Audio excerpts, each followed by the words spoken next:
Hi everybody, this is Mary Huking, Program Coordinator for USABA and former member of the USA Women's National Goalball team. Thanks for your patience with the start of this first game. I think there were some issues with the tournament transportation, and one of the teams had a hard time getting here.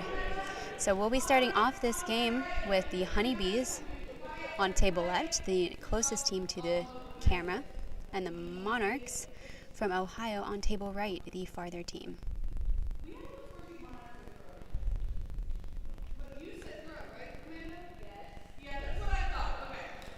The Honeybees will be starting off with the ball.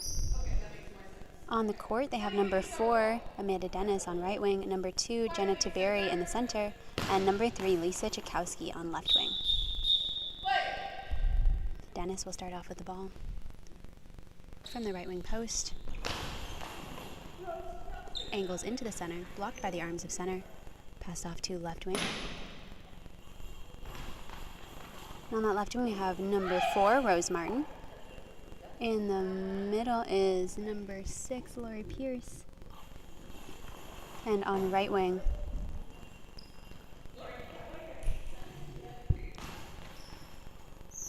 number 9, Mindy Cook. Mindy Cook with the block forward, passed back to Pierce in the center. Center with the ball into the middle, blocked by the arms of Tiberi. Handed off to Amanda Dennis, who takes it out of the center. Hard angle into the left wing gap, blocked by Martin. Martin from that same gap, across the face of the center, into the opposite gap. It is blocked forward and out by the center.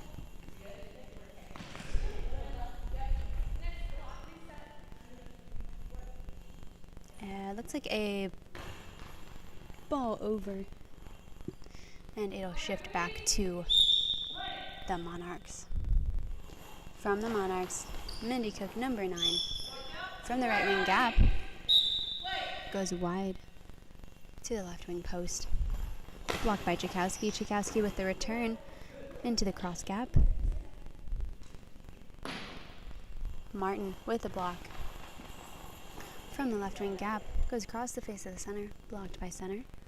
Pass to Dennis on right wing. Dennis sweeps from the right into the left wing, cuts it back into the middle, and blocked by the center. Center with the handoff to Cook on her right wing, who sweeps around to the left wing, cuts into the middle, blocked forward by Tiberi. Pass to right wing, Amanda Dennis. Amanda Dennis goes for that left wing post, just barely misses.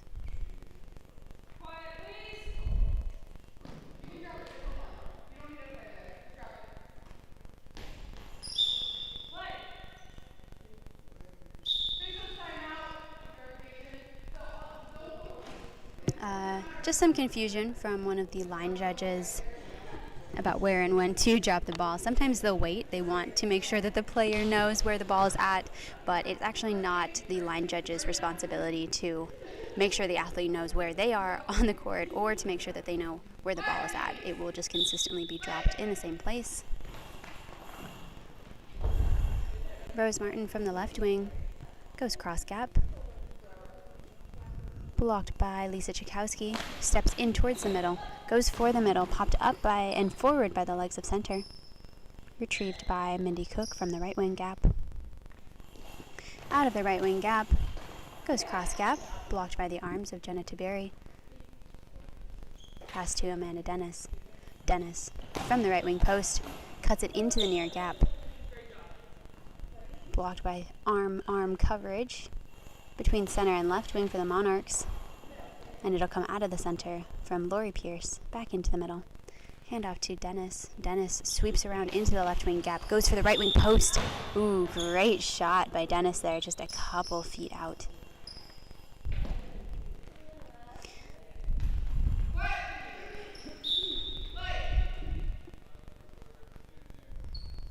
And Cook with the ball from the right wing gap, from the right wing post.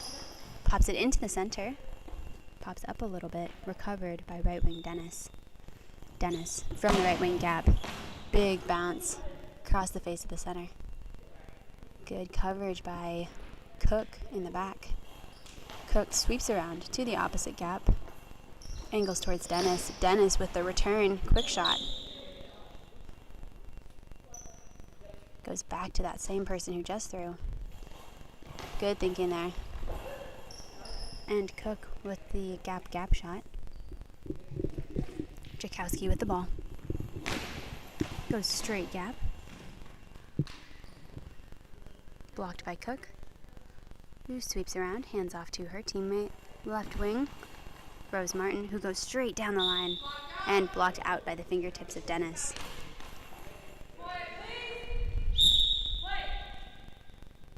Dennis with the ball from the right wing post. Cuts it in towards the middle. Oh, and it's a high ball for Amanda Dennis. First penalty of this match.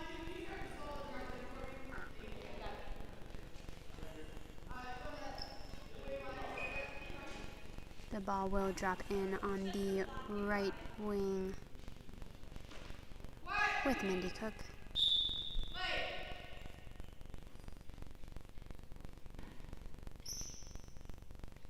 Cook steps to the left of center, goes straight down. Whoa. Blocked forward by Amanda Dennis. Bit of a call out at the referees there. And Dennis with the ball from the right wing post. Cuts it into the near gap. Blocked forward by Rose Martin in the left wing gap.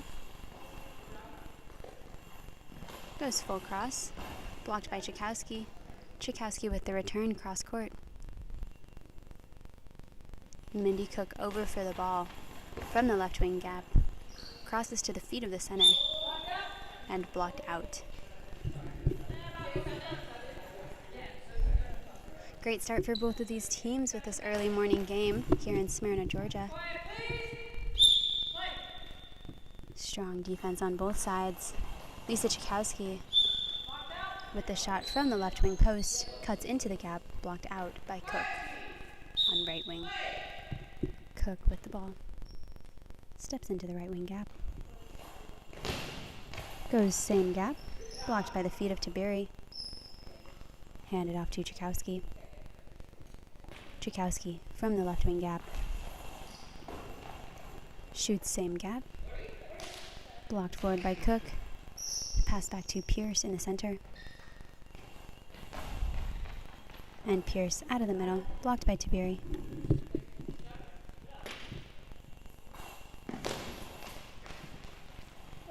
Angles into the left wing gap.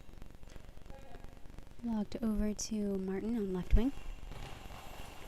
Martin from the left wing gap goes full cross. Blocked by the arms of Jakowski. Jakowski steps in towards the center. Big bounce across the face of the center.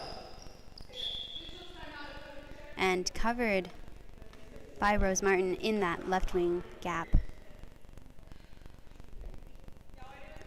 Dennis and Jakowski really moving their shots around.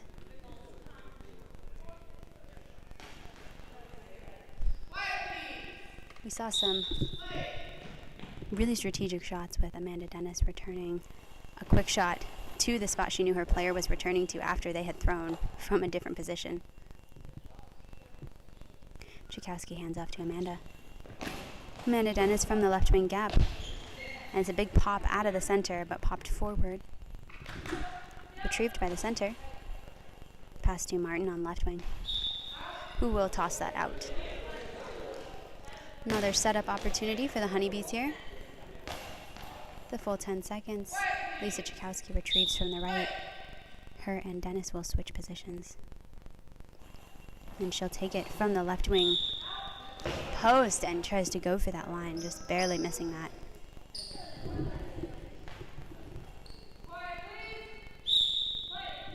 Cook with the ball. Steps into the near gap. Goes into the center. Tiberi with the block. And pass back to Dennis. Dennis goes for the wide shot to the left wing post and out.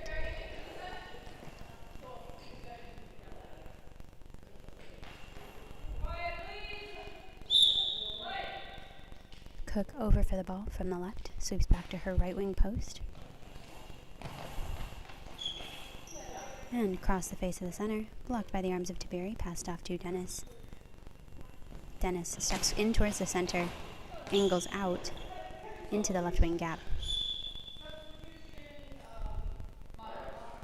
And it'll be a substitution for the Monarchs. Out number 6, Lori Pierce.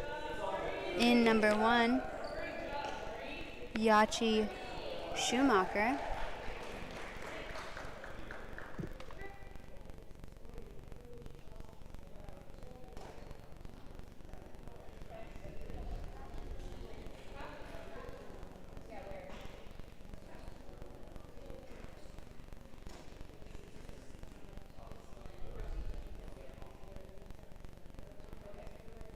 Still looking at a tied 0-0 game here between the Monarchs and the Honeybees.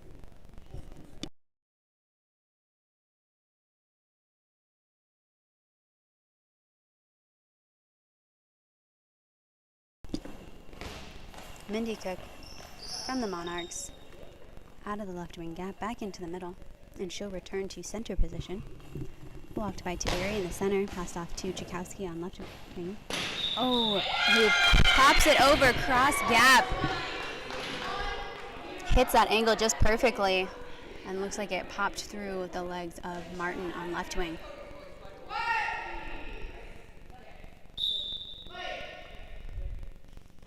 And that'll bring the score to 1-0 for the Honeybees.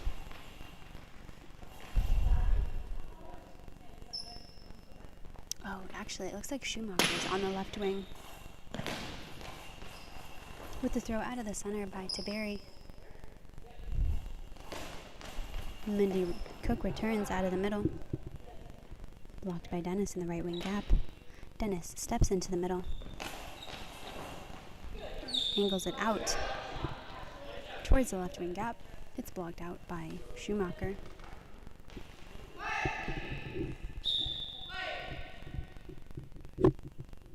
Schumacher hands off to Martin on right wing. Martin with a straight shot down. Tchaikovsky steps into the gap. Angles to the middle. Blocked by the center. Center, Mindy Cook with the ball. Angles out into the left wing gap. Blocked by Tchaikovsky, handoff to Dennis. Dennis sweeps around to the right wing.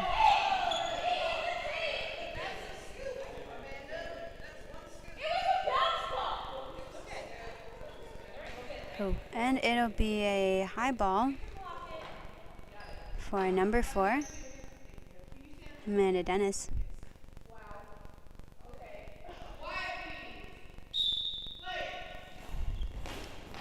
And Mindy Cook will take that straight down the line. Blocked out by Dennis.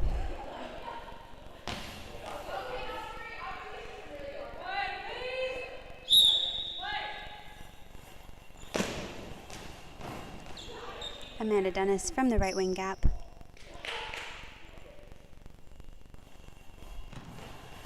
Throws straight gap. Blocked by Schumacher, who throws back into the middle. Blocked by Tiberi, passed off to Tchaikovsky. Tchaikovsky from the left wing gap. Goes straight gap.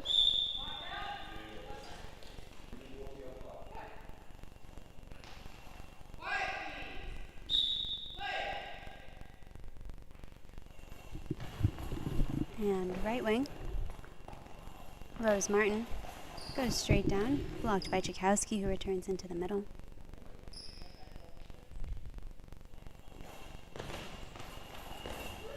Returned back, back into the center, popped up by center. Recovery on the back by Tchaikovsky and Dennis. And Tiberi returns into the middle. Block, and center will keep that, goes for the handoff, but decides to keep it. Angles out to the right wing gap. Blocked by Dennis. Dennis with the return into the left wing post. And it's in. And that'll be 2-0 for the Honeybees. Pulling ahead in the first half of the first women's match of the day.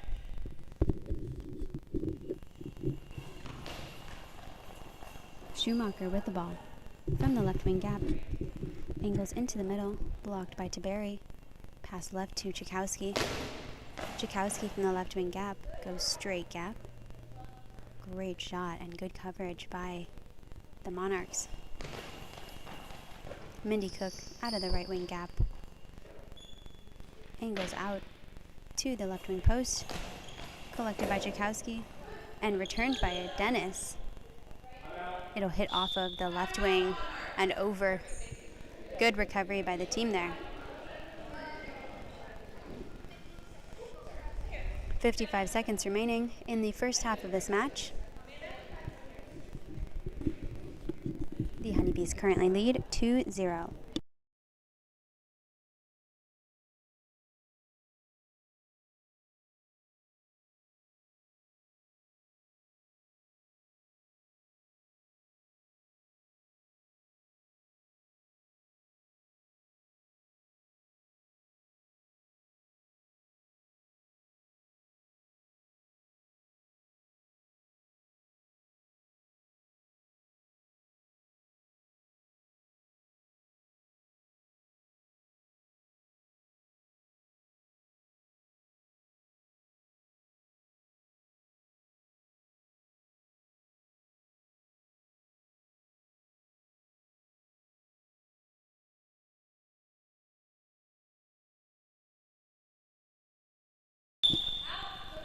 And the Honeybees will throw the ball out.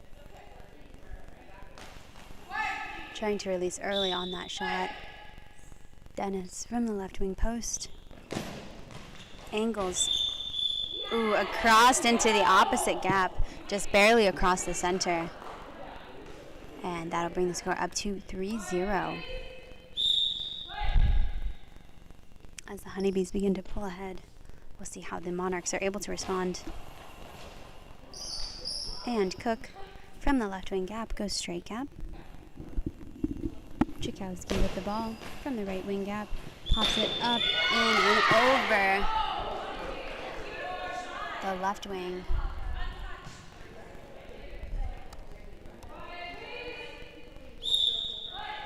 And that's 4-0 for the Honeybees.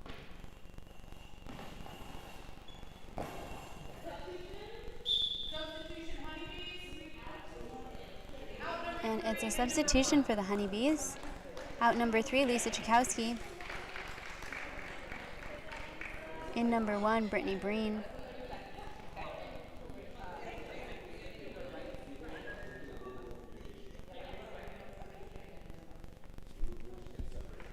Honeybees making that substitution with a pretty healthy lead here. They were able to really pull the Monarchs over with some wider angles, and then when they shortened that up a bit, it seems like they found success in the left wing gap. Dennis with the ball. Sweeps from right to left. Cuts into the right wing gap. Blocked by the center. Center, Mindy Cook out of the middle. Angles into the right wing gap. And Brittany Breen with her first block of this game, who goes straight gap. Blocked by the center and returned.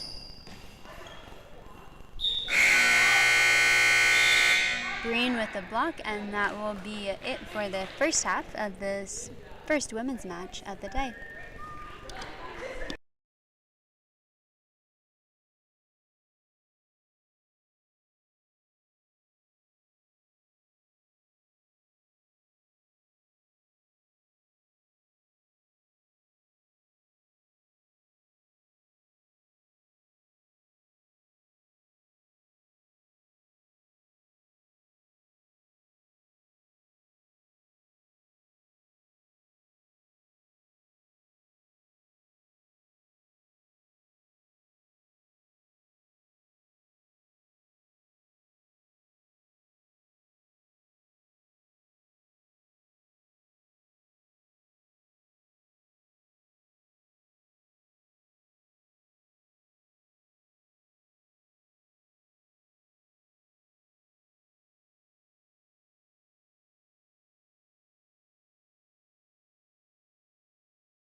Hello everyone and welcome back. It is day 2 of the 2023 USABA Southeast Regional Goalball Qualifier here in Smyrna, Georgia.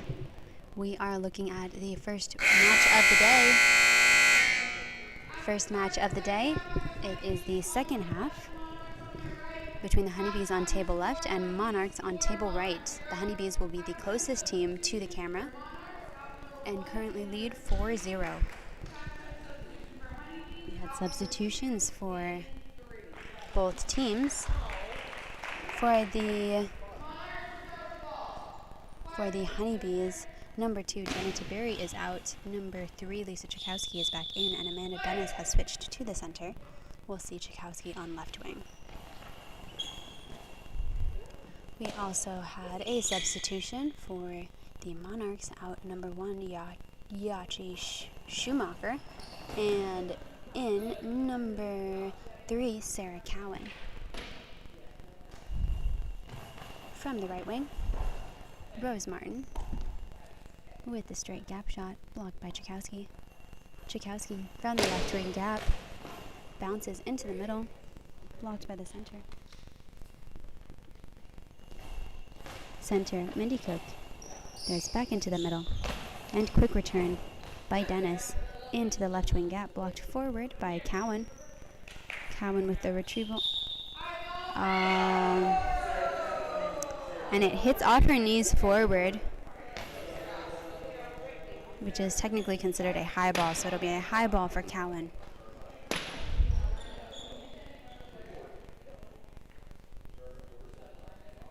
And Dennis and Chakowski stand together currently, deciding who will take this penalty shot.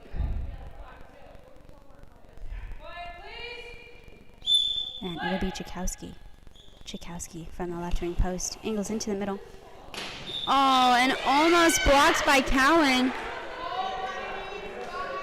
Oh, she was waiting there for it. She almost had that. But quite a bit of velocity on Chakowski's shot. And it'll be 5-0 for the Honeybees.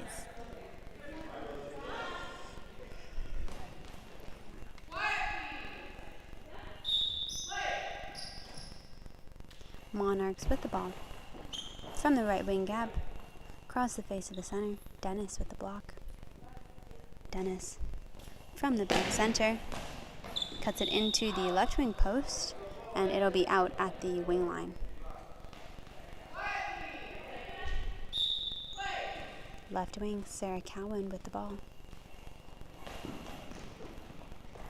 Goes straight down, blocked by Dennis. Passed off to Breen. Breen, number 1, from the right wing, cuts it into the middle. Blocked by Cook in the center. And returned. Ooh, great shot by Cook there, who goes wide into the left wing gap. And blocked out by Dennis. Chakowski to start with the ball. From the left wing gap. Angles it into the middle. Blocked by the center. Pass back to right wing. Martin will cut it back into the middle. Quick return by Dennis there into the right wing gap. Blocked by Martin.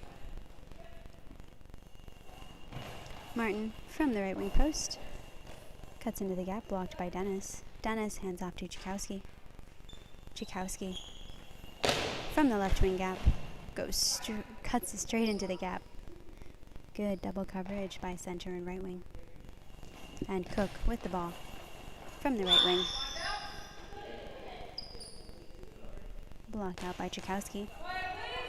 Chakowski with the ball. Hands off to Dennis, who's over on the left wing. Goes full cross. Blocked by Cowan on left wing.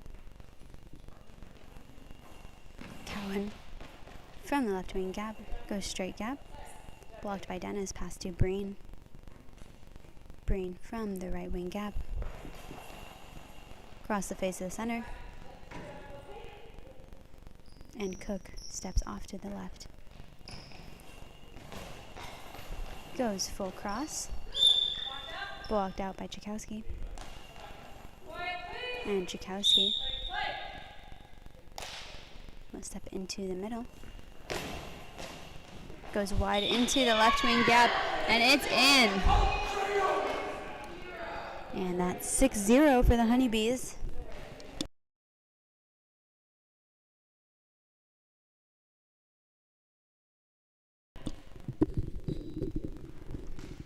And left wing, Sarah Cowan with the ball. From the left wing post, back into the middle. Blocked by Dennis. Dennis out of the center, goes for the left wing post, and it's wide again. Great shot there, but seems to consistently be going out in front of the team's front line. Should just need to adjust, but I don't believe they have a coach sitting on their bench. So hard if you don't have that kind of feedback that you need. From Cook into the right wing gap.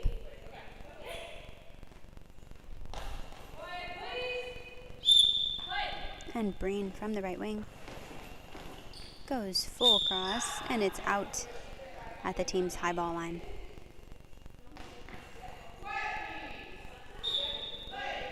From the right wing, Rose Martin. Angles into the middle. Quick return by Dennis into the right wing gap. Blocked by Cook. Cook steps to the right wing. Goes straight down the line. Good shot and blocked out by Chakowski. Chakowski steps into the left wing gap. Goes straight gap. Great coverage by Cook on a great shot by Chakowski. Cook with the block. Hands off to Martin. Martin from the right wing gap. Goes full cross. Kicked forward by the feet of Breen. Oh, gosh. I don't know if she intended to pass to her teammate. We saw her pass the ball directly into the goal behind her yesterday. So I'm not sure if she's just trying to avoid that at this point. And it'll be left wing. Sarah Cowan from the gap into the middle. Blocked by center, Amanda Dennis. Dennis out of the middle. Spins into the right wing gap.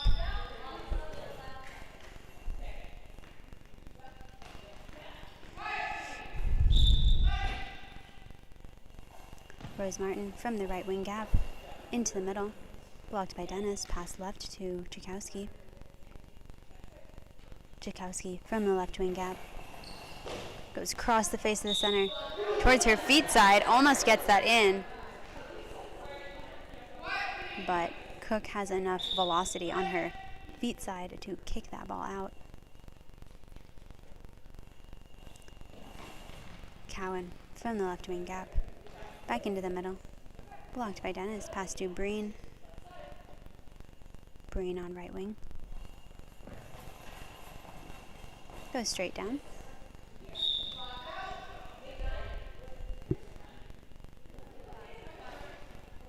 Blocked out by Cowan.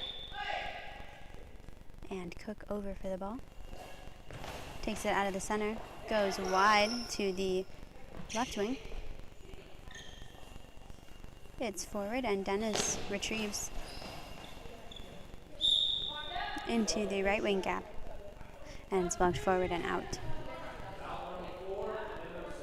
We'll do a substitution for the Monarchs. Out number 4 in number 6.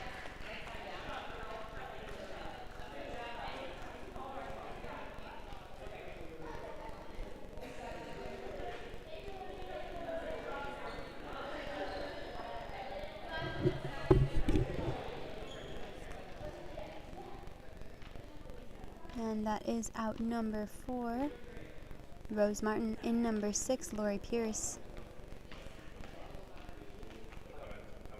Listen to your play-by-play.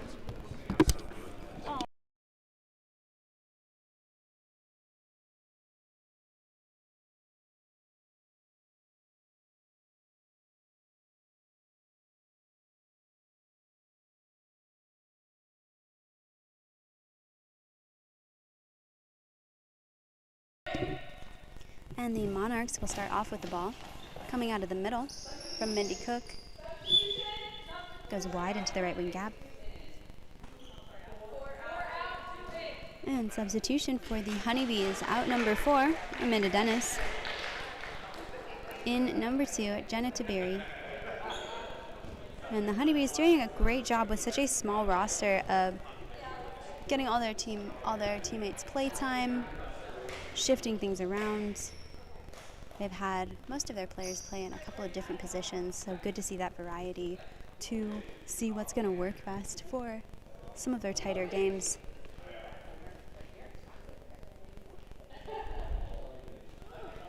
Also, with a pretty decently long tournament, important to not tire out one or both of your throwers for an entire game. Oh, and Lisa with the shot from the left wing post cuts into the near gap, and it goes in clean, I believe untouched. It looks like the right wing dove for the line on that. The shot just snuck into that gap. From the right wing, Mindy Cook into the middle. And blocked by Tiberi. Steps to the right wing gap. Goes wide for the right wing post, and it's out. And Mindy Cook out of the center. Goes back into the middle. Passed off from Tiberi to Breen on right wing. Breen angles back towards the center. Blocked by center. Who throws wide into the left wing gap. Blocked by the forward by the feet of center. Pass back to Chakowski in the left wing gap. Ooh, with a bit of a curve shot there. We actually saw the ball start to curve left and then cut back in. Lots of different ways to release the ball in goalball. That can add top spin or curve or bounce. It all kind of comes down to hand positioning, momentum, and your body positioning over and behind the ball. A couple of players have been known for their curve shots. Jen Armbruster is one. With the way that she flicks her wrist and rotates her hand over or under the ball on release, it will actually completely change paths as it crosses the court, making it pretty hard for teams to track and hard to know when the right timing is to block it without a very direct path to you. It's not the most common, but we see a couple of players who will use that tactic. And that'll be Cook out of the left wing gap, who will sweep back to her spot on the right wing. Blocked by center, Jenna Tiberi. Goes just wide of the center, blocked by the arms of number 6, Lori Pierce, out of the middle, who will return into the right wing gap, blocked by the arms of Tiberi. Passed right to Breen. Breen goes full cross. Good coverage by Cook, who's going to return into that same gap, tipped up over Tiberi, and recovered by Breen. Breen from the right wing gap. Crosses the face of the center. Blocked over by the arms of the center. Ooh, and luckily it goes out. This can be a little bit scary if the center tips it over them or past them. It sometimes redirects the angle to be perfectly in line with shooting it into the goal. Didn't see that this time, thankfully. And Breen with the block. Shooting from right wing. Goes down the line, pops up on left wing, but thankfully forward. Recovered by left wing. Left wing from the gap. Into the middle. Blocked by Tiberi. Hand off to Chakowski. In the left wing gap. Goes straight gap, pops up over the center and over the right wing, and it's in. That'll be 8-0 for the Honeybees with 2:45 remaining in the second half of this match.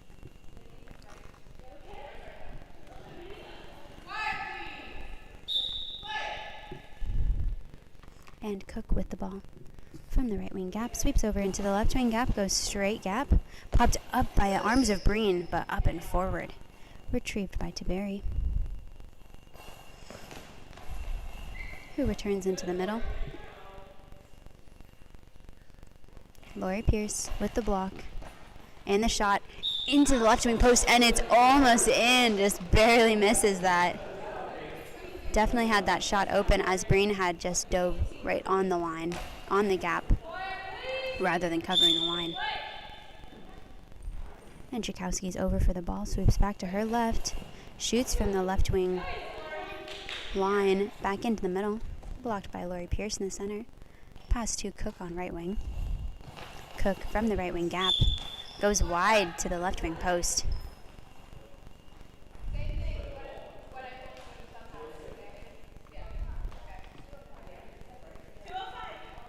.205 remaining. Chikowski with the ball. Sweeps into the middle. Angles to the wide gap. Into the left wing gap. Popped up by left wing and over across the court. Great shot with some deflection from the defense. And Mindy Cook will sweep from her right to the left wing gap. And will cross back over the center. Center with the block. Out of the middle, back to the middle. Blocked by center, Pierce. Tiberi a little bit lost here. And Pierce with the shot. Wide to the right wing gap. Blocked by Breen. Breen from the right wing gap. Straight gap. And Yachi Schumacher with the ball. From the left post. Back into the middle. Blocked by center. Steps to the right wing gap. Goes straight gap.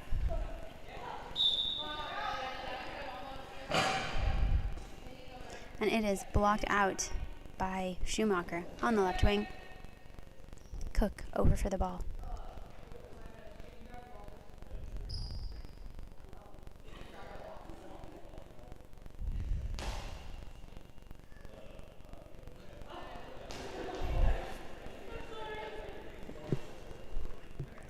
From what I'm hearing, the game in the opposite gym, Gym 2, between Code Blue and the Maryland Minks, has stayed pretty close. I believe they were looking at a 2-1 score earlier in the game. And we have Mindy Cook, throws out of the middle, swings back to her spot on right wing. Blocked by Breen in the right wing gap. Breen from the gap, goes wide to her near post.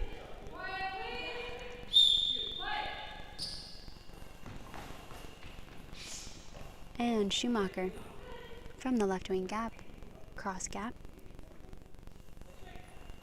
Blocked by Chikowski. Chikowski with the straight gap shot. Blocked with double coverage by center and right wing. And it'll be Cook with the ball from the right wing gap. Shoots to her near post. Blocked by Chikowski.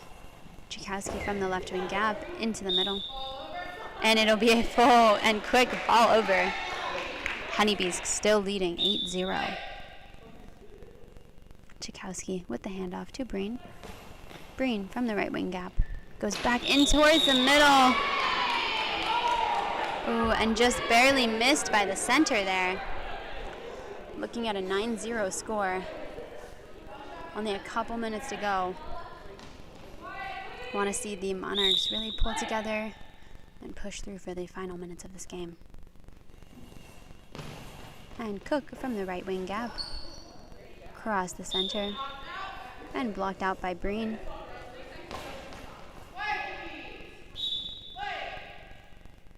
Breen.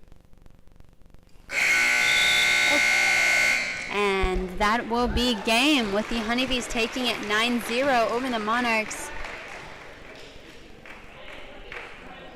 We saw quite the fight from the Monarchs, but weren't quite able to match the offense of the New Jersey Honeybees.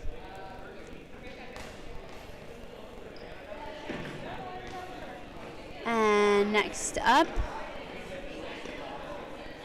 in this gym, we will have the New York Disciples and the Atlanta Blazers out of the women's pool. I believe all of the games may be starting a little bit late due to the delay this morning. So thanks for your patience and sticking around. We will see you guys for the next game.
Hello everyone and welcome back. This is the second match of the day. It's a women's match between the New York Disciples and the Atlanta Blazers.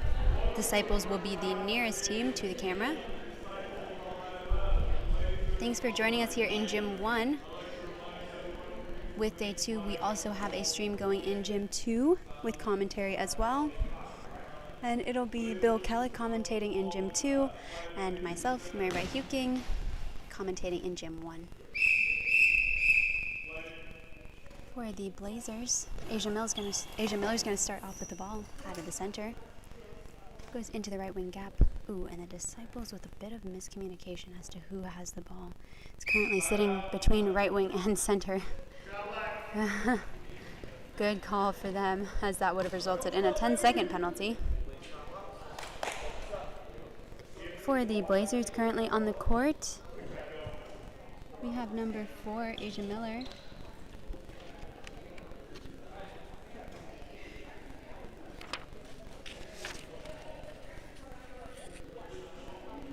And it looks like number 8, Sarah Folsom. And number 3, Cassandra Hernandez. For the Disciples on left wing is number 6.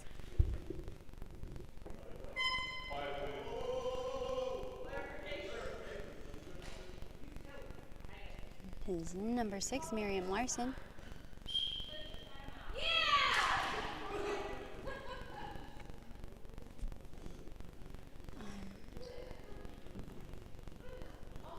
I'm not sure what's happening here.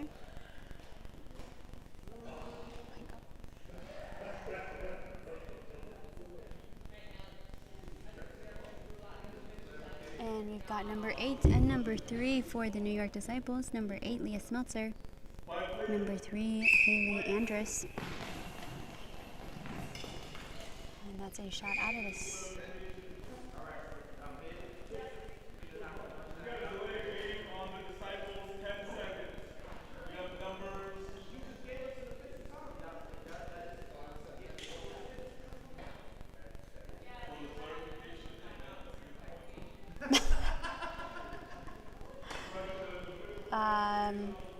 A little bit of back and forth with the officials here.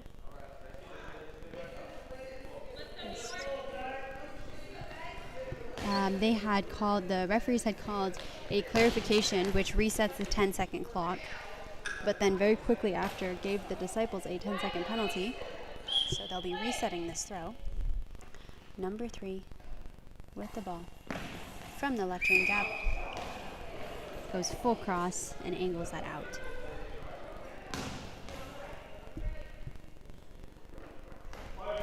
And Asia Miller from the left post.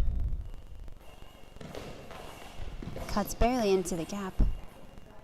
And blocked by number 8, Smeltzer on right wing. With the straight gap. Miller with the block. Handoff to Hernandez, number 3, from the right wing gap. Cuts it into the middle. Blocked by the legs of number 3. For the New York Disciples, who throws wide to the right wing, towards the right wing post. And I want to make sure I'm getting her name right. We have number 3 down as Haley Andrus, but her jersey has a different name on it. Right wing, Cassandra Hernandez. Number 3 goes into the left wing gap, and it's in.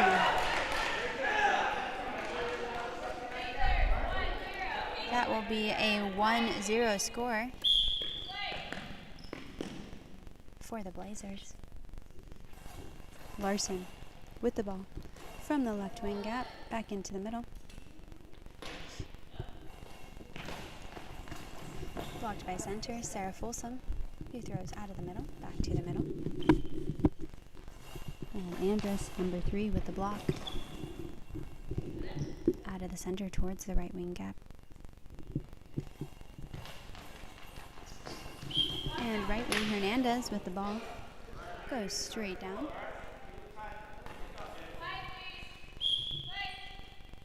Miriam from the left wing post goes down the line. Blocked by Hernandez, hands off to Miller. Miller from the left wing post cuts into the near gap, and it's blocked out.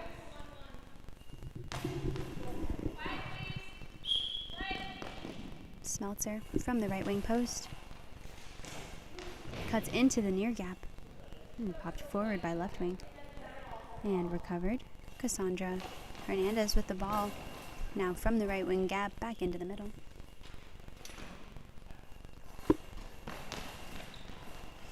Blocked by center.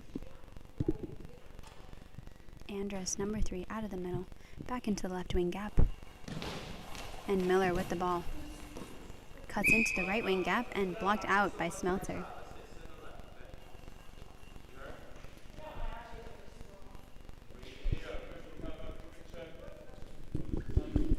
And we've got an official timeout on the Disciples side for an eye shade check.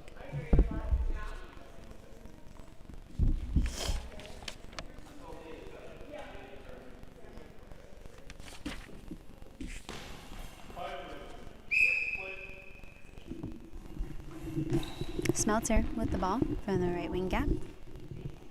Goes same gap. Folsom out of the middle. Back into the middle.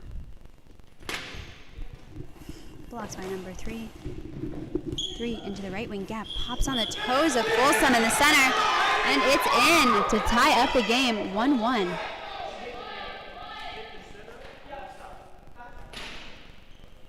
And the Disciples are back in it, tying up this game. This is a great matchup as far as defense. Hernandez out of the right wing gap, shoots the ball out, drops in with Miriam, number 6, on left wing, who shoots down her line, and it's out. Miller now over for the ball. Shoots from the right wing gap, goes straight gap, and a clean gap right in.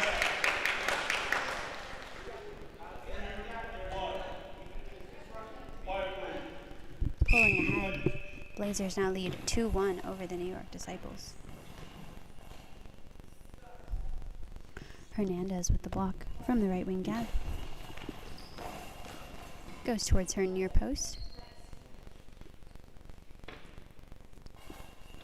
Larson with the block and return to the near gap.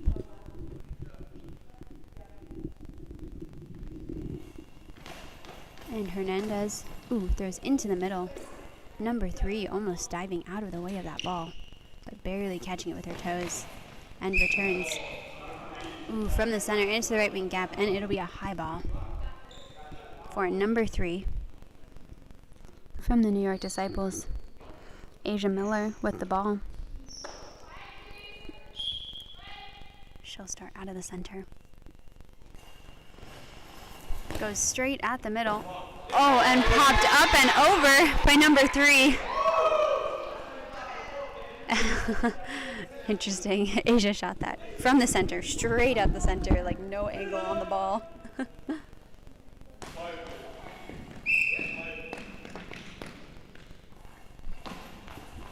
And dropping in with number 8, Leah Smeltzer from the right wing.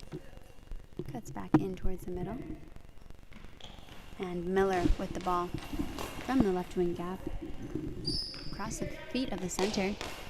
Blocked forward. Pass back to Miriam, number 6, from the left wing gap. Crosses the face of the center. Folsom with the block and return to the middle.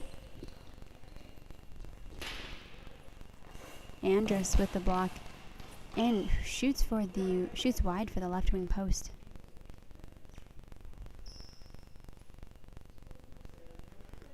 Miller with the block and handoff to Hernandez on right wing, who takes it from that gap, shoots for the near post, and covered by Miriam, number 6.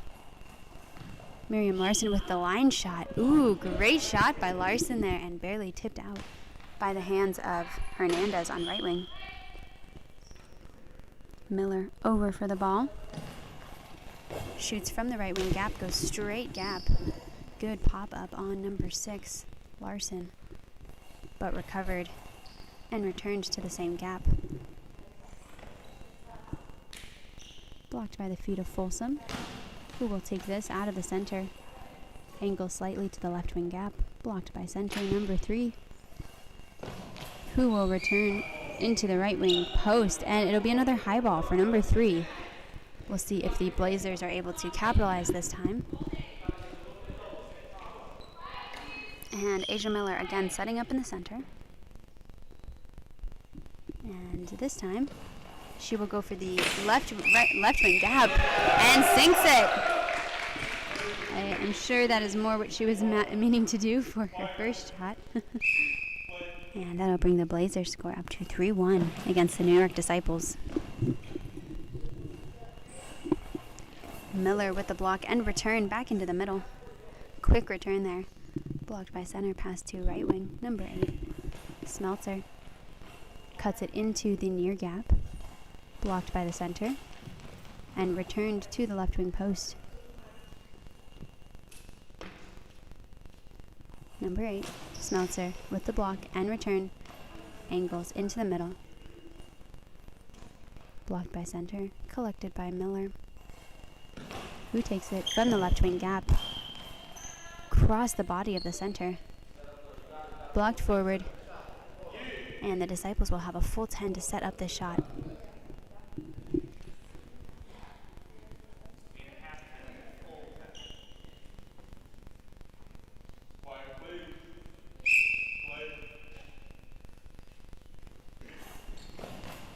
And out of the center, Andrus with the ball angles out to the left wing post, or to the right wing post. And right wing, Cassandra Hernandez goes for the near gap, blocked over by the legs of Larson. Elected by the center, and it'll be a substitution for the Disciples. Out number 6, Miriam Larson. In number 5, Raven Velez.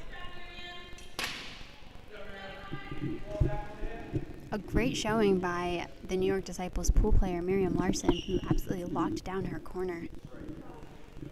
She has been a great defensive player since she started, which was actually not too long ago. Quite the asset to this New York team, and we'll see how number 5 is able to lock down that corner. Folsom out of the middle with the block will return it back into the center.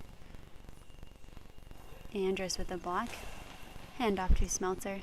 Smeltzer goes from the gap, straight gap. Miller with the block. And return from the left wing post. Cuts into the gap, and it's underneath Smeltzer.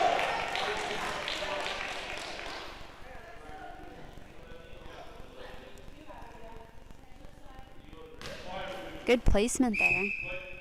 Looks like number 8 read the ball well, just did not time it well in her drop into her full blocking position.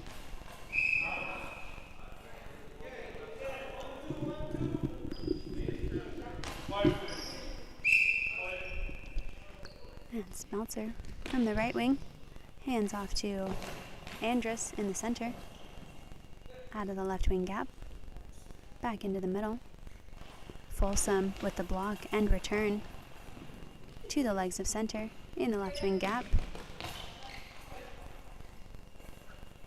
And now Velez with the ball from the left wing gap. Goes back into the middle, pops up and over Folsom, who recovers and takes it out of the center. Angled to the left wing post.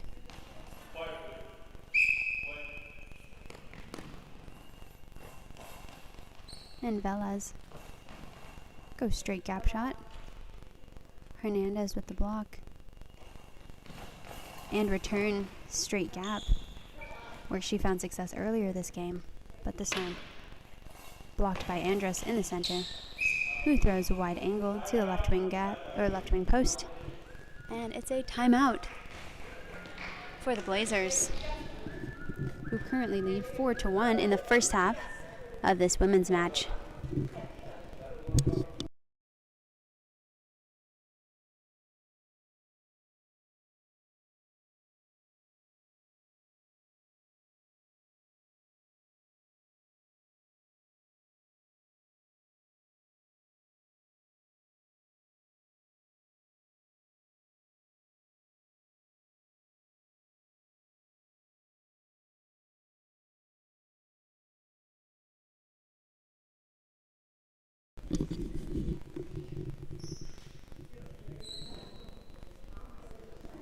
All three Blazers players currently standing together at back center.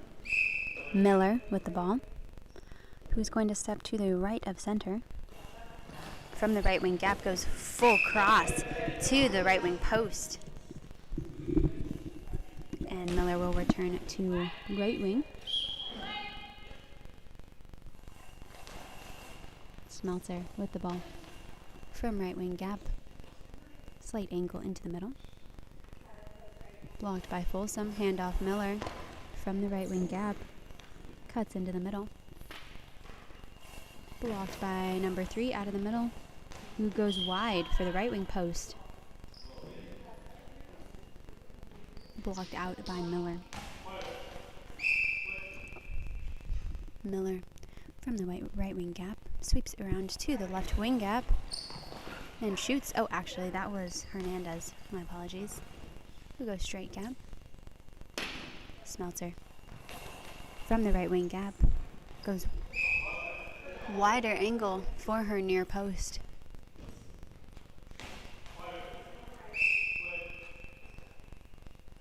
Hernandez with the handoff to Miller. Miller sweeps around to the right wing gap. Crosses over, pops on the head of right wing Smeltzer and rolls slowly into the goal.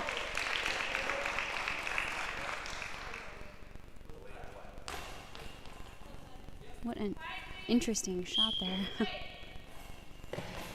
They really did try to recover that. Sometimes it just is kind of unlucky. It popped on her head and rolled back. Both disorienting and hard to track. And out of the center, Andrus passes off to left wing. Velez, who goes for the far post and angles out. Hernandez with the shot, sweeps from left to right. From the right wing gap, goes straight gap. Some good movement there by Hernandez. And blocked by Velez. Returned to the opposite post.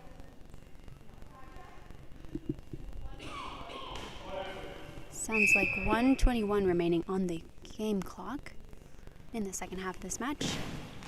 The Blazers with a healthy lead of 5-1 over the New York Disciples. Disciples, right wing, number 8, shoots for the line. And blocked out by Hernandez. Miller with the ball from the left wing. Sweeps around to the right wing gap.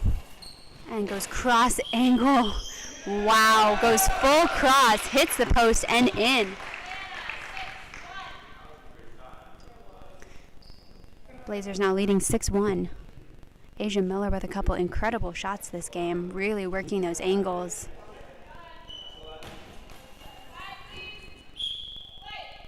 And number 8, Smeltzer with the ball from the right wing gap, goes straight gap, blocked by Hernandez. With the quick return to the near post and barely blocked out by right wing Leah Smeltzer. Andrus over for the ball. From the right wing post, she'll step in back towards the center into the left wing gap and just slightly angles out to the right wing gap. Miller with the block. Miller from the right wing gap, goes straight gap with a bit of choppiness on the shot. Blocked by left wing. Left wing passes into the center.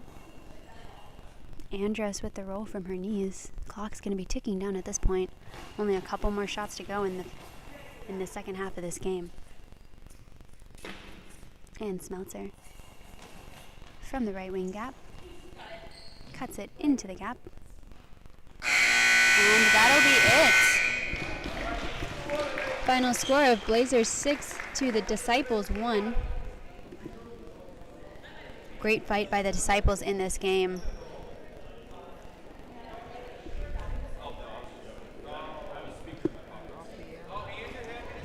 And in this gym, next up we'll have the Manticores versus Florida White.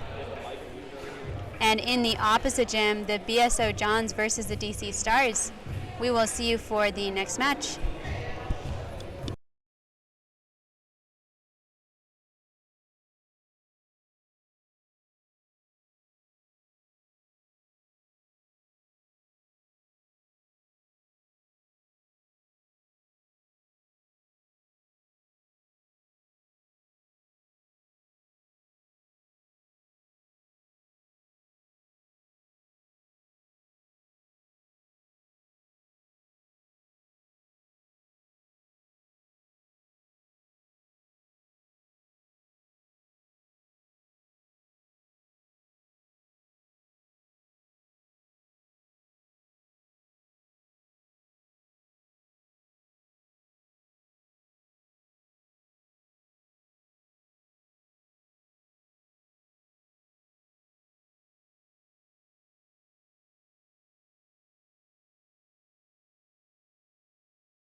Hello everyone and welcome back. This is the second half of the match between the Blazers on the far side and the Disciples on the near side.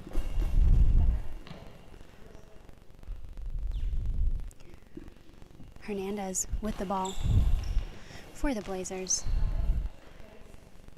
Cuts towards the near post. Blocked by Larson on left wing, who goes full cross. And Allie Lawson now on the court. Couple of substitutions at half. Miriam Larson is back in on left wing for the Disciples with number 3 still in the center, and a substitution with number 2 on right wing.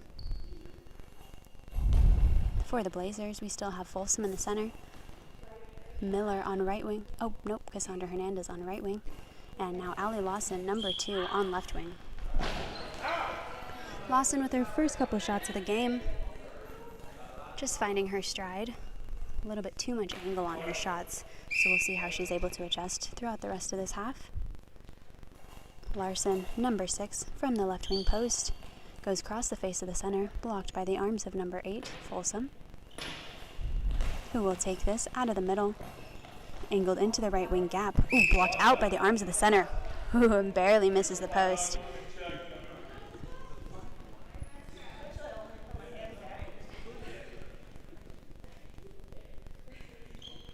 Got an equipment check for the Disciples. Ball will be dropped in with number 2, Masa Mehta, who shoots straight down from her. Blocked by Lawson on left wing, who goes straight gap, blocked by the feet of Mehta, and picked up by Andrus in the center. Returns the ball to the middle, and Folsom, this time going out of the middle, into the left wing gap, blocked by the feet of center, passed off to Miriam on left wing, and from the left wing gap, returns straight gap. Right wing, Hernandez with the ball. From the right post, cuts it into the gap. Good coverage by left wing Miriam. Miriam Larson and center, Andrus. Larson with the shot down the line. And blocked out. Number 2, Allie Lawson, over for the ball. From the right wing gap. Angles short cross, the face of the center, and returns to her spot on left wing.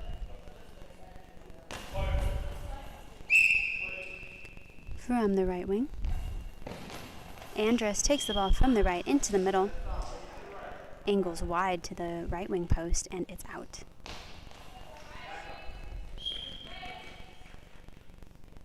Hernandez, from the right wing gap, steps in towards the center, and cuts into the left wing gap. Blocked by center, passed off to Larson on the left wing, who returns to the right wing post.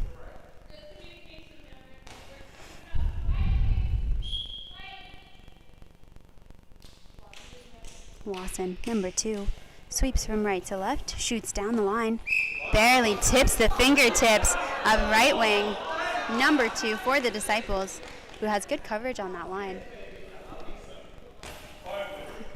Definitely speaking, as a smaller player, it can be hard to really shoot to that line, but number 2 is doing a great job of extending and covering.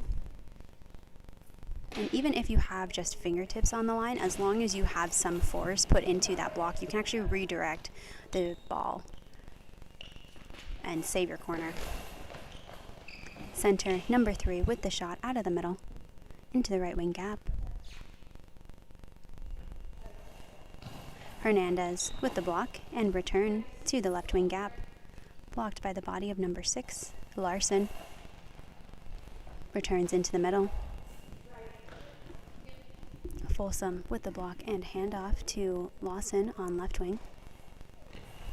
Lawson from the left wing gap, cuts into the middle. Center with the block and pass out.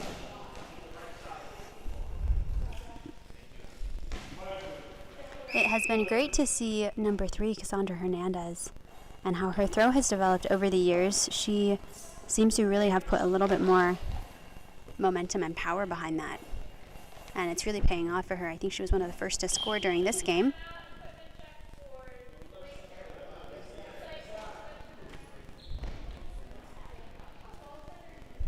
And we've got an official timeout for the Disciples. Just fixing a knee pad, looks like.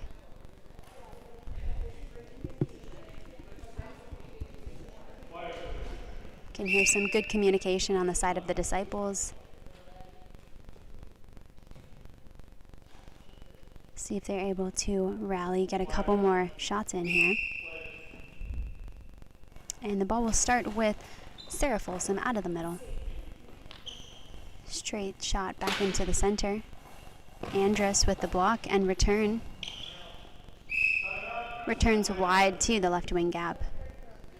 And Lawson with the block, and it'll be a quick timeout for the Atlanta Blazers. In the second half of this women's match, Blazers currently leading 6-1.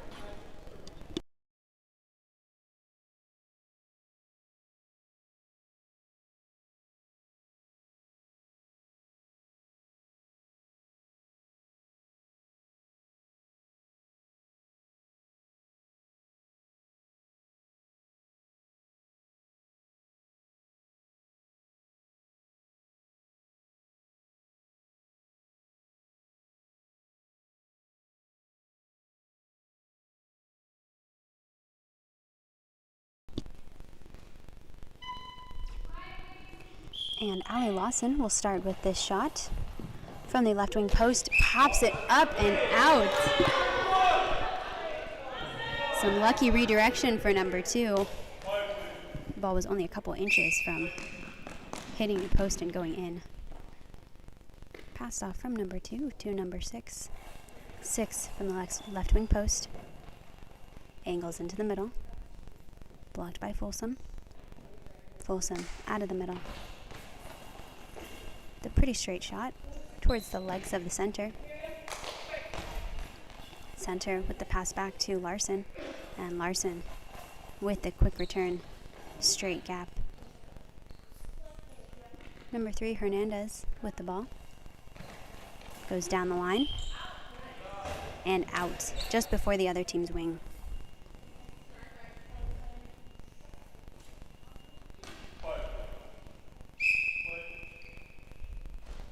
Andrus, number 3, over for the ball from the left wing gap. Cuts it wide to the right wing post. Returned and blocked by Andrus. Passed off to Larson. Larson from the left wing gap. Goes straight gap. Good coverage by Hernandez. Pass off to Lawson at the back, who's going to go cross gap. Bit of deflection from Larson there and retrieved by number 3 in the center, who goes wide for the left wing post and out at half court.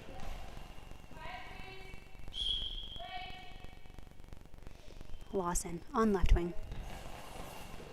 Into the middle. And timeout for the New York Disciples. Disciples playing a really solid defensive game here, with also a couple lucky breaks on some redirection of the ball. It will be tough for them to break through the Blazers' defense.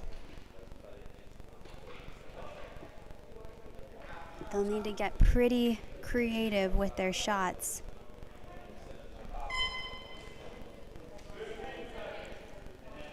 Not having quite the firepower to just break through the team's line of defense.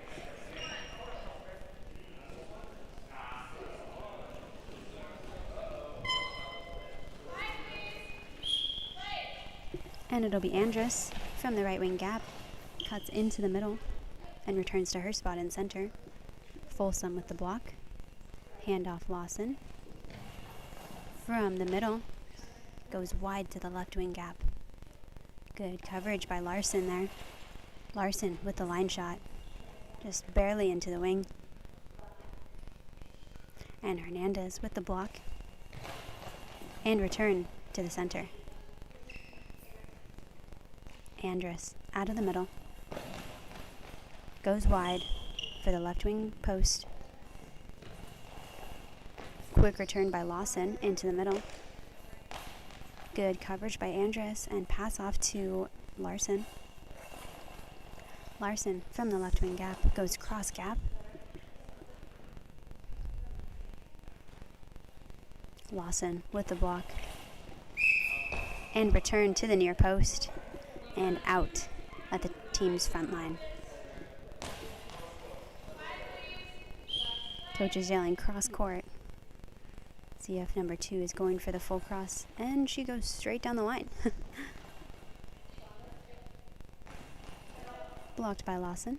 Handoff to Hernandez, who sweeps over to the right wing and angles back into the center on the feet side of that center. Larson with the ball. From the left gap. Into the middle, blocked by center. Center, Sarah Folsom with the return into the middle.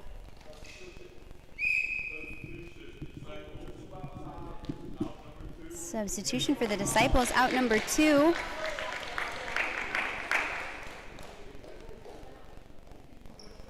Masameta, who is playing on right wing. I believe we're looking at in number 5, Raven Velez.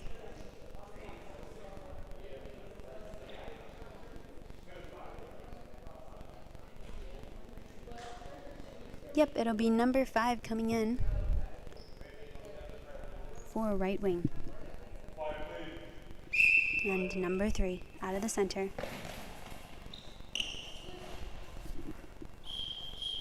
Oh, and that looks like it went in between center and right wing.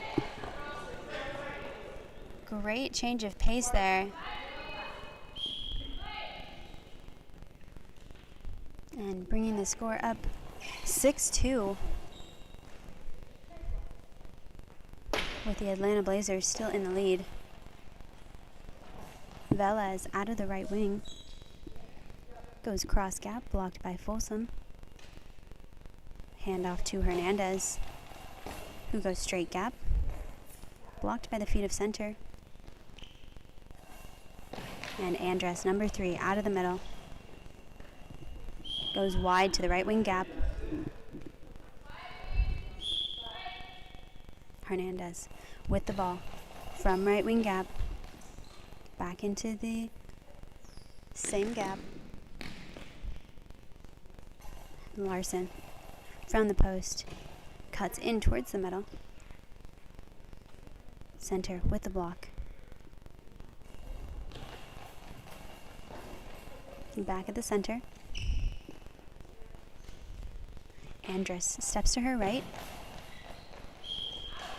Goes for a wide cross to the right wing post, but out at half court.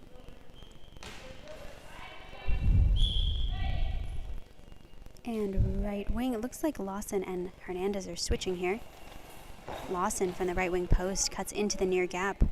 Blocked out and forward by the legs of Andress in the center. Pass back to Larson. Larson with the cross gap.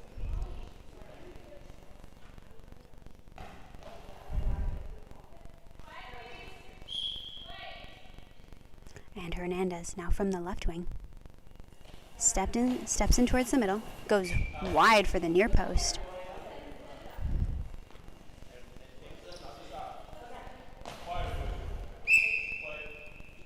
And Velez with the ball. Hands off to Andress. Andress from the left wing gap. Ooh, cuts in, across the face of the center, and catches her. Score is now 3-6 with the Disciples making steady progress towards catching up to the Blazers. That's the kind of creativity that this team needs in order to score. They see a pretty strong defensive lineup, which means they're going to need to move the ball around, play different angles. We have seen Andress do a really great job of mixing up those angles, throwing from lots of different positions. Just on that last shot, we've seen quite a few shorter crosses where it's just less of an angle from one gap to the opposite gap. And on that one, she moved from the right all the way to the left, started from that left wing gap, and went pretty severe cross. With the defense on the opposite side not ready for that angle, the center dropped in the middle. The left wing wasn't quite in enough, and she had a pretty big opening. So some great creativity from the Disciples as they continue to push through this team's defense.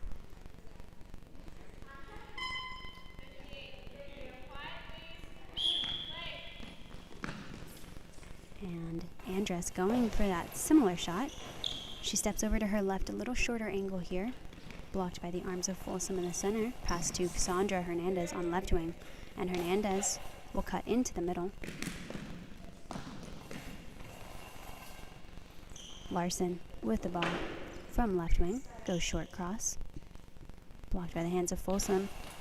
Folsom goes wide for the right wing post and out. Not a lot of time remaining.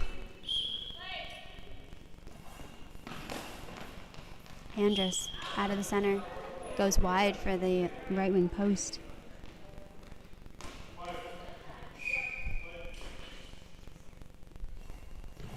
And Lawson over, sweeping into the left wing gap, shoots straight gap, returns to her spot on right wing.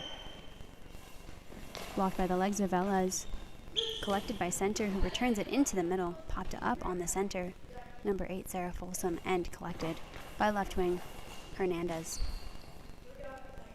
Hernandez shoots for the near post.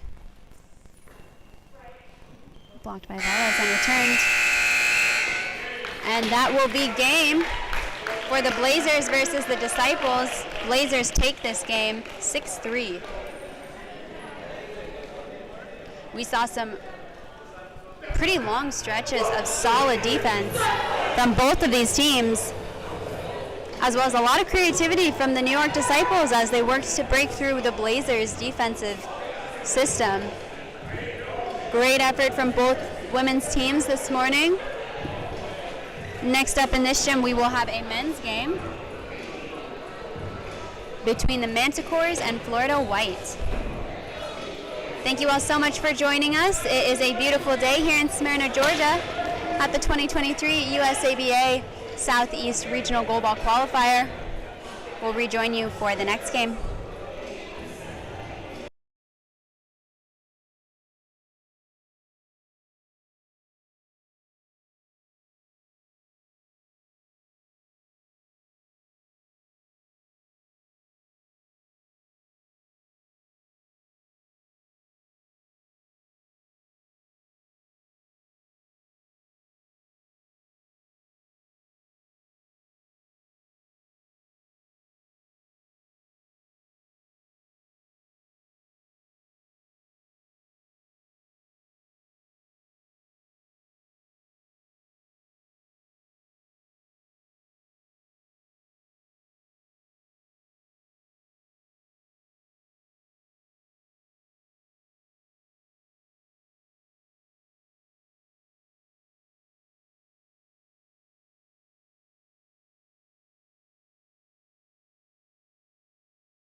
Hello everyone and welcome back.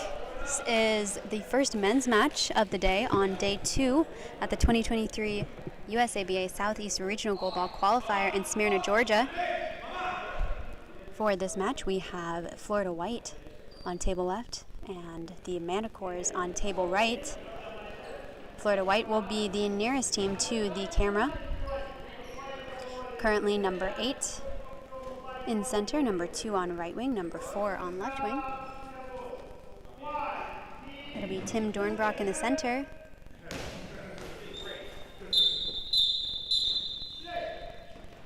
For the Manticores, number 8 John Kusku out of the center.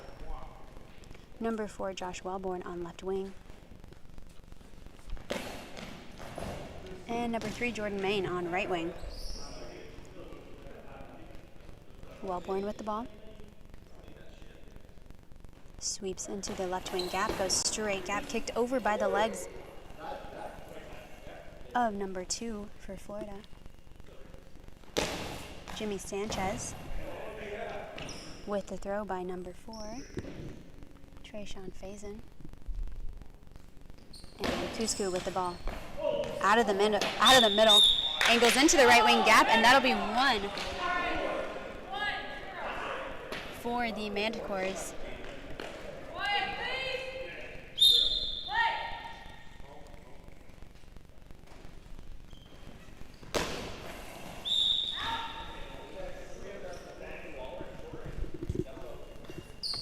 Ooh, we're gonna keep moving, but I need to change the names to the opposite side.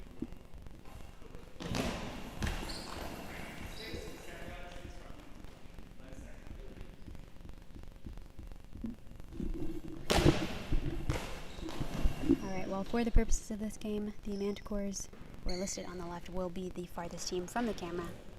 Josh Wellborn with the ball from the left wing post, goes down the line and out at the other team's high ball line. Ball dropping in with number 2, Sanchez. Sanchez from the right wing post, spins into the middle, quick return by Kusku. Going for that same post and blocked out by the arms of number 2, Jimmy Sanchez. Faison over for the ball.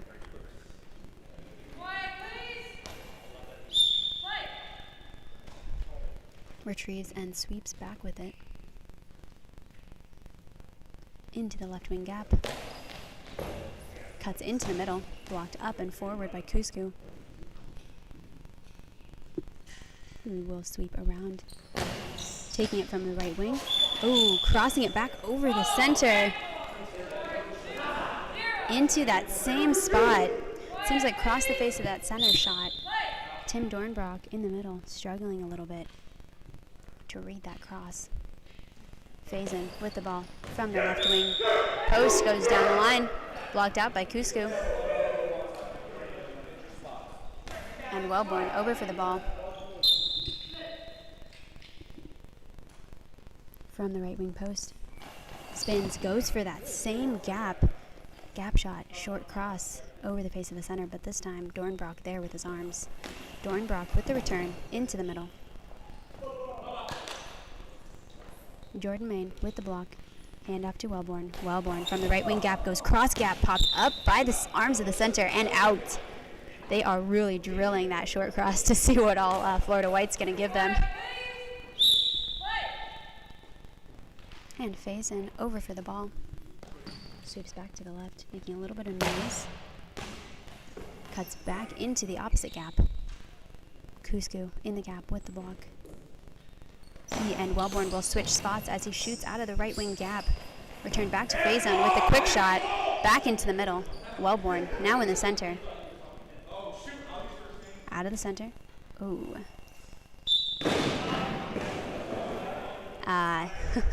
The Manticores, known for being pretty loud and chatty. Kusku was still talking as Wellborn was about to release. So rather than risk a noise penalty, he chucked it into the stands. And the ball will return to Florida White. Trey Faison with the ball out of the center. Goes wide to the right wing gap, popped up by Cusco. Up and forward, retrieved. Handoff to Wellborn, who will now switch into the left wing position. Shoots out of left wing, straight gap. Returns to left wing. Jordan May now in the center. John Cusco on right wing. Tim Dornbrock with the ball. Out of the center. Goes wide for the right wing post. Blocked out by Cusco. And Wellborn is over for the ball. Wellborn and Cusco will switch wings. Cusco into the center. Shooting towards the center's hands. Dornbrock with the block. Out of the middle. Just wide of the center. Cusco with the ball. He and Wellborn will switch back. Wellborn with the ball out of the middle.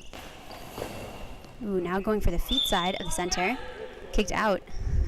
They are really stretching out Tim Dornbrock here.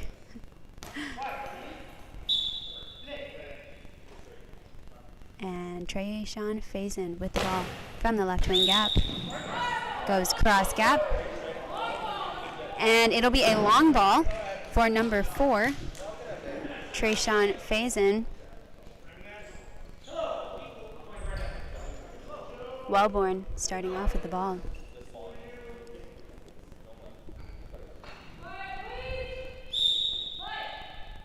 Handoff to Cusco. Cusco from the right wing gap. Goes straight gap. Oh, and just barely missed by the feet of Faison. Close there. Seemed like John Cusco made the perfect choice of keeping it a pretty modest shot within bounds, but just outside of where a play would need to extend to. Dornbrock with the shot out of the center to the right wing post. Blocked by the arms of Wellborn. Steps in towards the center. Goes wide for the right wing post. Barely ticks the post. And it's out. Lots of close shots here. Faison over on the right wing post. With the spin cutting into the near gap. Blocked forward by Cusco. Handoff to Main on left wing. Main with a choppy cross gap. Blocked forward by Faison. Picked up by Dornbrock. Dornbrock to the left of center. Goes wide for the right wing post, and it's in! Poston in there.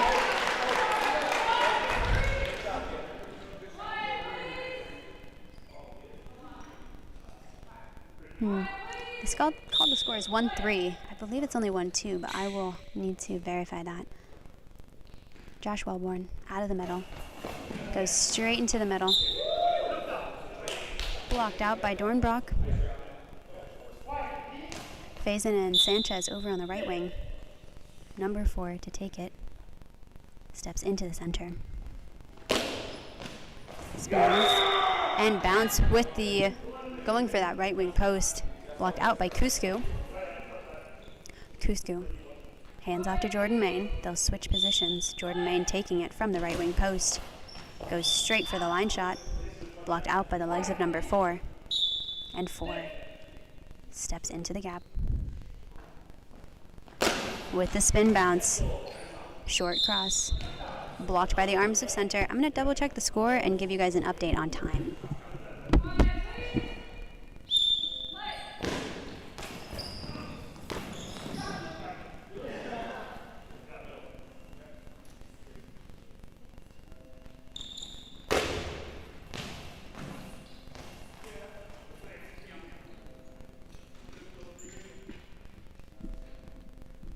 And the score is indeed listed at 1-3 with 5 minutes remaining in this half. We'll get that updated here for you. Manticores currently leading. Saw a close call on the Florida White side as the center popped it up, and Sanchez was just barely there on the back line to save that shot. Sanchez with the ball from the right wing post, shoots down the line. Wellborn with the block. Handoff to Cusco. Cusco moving back to the right wing gap. Goes straight gap. Block and quick return by Faison.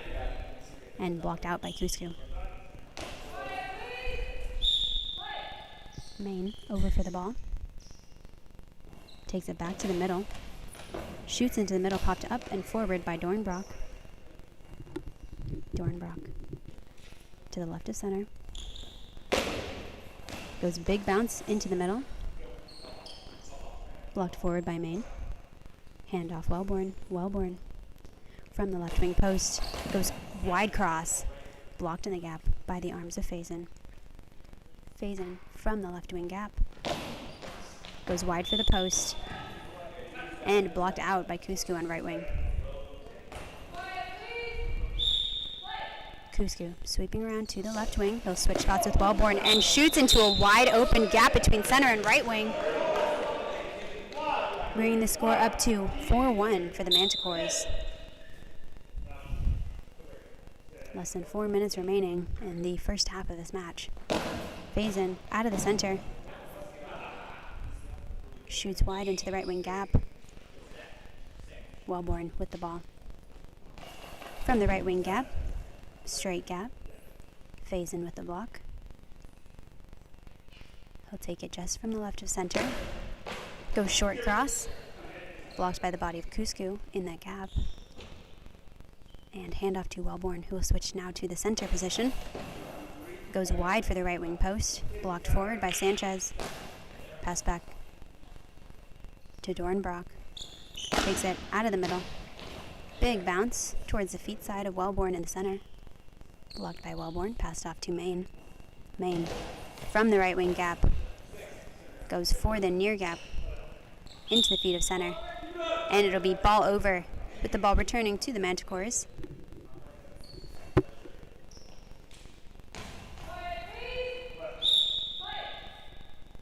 Wellborn retrieves the ball from Maine, sweeps back to the left side. And from the left wing post, spins, choppy shot into the near gap. Blocked by the arms of Dornbrock. And we've got a timeout for Florida White. Currently trailing 1-4 against the Manticores.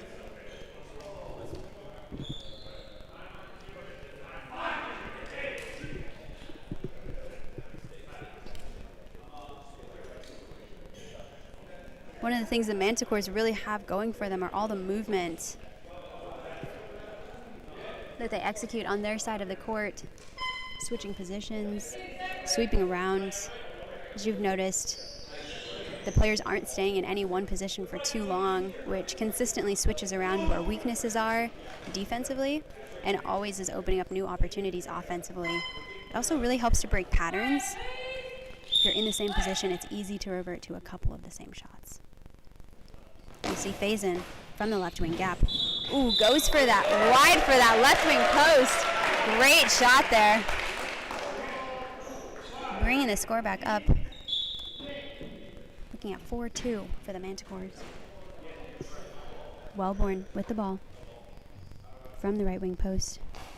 Cuts into the left wing gap in that near gap. And the Manticores answer. Maintaining that lead.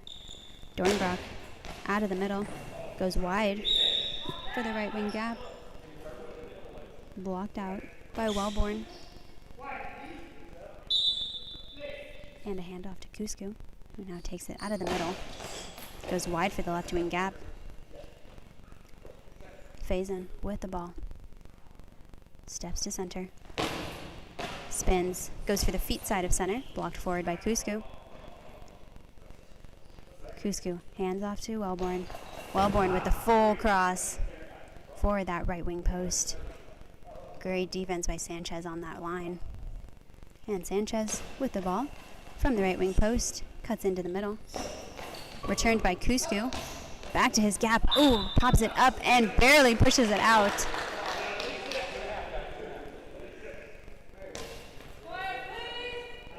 Faison over for the ball. And Sanchez will keep it. From the right wing post. Cuts into the middle. Just barely cross the face of the center. And handoff to Maine from the left wing gap. Back into the middle. Dornbrock with the block. Steps to the left. Short cross into the left wing gap. Maine with the block and return. Faison with the block in the left wing gap. Now taking it from the post. and releases out.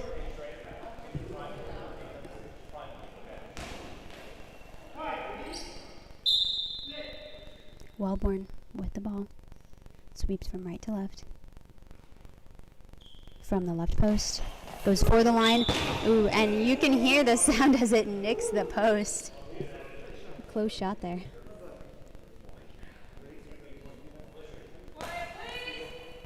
And Faison collecting the ball from right. Stepping into the left wing gap. Goes same gap.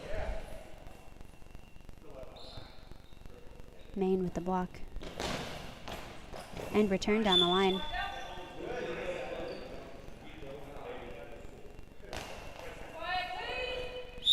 Faison with the ball.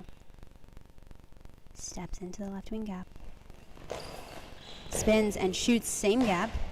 Blocked up by Main. Hand off to Wellborn. Wellborn from the left wing post. Goes straight down. Sanchez with the block and pass off to Dornbrock. Dornbrock out of the middle. Big bounce back into the center. Good coverage by Cusco. Blocking the ball forward. And the Manticores will get an official timeout for a floor wipe. The floor can get pretty sweaty, which is dangerous as players are throwing, and they might slip on it. Looked like Cusco, as he went forward for that last ball, experienced just that.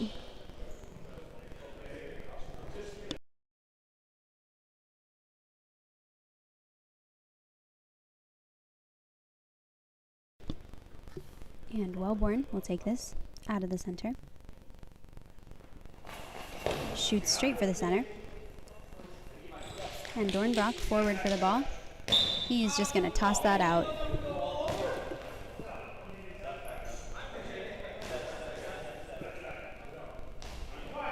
Cusco from the left wing gap.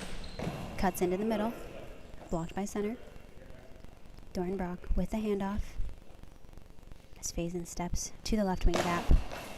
Goes wide for the right wing post. Going for that near post. Blocked out by Main. Main with the handoff to Cusco. Cusco sweeps back to the left wing gap. Goes across the face of the center. Blocked by the feet of Dornbrock. Dornbrock from the left wing gap. Goes wide for that same gap. Blocked and returned by Main to the on the cross gap. Sanchez with the block. Pass to Dornbrock. Dornbrock shoots straight. Back into the middle. Returned quick by Wellborn. And that is halftime for the first men's match of the day. Day 2 in Gym 1, with the Manticores currently leading 5-2 over Florida White.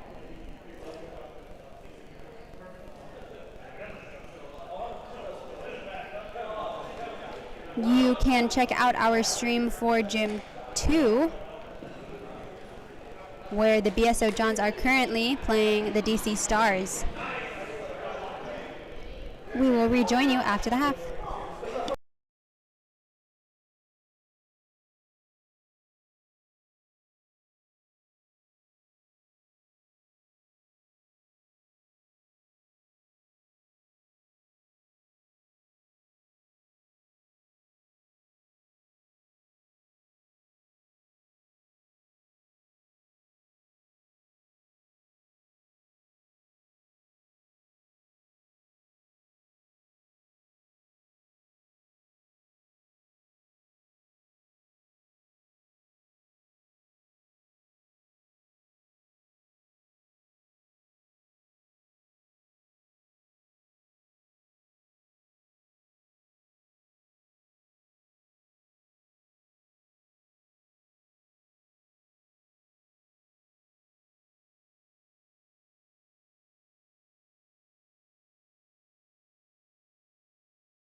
Welcome back. This is the second half. Oh, wow. Second half of the match between the Manticores and Florida White. Manticores just scored from the right wing gap. That was a score by Cusco. Straight gap. Bringing the score up to 6-2 for the Manticores.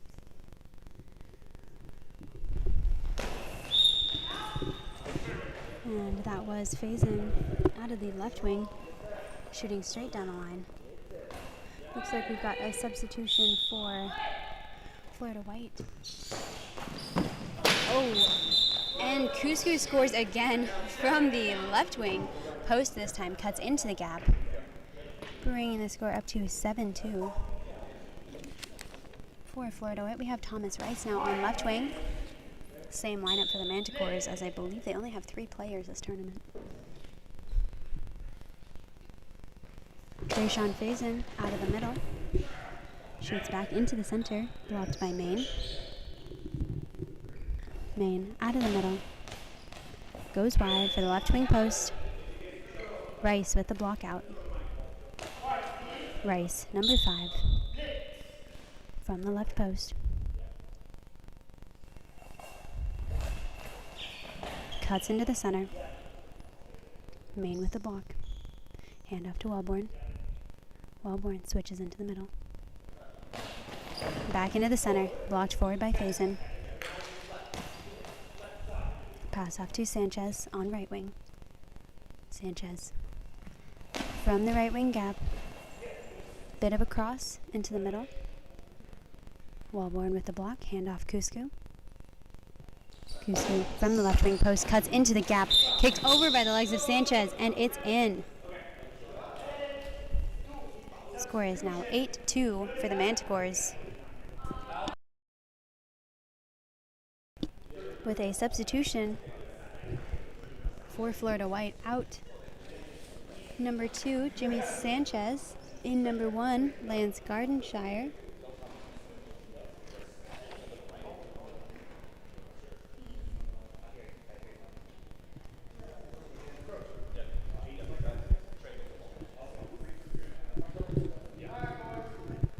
And for Florida, we've got a new player moving to left wing.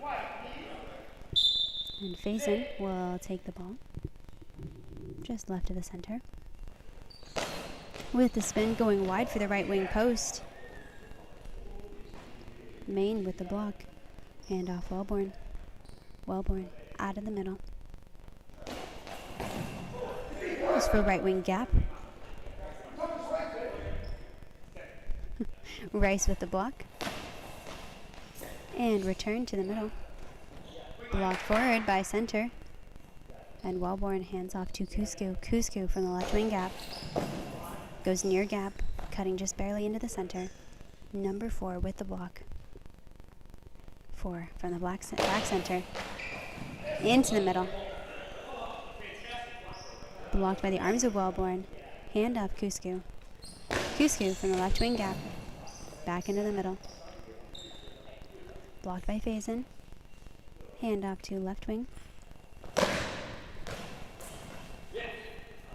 Left wing number 1. And Wellborn with the ball. Out of the middle. Back to the middle. Forward and out by number 4.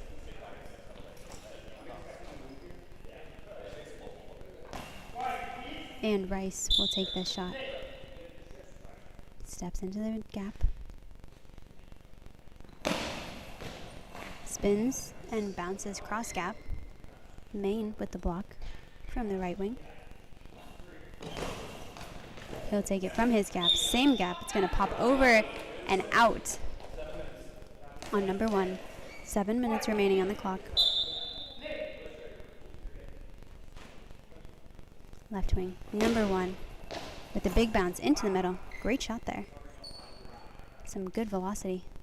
Really maintained its height. And Wellborn will take this, switching into the left wing. Ooh, and throws straight at the referee.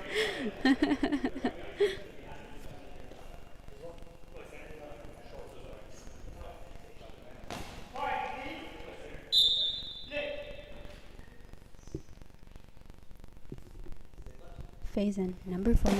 Over on the right wing post. Cross gap.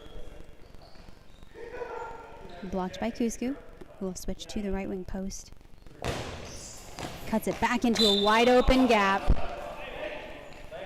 Oh, a long ball, actually. All right, that'll be a long ball by John Cusco. Trey phase in, number 4. Starting off with the ball. Cusco playing down. Shifting forward to the high ball line. Ooh, just barely crosses on his feet side and tips his toe before going in.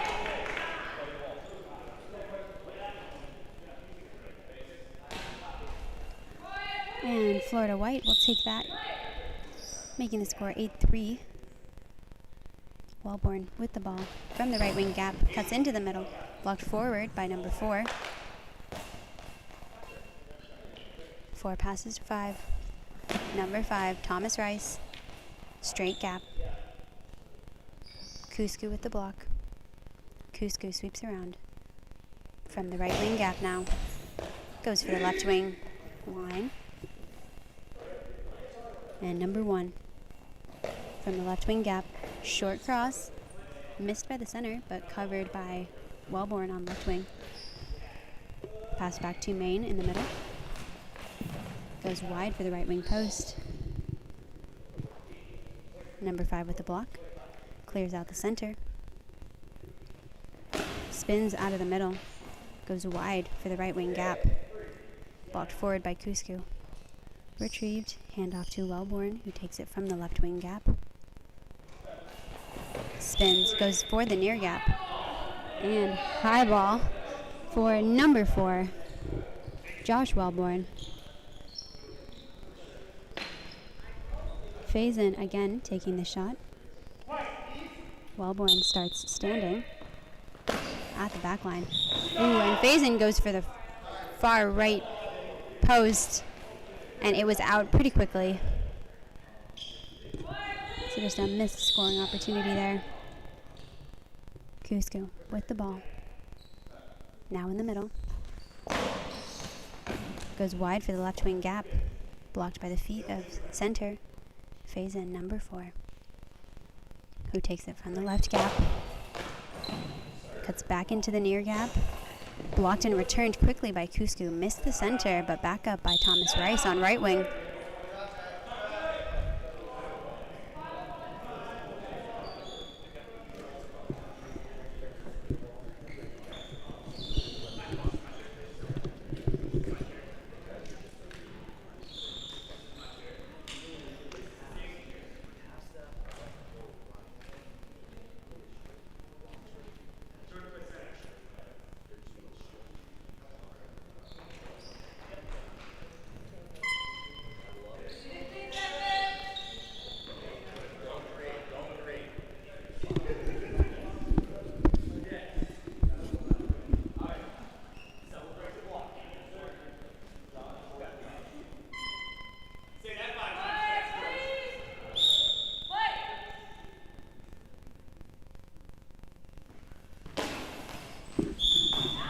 And phase in out of the middle.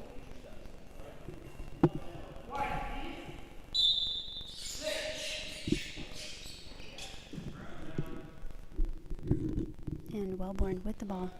From the left wing post, shoots straight down the line, kicked off the feet of Rice, hits the post, collected by Lance. Gardenshire, who sweeps back to the left wing, gap, shoots straight gap, returned quickly by Cusco, popped up by the center. Number 4 to collect. Takes it from the middle.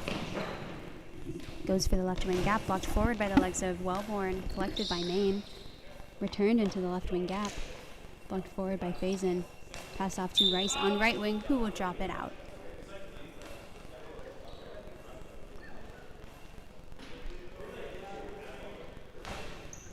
And the ball will return to the Manticores. Cusco sweeping from left to right. Takes it for the right wing gap, shoots back into the middle.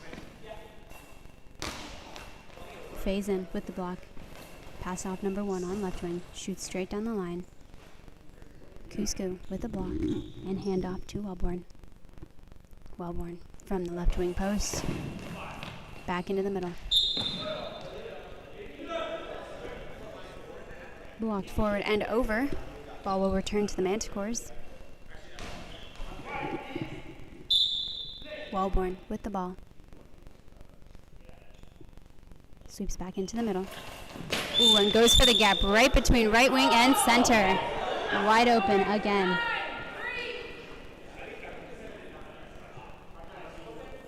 Bringing the score to 9-3 for the Manticores.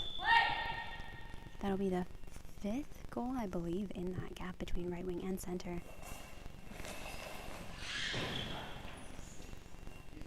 Number 5 with the block and return to the center gap.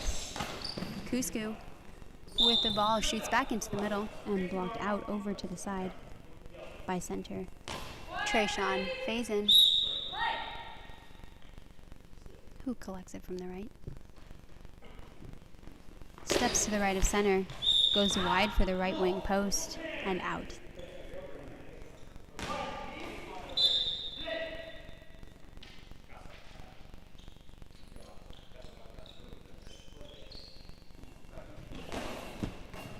And Main from the left wing post cuts into the near gap. And we've got a substitution. Substitution for Florida.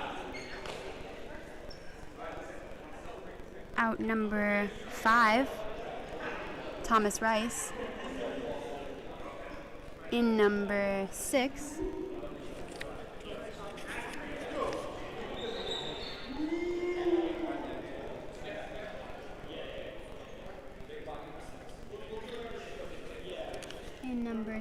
Anthony Cochran. And number 1.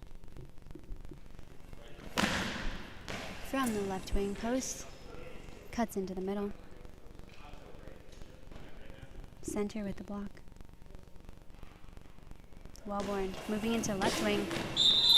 Shoots into the near gap. Skidding off the legs of number 6.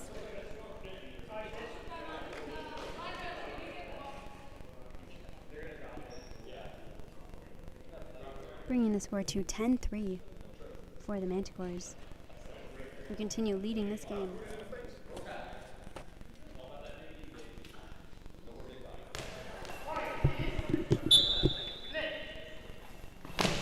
And number 1 with the ball from the left wing gap into the middle. Main with the block and the skip shot back into the center, popped forward by number 4.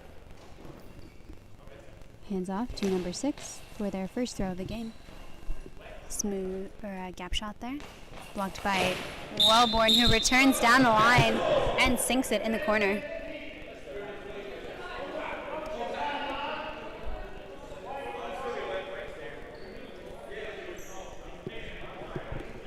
Score is now 11-3 for the Manticores.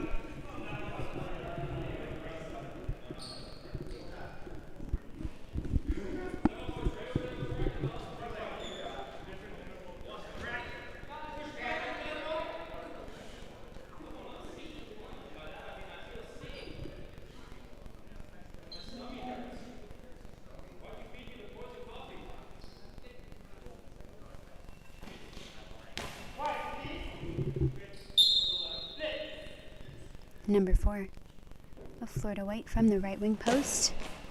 Cuts into the center. Blocked forward by center. Main with the ball. Hands off Cusco. Cusco now switches into the middle. Goes for the feet side of center. Popped forward. Collected by 1. Who returns across the face of the center. Cusco with the ball. Switches to left wing. From the left wing post. Cuts into the middle.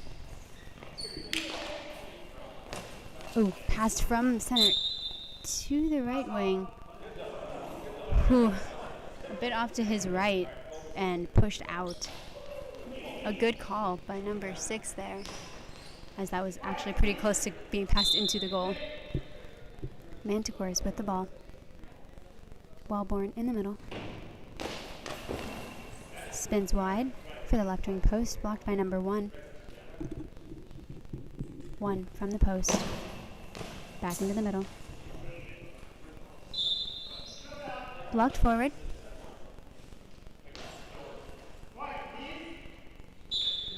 And Kusku with the ball from the left wing goes cross to the feet of the center. And number 4, Faison with the ball out of the middle. Goes for the right wing post. Great shot there. Good coverage by Jordan Main. Main with the ball. From the right wing gap. Goes into the left wing corner. And it's in. Tipped on the hands of number 1, Lance Gardenshire.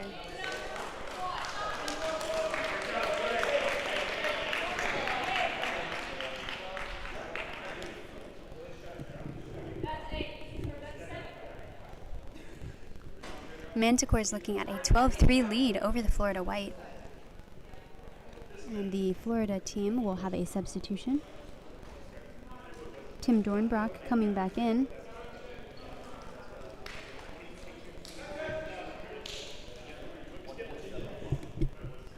And he'll be moving back to the center.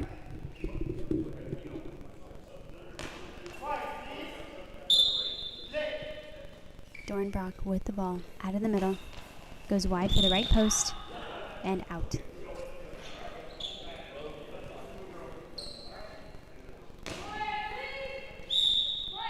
Main with the ball. Hands off Kusku. Kusku from the left wing post. Cuts into the near gap. Dornbrock with the ball. Small skip out of the center. Back to the middle. Wellborn with the block. Switches into the left wing position. From the left post, shoots straight gap. Blocked out. Blocked out by the body of number 6. 6 with the straight gap. Returned by Wellborn to the near gap. Ooh, and barely blocked out.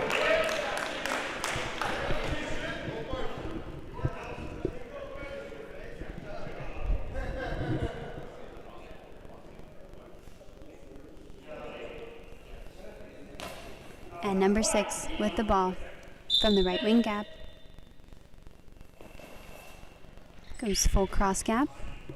Main with the block. Takes it to the opposite corner. From the left wing post, cuts into the gap, popped up by right wing and forward. And number 8 with the ball. Will spin out of the center, going for the right wing gap. Blocked forward and out by Wellborn, who will take this from the right wing gap. Shoots straight gap, blocked forward by number 1, and out. It'll be a ball over. 24 seconds remaining on the clock. Main with the ball. At left wing post. Cuts into the middle. Dornbrock with the block.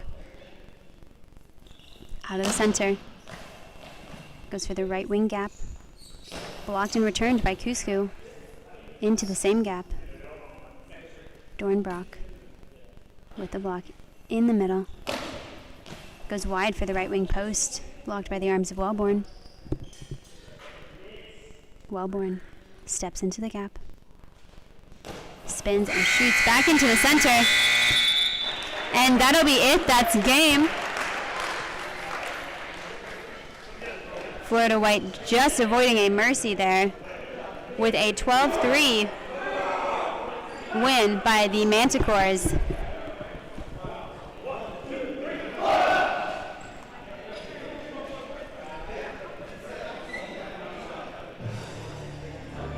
And we will see next in this gym the Texas Rattlesnakes versus the New York Empire. And in Gym 2, the New Jersey Honeybees versus the Atlanta Blazers. Thank you all so much for joining us. We'll see you for our next game.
Hello everyone and welcome back. This is the first half of the match between the Texas Rattlesnakes on table right, that's the farthest side from the camera, and the New York Empire on table left, the closer side.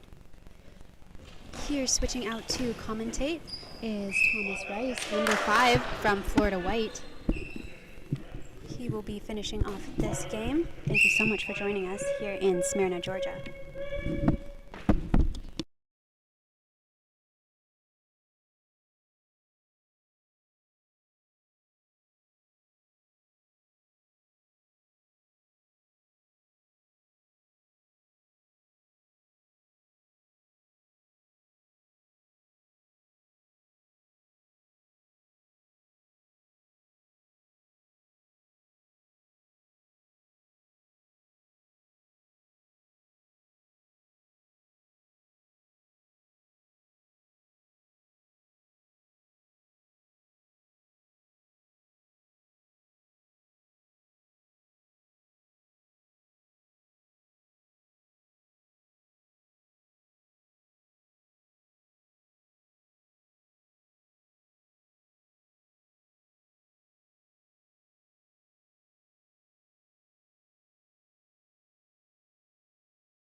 Good morning, ladies and gentlemen. Thomas Rice here, commentating live from Gym 1 here in Smyrna, Georgia. Looks like the Rattlesnakes will have the ball as Mirabai got the jerseys mixed up. Just revising quickly, table left, or closest to the camera, is the Rattlesnakes, and table right, farthest from the camera, is New York, as the left wing for the Rattlesnakes throws into the 7-hole. It's recovered by the Empire. Blocked by number 3 of the Rattlesnakes, Will Lopez. As looks like we're going to have a ball over from the Rattlesnakes. Lopez went after it and went just over that line. As the right wing for the Empire takes the ball, then it looks like it is Shadon, number 3. Goes for a line shot, blocked by number 1 for the Rattlesnakes, Jim DeBus. The Manticores did indeed win 12-3 against my team, Florida United White. As number 3 hits the center for the Empire, looks like that is going to be number 8. Looks like that's Kelvin Atkinson. As we have a combo block from the center, number 6 of the Rattlesnakes, Zach Armambula, and Jim DeBus. Big bounce shot, gets into the 9-hole. That's going to be a goal for the Rattlesnakes. As New York's going to call a timeout here.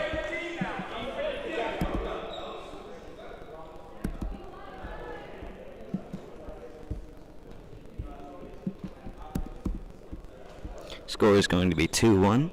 Rattlesnakes with the lead.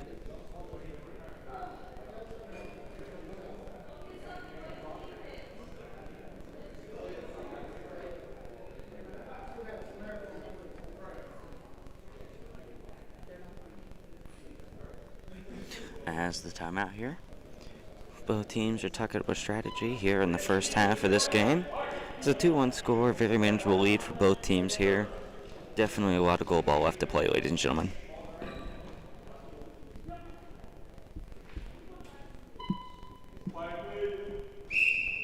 I love the new UI that USABA has for their streams, very accessible. Looks like Kelvin throws the ball.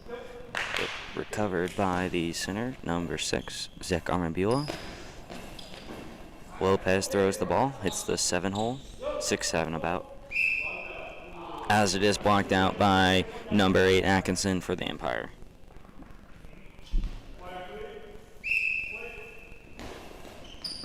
As Lopez blocks the ball, it is recovered, steps inside.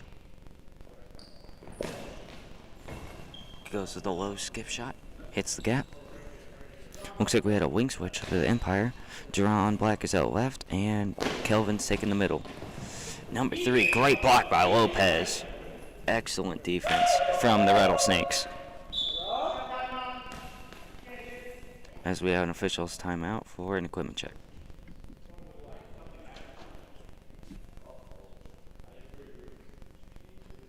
As actually, looks like the officials are conversing.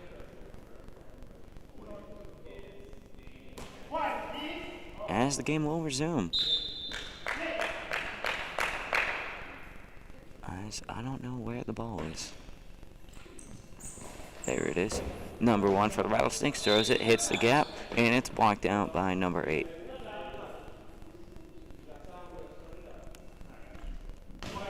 The Empire currently has a 1-0 record and is looking to keep their winning streak alive, as number 1 for the Rattlesnakes, Jim DeBus, has now switched to right wing, and Lopez will take left wing. DeBus goes for the shot, just blocked by Jerron Black.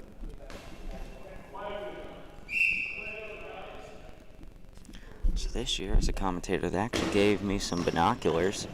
I can actually kind of see what's going on, ladies and gentlemen. As Arambula blocks the ball, hands it off to Lopez. Nice skip shot to the 3. Excellent shot selection. Kelvin has the ball. Bounce shot from him. Blocked forward into the left, out of bounds by Zach Arambula.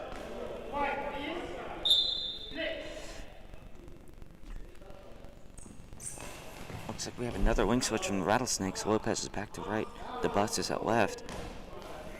Kelvin passes the ball to Black. Goes with a low skip shot. Blocked by Arambula.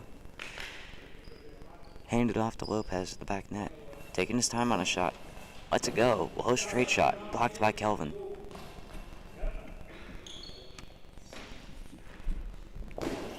As Shadon takes a shot. Hits the 1-2.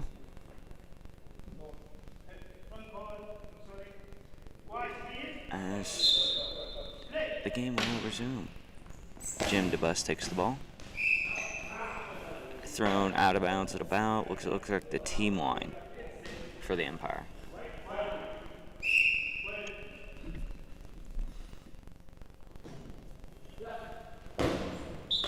As that ball flies out of bounds from Jerron Black. Still a 2-1 affair, ladies and gentlemen. Looks like Arambula rolled left and he's taking the ball. Coming back right. Low spin throw, blocked.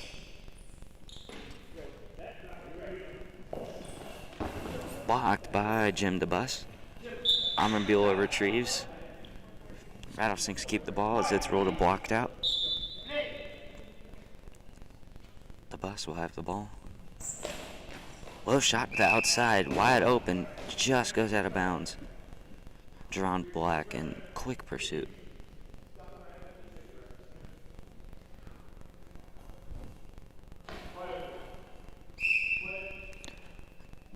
As Jerron will have the ball. Skip shot, flying across court, blocked by Lopez of the Rattlesnakes. Excellent defensive play from the Rattlesnakes.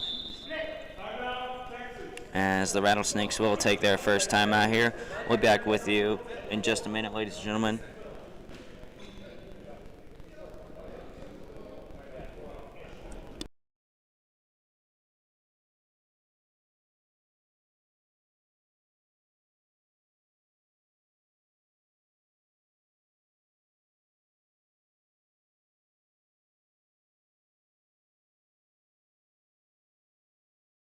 After this game, ladies and gentlemen, we will have a men's bracket game in Pool C. The USA Boys versus the Atlanta Wolves.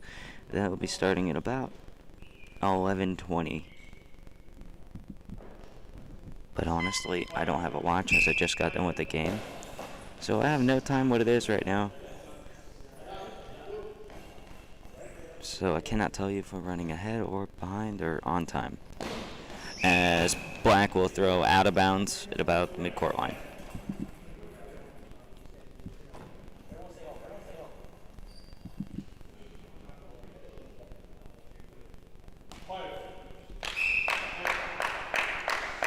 As the bus will take the ball, Armanville is making sound from the center. Excellent shot, popped up. Pushes back as Jerron Black, and he collects the ball. He's going to take it from that spot, go for the gap. Excellent shot choice.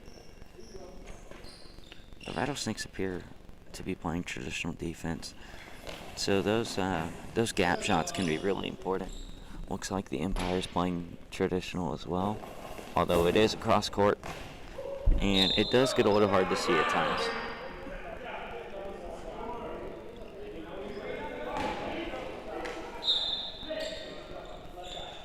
As Shadon will have the ball, Shadon Kosh goes for that gap. Blocked by Armanville.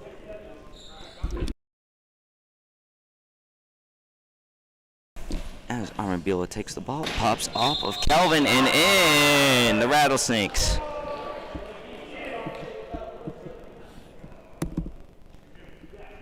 Rattlesnakes will advance with a 3-1 lead, slowly pushing the Empire away.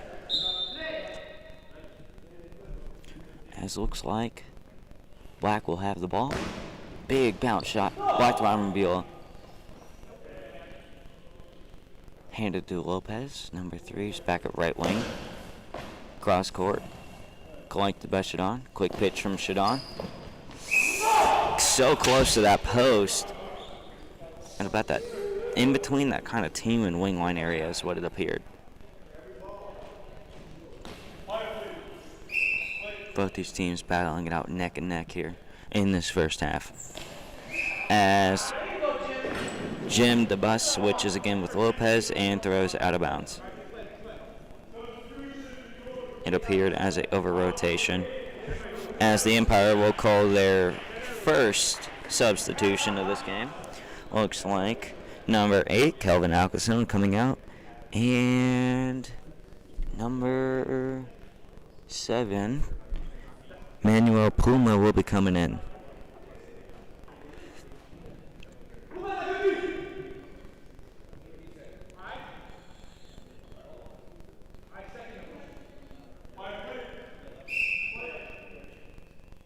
As we get underway here, looks like Jerron Black will be taking the middle, goes with a low gap shot. Blocked by Jim DeBus. Great pursuit. As the Bus will take the ball. Tries to go for that post again. Ball kind of gets away from him and goes out of bounds. I think at the team line.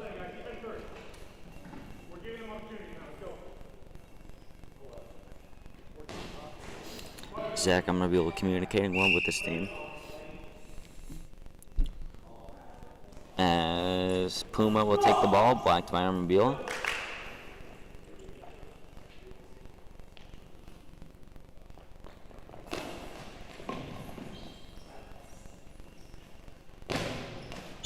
As the Empire will get one in between Armanville and Jim DeBus.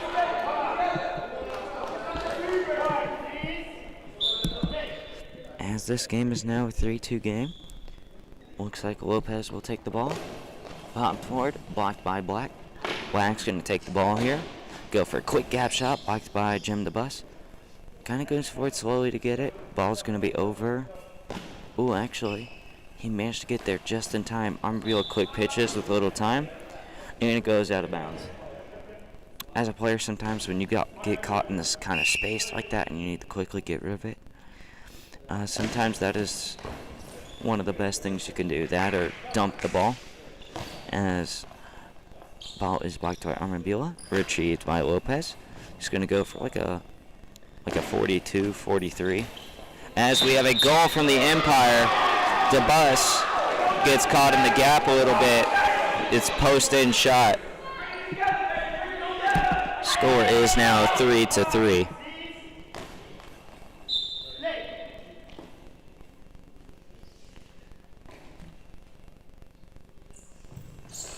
As as DeBus and Lopez switch again. DeBus throws it and looks like it's blocked out. And the game will resume. Puma with the ball, goes for the line, blocked by Lopez. Rolls over to his 7. Big bob shot, blocked by Jerron Black. As Armand Bula blocks the ball, thrown by Jerron Black. Hands it off to Jen DeBus. He's going to take it from the 2-3. Big bounce shot, cross court. Just out. That potentially would have gone in. However, a wise coach once told me, for every shot that goes out of bounds, there's a 0% chance of scoring on that shot.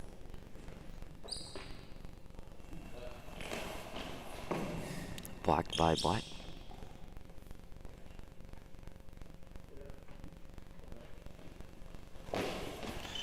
Gap shot, blocked by Armand Bula.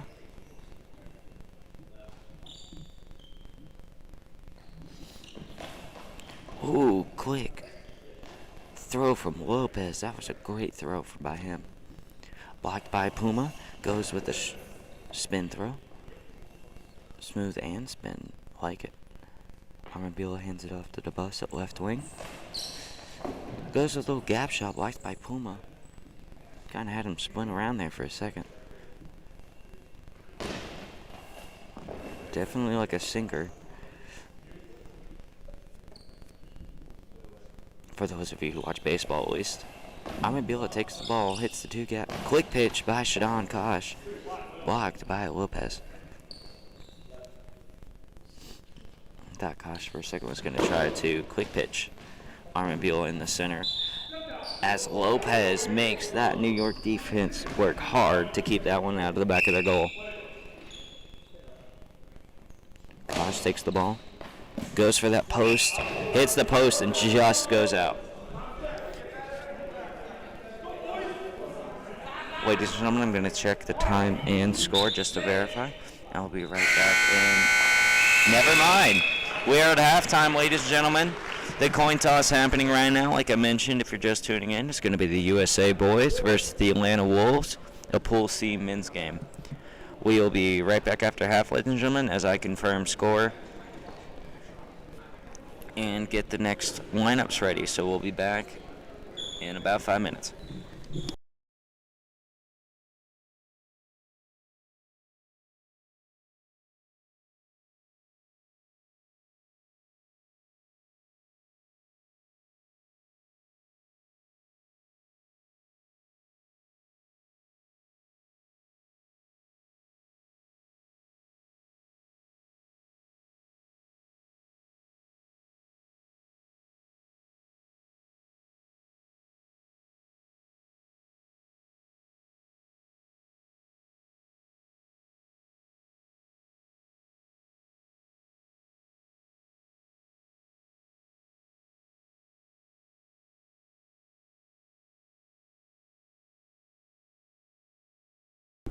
Ladies and gentlemen, I am glad that I checked the score because talking to the people on the floor, they also got confused with the score too.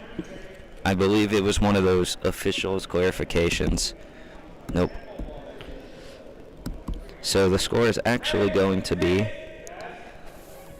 4-2 Rattlesnakes. One of those officials clarifications was for correction of score as we are underway for eye shades.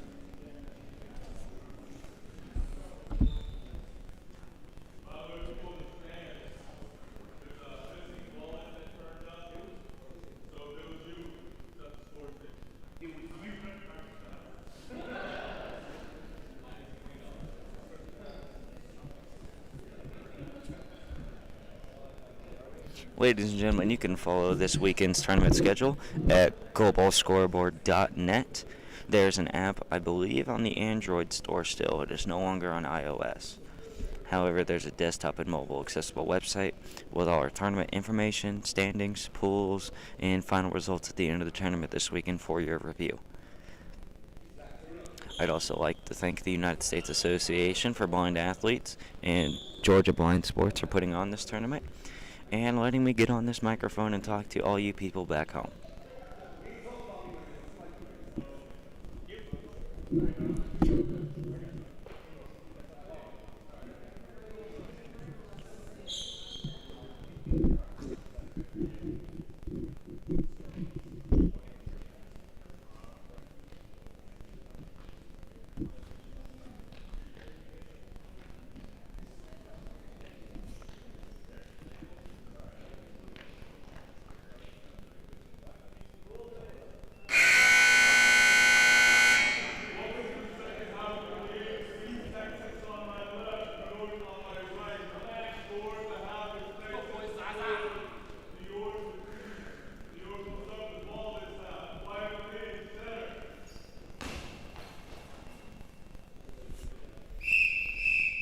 As it looks like the Empire will get the ball. We will review lineups in a second for any substitutions as Drawn Black throws the ball, blocked by Armabila. For the Rattlesnakes, their lineup is going to be the same. And it looks like for the Empire, it's the same as well. As Puma blocks the ball. Goes with the spin throw, blocked by Armabila. Goes up and gets it. Hands it off to Jim DeBus. Blocked by Puma. Blocked by Armabila, thrown by Puma. Hands it off to Will Lopez, right wing for the Rattlesnakes. Blocked by Black. Bounce ball goes out of bounds. Just touches, I believe, the foot of Lopez.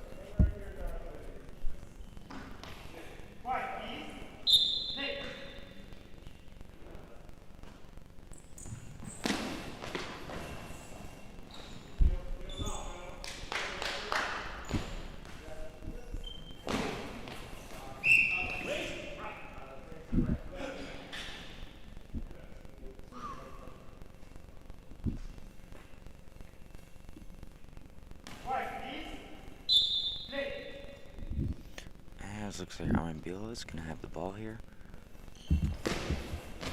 Bounce shot to the gap.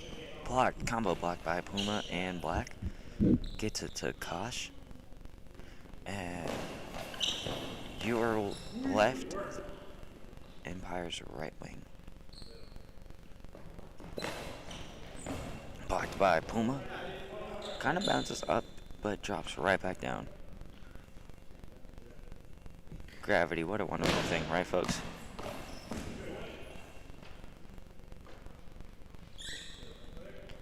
As Armabila has the ball. Blocked by Kosh. Quick pitch. Long ball. Long ball thrown by Shadon Kosh of the Empire.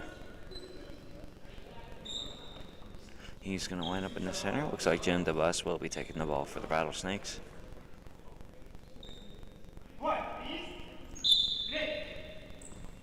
He quickly lets it go and gets it in.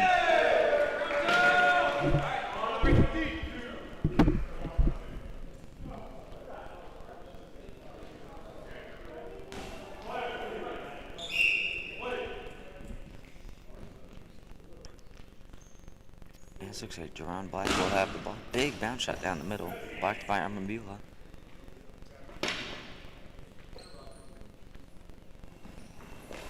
Armabila lets one go.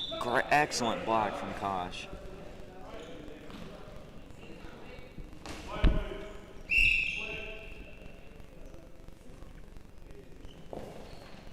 Blocked by Armabila. He stayed low on that one, which was really good on that smooth throw.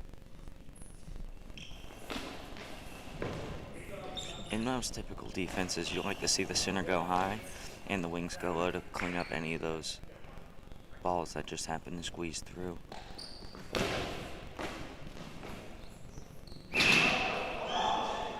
As the ball was thrown up and out.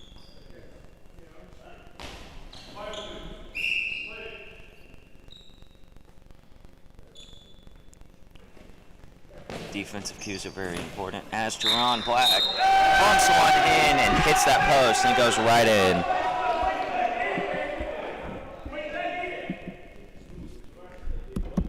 Whoops. Score is going to be 4-3 Rattlesnakes with the lead. Speaking of the Rattlesnakes, Lopez has the ball. Lets one go quickly. And looks like we're going to get a high ball on the Rattlesnakes. Number 3 is going to be Lil Lopez.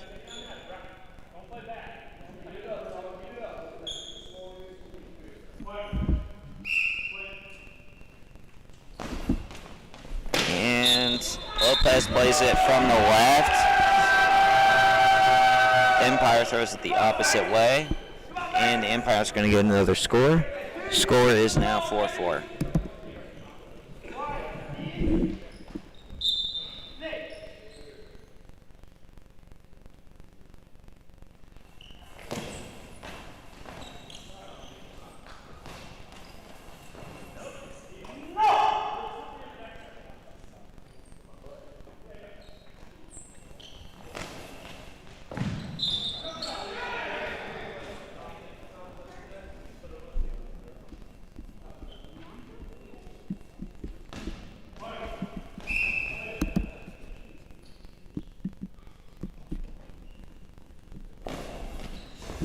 As Armabila blocks the ball. The ball's going to roll out of bounds. So, ladies and gentlemen at home, if you can't see it on your screen, the far scoreboard is not working. So, if you hear a pause in the stream, that is just me confirming time and score.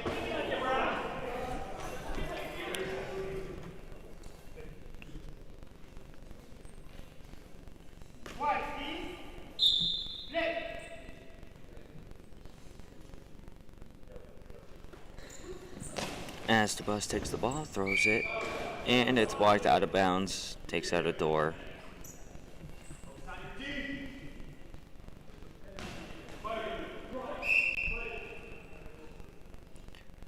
As Kush takes the ball, down shot, blocked by Armabila.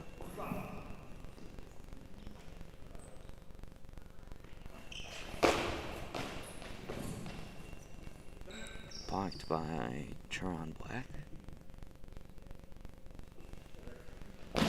Black takes the ball. Blocked by Lopez.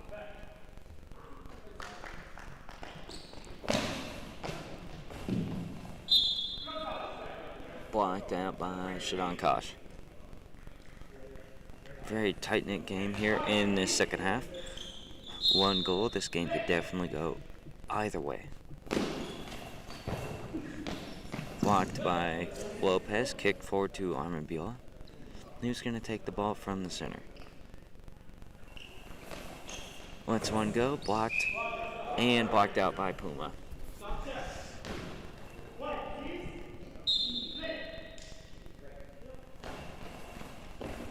Blocked by Armabila.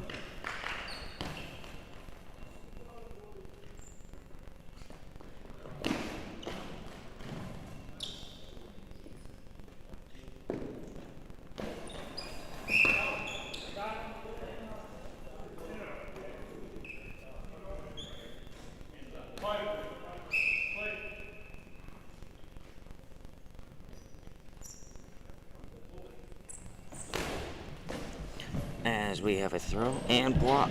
Ooh! Current score is 6-4 now. As Jim DeBus pumps another one in.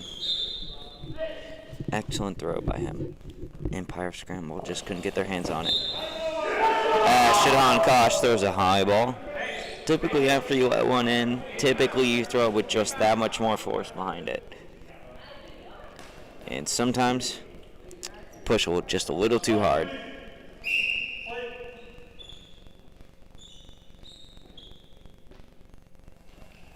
As Armabila throws it. And it's going to go in. Shadon Kosh had the block. It just squibbled under him. I don't know a better word for that. It kind of got away from him. And went into the back net. Didn't pursue after because he thought he had it.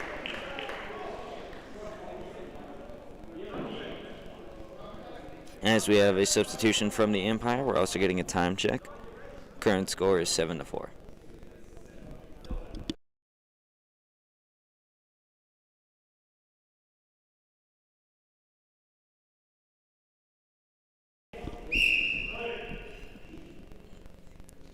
As looks like Puma's moving over. Jerron throws from the left wing. So, looks like you got the sub player for the Empire. Looks like Shadon Kosh is out and Kelvin Atkinson is back in. Kelvin's taking the middle, Puma at right, and Jerron at left. Speaking of Puma, Puma's going to take the ball, go with that low straight shot. Rolled off Armambula. Collects it himself at his feet though. Hands it off to Lopez, who lets it go. It's Atkinson. Low skip shot blocked by Armambula.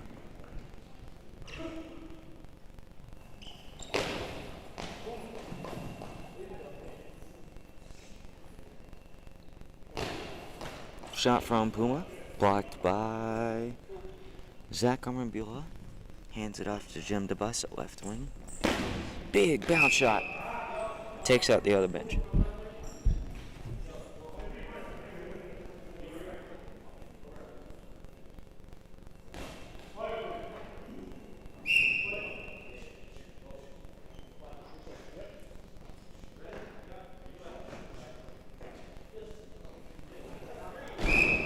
As I don't know how to describe that, the Empire players got lost and tossed the ball out of bounds. I'm not going to lie, I did not know how to commentate that, ladies and gentlemen. Every year I seem to commentate at a tournament, I always see something new. That is the one thing that has always been constant every year.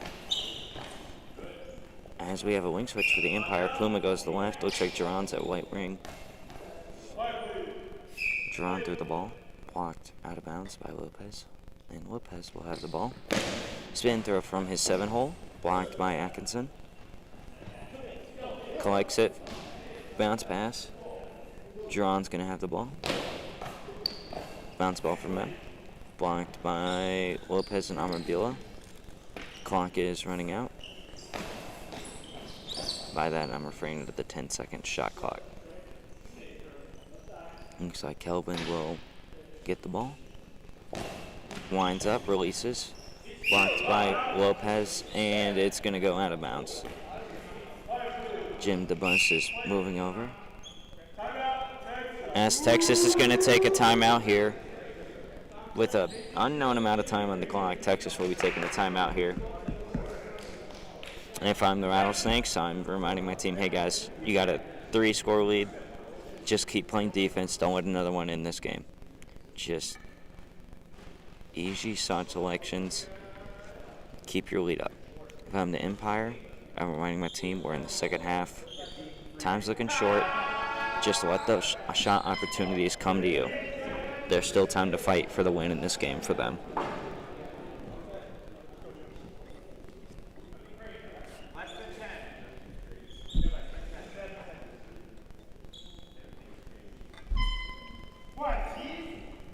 As Jim DeBus will have the ball from left wing.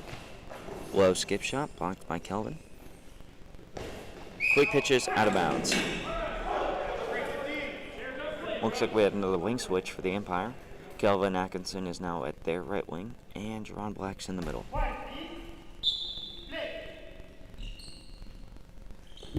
As Zach Armambula for the Rattlesnakes will take the ball. He's going to launch it out in between the team and Honeybees line from what it looked like. Both teams trying to keep up with intensity here late in this game.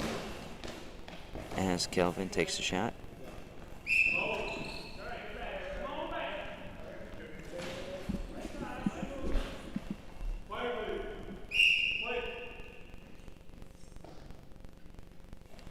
As Black will take the ball. Blocked by Armambula. Collected by a pass to Jim DeBus, excuse me. as he's going to go for that post again, and it's going to go out.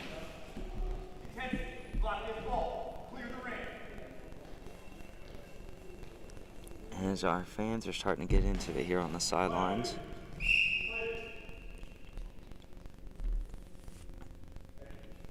Duran's going to take the ball from the middle, going for that gap again.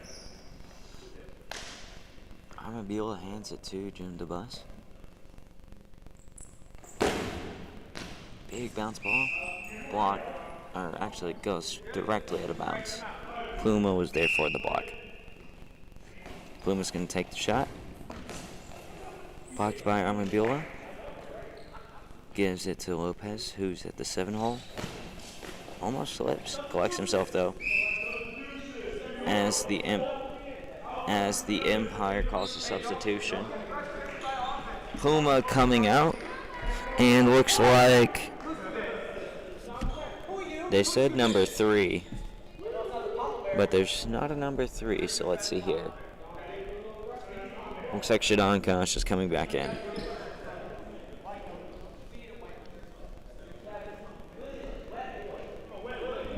And if you're just tuning in towards the end of this game, ladies and gentlemen, our next game is a Pool C men's game. USA boys versus the Atlanta Wolves at 11:20.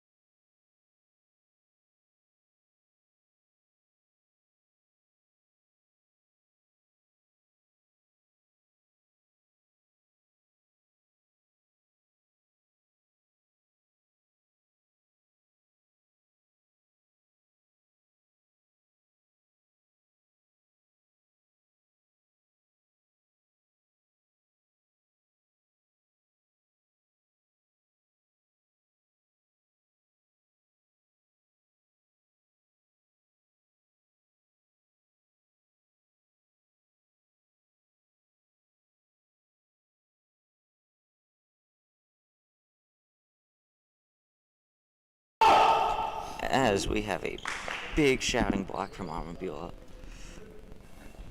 Love the energy on the floor right now from these two teams. As a player, even just commentating, I feel what these players are feeling, experiencing on the court. Like, I feel it.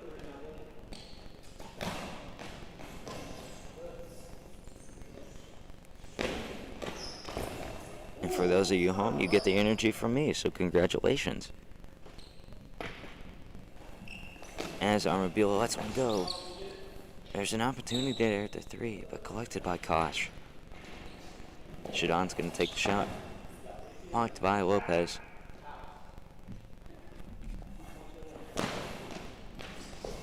Lopez takes the shot, blocked by Black. As we have a high ball from number 5, Jerron Black, Rattlesnakes will get an opportunity to increase this score. Keep it in bounds. Don't worry about the offense. Just play defense.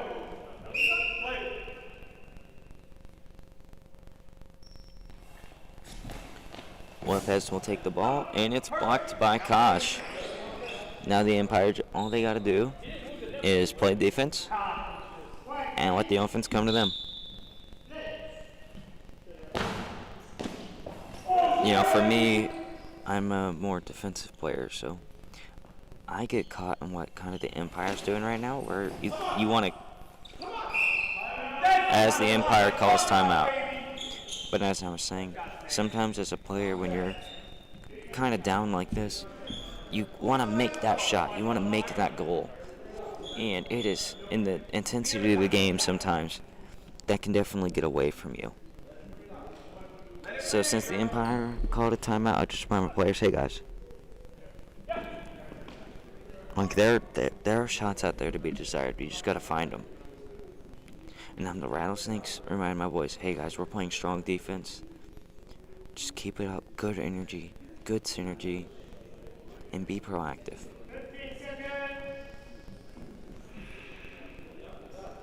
Those are the keys to the game for these two teams.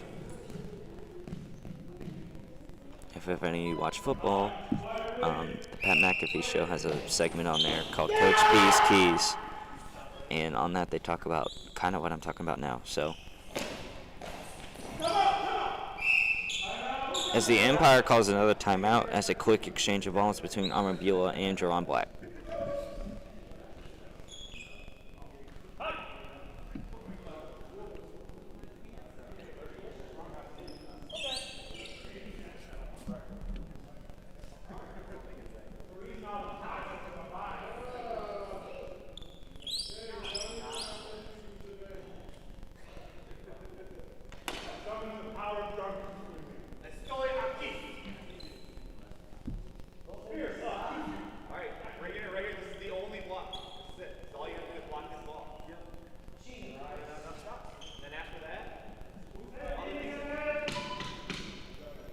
Right after this, lunch just opened up for everybody.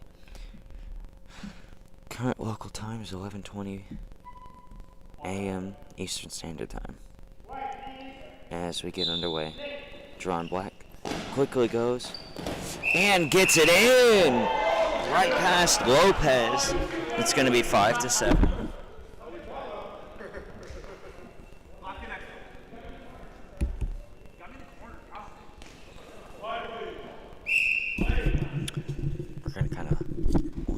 This one here.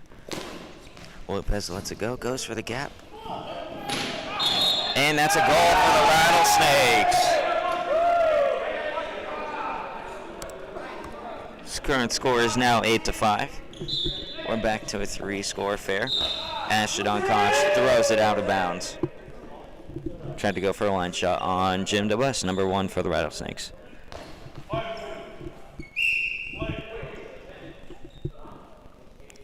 Rattlesnakes are going to take the ball here.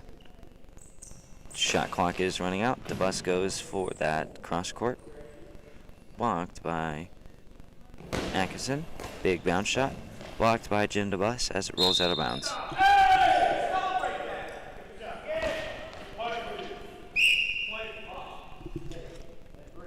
DeBus has the ball. Lets it go. Out of bounds once again. Goes for that cross court shot.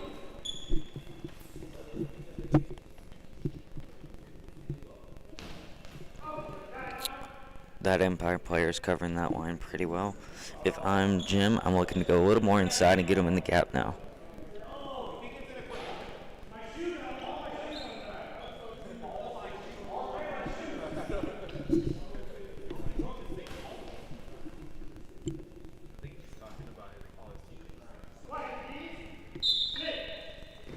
Big bounce shot down the line, blocked by Lopez.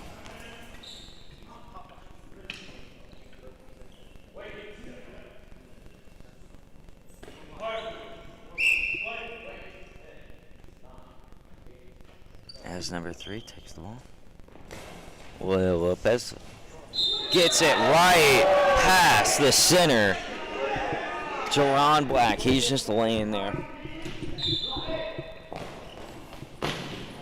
As we have a quick exchange of goals, Kosh is going to score on the Rattlesnakes. I can't adjust the scoreboard fast enough.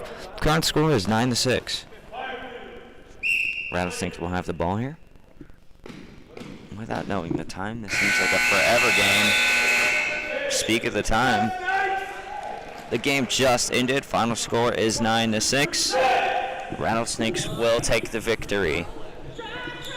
I will be back with you in a few minutes, ladies and gentlemen, as I get the live stream set up for the next men's pool scene game.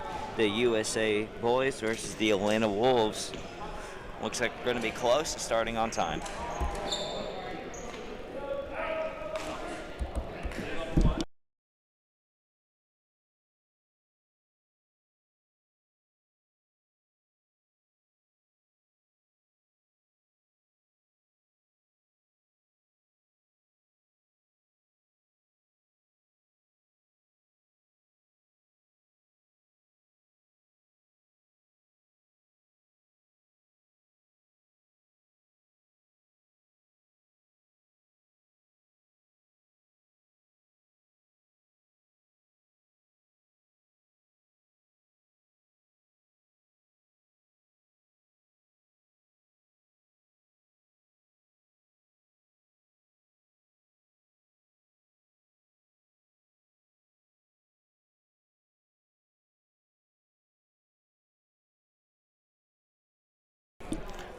Ladies and gentlemen, the live stream is now set up for this next men's game. Looks like on table left we will have the USA boys, and on table right we will have the Wolves.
Okay, ladies and gentlemen, went ahead and got the lineup set up for this game. I will go over the whole teams, and then after we get eye shades underway, I will announce who is on the court individually. So, as I mentioned, on table left are the USA boys. Number 1 is going to be Tristan Brennan. Number 2 is Jacob Peterson. Number 3 is Kenneth Jux. Number 5 is Christopher Morgan. Number 6 is Hussam Matani. And number 7 is Kyrie Lofton. For the Wolves, we have number 1, Julius Lindsay. Number 2, Stephen Smith. Number 3, Rashid Mainson. Number 4, I am so sorry. I'm going to do my best. I can't pronounce this. Cajun Shepard. Number 7, Matthew Gavin. And number 9, Felix Walker. Let me get the old binoculars out, and we'll see who's on the court individually.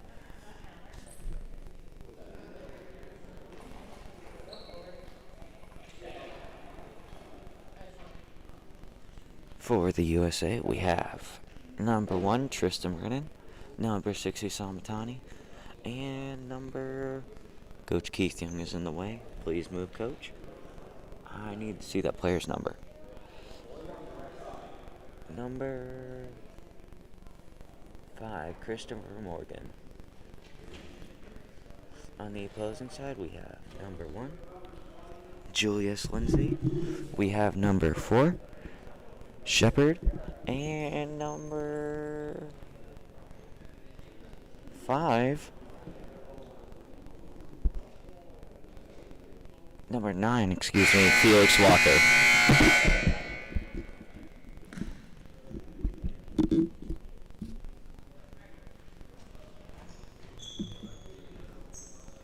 We will get underway here just momentarily as the referees are conducting final eye shade checks.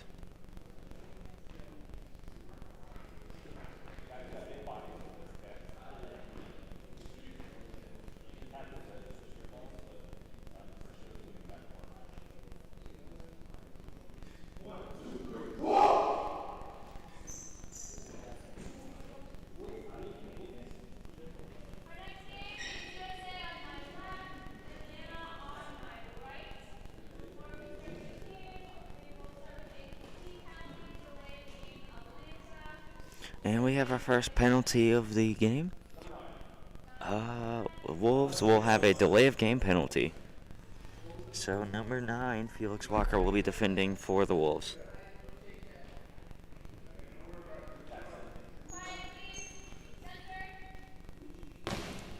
So Matani will get the first shot. Rolls over to the left wing. Felix Walker sitting in his gap. And Husamatani scores on the opposing gap. Hits a 7. About a 27-37. And USA will be up 1-0.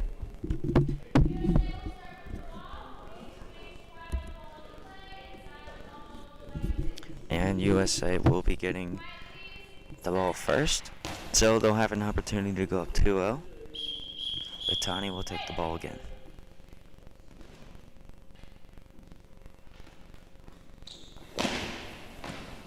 That was a big bounce shot. Post out. I did.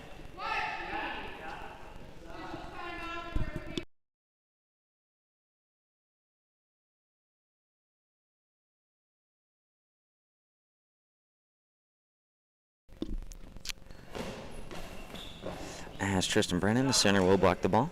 Hands it off to Atani. Atani, big bouncer. Goes up and forward, collected by the Wolves.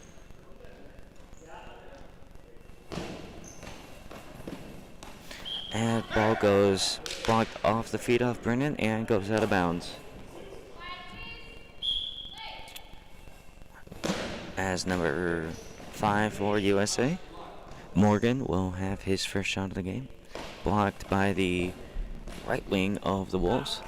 Looks like that is going to be number 9, Felix Walker. Atani will have the ball.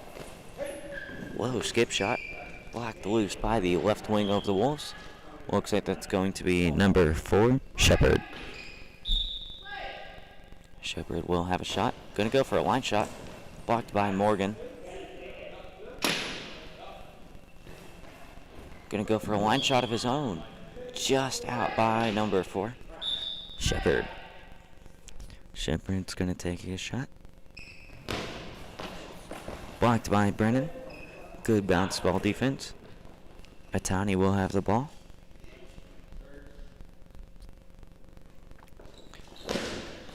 Big bounce shot down the line. I really like the shot selection. Ball just got a little away from him.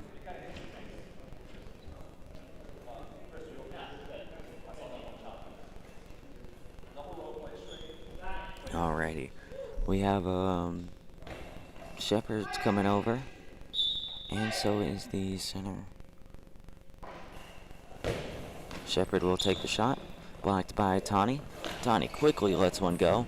Blocked up, loose, and over. Shepard. That was an excellent throw from Atani.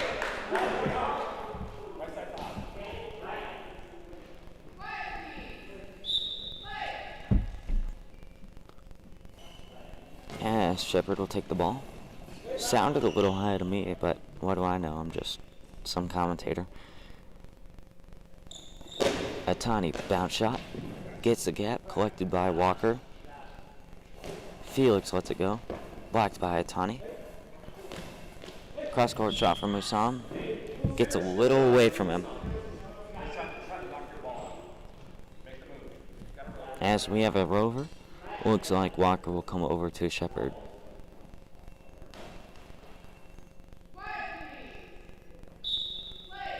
Walker will take the ball. Blocked by Brennan. Collected by Brennan. Handed to Christopher Morgan. He's going to let it go. Skipper. Blocked forward by number 1. Lindsay. Handed to... He's going to keep it himself. Spin throw. Collected by Brennan. Handed to Christopher Morgan. Bounce shot from him.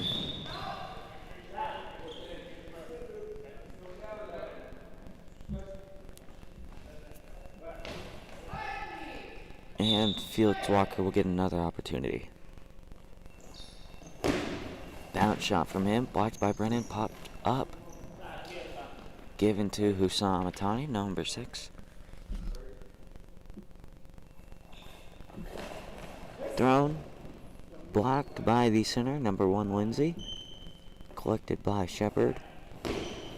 Bounce shot of his own, kicked by Brennan, out of bounds. Good kick by the center, Tristan Brennan.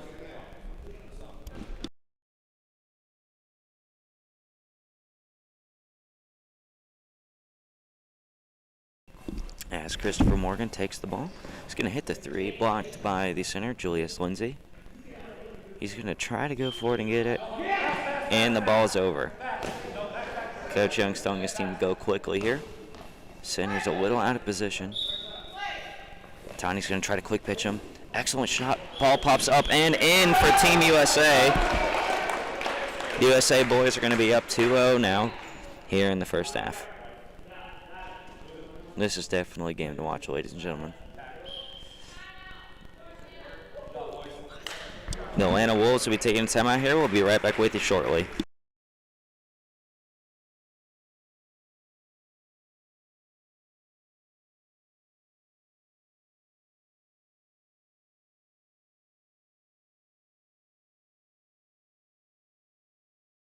Alrighty, ladies and gentlemen, so I have a game at 1 o'clock p.m. here, and I need to eat, stretch, and get ready. So Maribai will be taking back over the commentary. It has been a pleasure. I'd like to thank USABA and Maribai for giving me the opportunity to commentate again, and I will probably be back in the mic here probably after my game, but who knows.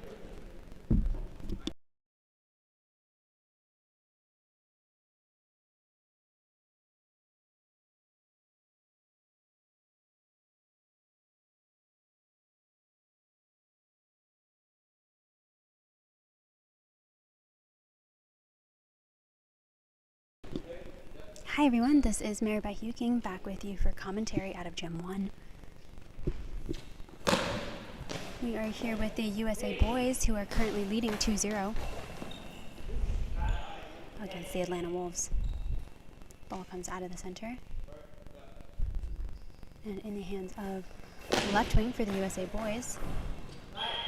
Number 6, Itani, goes cross gap. Going to adjust these.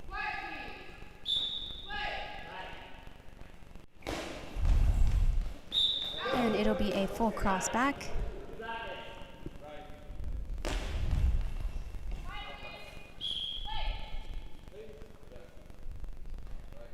Left wing, number 6, Itani, steps into the center, goes straight into the middle.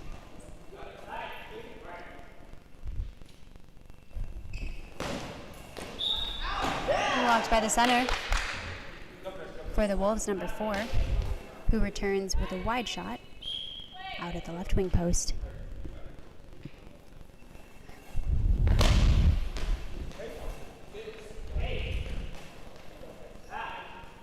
Number 5 with the sweep over out of the left wing gap. Cross gap blocked by the center, passed off to right wing for the Wolves, number 9. Wolves number 9, Felix Walker with the line shot, goes out. Ball dropping in with number 6, Itani, from the left wing. Steps into the center. Angles wide towards the right wing post and out.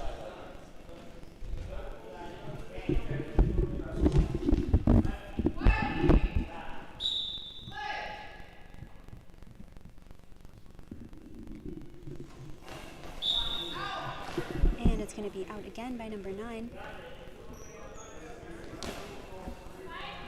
And just a moment while we update a few things as far as scores here.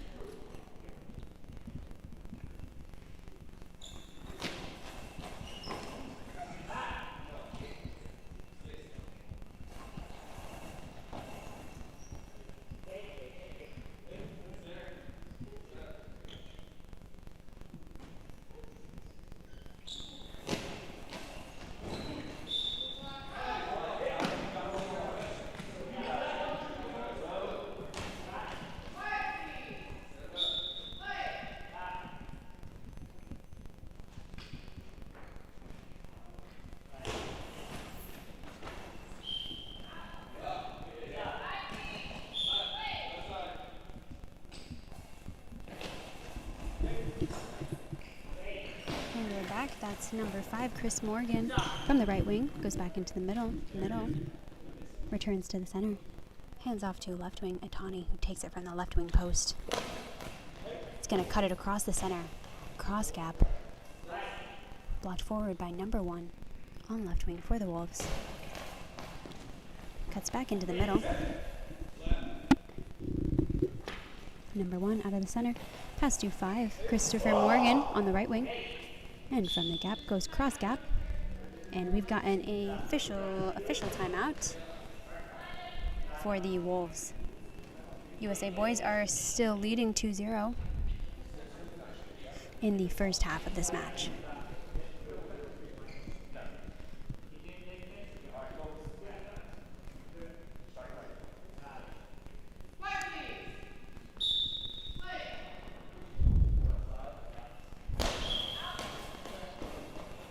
And from the left wing, number 1 cuts into the gap, releases out.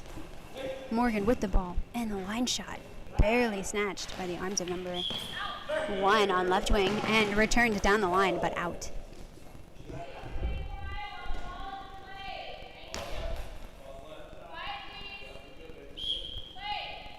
Itani with the sweep from right wing to left wing. Out of the left gap, cross to the feet of the center. Center with the block passed off left wing. Number 1. From the left wing post goes wide cross, popped by the arms of number 1 in the center, and into the goal.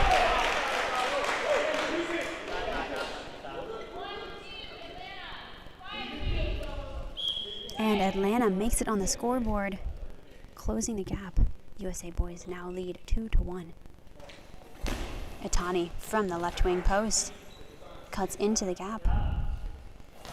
And number 9 with the return down the line.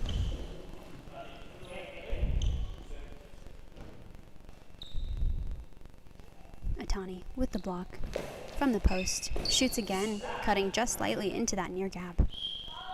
Blocked forward and over by right wing from the Wolves.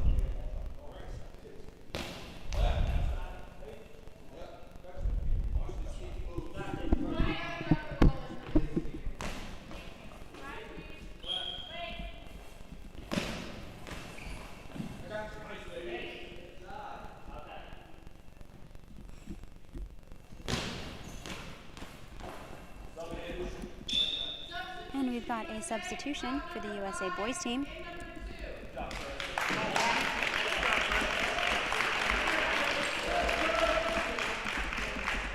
come on, Petey. Chat it up, baby.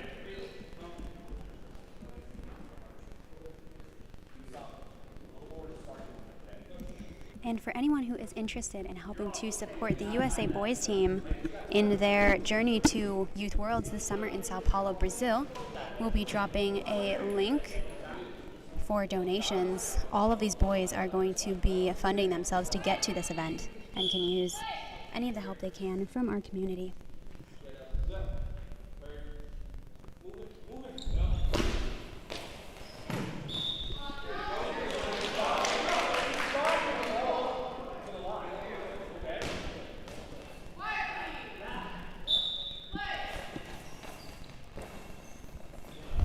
And Itani with the ball from the left wing gap goes full cross. And substitution for Atlanta. Out number 1 and number 2. Tristan Brennan will be coming out and, wrong team. Julius Lindsay will be coming out and Steven Smith coming in. And for the USA boys team, we also saw a substitution. Jacob Peterson, number 2, now in on the right wing. For Christopher Morgan, number 5.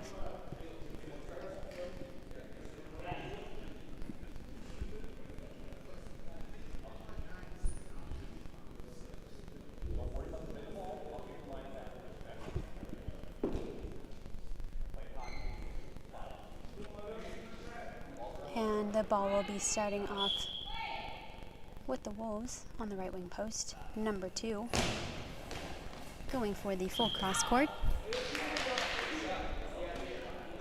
Out at the other team's wing line. And Jacob Peterson going for his first throw. from the post. Goes straight shot across the face of the center. Blocked forward by the hands of center, who will take it from the right wing gap. Shoots straight gap. Blocked and returned by Itani. Ooh, into the far left wing post. Good shot and switch up there. Left wing. Number 4. Hands off to 3 in the middle. Throws into the center. Blocked by number 1 from the USA boys team. Hands off left. Itani with the ball. Goes big bounce down the line. Great overlapping coverage by center and right wing for the Wolves. And returned. And returned by right wing for the Wolves, who is not standing up, so I can't see his number. It'll be a timeout for the USA boys team. Currently playing a tight game, 2-1 against the Atlanta Wolves.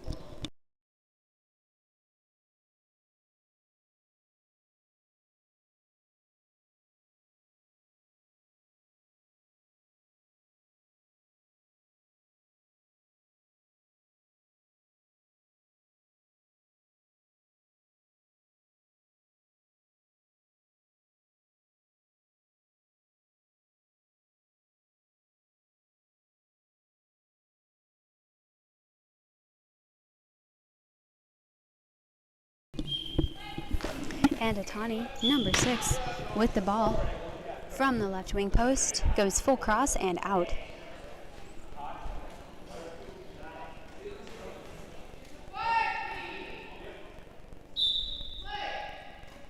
Left wing, number 4, sweeps from left to the right, cuts back into the middle, popped up forward by the center. Collected and handed back to number 6, Itani. Starts from the left wing post, goes for that full cross, and just out.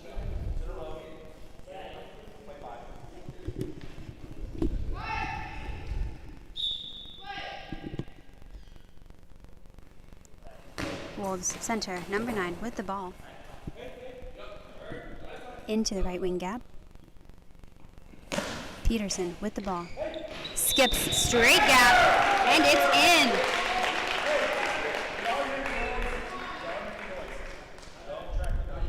USA boys now lead 3-1. Awesome to see how far Jacob Peterson has come since his time as a youth player. I am actually originally from Utah, so I've had the chance to coach Jacob at regional youth tournaments. Awesome player, awesome kid. Ball drops in on the right. Itani with the ball sweeps over to the left from the left gap. Cuts into the center. Blocked by number 9 in the middle. Handoff 1 on right wing. Out of the right wing gap. Cuts into the middle. Blocked by number 1. Handoff left wing. Number 6, Itani. Itani from the left wing corner. Goes for the line shot, over rotates on his spin, and drops it out. And from the Wolves, number 2, hands off to number 9. 9 from the right wing gap. Goes wide for the near post. Quick return by Itani, number 6, going for that left wing post. That full cross could find some success there, but it's just over rotating pretty consistently. Number 9 sweeping to the right wing gap, doing a full cross back over and out. It'll drop back in with number 2, Jacob Peterson. And Peterson from the right wing gap. Goes for the wide cross to the right wing post. Barely blocked out by the hands of number 2 from right wing. Throw is made before play is called. Premature throw means that it comes back to the USA boys team. Ooh, and number 6 is actually going to get a high ball penalty.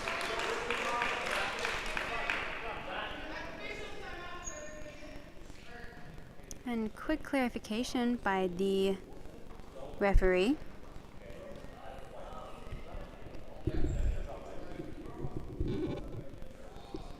This will be an important moment for the Wolves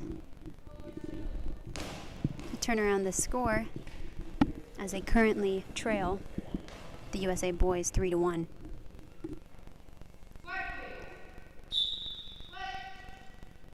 Ball is in the hands of number 4, who sweeps to the right wing post, cuts into the gap. And an aggressive block and jump by number 6, Itani. Great ball read on that. When it comes to penalties, there's a pretty delicate balance between reading the ball, knowing where it's coming to, and timing when you'll get there. So great commitment there, reading the ball and going after it. That'll be halftime for this match between the USA boys on the near camera side, table left, and the Atlanta Wolves on the far camera side, table right. USA boys currently lead 3-1. We will rejoin you for the second half.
Hi everyone, and welcome back. This is the second half of the men's game between the USA boys team on the near camera side, table left, and the Atlanta Wolves on the far camera side, table right. USA boys currently lead 3-1. At the start of the second half, we have Jacob Peterson on right wing for the USA boys team, Tristan Brennan in the center, number 1, and Hassan Itani on left wing, number 6. Ooh, and the first shot of the game comes out of left wing from number 9, cuts into the right wing gap and right between the feet of center Tristan Brennan. Bringing the score up to 2-3 for the Atlanta Wolves.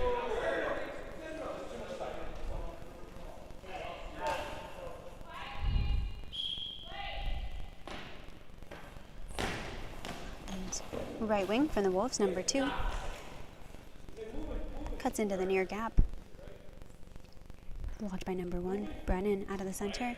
Handoff to Itani on left wing. Itani from the left wing post into the near gap.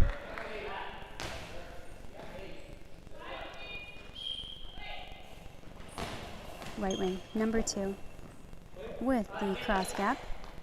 Blocked by the feet of number 1. Handoff number 2, Peterson on right wing. Popped up over the center, rolls in, and it's in!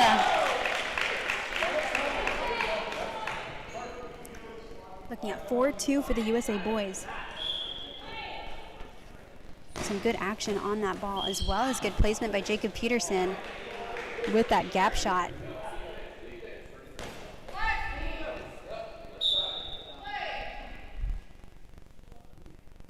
Handoff from Peterson to Itani. Itani, number 6, out of the left wing gap. Crosses it over the feet of the center. It's blocked forward, and both center and right wing all scramble for that ball, chucking it forward, and it's actually going to be a high ball. It might have been either a high ball or noise, with both of those players moving at once trying to get the ball. We see Peterson starting off with the ball.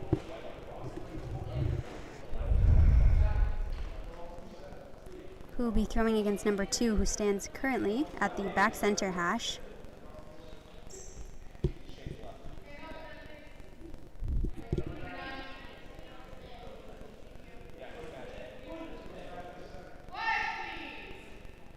And number 2, Peterson, creeps to the right from the right wing gap, spins, goes for the right wing post. Oh, and barely misses the corner.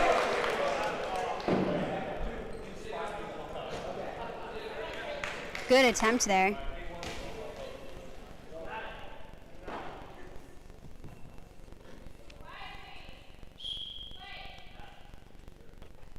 And for Atlanta, from the right wing, number 4, steps to the corner, moving back into left wing. Blocked by Itani on left, from the left wing post into the near gap. Blocked by right wing and returned out.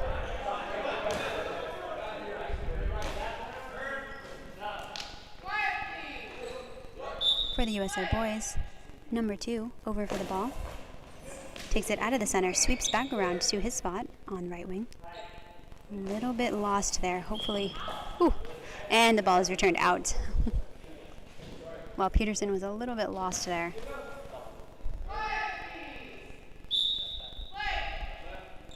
Handoff to Itani. Peterson and Itani will switch wings. And number 6 taking it from the right wing. Straight gap. Popped up by the left wing.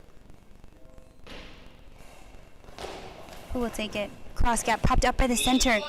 Oh, and it barely hits off the post and out. That is some lucky deflection. Shots like that are typically just as likely to go in as they are to pop out. It's all a matter of barely inches and angles. And that'll be number 2, Peterson, with a shot at a left wing gap. Back into the middle. Returned to his same side and dives, knocking that out of bounds. 2 with the ball. Steps into the gap. Into the middle. Center with the block. Back into the middle. Number 1 with the block. Passed off to Itani from the right wing post. Full cross. and out.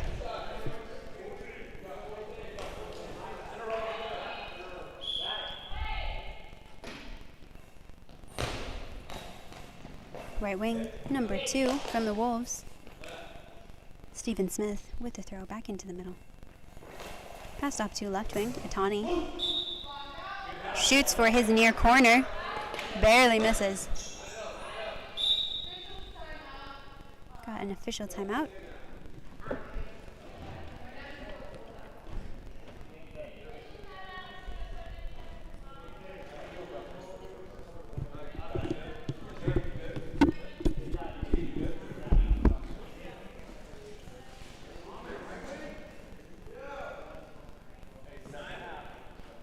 Seven and a half remaining.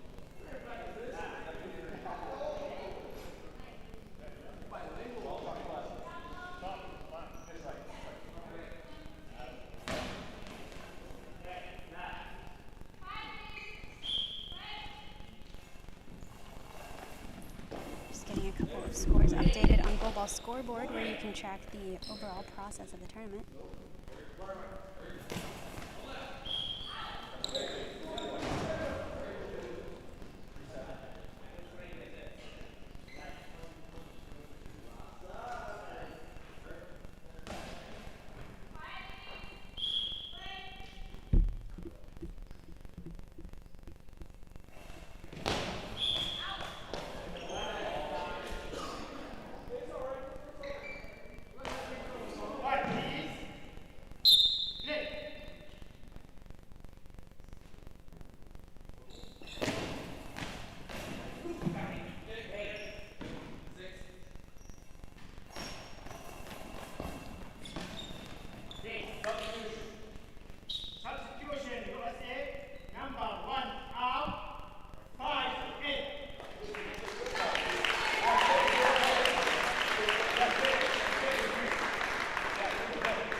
We've got a substitution for the USA boys team. Jacob Peterson now is moved to the center. Left is Itani, and we have Christopher Morgan in for Tristan Brennan.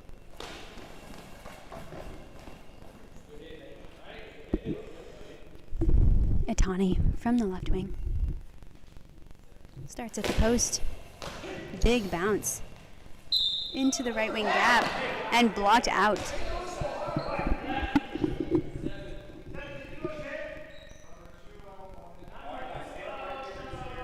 And substitution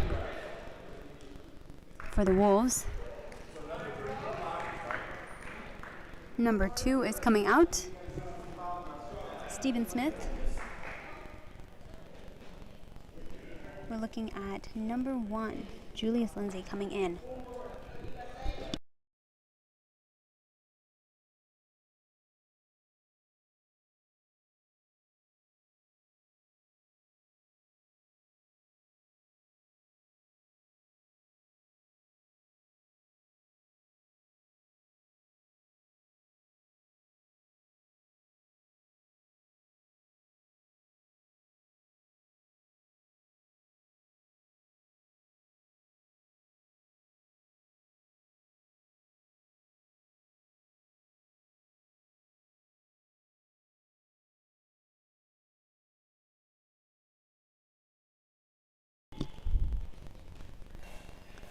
And ball will be starting off with number 4. From the left wing gap, goes straight gap. Blocked by center and right wing. Center, Jakey Peterson goes out of the middle, into the middle, and returned back to left wing. Atani with the ball. From the left wing post. Ooh, goes straight post, and it pops over.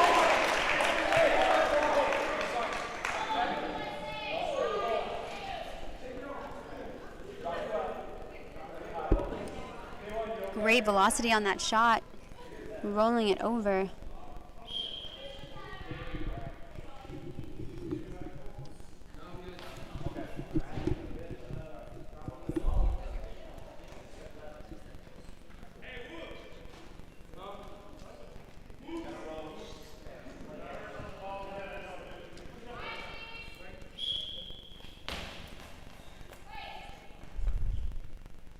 Right wing, number 4, for the Wolves. From the right post, cuts into the near gap. Returned by Atani into the same gap, and it's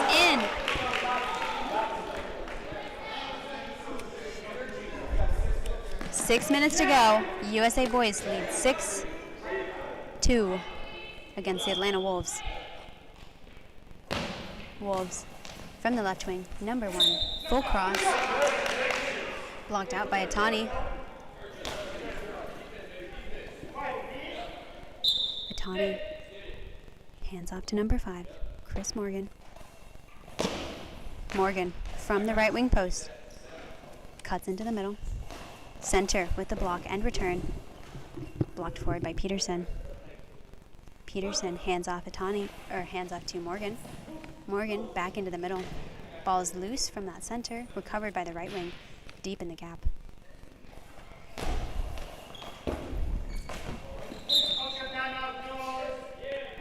Kwan Shepard with the throw out of right wing, back in towards the middle. It'll be blocked out. Coming back in with Morgan from the right wing gap. Goes straight gap.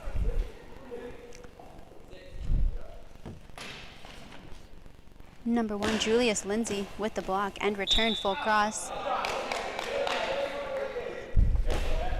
About 5 minutes to go in the second half of this match. Atani steps into the center. Angles to the right wing post and out.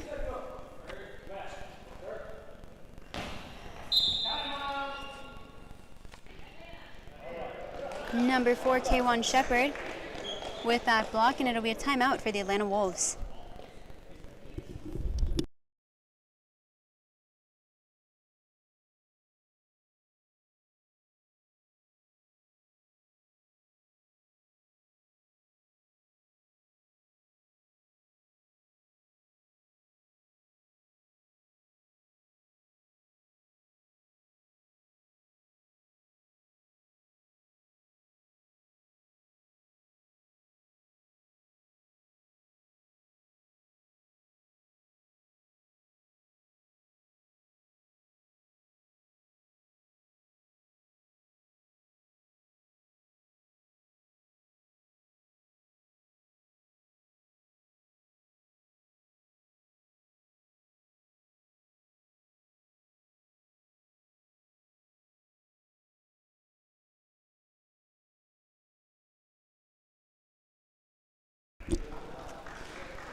Substitution for the Wolves. Kwan Shepard, number 4, coming out. Number 2, Stephen Smith coming in. 5:16 remaining on the clock.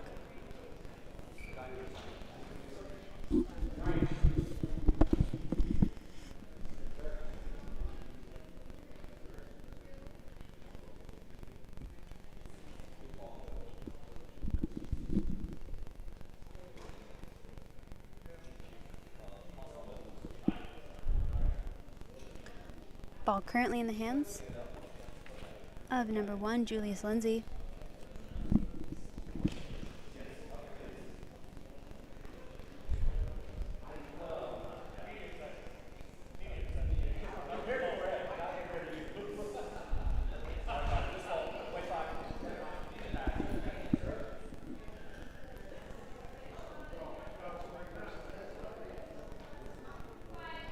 Number 2 on right wing.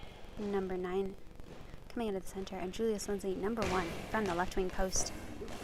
Angles into the middle.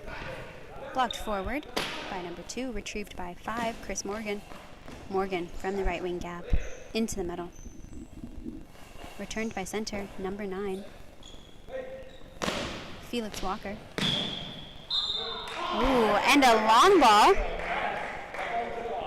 by number 2, Jacob Peterson.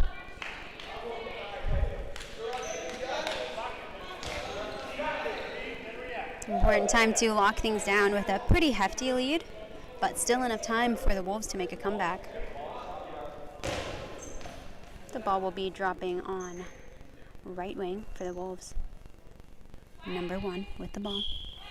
To the right of center. Goes straight gap. Oh, and barely missed by the toes of Jacob Peterson. Seems like he misjudged that a little bit, just dropped where he was at. Rather than diving out, he was very close, but about 5 inches off. And left wing Atani almost scoring that back with the throw into the gap. Quick shot from him here into the left wing gap. Across the center. Center with the block, passed off left wing.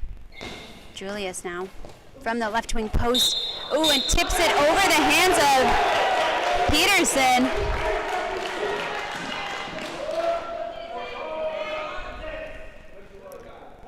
Ooh, and in just a matter of plays, the Wolves have now tightened the score. Trailing only by 2 goals with plenty of time to go. It'll be important that the USA boys can hang on to this lead, pull ahead more if possible. With younger players, sometimes it can really come down to focus and being able to lock in on one play at a time. It's easy to get swayed as momentum changes throughout a game. But this is what this tournament is really here for these boys, to get that chance to play together, to play under USA coach Keith Young, and prepare for their upcoming tournament in Sao Paulo, Brazil.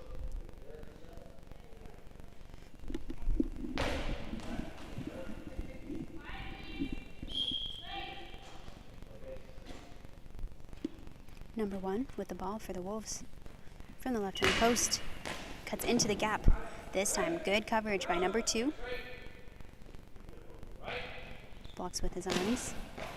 Now out of the middle. Back to the middle, blocked by center number 9. Pass off to left wing, number 1. Julius Lindsay. Lindsay with the throw back into the middle. Blocked by Peterson, passed off Atani.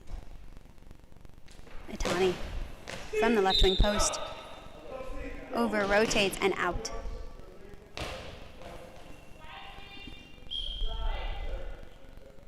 Center, number 9, over for the ball from the right.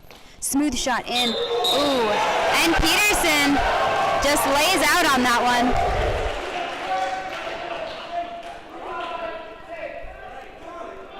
Closing the gap even more, the Atlanta Wolves are down 1 point, with the USA boys leading 6-5.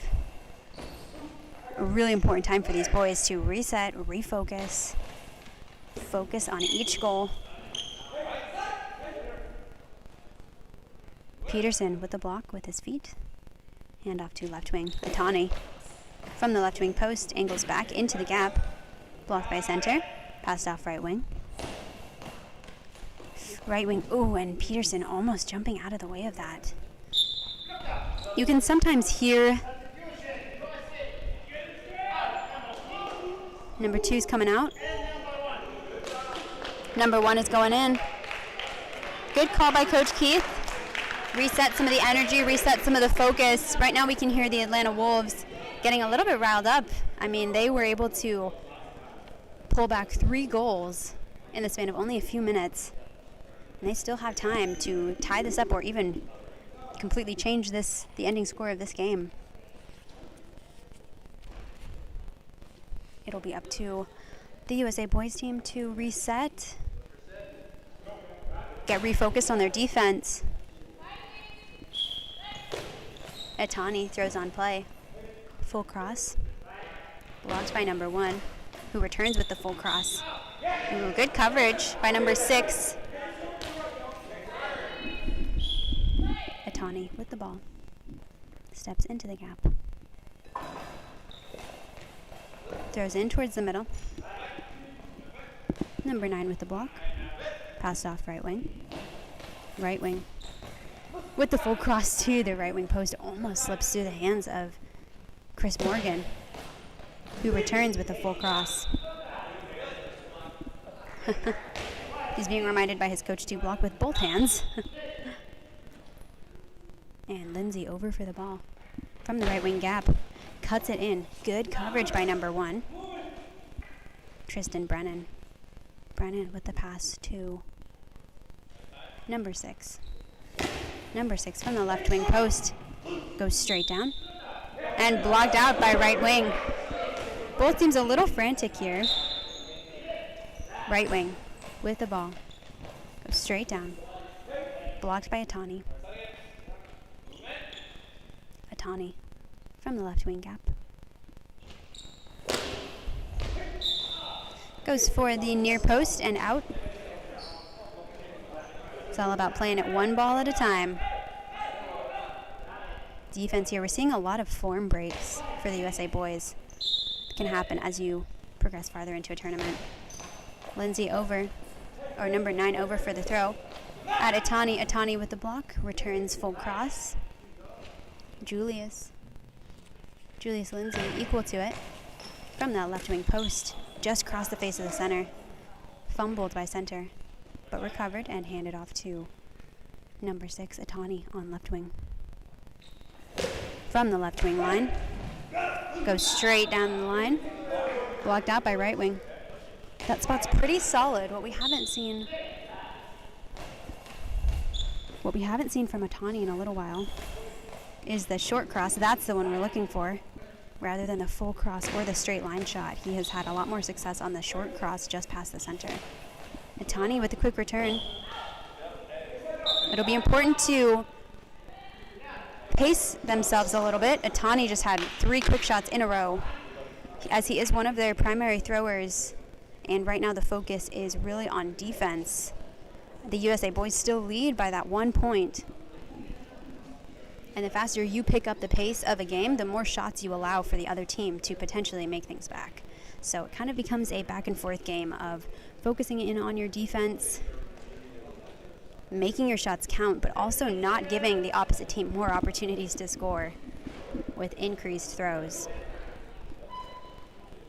So certainly a balancing game here. You can also sometimes catch players off when they are going through a quick shot spree. It can be pretty tiring after a couple. So important for these younger boys to just refocus, get some solid defense out there. You see number 1 switching into left wing. Number 6 is now in the center. Coming from left wing. Oh, wow. Back into the middle. Missed by the center. Picked up by number 1, Brennan, with a really deep save there. And back into the middle. From the middle, popped up and back in by number 6. And the Wolves tie up the game. We can kind of see the experience of the players showing right now. The Wolves were able to use their momentum to keep pushing forward. The USA boys, whether through fatigue or a lack of focus, kind of fallen off on their defensive form and read right now. We'll see what they're able to do. The score is now tied 6-6. Ball's coming out of the right. Blocked back by Tristan Brennan, and it's in! Wow. What an awesome game. And the Wolves take the lead for the first time.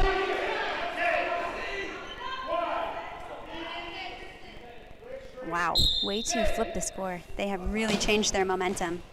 Christopher Morgan from the right wing gap goes full cross, blocked by number 2. 2 with the return, blocked forward by Morgan.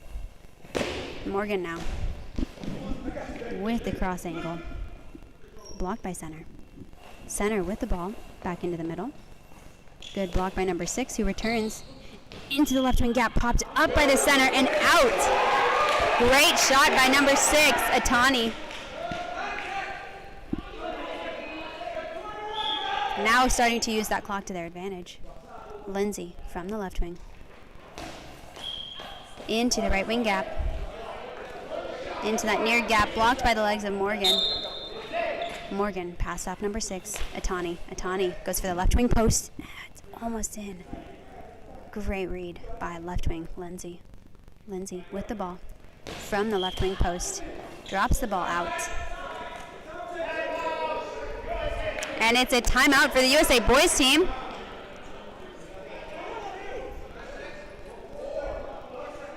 Four seconds remaining. The USA boys team will have one more opportunity to tie up this game. Awesome energy from the Atlanta Wolves. Completely switching the score and coming back from, I believe, a 4-goal deficit earlier in this game, just working their way up. It really is a matter of momentum and energy, playing off of the positive things that happen and not getting too rattled by the negative things that happen. It'll be Atani out of the center, just to the right of the center actually, who will take this shot. Most likely the last shot of this game. Atani from the right wing, short cross, blocked over and out, and it's in! Oh, wow! Wow, that looked like it skidded over, but it actually skidded back and in. What an awesome comeback. Tying it up, 7-7. Potentially last shot of the game here from the right wing. And that's it. Wow, what an incredible showing by the USA boys team. I think they really showed an example of, one, getting rattled, you know, that they lost a little bit of focus there in the third quarter, and the Wolves were able to make quite a bit of ground back, taking the lead.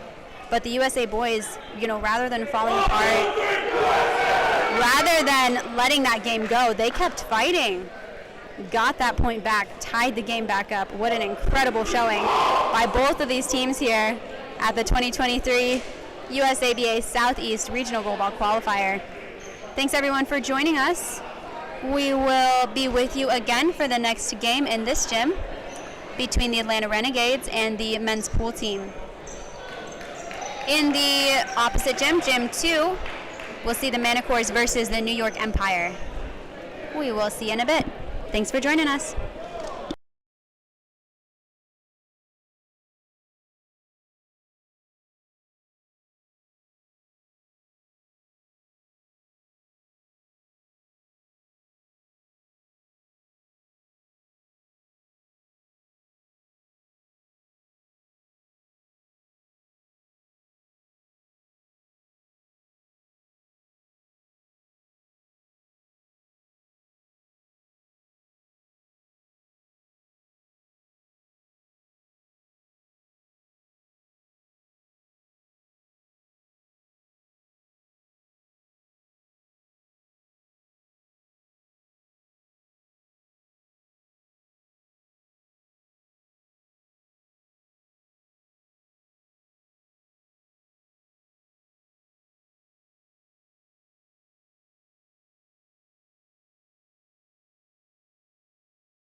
everyone, and welcome back. This is the start of the match between the Atlanta Renegades on table left, the nearest to the camera, and men's pool team on the right wing, or on table right, the farthest from the camera. We'll be updating a few scores for Goalball scoreboard, so we'll rejoin commentary soon.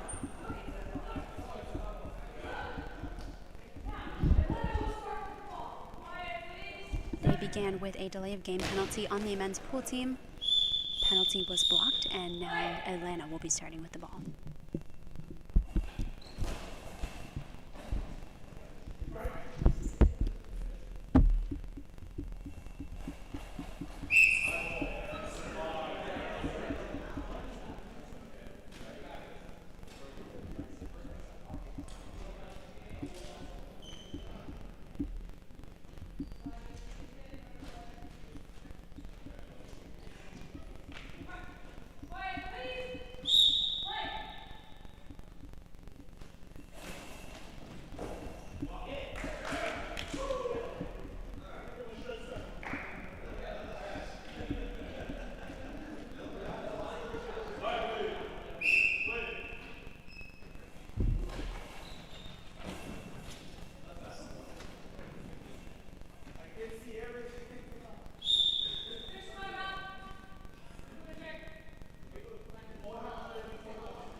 Penalties here, with the men's pool team scoring their first goal of the game on a high ball penalty against the Renegades. And the Renegades returning, number 7 from left wing, throwing into the near gap, tying up the score 1-1.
is now 2-2 with 6 minutes remaining in the first half of this match.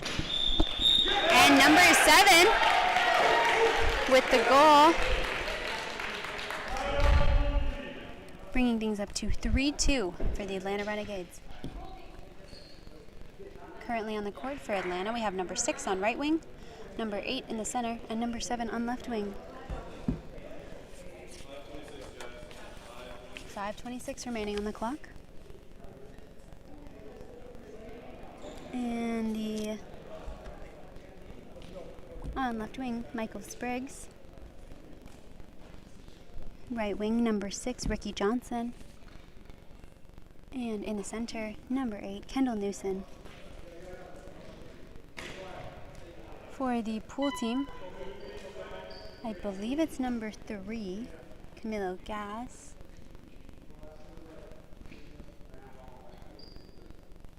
Number 7, Timothy Breitenfeld. And number 5, Sean Ransom. Ransom with the throw. Out of the left wing gap. Into the middle. Oh, and from the center, Kendall Newsom with the throw into the right wing gap, bringing the score up to 4-2. Looks like Camilo Glass out of the middle may have missed that.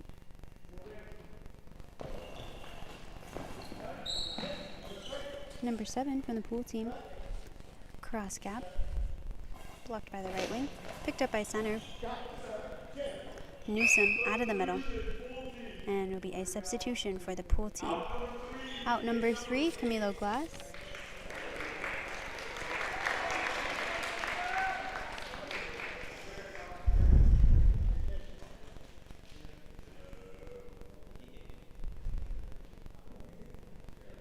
And in, I'm not sure who's going to be going in for that team.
Hi everyone and welcome back. This is the second half of the men's game between the Atlanta Renegades on table left, the near camera side, and the men's pool team on table right, the far camera side. Doesn't look like they are changing too much for the Atlanta team. Sticking with number 8, Kendall Newsom. Number 7, Michael Spriggs. And actually, we do have someone new on right wing. We have number 6, Ricky Johnson. For the pool team, sticking with number 5, Sean Ransom, who is joined by number 9, Jason Meda, and number 6, number 8, Jefferson Palacios.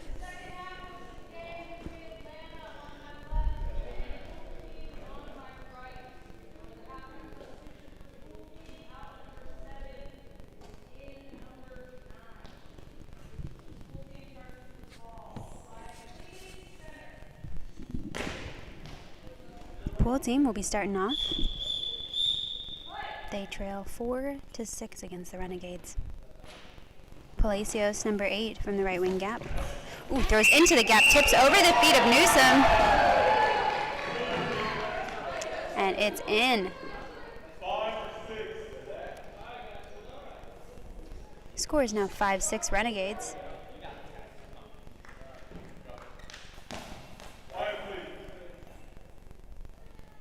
And a bit of confusion for the Atlanta Renegades team on the pickup of the ball. Number 7 with the ball from the left wing gap. Just across the center.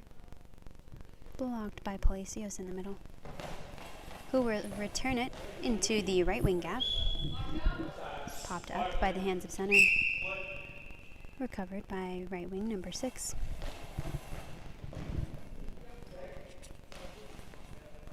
Number 6, Ricky Johnson with the return.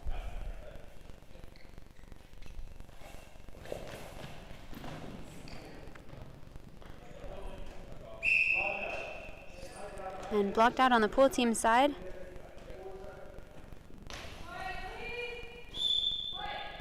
Number 9 from right wing. Cuts from the post into the middle. Newsom collects. And Newsom out of the center. Angles to the right wing gap. Blocked out by right wing.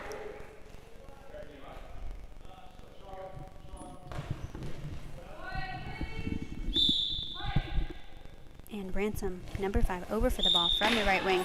Ooh, and a high ball, a straight line shot though.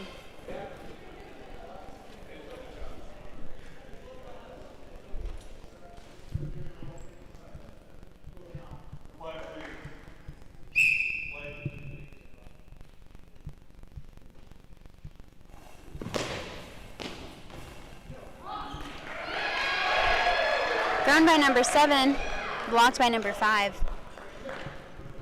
The score remains Renegades lead 6-5.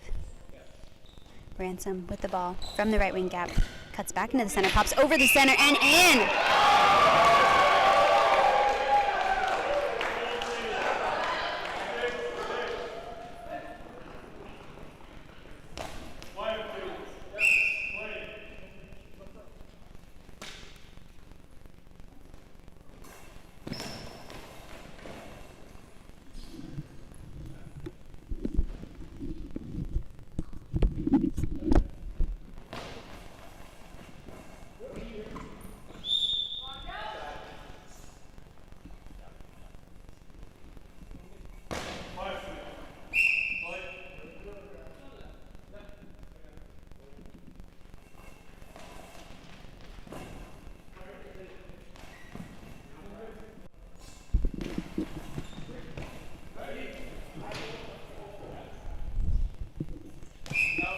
And we have a tied up 6-6 game.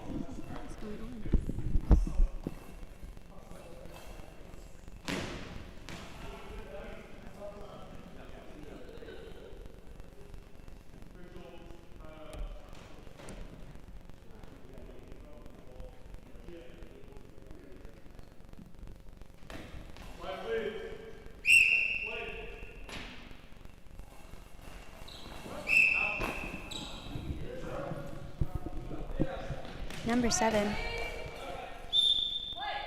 from the left wing. Newsom will take it from the center. Goes wide to the left wing gap. Blocked out by Ransom, number 5.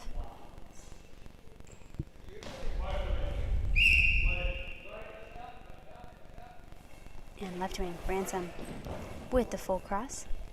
Blocked forward by number 7. Retrieved by Newsom. Passes it back. And we've got a timeout for the Atlanta Renegades.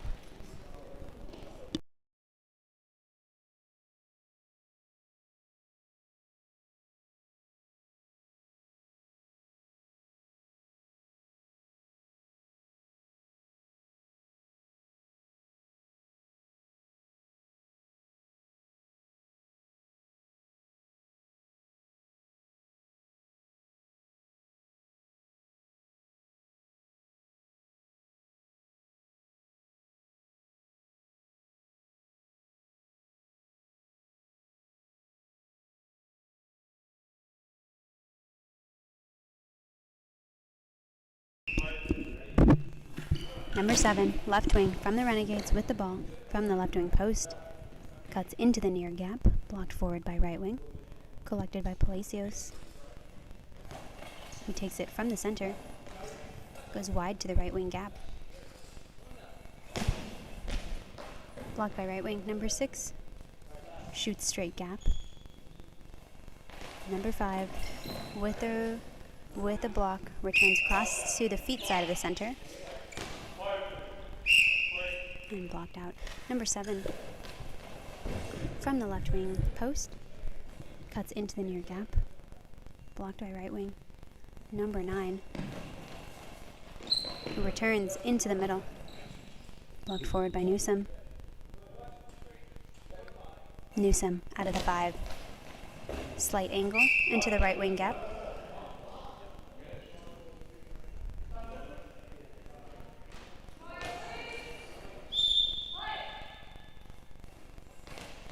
And Ransom over for the ball.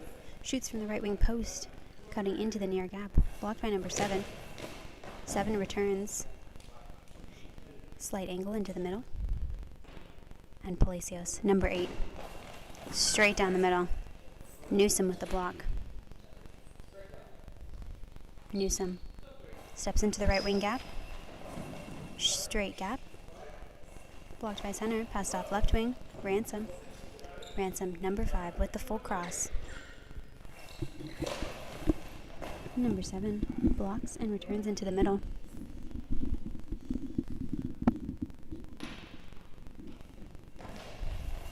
Out of the center, Palacios back to the middle. Kendall blocks it out.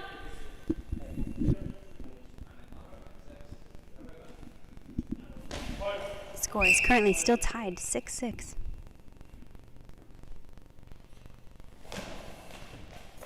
Right wing from the Renegades. Straight gap, blocked by center, passed off Ransom on left wing. Ransom with a full cross. 7 blocks in the gap, shoots back down the line. We're back into that near gap. And for the pool team, number 9 will be coming out.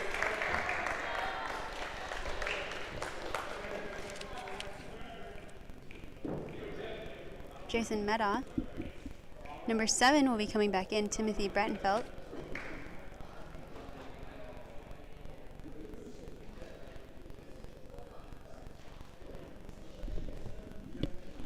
Very exciting close game here. We've seen a couple of these with one team leading by quite a bit, the other team closing things up.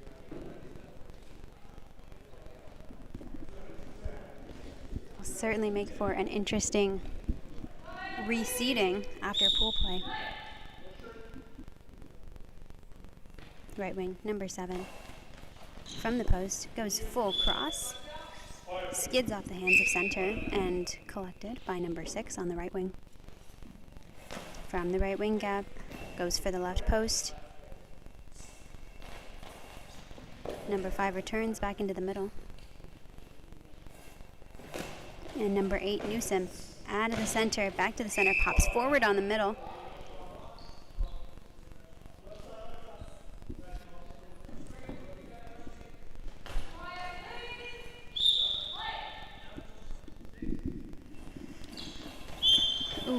And Ransom, number 5, was over for that. Shoots it from the right wing back into the middle and gets called on a high ball.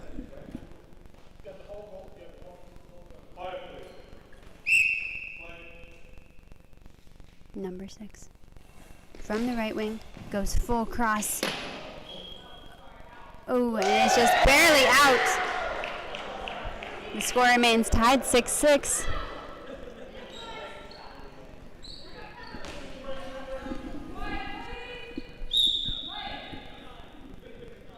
Number 7. From the right wing gap, cuts into the near gap. Blocked by Newsome. Newsome out of the center. Cuts to the right wing gap. Covered by Palacios. He now takes it out of the center. Returns it to the middle. Newsome with the block and pass back to 7. On the left wing. From the left wing post. Goes full cross and it's in.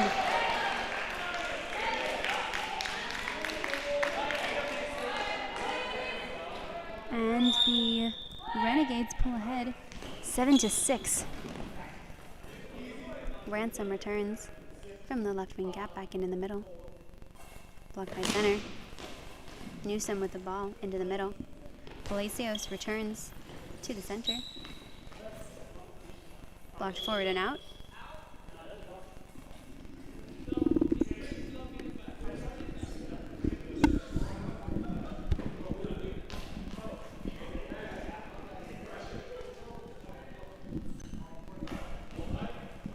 And that'll be considered an out. It'll return to the pool team. And Ransom from the left wing gap. Full cross to the left wing post. Number 7 from the left gap. Cuts into the middle. Returned by Palacios into the center. Popped up by the legs of Newsome and out. Drops in with 7 from the left wing gap. Goes down the line. Blocked by right wing, number 7.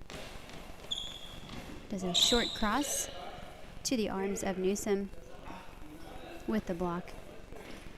And return from the left wing gap just across the face of the center. Palacios with the block and Ransom takes a shot, straight gap from left wing. And it is blocked forward and out.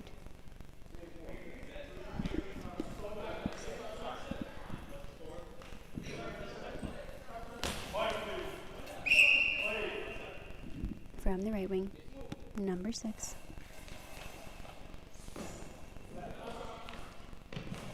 Cross gap, blocked by 7. Straight gap, blocked by 7. And number 7 from the Renegades. Cuts into the middle, blocked forward by Palacios.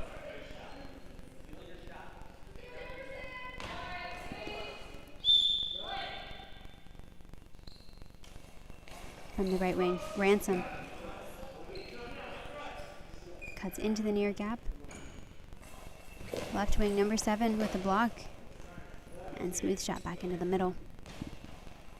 Palacios with the block, passed off to right wing. Right wing, number 7, spins, shoots down the line. And 7 with the block, returns across the face of the center, skids over the center's hands and out. Drops with 5. 5 from the left gap. Angles out towards the near post.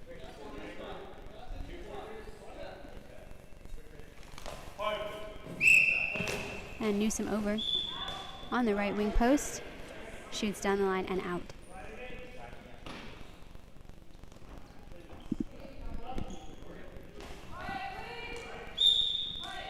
Ransom passes to teammate number 7, who moves from left to right. Starts to the right wing post.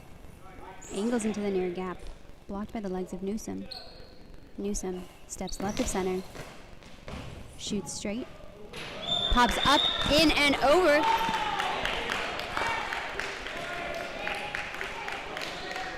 And Atlanta continues their lead, pulling ahead 8-6.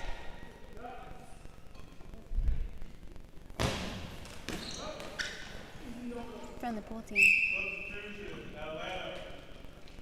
Number 7 with that straight shot. And Atlanta will have a substitution.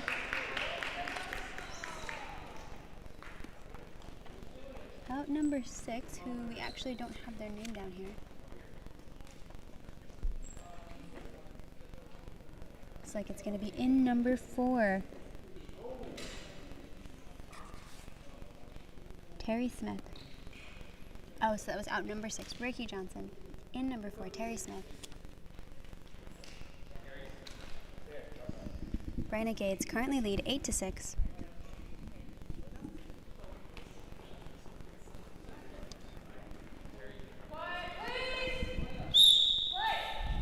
Newsom with the ball from the left wing gap. Across the face of the center. Blocked out by the hands of the center. And we'll see a substitution for the pool team as well. Out number 8. Jefferson Palacios. In number 3, Camilo Glass.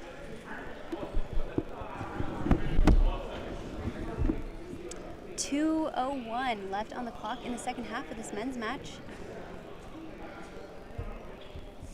Only a handful of games left in pool play of this tournament.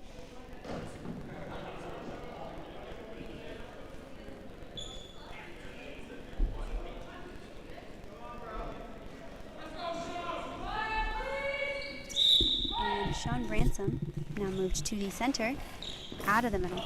Throws back at the middle. Newsom with the block, passed off to right wing. Number 4. And 4 shooting down the line.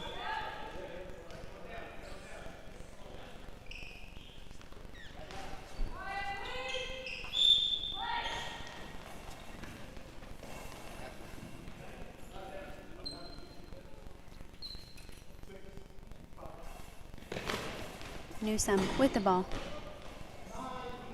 Angles to the legs of center.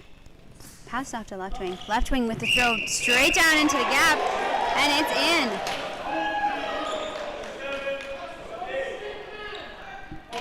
Pool team working their way back.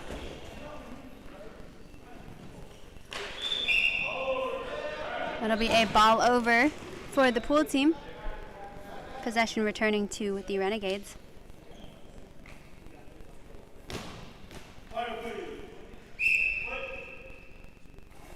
On the left wing. Number 7 angles into the near gap. And 7 from right wing of the pool team will return with the same shot from the post, cutting into the gap. 7 from the Renegades with the block. From the wing line into the middle. And it'll be a timeout for the pool team. Currently down by 1 point in the second half of this men's match.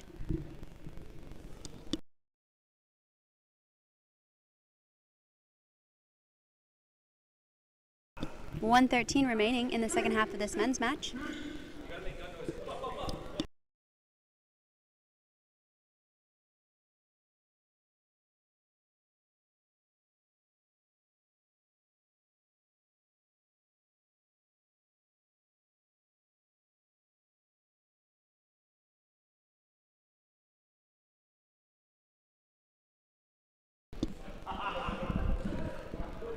And Sean Ransom starting off with the ball.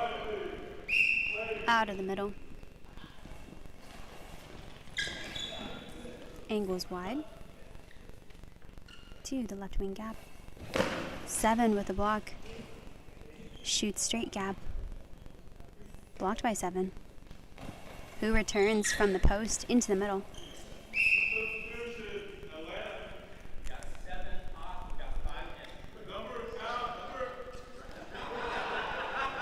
Atlanta's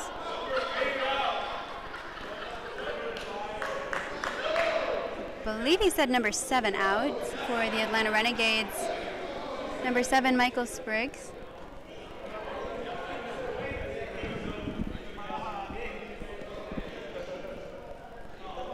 And in number 5, Conway Smith, who will be moving into right wing. Nope, he'll be moving into center. Newsom throws out of the left wing. We need a bit of communication for the Renegades. As 2 of their players were in the same position. Oh! And their left wing, out of position on the transition back, actually just missed that shot.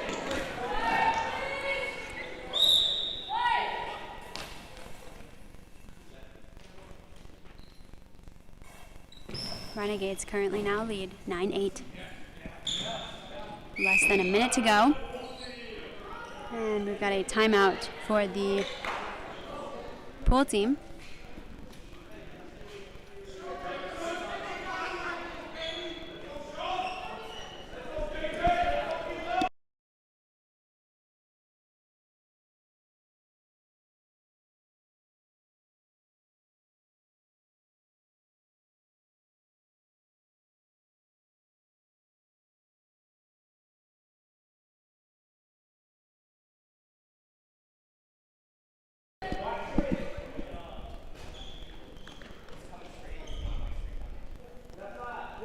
Got number 5, Sean Ransom, from the right wing post, set up to throw on play. Pool team is currently down by 1 point. Less than a minute to go. Less than 30 seconds at this point.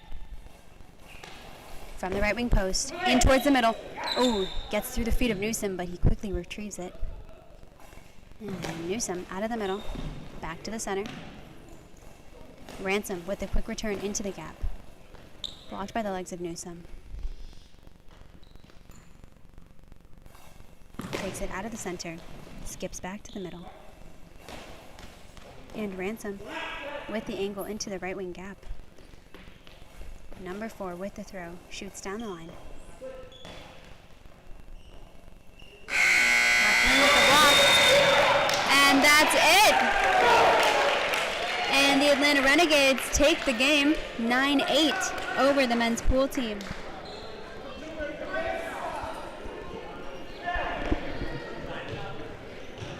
We will rejoin you for our next game in this gym, Gym 1, between the Sirens and the Maryland Minks. In Gym 2, you can catch the Texas Rattlesnakes versus Florida White, with our final couple of matches during pool play. We will rejoin you for the first half of our next game.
Hi everyone, and welcome back. This is the first half of the match between the Sirens on table left, the near camera side, and the Maryland Minks on table right, the far camera side. For the Sirens, on left wing we have number 7, Eliana Mason, number 5, Karen Zabel,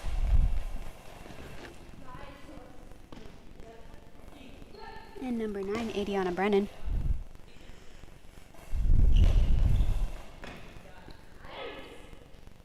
For Maryland,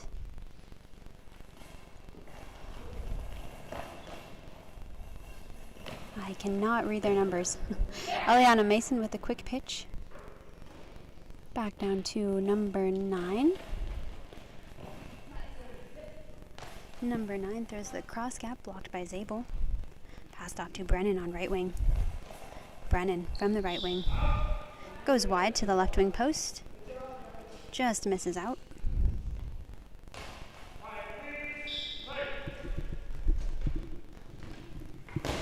And left wing. Wow, their jerseys are really hard to read. Brennan from the Sirens. Straight gap, blocked by left wing, passed into the center.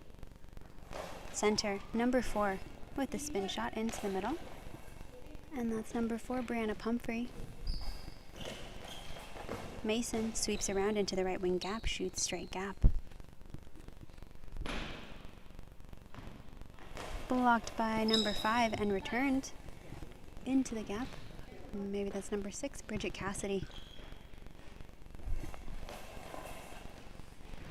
And number 9, Adiana Brennan, with a throw from the gap to the left wing post.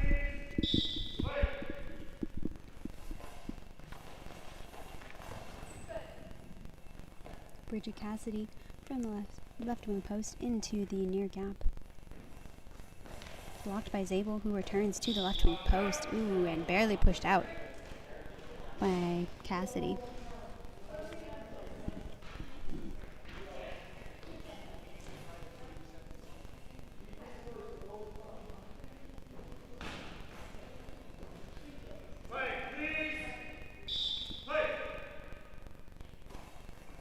And center, number 4, over to the left wing, taking it from the post back into the middle. Blocked by Zabel, number 5. Steps to her right, and back into the middle. Blocked by center, pass to right wing. Lavasser with the throw, straight gap, blocked by Mason. Mason out of the left wing gap. Goes to the feet of number 4, Cassidy in the center. Oh, Pumphrey in the center? Pumphrey in the center. Lavasser. Number 9 from the right wing steps into the gap. Goes straight gap. Mason with the block. Starts from out of bounds. Rips the ball back in towards the middle. Good velocity on that shot. Just hitting a lot of body there. Pumphrey with the block, passed off to Cassidy on left wing. Throws out of the gap back into the center. And Zabel with the ball. Out of the middle. And goes wide to the right wing gap. And Lavasser, number 9, from the right post, goes full cross. Out before the other team's front line, tipped out by the toes of Brennan. Keeping the score tied 0-0 at the start of this half. Brennan from the right wing.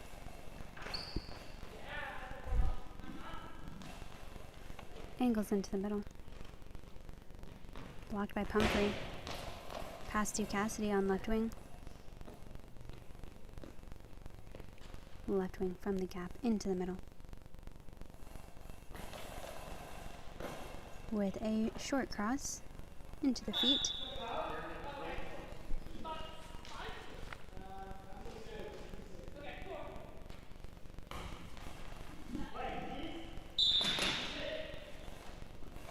Drops in with Levasseur on right wing. Throws back into the middle. Handoff from number 5 to number 7, who sweeps around to the right. Goes straight gap. And timeout for the Maryland Minks.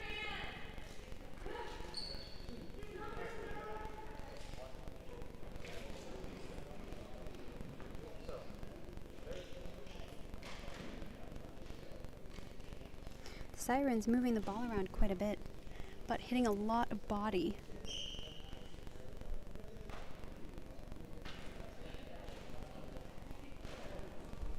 They'll want to start setting up some shots to pull the players out of position, getting them on some cross angles. The Maryland Minks have pretty solid defense. And currently they don't have their thrower, Siobhan Lockhart, on the court.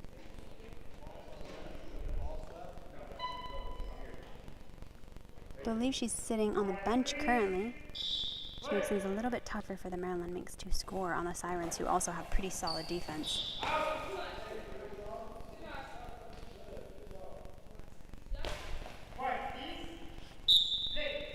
Mason with the ball from the right wing, cuts it in to the left wing gap. Good angle on that, and great coverage by Pumphrey for the Minks. And out of the middle to the right wing gap.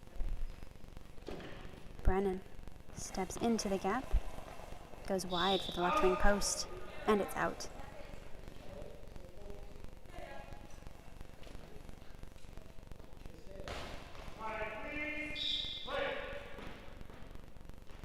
From the left wing post, number 5 with the spin bounce, and it's out.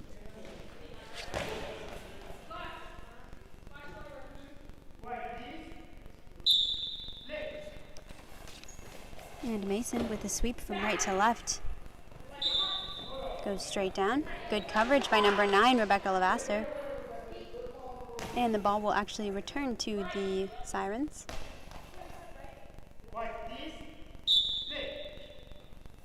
Mason with the ball from the left, cuts into the gap, shoots back towards the corner. Oh, bit of a fumble by Levasseur.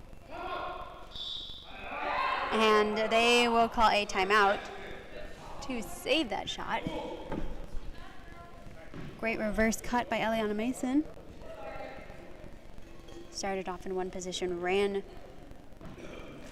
to the right, cuts back into the left. And that's the kind of creativity the Sirens are going to need to get some goals in on the Minks. They've got pretty solid defense right now. Not seeing a lot of gaps in that lineup. It really will come down to moving them out of their positions. And cutting back on some of those angles.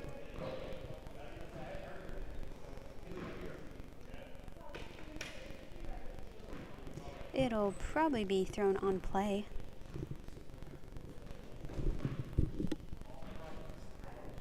Currently in the hands of number 5, which we have the incorrect numbers. Bridget Cassidy, he throws straight down the line. Blocked out. The referee forgot to call.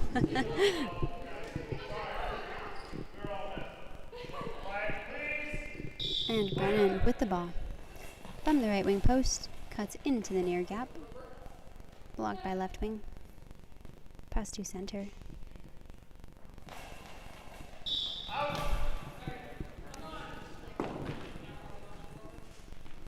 Pumphrey out of the middle, goes wide to the right post. Eliana Mason over on the right post, cuts in to the near gap, blocked by the center. Passed off to left wing. Left wing, Cassidy with the bounce shot out of the gap, back into the middle. And Zabel with the block. Angles from the center into the right wing gap. Levasseur with the block. From the right wing, back into the center. Karen Zabel with the block, pass to Mason on her left. Mason from the left wing gap goes straight gap. Good coverage by center there. And center with the spin bounce, or with the spin to the right wing post, and it's going to be out before the team's front line.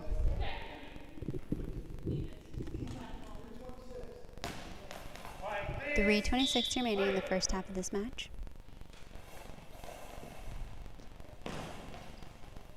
Brennan from the right wing post shoots straight down.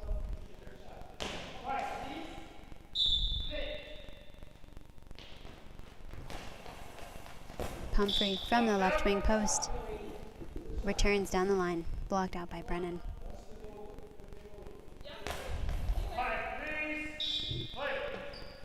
Mason over from the right wing gap, shoots again into that straight gap, blocked by the center. Center with the spin and curve, out just before the right wing post. Brennan with the ball. Angled into the near gap. Cassidy from the left wing gap shoots for the near post. Brennan kicking that out.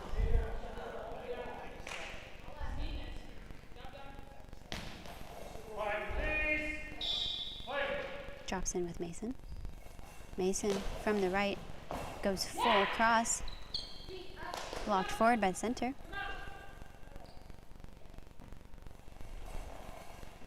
And center returns to the right wing post, blocked out by Brennan.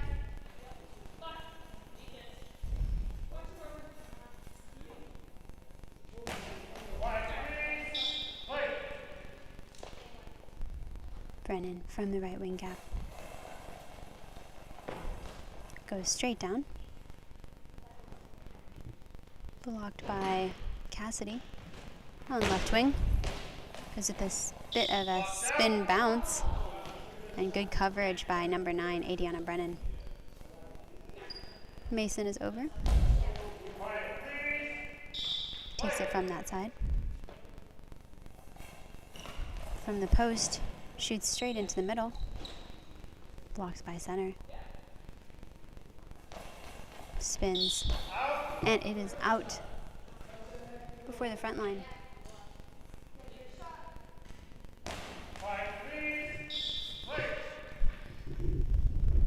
Brennan with the ball from the right wing post. Full cross there. Levasseur with the block. From the right wing. Cross gap. Zabel with the ball. Pass to Mason. Mason from the left wing gap. Angles out to the near post. Levasseur with the block and full cross. It's going to be out.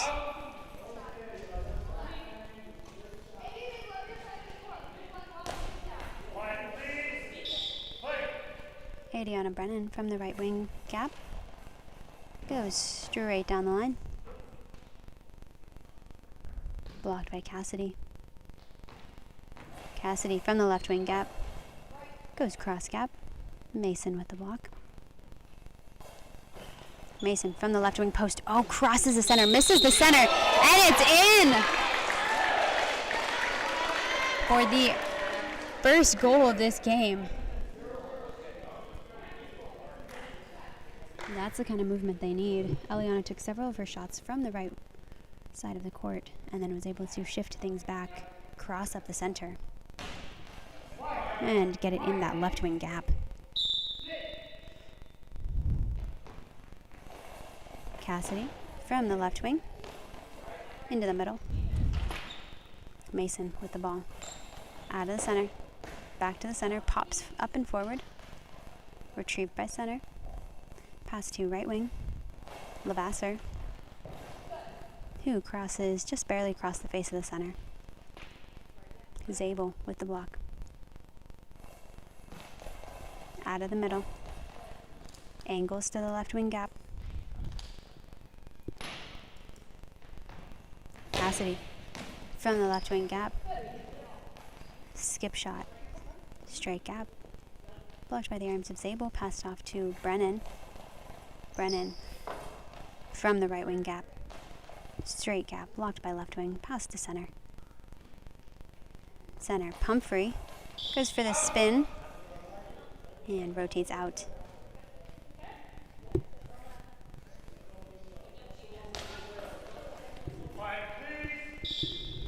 And Mason will come over for the ball, sweeping from right to left, and from the left gap. Goes cross gap, pops in on left wing, bringing the score up to 2-0 for the Sirens over the Minks. Aliana really finding her groove in that cross gap shot from the left wing.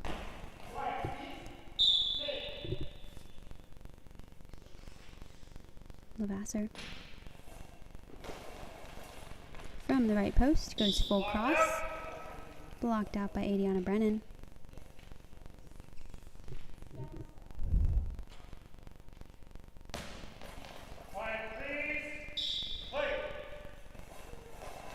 Brennan. And that's halftime. Sirens currently lead 2-0 in his women's pool play match. Quite a stalemate there of solid defense for the majority of this first half, with those first two goals going in between the center and the left wing on a cross gap shot. See if the Sirens are able to continue exploiting that gap and see how the Minks will respond and adapt. We'll rejoin you for the second half of this match.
Welcome back to the second half of this match between the Sirens on table left, the near camera side, and the Maryland Minks on table right, the far camera side.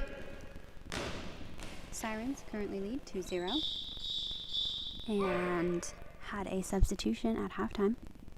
Out number 9, Adiana Brennan. And in number 3, Annika Ottaway-Zelder.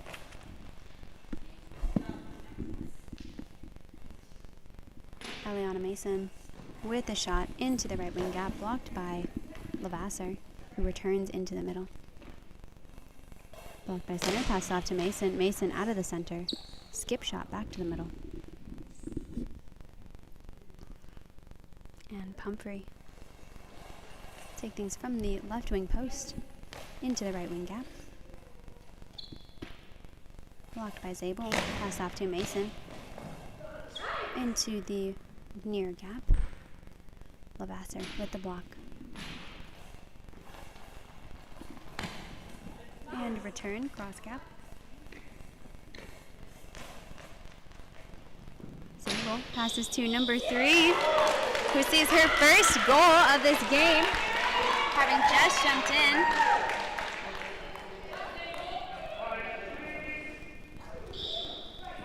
And the Sirens will continue to pull ahead 3-0 against the Minks.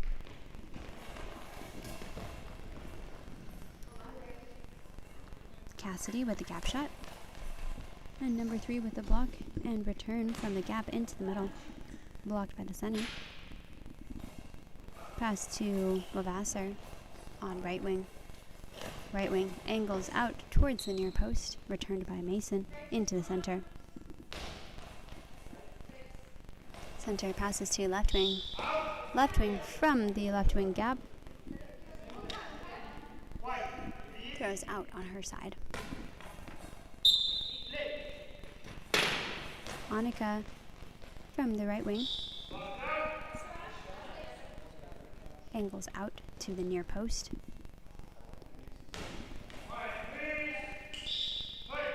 Left wing. For Maryland, steps into the gap and again just rotates too far out.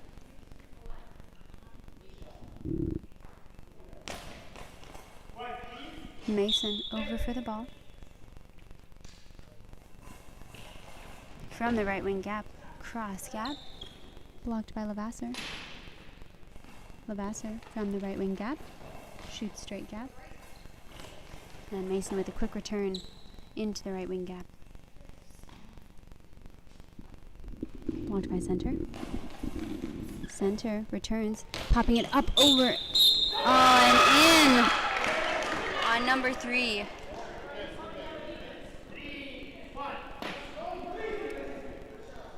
And that'll be 3-1 for Maryland.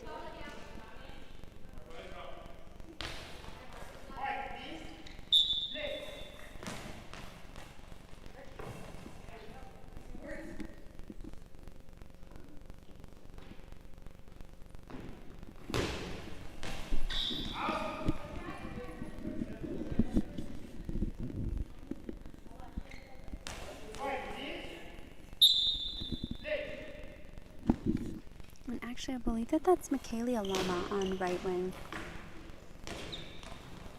We don't have her on our roster sheet. Apologies for the mistake there.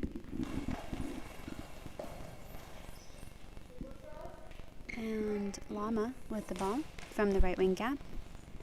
Cuts back into the center. Blocked by center. Pass to right wing. Levasseur from the right wing gap into the middle. Zabel with the block. Out of the center. Angles wide to the right wing post. Levasseur with the block.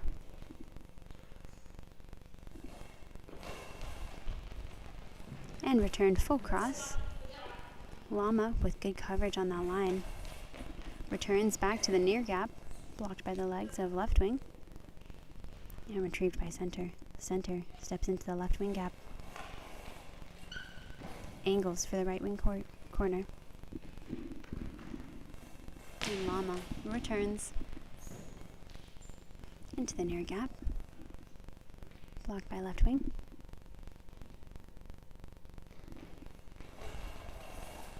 Left wing Cassidy shoots straight gap, blocked by Llama, and quick returned back into the middle. Blocked by the center, passed right to Lavasser, who angles wide to the opposite corner and out.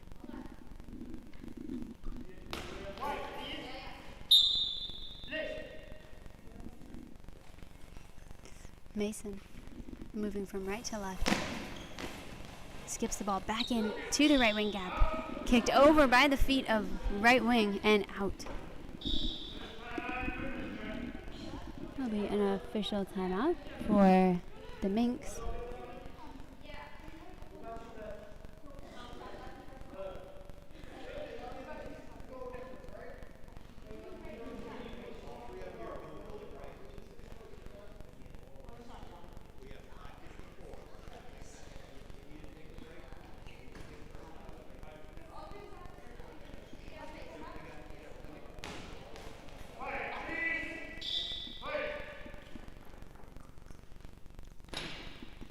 Coming out of the middle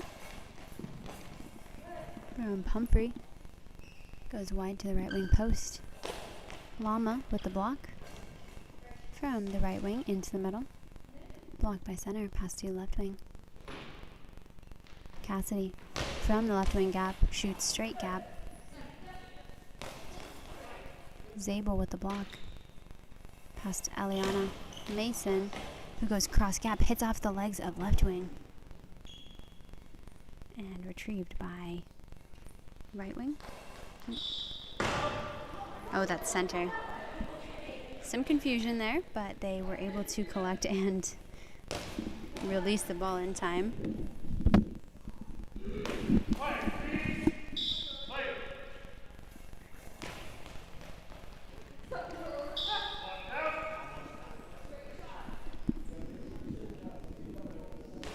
Llama with the straight shot, blocked out by left wing. Left wing with the ball from the gap. Goes straight gap. Blocked by center, pass off to right wing. Llama returns straight. Blocked by left wing, passed off to center. Center, Pumphrey. Angles into the left wing gap, blocked by the feet of center. And thrown by Mason, straight gap.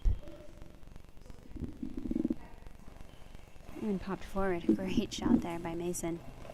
Returned from the center to the center. And Zabel out of the middle.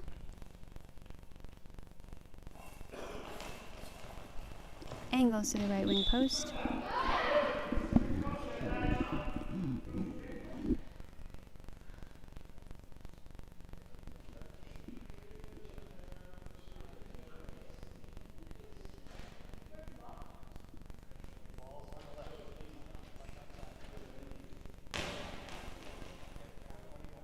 .21 remaining. Lavasser with the ball from the right wing post. Back into the middle. Zabel with the block. Pass to Mason on left wing. Mason steps into the gap. Goes wide to the right wing post. Lavasser with the ball. Full cross. And Llama with the block. Returns gap gap. Left wing. Cassidy goes straight gap. Ooh, and close shot there. There's a pretty big gap there. And Llama returns from the right wing into the middle. And an attempted return by center Pumphrey, who angles out.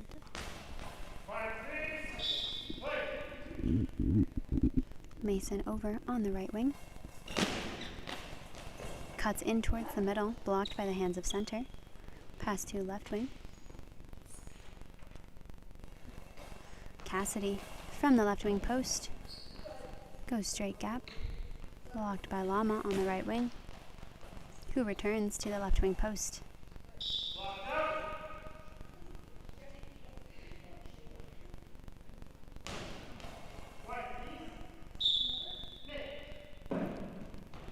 Left wing with the spin skip, straight down. Llama with the ball. From the right wing post, shoots straight. Blocked by left wing, passed into center.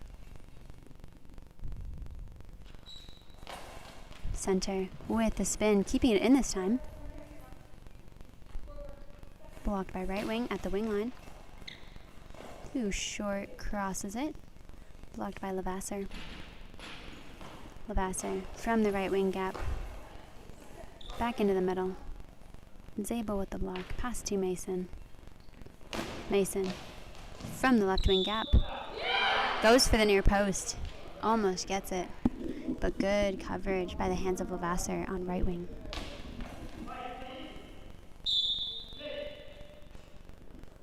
Levasseur passes to Cassidy. Shifts from right wing to left wing. And goes straight gap. Llama with the gap shot. Blocked by left wing, pass to center. And thrown out of the middle. It goes wide towards the right wing post.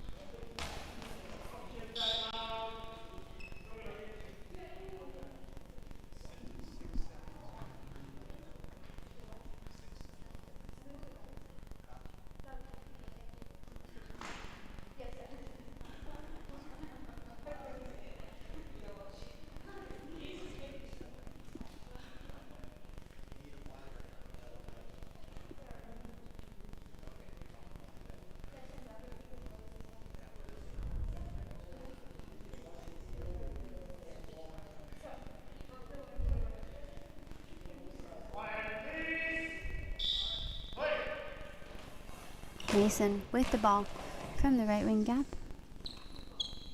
Cuts into the middle. Blocked by center. Spins wide.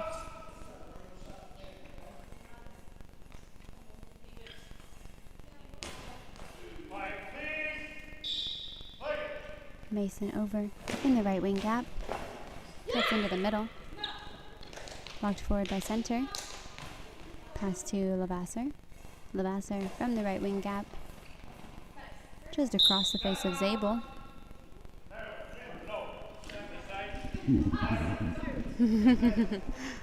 And it'll be a timeout for the Sirens.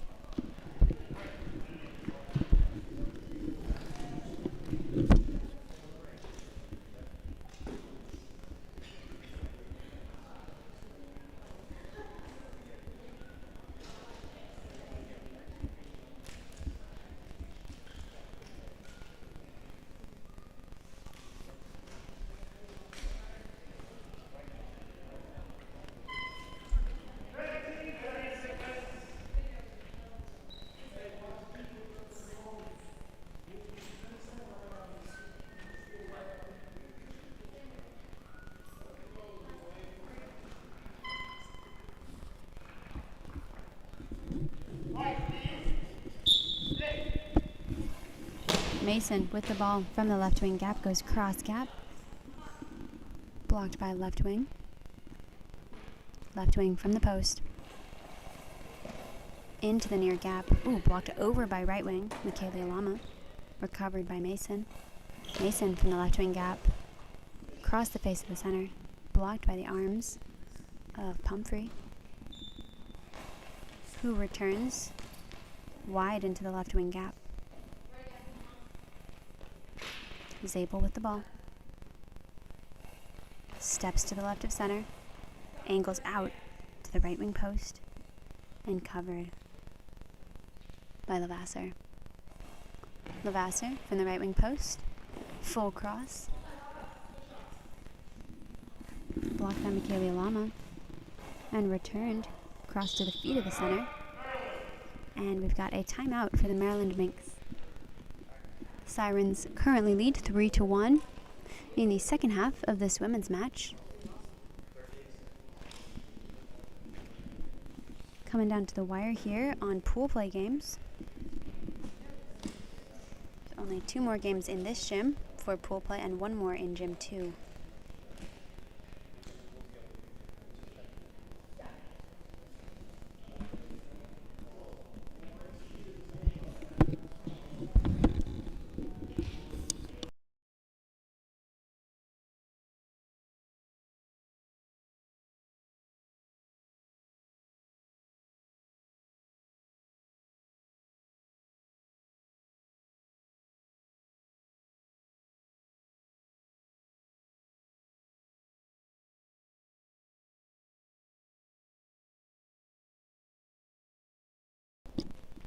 38 seconds on the clock.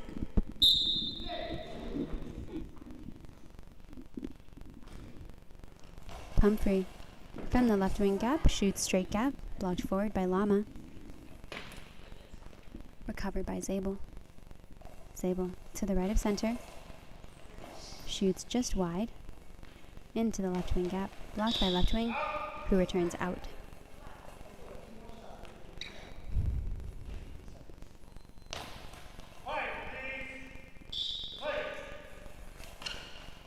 Lama with the ball, shoots straight, blocked out by left wing.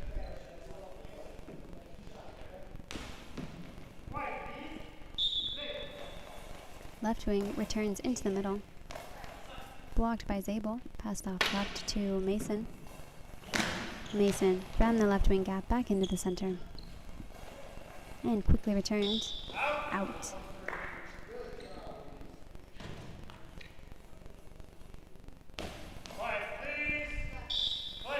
Lama with the ball from the right wing gap into the middle. And that's it. That is game for the Sirens versus the Minks. Sirens will take the game 3-1.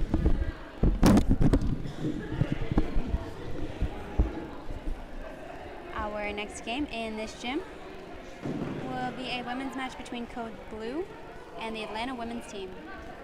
We'll rejoin you as that game starts.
Hey, sports fans. Coach Young here. We have a Code Blue game versus Atlanta. Somebody's phone was going off. They're removing the bag right now. Code Blue is table left, Atlanta table right.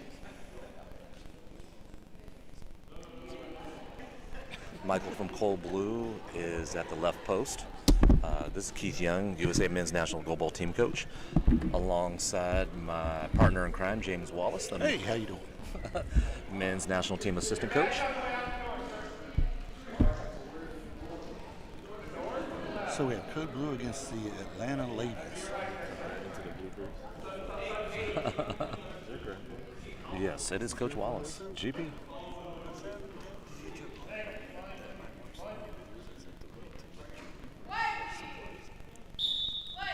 Michael's up, lined up the left post. There's a cut gap. Oh, center over dies. Atlanta center throws from the center. Hits the end of the wing line.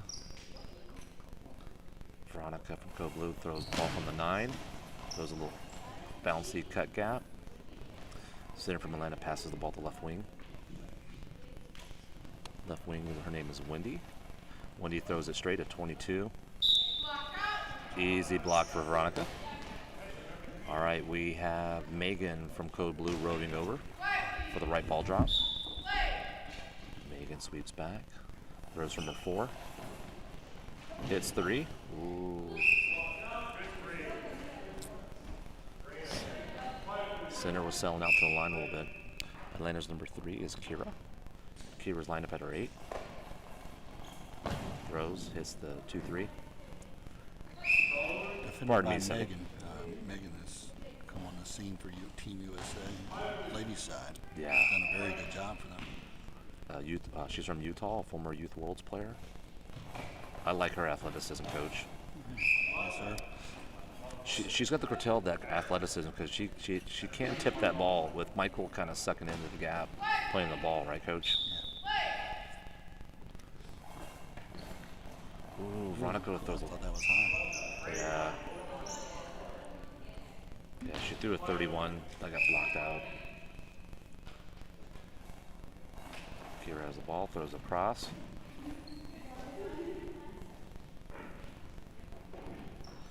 Veronica almost tipped that one up too. Veronica throws like an 89. Locked out. Yeah, Georgia's Atlanta center coach, man, she's really shifting really big than crashing the gaps. Yeah, Miss Chakowski, I'm very impressed with Megan. She plays cool, calm, and collected. She blocks the ball. Megan's thrown from a 4. Oh, hits the 8-9.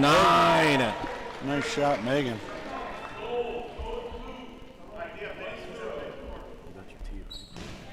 Yes, thank you so much, buddy. I appreciate you. That was good. Yeah, thanks for remembering Grandma. Wendy throws it across. Yeah, you know, for new players, you have to use that cross part of that net. She was totally lined up to the opposite side. Ball drop left side on Code Blue. Got Michael from Utah as well. Oh, she really tries to scoop that ball and just drove it right into the ground. So the interesting thing about Code Blue, Coach, 2 players from Florida, 2 from Utah. Nice. Blue tall. Oh, Kira throws it across. Good patience. Good patience by Veronica.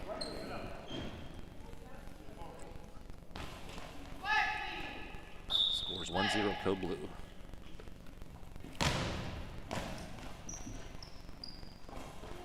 Lock at center.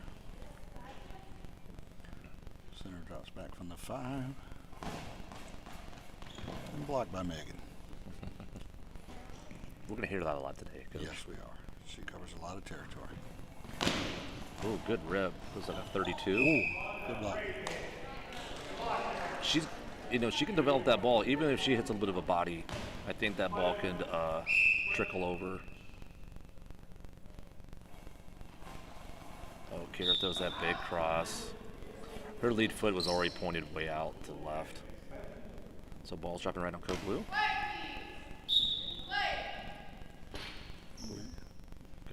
Got a switch. Ooh, and another switch.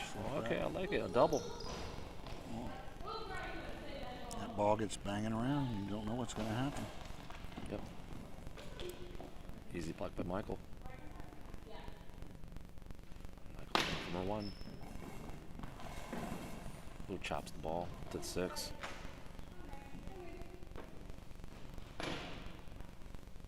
Spin and throw to the 5. And an easy block. Megan backs up to her 7. A toss to the 2-hole, blocked by number 3 of Atlanta. It's a high ball. Yeah. Deep, yeah. It is a high ball. It's going to be a high ball call. Deep is just getting clarification from Allison. Yeah.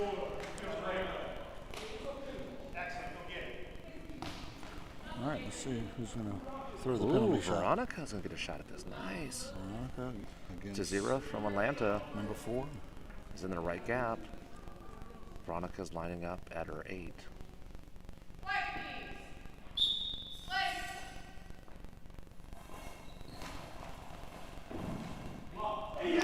Tazira was really patient.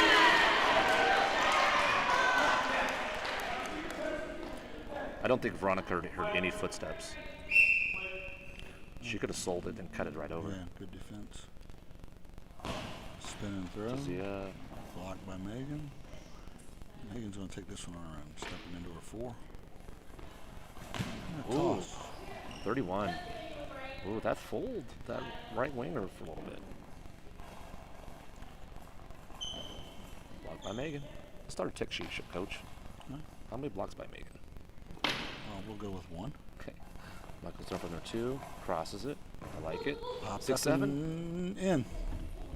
Oh, that. Oh, they're going to get with the line judges. See the Yeah. ball cleared. Did the ball go over? I thought it did. I thought it did because she rolled. I was overruled, Coach. I think that's some hometown cooking, coach. Well, I like to eat. Well, my hometown food. Spin and throw. Megan, block number 2. We'll keep that tally rolling. All right, she sweeps over to her right. 86. I could for her to throw like a 71. I was thinking going the other direction. You think? Oh, because of the feed to the line? Yeah. Copy. Veronica's lined up at her 7-8. That's for the Coach, 9. There it is. Oh, Wow, great shot, Veronica. 89. That was a good shot. 2-0 to Code Blue. Yeah. For her to beat a right-hander and to kind of have a little slight under chop and keep it quiet was pretty impressive. So they're taking Wendy out. Wendy out and bringing in Miss Walker. How many walkers do we have officially? 1, 2, 3, 4, 5. There's a bunch. There's a bunch. Small village. Walker 1, Walker 2, Walker 3, Walker 4. And we're missing a Walker. Yeah, Walker 5, that's right. Sean Walker, yeah. Daryl has the age on him, so he should be Walker number, what, 42, 41? We'll go with number 1. Copy.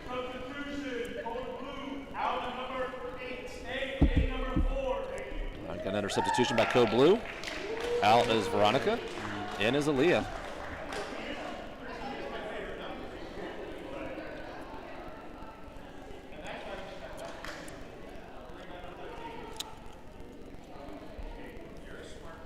Ball's going to drop left with Atlanta. You know, this is a good experience. The coaches for Atlanta ladies, Brittany and AJ, are brand new coaches. You know, one of the things for new coaches is after the tournament, or even during the tournament, take notes. Think about your players, think about the situations, things that you can learn and teach your team, teach yourself.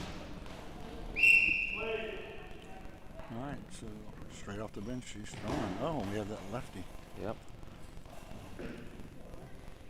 Coach, tell us about that myth on lefty magic. Yeah, you know, I don't know what the official stats are, but, you know, we've heard, 20, 30% more scores are with lefties, just because there's fewer lefties. The way the ball winds up, different chops on the ball. And there's a goal. Oh, nice short cross by Aaliyah Ferguson. Right off the bat. She's 1 for 1. That's 100%, coach. Yeah. Hall of Famer in any league. Absolutely. Kira. There's the ball. Yep. Blocked by number 6. Megan didn't block one. End of the wing line to the end of the wing line. That's okay if it's a cross, but not straight. Michael's throwing from left post. Crosses it. Chop on that.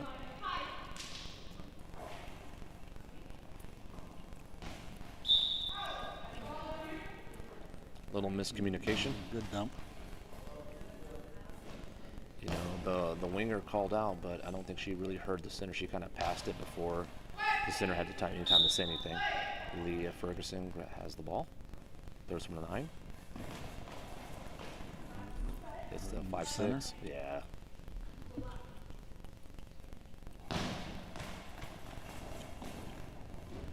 Another block by Megan. How many is that, coach? 3. All right. From left gap. Nice bouncy ball. Blocked out by the right wing for Atlanta. Yeah, I like to defer to the third from the doing the 5 and the 7.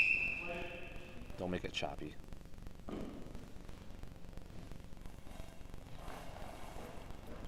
Ball out.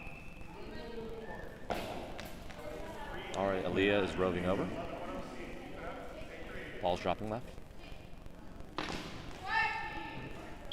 Take it back to her side.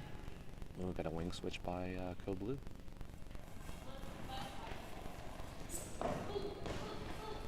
Blocked by the center.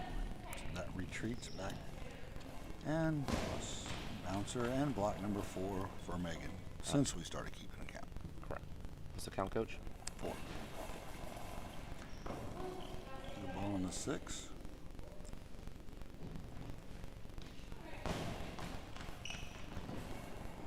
I think Megan gets an assist on that. 4.5.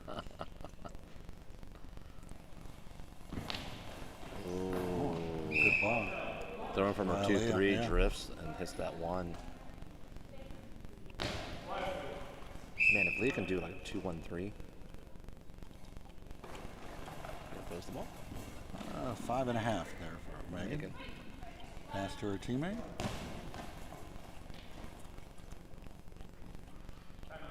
Yeah, that's a Good timeout. Yeah. Michael should have known with that clock bleeding. That internal clock. She was reaching back to find that crossbar, and time was just running off.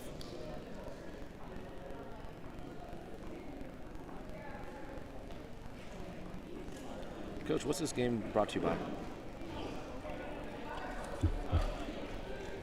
I think Excedrin. I was going to say Chick-fil-A. Chick-fil-A. Oh yeah, by Chick-fil-A. Lunch was Chick-fil-A today. Thank you very much. My prediction is pizza tonight. Because yesterday was Chick-fil-A for lunch, today's Chick-fil-A for lunch. Yesterday was pizza for dinner.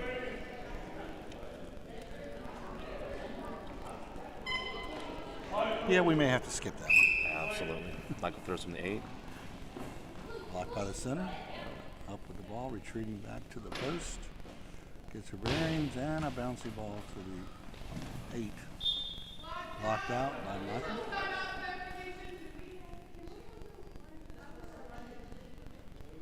Oh wow. The line judge just ghosted us. Wow, I didn't even notice that. He gone. Where's she gone? She ran after that one ball, and that was the last time I saw her. Her unions must stipulate every 15 minutes of work you get 10 minutes off. Nice. Michael's throwing from the 8 from Code Blue. Ooh, yeah, that's a good call. She kept her hand under that ball. She was after she released, she was holding her breath, like don't call it. And Deep was like, tweet. He let it play out before he blew the whistle. Give him a little hope, right? Yeah. All right, so the center is taking the ball on the right side.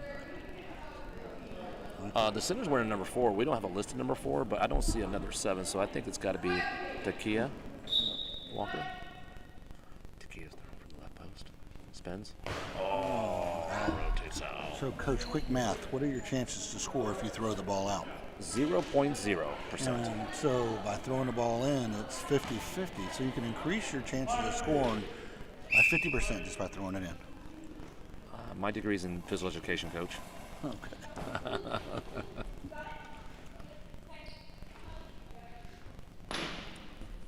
Spin and throw.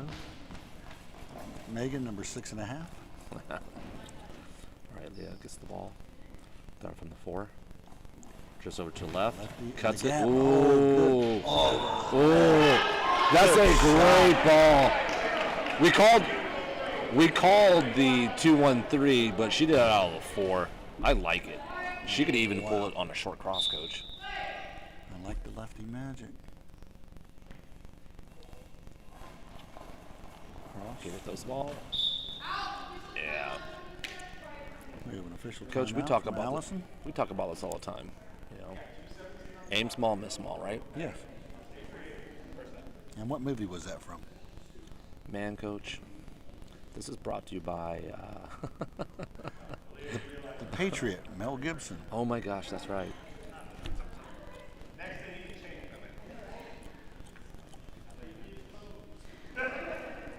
Well, we have an official timeout. It is 3-0 Code Blue over Atlanta here in very hot Atlanta. What's the forecast today, Coach? 90. Ooh. Back in Florida. Michael throws from the 9, crosses it. Hits the Blocked by 3-4. the wing, picked up by the center, back in. And the throw will be number 7.5 by Megan. I'm going to get her off that half and just go to 8. Okay? Okay. Round it off. Yes, sir. Good bouncy ball in the middle.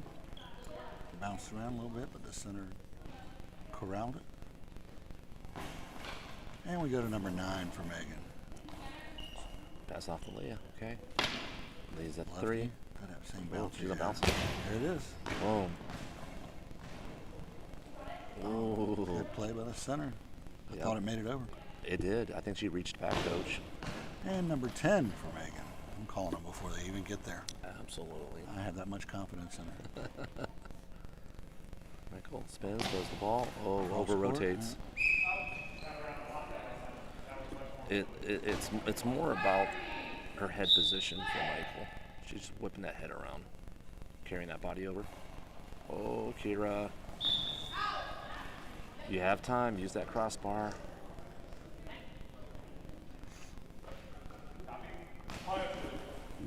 Megan has roved over. Nope, she checks it. Michael gets in the 7-8. Throws Crosses it. to the 2. Blocked by the wing of Atlanta. All right, we have a Timeout, timeout, Atlanta. Coach, what would you say to Atlanta's girls right now? We're only down by 3. There's still another half to go. So it's important for defense and not letting it in. They need to get that first one in. Seems to go a little easier after that one. Yeah. There's no reason to create anything and try to be slick or try to do something drastically different to get 1 point on the board. Well, so far, only their center, in my opinion, has been a threat to score. The others haven't thrown that much. She seems to be taking the majority of the throws.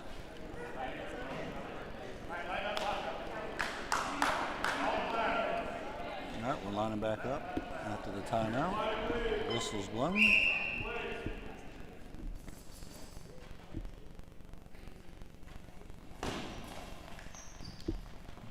And blocked out by the left wing.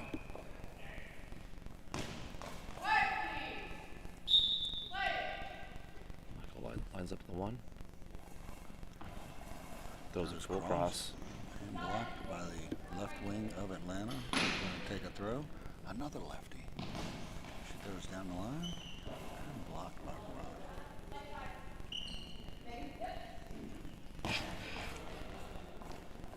Means done from the center. It's the 4. Ball over. That was close to another high ball. It was, Coach.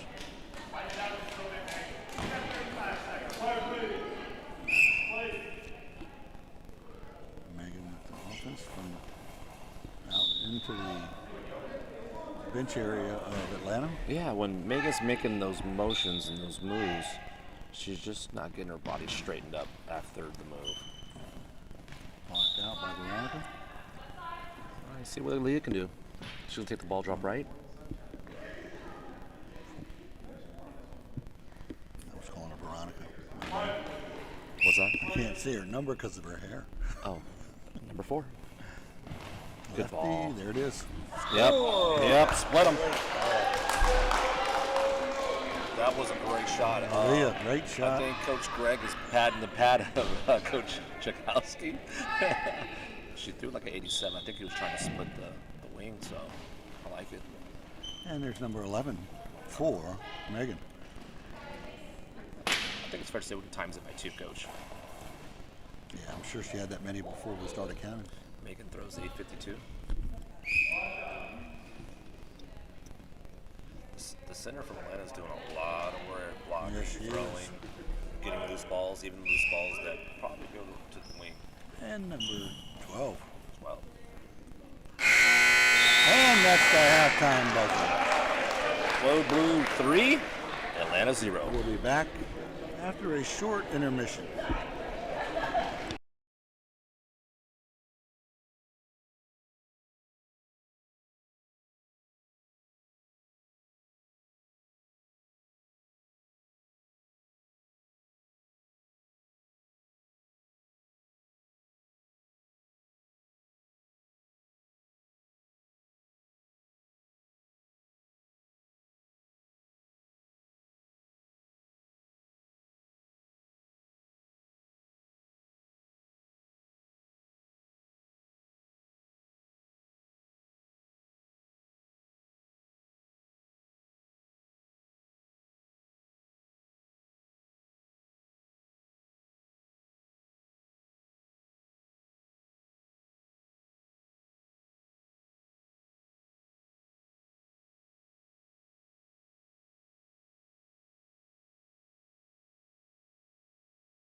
All right.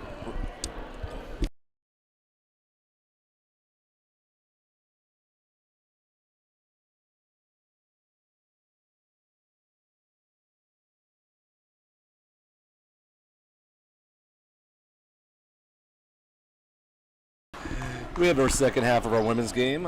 Code Blue 3, Atlanta Women 0. They had a substitution at halftime. They brought out Megan and put Veronica back in the game. Coach, I have a prediction. Okay. Even on the bench, I think Megan's going to have 3 more blocks. I believe that. That's kind of range she has, Coach.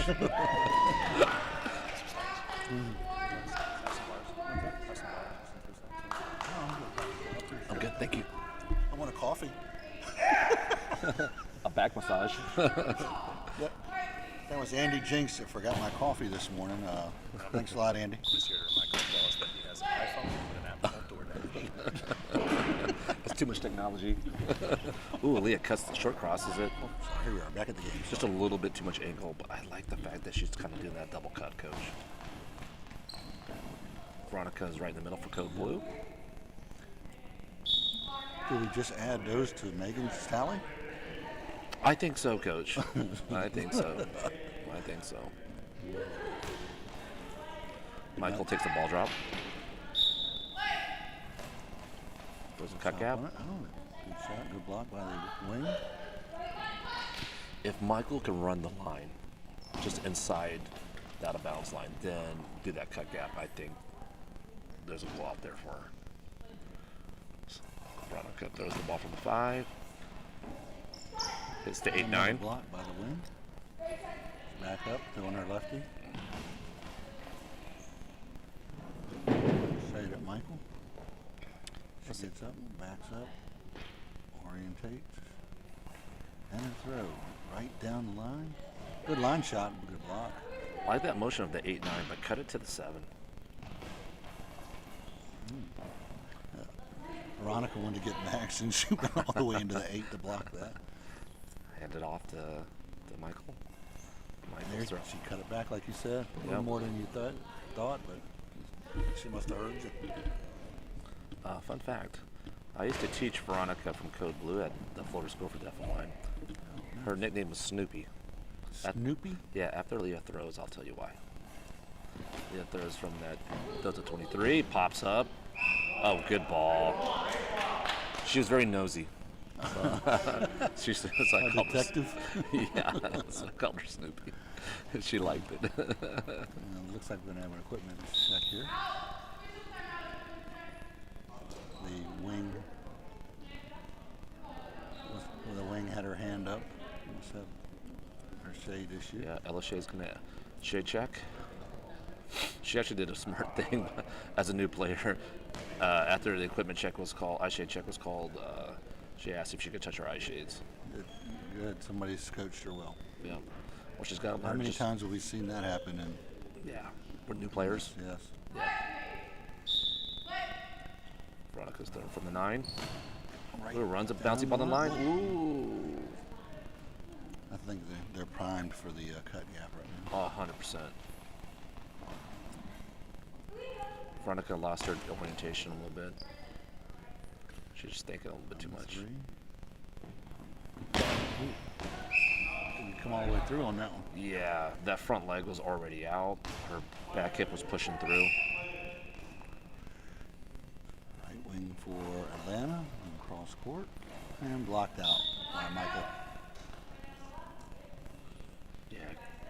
Number 3, Kira from Atlanta's guys. She's been crossing it. Oh, That could have been a noise penalty. that was. She landed really softly. Whoa. And she just landed on the little small line judge. She is out in space right now. Yes. Literally, Ooh. figuratively. She almost picked the little line judge and threw him. It's helpless as a coach because you can't say anything to Exactly. orientate them back to where they need to be. Just sit Yeah. there and watch them. I think Coach Chachowski is about ready to call a timeout. As you said last night when we were coaching, or this morning when we were coaching Ohio women's, you said that Sarah was breakdancing out on the court.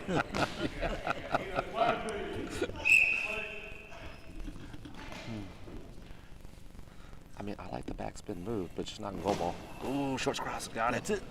Yeah, nice. Wow, great shot by Leah.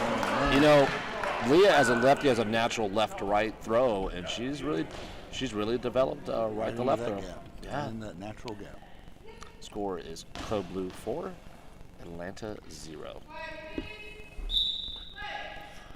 Is it true that if you don't score, you can't win? I've heard that. Yeah. You know, that's what I was taught.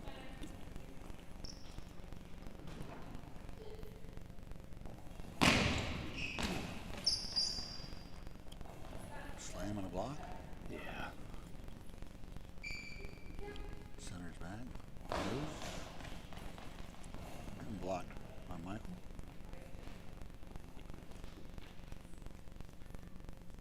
Michael throws it up from the 1. Ooh, Right chops down it the back to line. 1. Ooh. Ooh. I think it hit the face of Kira. Yeah, she's a little slow getting up. She's going to take the throw then.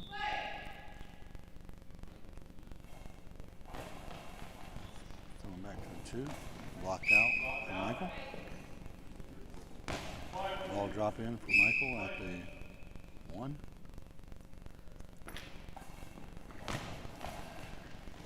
Great shot. Great Good job, Michael. Whoa. That's 5-0. Atlanta Center had the read. She got shifted towards that right, her right gap, but just didn't extend out. So, Coach, while we're here at 5-0, explain what we're talking about when we say 1, 2, 3 through 9 on the court Yeah. for those that are new to the game. Yeah, so there's different systems. You have the 5 points on the court system, you have the 6, and you have the 9. So we use the 9-meter system because it's 9 meters across. We don't do a mirrored system. We do left or right on the offensive side. So you're defending a net behind you. The first meter on the left is the 1. Then it goes 2, 3, 4, 5, all the way to 9. The main points you want to hit are the 1, 3, 7, 9. There's different angles that you can hit where the 4 and 6 will come into play. And on the opposing net is from your point of view, as you're defending and as you're then you're throwing out, it's going to be the left post is going to be the 1, and it goes all the way to the 9. Left to right, left to right. I hope that was easy enough to understand. You know, it's just like reading or using Braille, right? Well, official timeout for equipment check. Eye shade issue on the wing.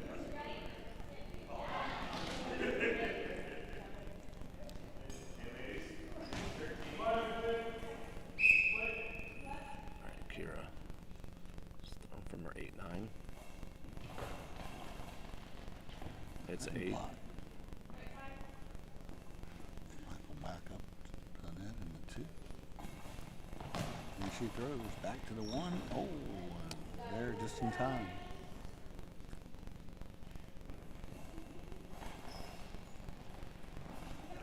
I would really like to see Michael start spreading the ball as far as targets. Ooh, I liked how Leah did that. Even though Michael's been hitting that left post, just that extra action that Leah gets on the ball. And back across court, block, easy block. Leah up, retrieving the ball. Back to Veronica.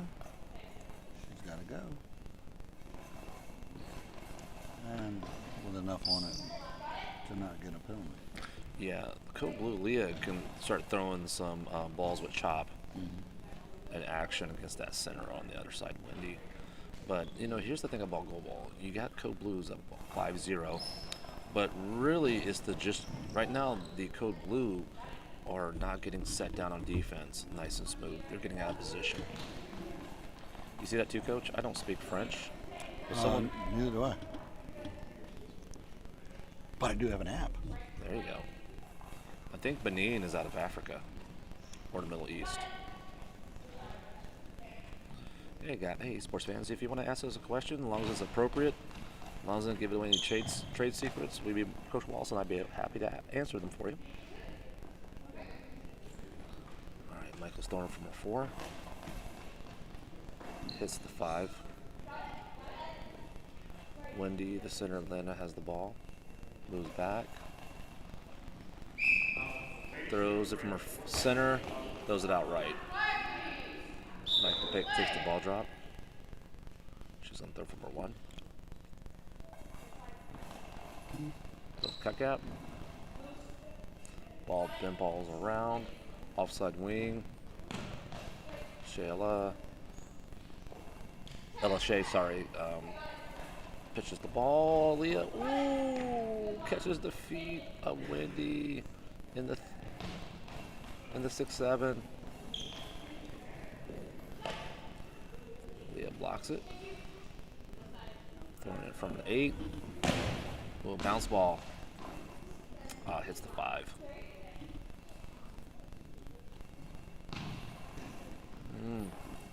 These players are going to be very careful about making noise.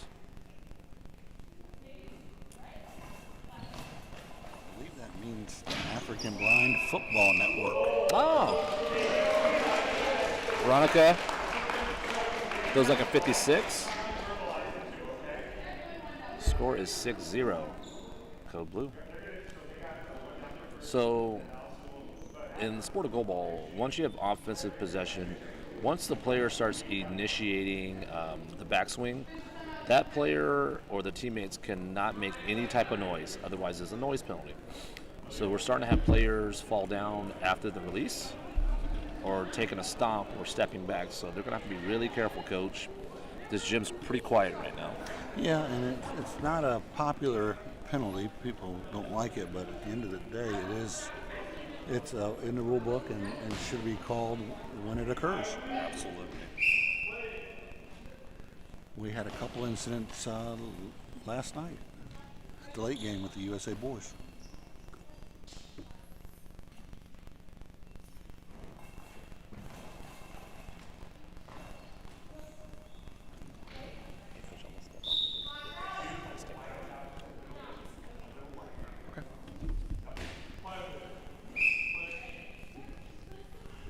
Coach Young took a break to go take care of the coin toss for the next game.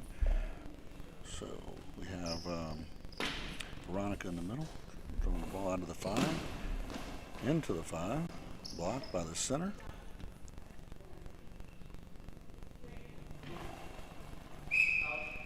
Thank you for that, Elijah. We appreciate it. We lost Keith Young for just a second. He will be back. We have Aaliyah from the 3. Throw into the 1 and blocked out by the right wing of Atlanta.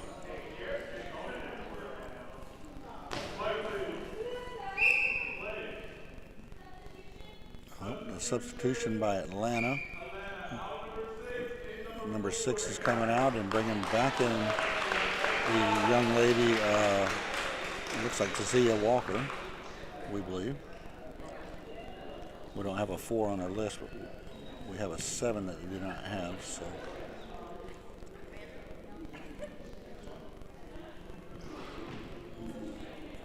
We'll have an official timeout for a substitution. Referee Allison is doing the eye shade check and have the line judge escort her to the pole.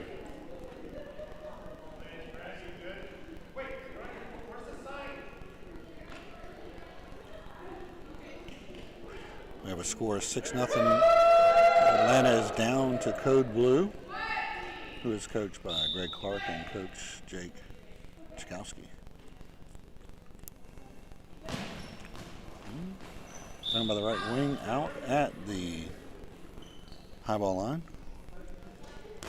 Dropped in to the right. Michael from her post and blocked by the center.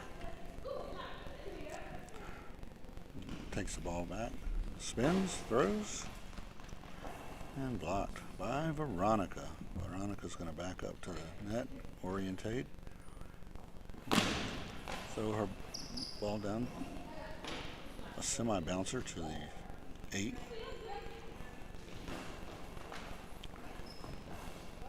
And the ball popped up, but Aaliyah has it easily. And Aaliyah with the shot. Good block by the left wing. The Code Blue. And have another official timeout for equipment check by Allison, referee, for the left wing of Atlanta.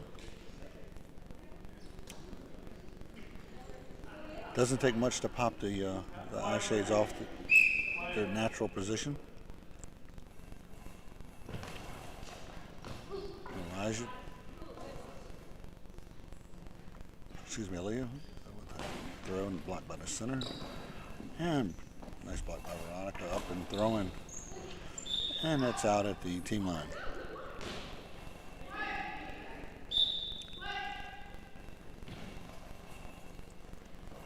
Blocked in the center by Veronica again and tossed to Aaliyah. Her lefty magic. What does she have for him today? A bouncy ball. And it's blocked easily by the center. Who turns and throws, and it's out at the team line.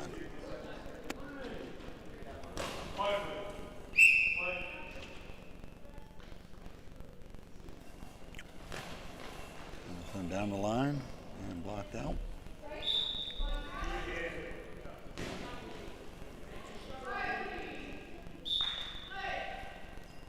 Pass from the left wing to the center, who's back and throws, and it's out. Very early, dropped in by the line judge. Michael orientating herself and throwing the ball again down the line. Two players there to gather it in. And right back at Michael.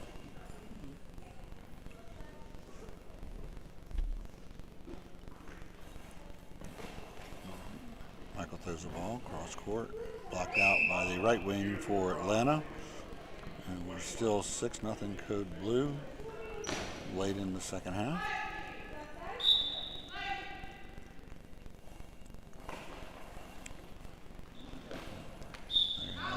Atlanta's having a hard time keeping the ball in.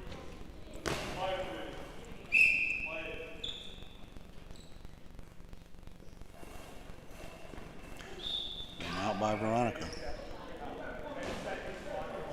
I really enjoy coming to this tournament in Atlanta. It's Hal Simpson always puts on a good tournament. Always has a lot of staff, a lot of volunteers here who we thank. Without them, we couldn't get this done. And that will be the ball game. We have the final score: Code Blue 6 and the Atlanta Ladies 0. We'll be back after a short intermission.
Welcome back, ladies and gentlemen.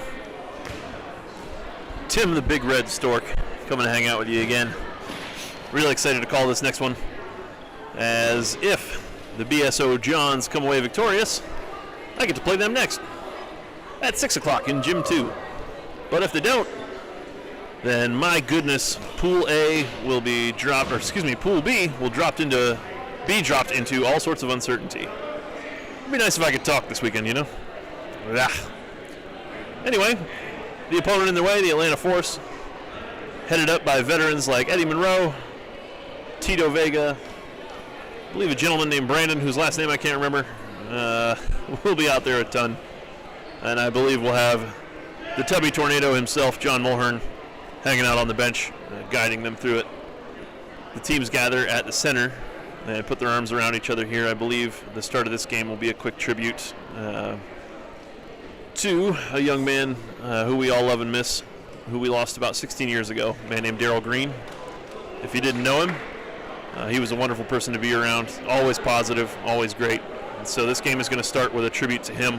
The significance there, Andy Jinks now playing for the BSO Johns, and John Mulhern now coaching the Atlanta Force, were Daryl Green's teammates on the weekend when, unfortunately, he passed tragically at the national championships the evening that the tournament ended. It was a night those of us that were there will not soon forget, but not nearly as much as we won't soon forget Daryl and the kind of person that he was. Again, just always positive, always there to help a younger player along, talk to him, and just a friendly guy to be around. He was a guy, it didn't matter what the score was, that man was determined to have fun on the floor.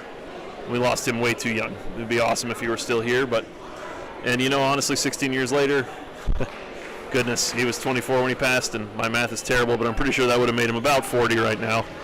I got to tell you, I'd be surprised if he wasn't still playing if he was around. So, to be missed for sure, but the teams break and move into their warm-up positions. But a very nice nod to a guy that meant an awful lot to several of us who are still around.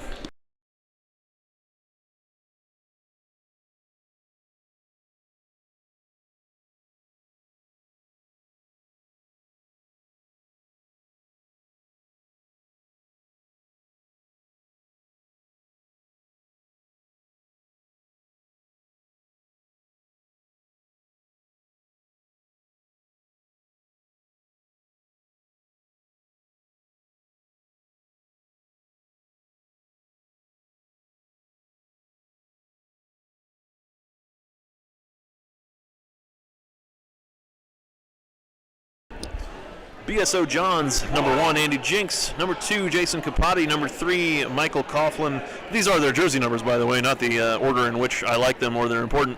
Number 9, Josh Schwartz. They'll be coached by Ernie Tyler, who I believe has a uniform, so we might see him pop in and out of the game. I'm not 100% sure. I haven't seen them play yet this year. Atlanta Force, we mentioned Eddie Monroe wearing the 3, Tito Vega having the number 7 sweater on.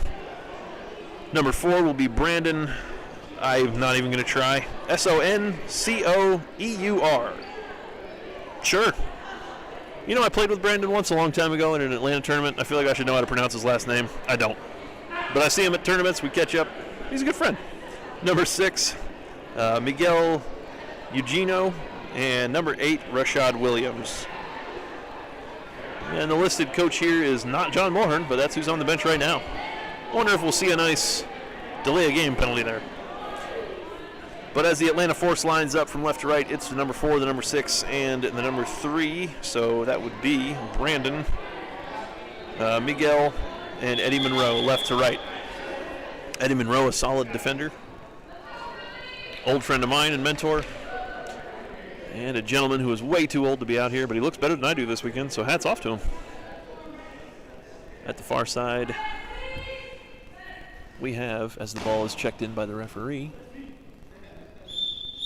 left to right, we have Capotti, Coughlin, and Jinks. Jinks will turn, he will fire, he will deliver a shot into the midsection of Eddie Monroe, who will block this one out of bounds. Not quite, he will collect. He'll stand and do his turn fire that he does, skipping the ball, and this one pops up and over off of Coughlin, but Capotti, up on his feet, will dance over and collect it. Siren firing a skip ball right back, and Eddie Monroe, expecting his center to grab that one, did not get down. Perhaps focus, perhaps age, whatever you want to call it. I think he just expected the center to go grab it. And Capote with a slow chop shot across the face of the center will find our first tally of the game. And I'll update here. Johns lead 1-0 on a slow creeper. Could have been easily prevented. Eddie Monroe with a straight, smooth shot across the face of the center. Coughlin, he will collect. Coughlin turns, hands to Jinx, who will fire out of his gap. Eddie Monroe blocks this one with his midsection again. Pops up, but he collects. And he will do his discus-style twist throw. And he will find the floor with that one. Eddie Monroe with a little bit of oil slick on the bottom of his shoe. There's a premature throw from Capote trying to gauge the referee's whistle, but she was not going to be part of his game. Ball collected by Brandon, the tall number 4 on the left wing. He will fire a skipping shot across the face of Coughlin, whose feet are equal to the task. He will collect. He'll hand to Jinkies, who will fire again across the center, and that one just squeaks through, and that's 2-0 for the Johns.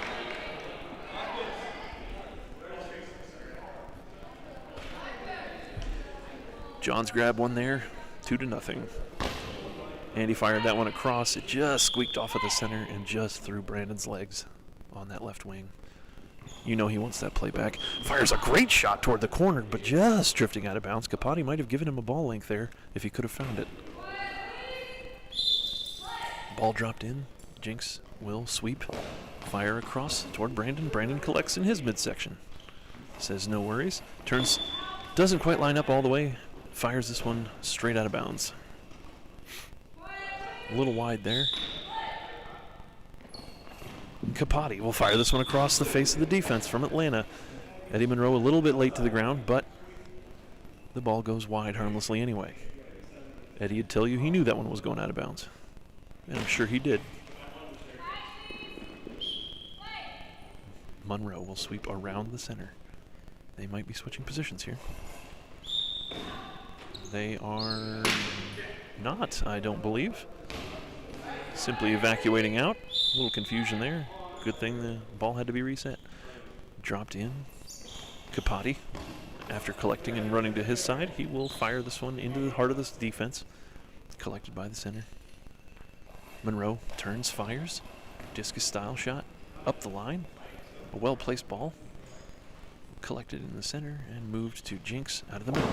Jinx will fire a bouncing shot toward the midsection of Brandon, who will collect. The ball returned to Brandon. He will turn with his bright orange shoes and fire that one directly into the cut gap, but it is collected there by Capote and Coughlin. Coughlin with the ball now, left-handed out of the middle. He will fire across. That one just squeaks through the feet between the center and Brandon. That is a tough one to give up. It's a change-up, really. When you play with two guys like Capote and Jinx, Coughlin has a really good opportunity there to fire change-ups. Sometimes when you're a team like Atlanta and you're ready for those hard shots coming from Jinx and Capote, those change-ups can really hurt you. It's just such a change of pace that as long as they're well placed, they can threaten as well. And that one just squeaks through a ball-sized gap that was provided between the center and Brandon's feet. Tough way to go down 3-0. You got to feel like all three of these goals were fairly easily preventable. But if you're Atlanta, you can't worry about that now. You got to tighten up and then see if the Johns will give you some penalties, help you back into this game. As the 3 o'clock hour begins, it's 3:01. And this game will resume.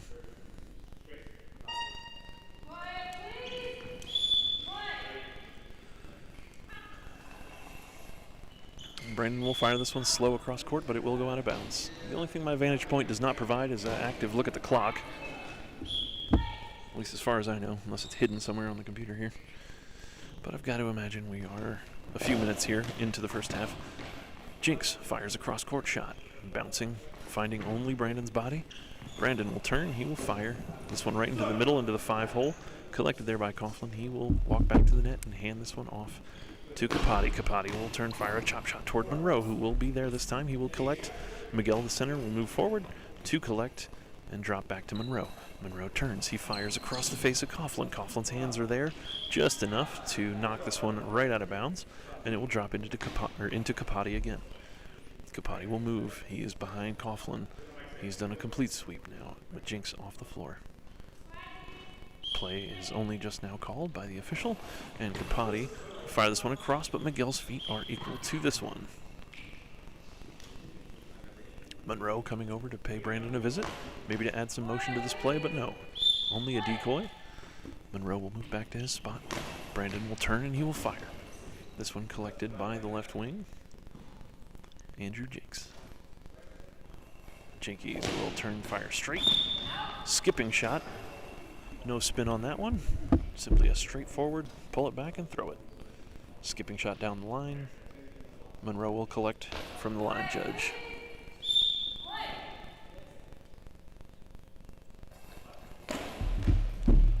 Eddie fires this one into the gap. And return fire again goes wide of Monroe's post. If you're the force here, you can't get too excited. You just got to find those spots. Squeak a couple of these in there, and it's a brand new game. Monroe turns. He fires, putting action on the ball, but this one will go wide of Capote's post as well. A lot of shots going just wide of the post. While they seem like wasted energy, there are absolutely times when firing the ball just outside of the post still stretches the defense. They can still be useful shots if you can play off of them. Jinx will collect. He will turn all the way back to his 9-hole, and he will fire a big bouncing ball into the middle. That one collected fairly easily by Miguel in the center. He will hand to Monroe. Monroe finds the net. Monroe will turn his back to his opponents and twist his body and fire. This one collected by Capote's legs in the 1-hole. Capote will have Coughlin run around. I don't know if they're switching positions, but he does fire those. My goodness gracious. Monroe was talking to his center. He moved in. I don't think he quite knew where he was on the court. That ball grazes the outside of his post. To use the Tom Peregrine adage, I would not want my finger between the ball and the post. Monroe smiles at his own good fortune. He will twist and fire, and he will find only the 5-hole. This one collected by Coughlin, who will hand to Jinx. Jinx turns and fires up and down, and that one pops up by the feet of Miguel in the middle, and it will find twine, and we have a 4-0 game here for the Johns. We will now see a sub for Atlanta. Number 6 out. That is Miguel leaving for Tito Vega, who will come in most likely to play the center position.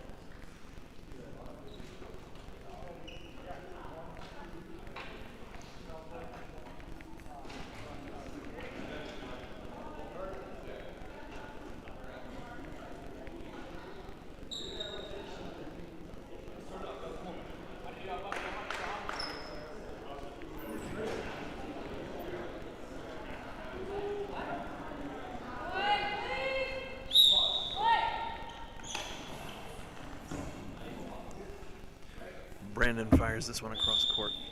Blocked out of bounds by Jinx. Jinx will dance back to his spot, wait for the inbound ball. The rest of the Johns staying home. Jinx will turn and fire a skip shot. Monroe's body is equal to the task, knocking this one out of bounds. Ball inbounded to Monroe with a rover from Brandon, as accurately called. Brandon will collect. He will run back to his side of the floor and fire a nice, smooth shot that is knocked out of bounds by Coughlin in the center. Ball inbounded to Capote. He will look to sweep around Coughlin. He will take the center position, firing into the middle. Firing across left-handed. I believe that was Coughlin that fired the ball, not Capote, excuse me. Unless Capote suddenly became ambidextrous. Brandon fires the ball across, and it will be collected by Jinx. Jinx turns, fires a skipping shot. Tito Vega knocks this one up in the air and over the net, harmlessly knocking that one out of bounds. My mother, an avid goalball fan, used to suggest there should be a second net on top of the first net, and if the ball pops up into that one, you get 2. She was a creative woman. She is a creative woman, excuse me. She's not dead. Not that I'm aware of. Brandon turns and fires this one into the center. Coughlin collects. He will drop back to Capote. Capati will fire a bounce ball. Tito bounces this one in the air, knocks that one up with his hip, and he will fire back to Brandon, who will collect, not finding the net, but just trying to get rid of the ball. He fires a good shot to the 1. Brandon will block the return shot from Capati. Tito passes the ball wide to Monroe, who collects, turns his body away from the defense, and twists and fires back into the middle. One of the things about the balls that you're just trying to get rid of because your team has taken too long is that if you fire it well, like if you maintain good form, then you're still going to be able to find that spot. Like if you can find a good spot to hit, you're still going to make the defense move, and sometimes those go in. So never a wasted shot as we sit here with a timeout for the Atlanta Force.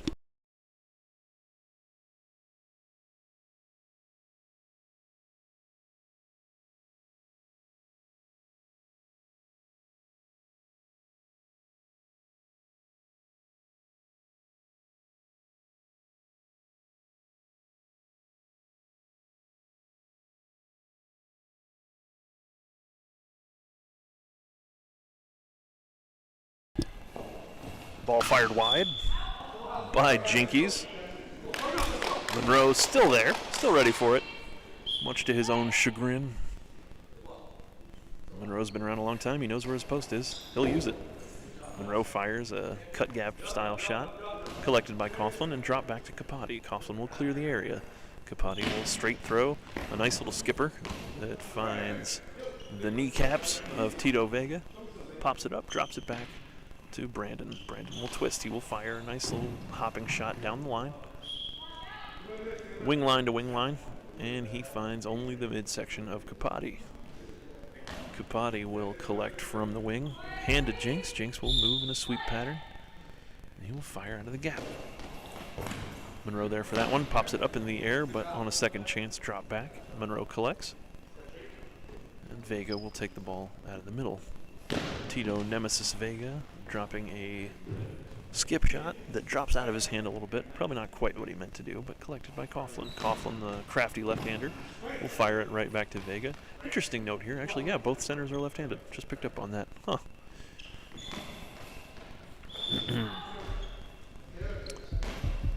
Awful lot of cross-dominant people that end up playing ball. I myself right with my left hand. Throw with the right. Then again, I think I was supposed to be left-handed all along. Or right-handed all along, rather. Yeah. But you didn't come here to hear about me.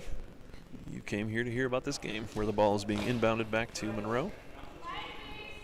Monroe will collect from his wing. He will back up. He will twist, fire a skipping shot across court. That one collected fairly easily by Capati. Fired right back at Monroe. Much to the 48-year-old's chagrin, this one will be blocked out of bounds by his chest. I gotta tell you, folks, he looks a hell of a lot better than I did in the last game. Monroe firing across again. This time he'll find the cross gap across the face of Coughlin, who will again drop it right back to Capati. Capati will fire a straight bouncing ball. This one popped up by Tito, rolls off his back, but Monroe there for it. Multi-layered defenses still getting it done. Monroe firing a chopping shot, finds only the ankles of Coughlin, who will move forward and grab the ball and drop it back to Jinx. Jinx will twist. He will fire a looping bounce ball. Monroe knocks this one in the air with his chest. It does roll into the net. However, the ref's whistle does fire, as that ball is our first penalty of the game. A long ball fired by Andrew Jinx. Andy will line up the back center position. Either Brandon or Eddie are going to take the shot, and it looks like it's going to be Brandon. The ball's in his hands. He's going to move back to his side of the court. No, he won't. He will stay at the near post. And he throws it directly at Jinx, who is lined up in the 7 as we look at the defensive side of the floor. And he moved forward to about the high ball, between the high ball line and the front line, then camped out on that side. Brandon simply guessed wrong. Or Andy guessed right, whichever way you want to look at it. Vega collects the ball with his arms on the shot from Capati. Brandon will back to the net. Brandon will turn. He'll fire. Brandon has such an interesting delivery as Capati quick pitches back to Vega, who is equal to it, and he will collect it and drop it back to Monroe. Brandon's form, when he turns and he throws, it looks like he's about to sling that thing out of bounds, but his body just straightens out there late and ends up firing a pretty shot down the line. Monroe firing one at Jinx. Jinx will pick it up and fire it right back at Monroe, who will fly out to the side and knock that one out of bounds. Now Brandon. Turning, he will fire, but he was going just a little too far with his drift, and he actually placed that ball out of bounds. So as good as a turnover, really. A very fast-moving turnover. Capote has come over for a chat, holding the ball. And it looks like Jinkies is going to switch with him. So Capote now lined up, Monroe with his hand in the air, probably indicating that his eye shades are askew. And I gotta tell you folks, that man has a driver's license, so he can see for real right now.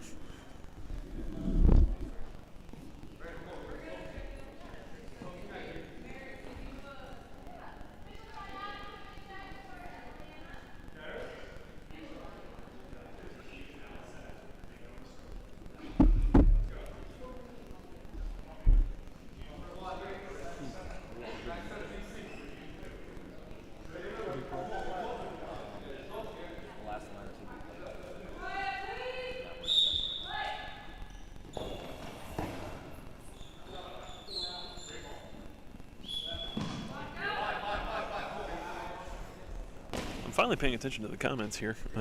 This is Tim Dornbrock. I'm a player from Florida. Eddie Monroe will fire this ball into the cut gap. It'll be collected there, or knocked forward rather, by Coughlin, who will drop it back to Capote. Capote and Jinx now having switched sides. Vega in the middle. He will boot this one, but in a very me-like fashion. Boots it forward and says, you know what? I'm too old to go get that crap. And it'll be a turnover. Jinx collects the ball. He will sweep back to his original position as he and Capote have moved back to their spots.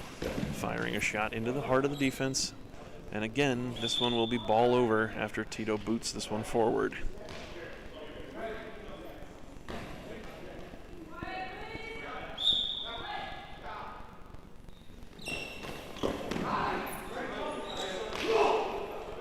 Brandon, the ball dropped back to him by Tito Vega. Brandon will turn fire. This is still a 4-0 game, I believe. I don't think they got their fifth one yet. Jinx collects. He will throw out of his 9-hole. Skipping shot into the heart of Tito Vega, who will collect with his chest, but it squirts away. This one just blocked out. And Brandon will have not too terribly long to throw the ball, but time enough. He slings this one. Cross court, finds the body of Jinx. Jinx will hand off to Capote. Capote at the back spot. And Brandon's ankle's just barely ready for that one, as the ball was looking to squirt through, but he does snow cone it, so to speak, to borrow the baseball expression. Just barely hangs on.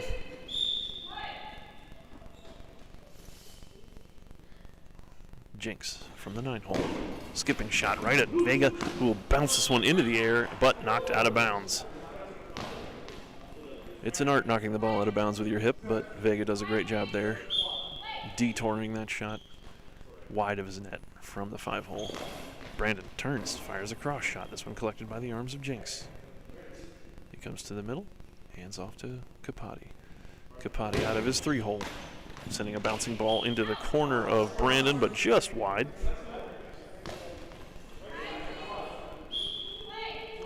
Monroe comes over to collect from the out of bounds. He will creep over like some sort of albino ninja.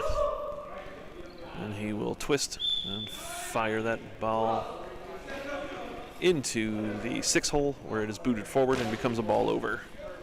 As the Johns show a little bit of fatigue and say, you know what, you can have it.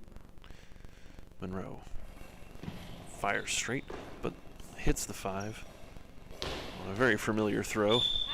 Eddie Monroe, my longtime teammate from my early days. Monroe with the ball again. he will fire from the end of his wing line. Straight, and he's throwing that cross shot that cuts across the face of the defense, and that one is collected by the arms of Coughlin and dropped back to Jinx, who will go back to his post. And from the 9, he will fire this one and just into the net there. Jinx with a great shot.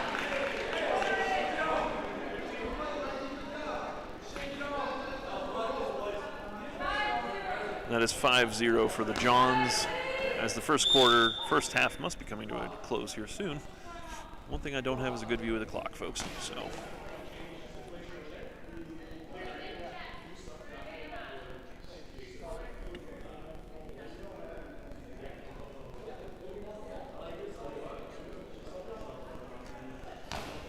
And here with the stoppage in play, I will yawn. Brandon, the tall number 4, twists, fires that one right off the whistle, but collected by the legs of Coughlin, who is there and focused and equal to it. And Jinx calls for a substitution. Looks like we're going to see Schwartz. That is the veteran number 9, Josh Schwartz, entering the game, giving Jason Capati a break.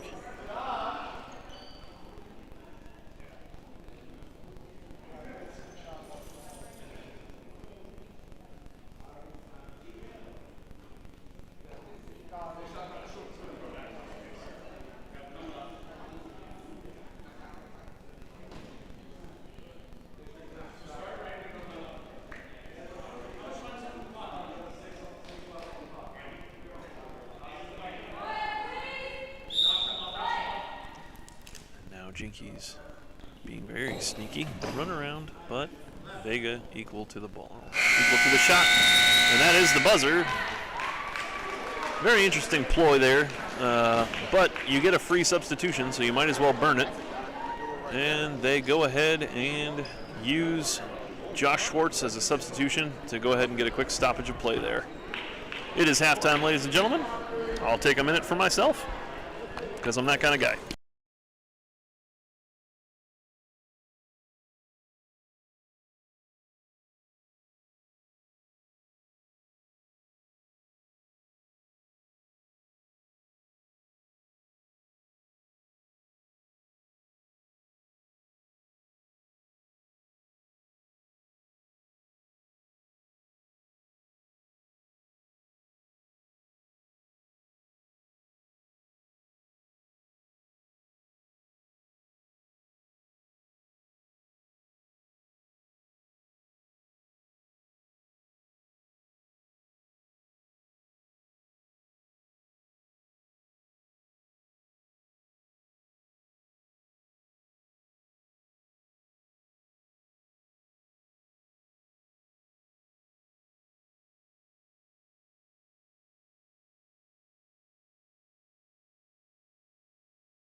Welcome back, ladies and gentlemen, for the second half. Thanks to COVID, we no longer switch sides. Not really a COVID thing. I think they were sort of like working from home.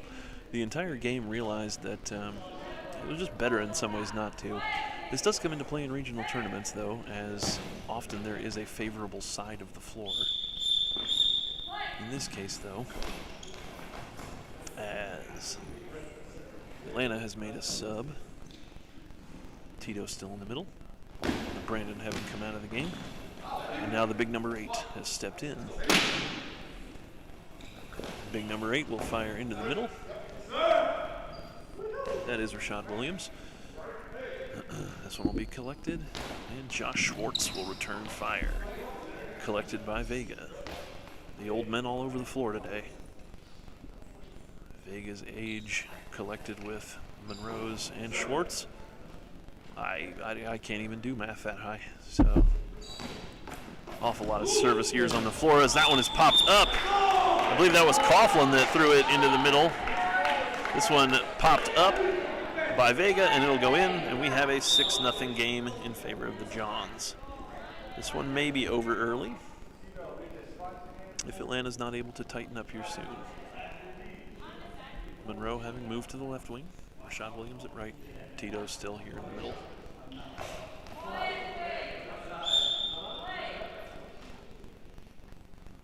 Monroe from the left wing now. He will turn, he will fire. Nice cross shot. That is blocked just out of bounds there by Schwartz, who looks about as slow as I feel. I love you, Josh. Monroe boots the shot from Capote. High, blocked over the net. Harmless enough.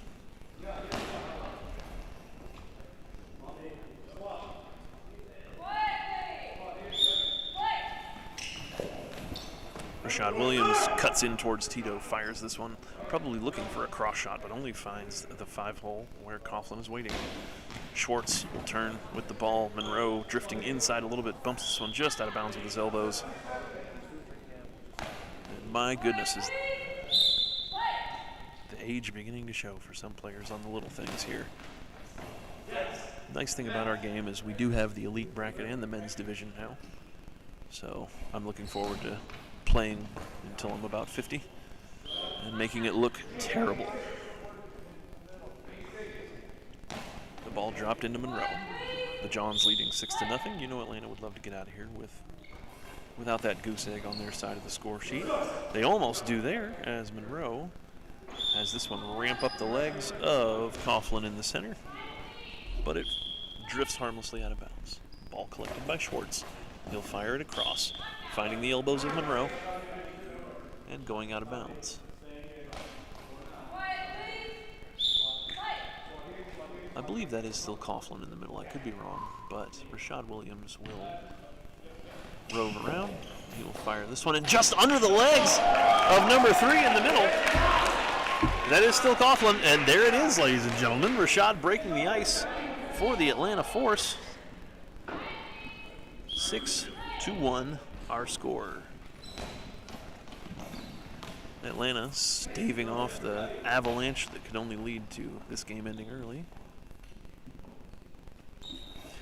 Monroe twists, he fires, finds the outstretched arms of his counterpart in albinism, the other left wing, Josh Schwartz, who will hand off smooth to Capote at the back center. Capote will turn, and he will fire across. Jinx having him put himself on the bench at the halftime, certainly saving himself for the quarterfinals, maybe for tomorrow. Eddie Monroe will turn, he will fire a slow shot, but smooth and well placed into the midsection of Capote. And Capote will return fire to Rashad Williams, who will now turn and fire off of the out-of-bounds call. This one popped up by Coughlin, but goes wide of the net, harmlessly out of bounds.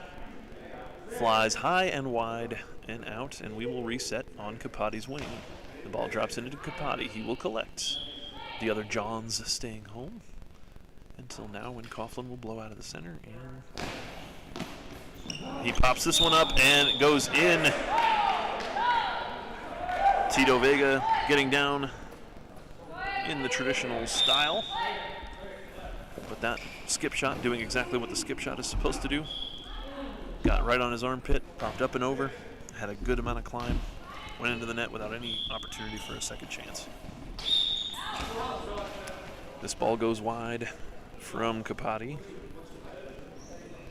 On Williams' side, Monroe, the rover, not to be confused with a Monrover, comes over, and he will walk back to his spot empty-handed. As Rashad Williams says, no, I got it. And all he got on that one was the outstretched arms of Coughlin in the 4-hole, but a well-placed shot. And now Capote out of the middle again, firing another looping shot, collected a little wildly by Williams. The ball finds its way back to him, between himself and Vega. Williams slings this one, but it looks like a high ball here. So we will have yet another penalty shot in this game. Not too many. I believe this might only be the second one. Jinx with a long ball in the first half. I believe this is it. So now Williams will look for the back center.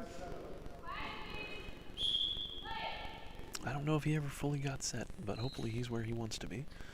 Capote will turn and fire across. That one goes right to the 5-hole, but Williams expecting it more to come in his direction. I think he just froze for a second, and that one goes right past his feet across the back center tape.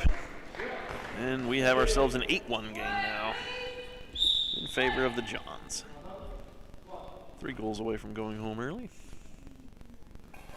Monroe will turn, fire a nice shot into Capote, who is equal to it. He waits it out and grabs it.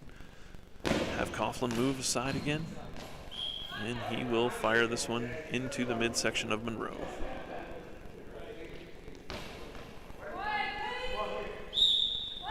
Ball collected by Monroe. He will hand to Rashad Williams, who will sling the ball, but into the 5-hole almost directly. This one handed off to Schwartz. Easy to get those two confused. They're basically the same person. Eddie Monroe from the left wing, firing back into the gap. This one collected in the middle by Coughlin, who says, you know what, I've blocked enough shots. I'm going to take one of these. So he does, and he finds the legs of Tito Vega, who will kick it forward. Nobody makes a play on the ball to collect it. Moving just a little too quickly for all of us old men. And that'll be a turnover. Ball comes back to, looks like Schwartz, I believe, who will turn, pirouette, if you will, fire this ball back toward Monroe. Monroe will turn. He will fire toward Capote's corner again. Capote there and equal to it. Young man from, I believe, the D.C. area, playing for the Johns this weekend. Capote will roam. He will go around the center. Capote will fire one toward Monroe, who pops it up, but then slides himself backwards and collects it on the second chance. Monroe touching the crossbar. He will turn, he will fire, he will buzz Tito's tower. He went right after him there. About another inch, and boy, he would have got him. And Jinx will put himself back in the game here for, I believe, Capote will be coming out at the other end, as we will pause for a substitution from these BSO Johns, if you will. Our score 8-1 here. Boy, I'd love to be able to see the clock, but it's just not in the cards. I'd also like a solid gold toilet, but Eddie Monroe collecting this bouncing shot from Jinx, or not collecting it as it squirts off of his legs and finds its way out of bounds. Monroe will turn, he will fire. Rashad Williams interested in coming to get the ball from him, but Eddie sends him home empty-handed. Williams scoring the lone goal for the Atlanta Force so far. Tito going to collect the ball with Eddie. Sends it back to Rashad, who will shoot this one across, and a well-placed shot there. Andy Jinks' body getting in the way. Those pesky blocks. Tito Vega boots this one in the air, and it just goes wide of the net. This one finally called blocked out by the official, who might have been put to sleep. Rashad Williams fires this one across, but stays a little too upright as he slings that one. And he will be forced to defend yet another penalty shot here. Score 8-1 Johns. Rashad Williams would like for nothing more than for that to still be the score after this next play. Coughlin, it looks like, with the ball. Nope, now Jinx. Jinx with the ball at the other end, firing out of the 2-hole, and he will fire it straight 2-2 on this side. And it will find Twine. And we have a 9-1 game here in favor of the Johns. Thanks for hanging out with us, guys. Oh, thank you. Jason is from Philly area. I know he's played for DC before. I don't know who's who or what's what, but I appreciate you guys keeping me honest.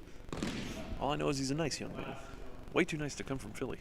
My family's from Pittsburgh, by the way. I come by that statement honestly.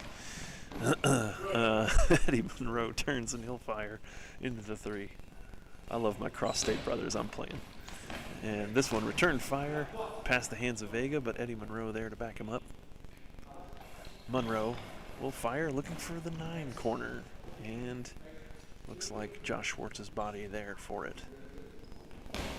Schwartz firing a little chop shot, but gobbled up in the 5-hole by number 7 Vega.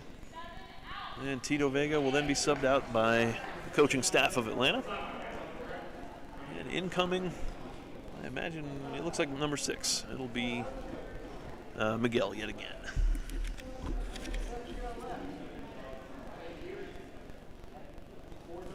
Miguel Eugenio.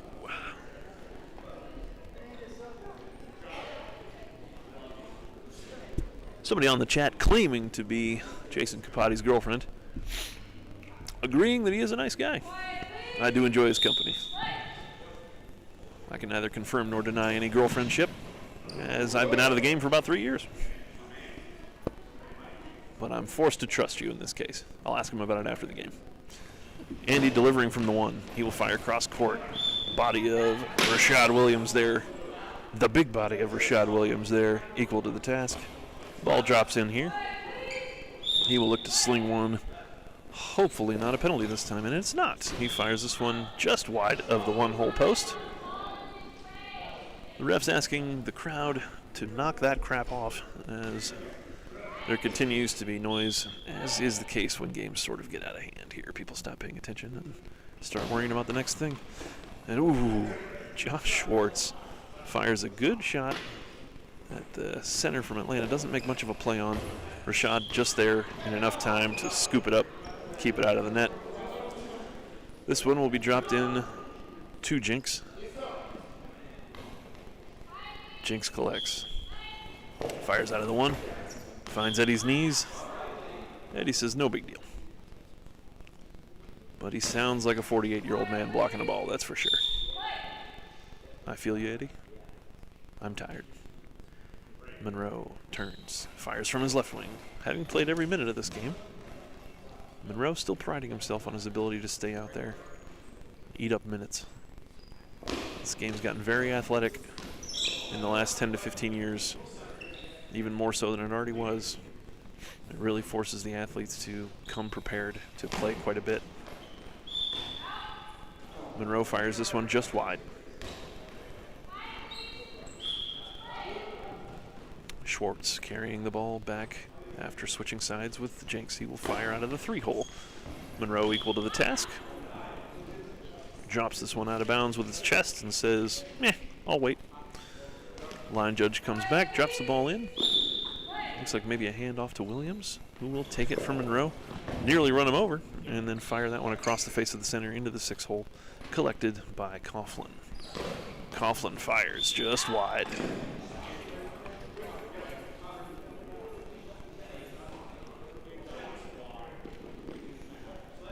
And Williams will collect from the line judge on our right as we stand behind the Atlanta Force net. Williams, real live arm on this kid. He fires this one into the 5-hole, and the Johns take a timeout. Why? I'm sure I don't know.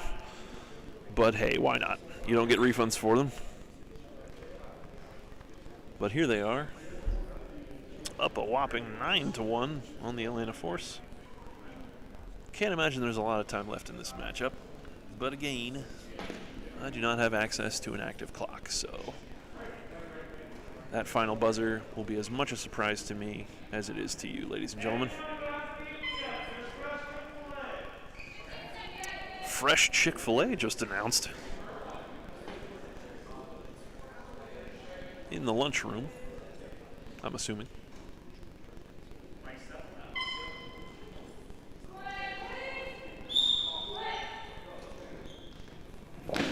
Jinx with the ball. He will skip this one directly into the 5. And mercifully, they decide to pull Eddie Monroe from the game. Really nice collection there by the center. Miguel hands the ball to Monroe, who will hand it to Williams on his way off the court as Brandon will re-enter the game. First thing I'm going to do after this is ask Brandon how to pronounce his last name. I know him way too well not to know. I find myself embarrassed, ladies and gentlemen, as a commentator and an amateur journalist and a professional teacher for the visually impaired. I feel like I should know this guy's name. Brandon in the bright orange shoes will move again to the gap. He will turn, he will sling into the gap looking for another tally, but he won't get it there as the Johns are able to come together on it. Mike Coughlin playing a good center position, very solid. This one collected by Miguel. He will turn, he will fire to Brandon. Brandon will sling this one. Might have been high, but come on, who's counting? Jinx with the ball into the 1 hole. He will fire a skipping shot down toward Brandon, who collects fairly easily.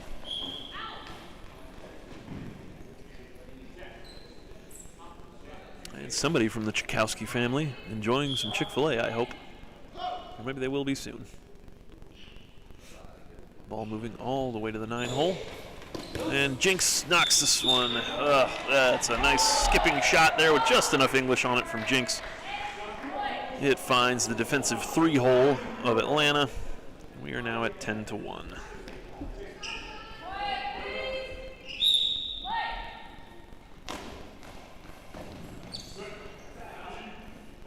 I'm starting to wonder if it is actually 10-1. I don't know if it was 8-1 or 9-1 a minute ago, but I have 10 now. I'm going to go stare at the clock right after this game. Make sure. This one booted away by Schwartz. Schwartz will turn and he will deal this one. And the feet of Miguel will kick this one into the torso of Brandon, who will collect and turn fire. Coughlin handing it off to Jinx. Jinx out of the 7 as we face the net. And again, Miguel dropping this one off to Rashad. Williams will turn. And he will sling, looking for the corner in the 1 hole of Schwartz, but Schwartz's legs there and equal to it. Schwartz slings this one back in toward Miguel. It's up and it's over the goal line. And that is game, ladies and gentlemen, at 11-1. And that's where I will leave you for right now. I'm going to go find a sandwich. Not a terribly exciting game there late. Atlanta tried to find a little bit of momentum, a little bit of footing there. But just like yours truly's Florida White team, looks like Atlanta will be dropped down in their division. I believe they're the 4 seed. They might be 3rd. I could be wrong. But we will see who they get. Most likely the Manticores in the next round. It's been fun, folks. I'm going to find a sandwich.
Hello everyone and welcome back. This is Mary Ray Huking jumping back in for some commentary following pool play. This is the first of our quarterfinal matches. And on the men's side, we'll see Pool C 1 seed USA boys team versus the 4 seed, the Atlanta Wolves.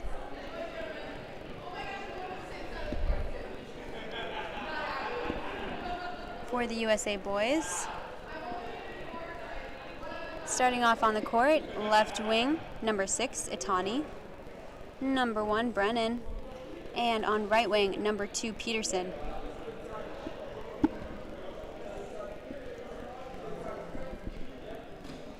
This will be a repeat of the earlier game between the USA boys team and the Atlanta Wolves, which tied 7-7. This game as a quarterfinal cannot end in a tie. It'll be awesome to see what these teams do to show up a little bit differently, change the score for this game.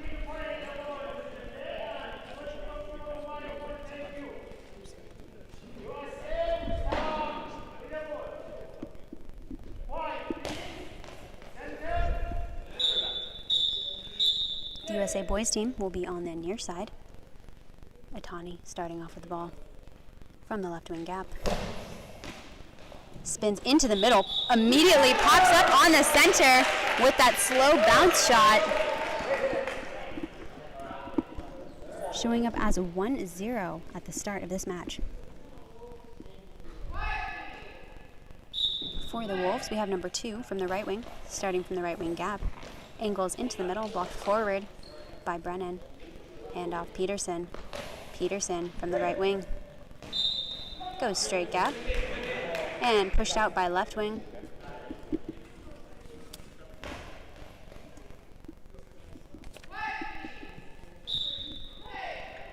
From the left wing, number 1 goes full cross for the left wing post.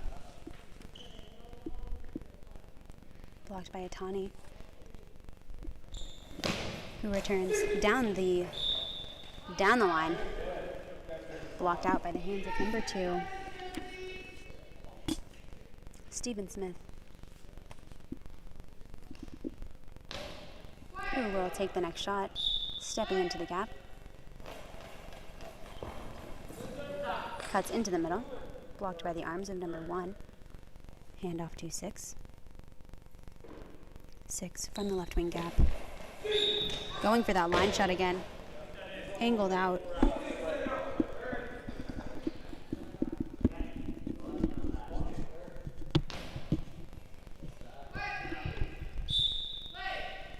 Dropped in with number 2, Stephen Smith. Crosses to the feet side of the center. Blocked by number 1. Hand off Peterson from the right wing gap. Just to the inside of that near gap. Blocked by the feet of left wing. Hand off center. Center angles into the left wing gap. And number 6, Itani with the ball. 6 from the left wing gap. Goes to the near post, blocked out by right wing.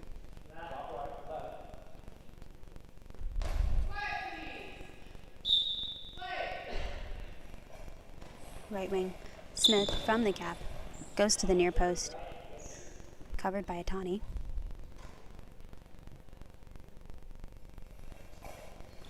Itani from the left wing post cuts in towards the middle. Blocked by center. Center with their first throw of the game goes wide to the left wing post. Itani with the block. From the left wing post, crosses the center, pops off the center's legs, and recovered by left wing. Number 1. Number 1 from the left wing post goes full cross. And that's number 1, Julius Lindsay. Itani, number 6, with the ball, steps in towards the middle. Big bounce to the right wing gap. 2 with the block. That's Stephen Smith, shoots down the line. Itani recovers from the left wing. Steps towards the line, shoots down the line. Good coverage by number 2. 2 from the right wing post, shoots down the line. Atani with the block. And returns out.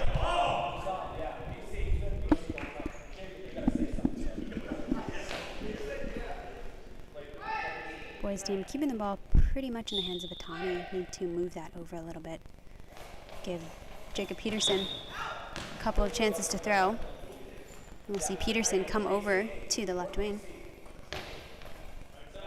Atani hands off number 2.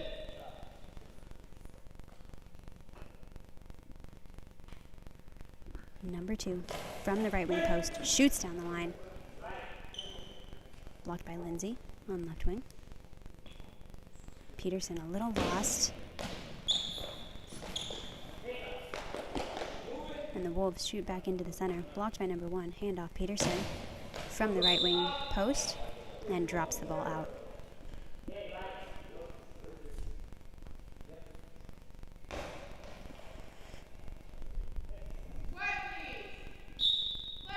Lindsay from the Wolves with the ball. From the left wing post, spins, angles into the center. Number 1 with the block. Hands off number 2. 2 from the right wing gap, cross gap. Blocked over by the hands of the center. Skids off the right wing and out.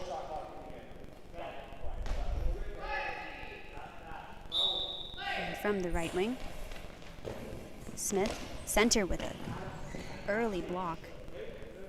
Because of the timing of that ball, pops up and over. But Peterson with the recovery there, who shoots it straight gap. Lindsay with the ball. From the left wing post, goes full cross.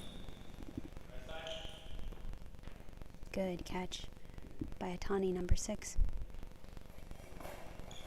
Takes it from the left wing post, cross the legs of the center. And barely snatched by the left wing. It was headed for the goal. Left wing, Lindsay with a full court cross. Atani with the block. Takes it from the left wing gap. Big bounce straight down the line. Blocked by right wing. Right wing shoots across the face of the center. Skids off the feet, recovered by number 2. Number 2, Jacob Peterson. Seems to be under-rotating on his throw. Can certainly happen with the 3rd game of the day, causing a little bit of fatigue. Lindsay from the left wing shoots into the near gap, pops up on the feet of number 1 in the middle, and recovered.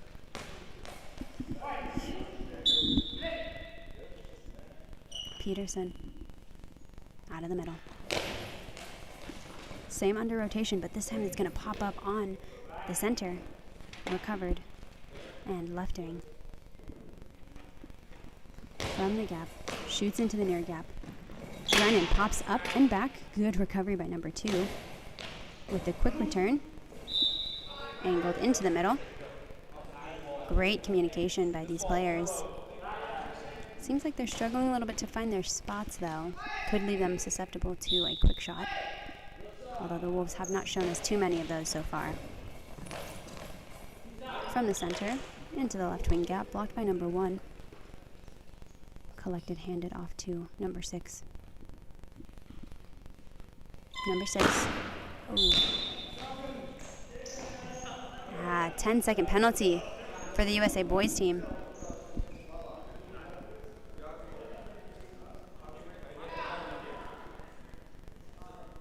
This will be an opportunity for the Wolves to tie back up the score. They're going to call for number 1 to defend this penalty. Number 1 in center position. Looks ready to dive to his left.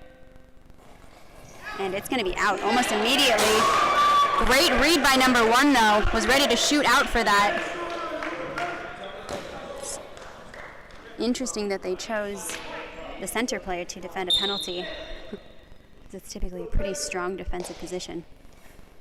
And number 6 from the left wing gap shoots cross gap. Blocked forward and over by Lindsay.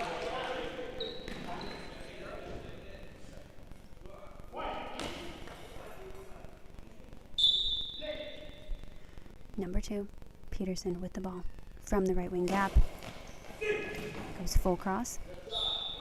Blocked out by the hands of right wing. Number 2, Steven Smith. Smith with the ball from the right wing gap, shoots down the line. Good coverage by Atani, who will quick return and goes way out.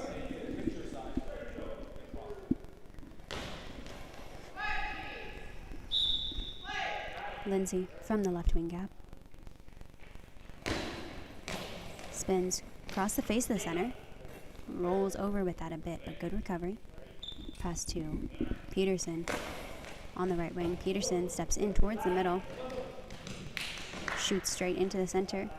Pass off to left wing, Lindsay. And Lindsay with the big spin bounce. And Peterson just barely dives back towards his corner to cover that.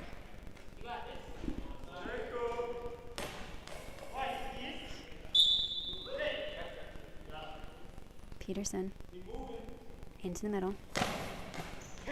Into the right wing corner. Close shot there, only maybe a foot out of bounds.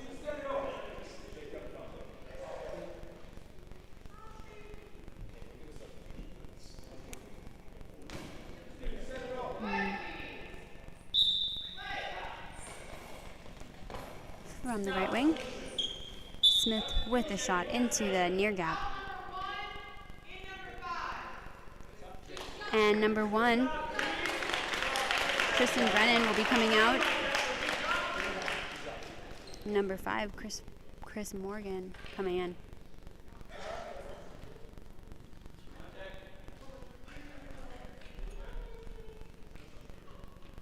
I believe this is the 3rd game of the day for both of these teams, which can be quite a bit, especially for those players who have played the majority of the minutes on the court.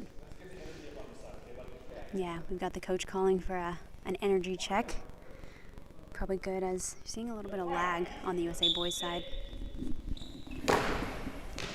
And Atani with the straight gap bounce shot. Good backup by right wing Smith. And attempted return by the center, who's going to shoot it out.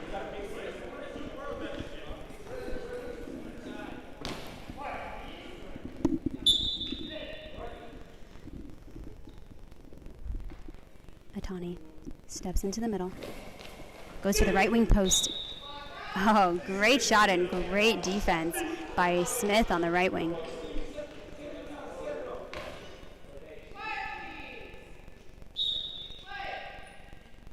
Smith from the right wing gap. Gonna angle this full cross. Blocked out by Morgan. Good cover there on that big angle. Morgan steps into the right wing gap. Skip cross. Push over by the hands of the center. And we've got an official timeout for the Atlanta Wolves.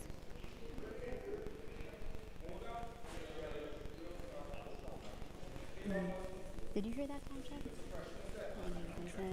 Oh, that'd be great. As we mentioned, no way to see the game clock from where we're commentating, so doing our best to update you guys. USA boys currently lead 1-0 with 3 minutes remaining in the first half. Lindsay from the left wing post goes cross. Oh, pops on the feet of the center and over left wing. And the Wolves will tie things up for a 1-1 game.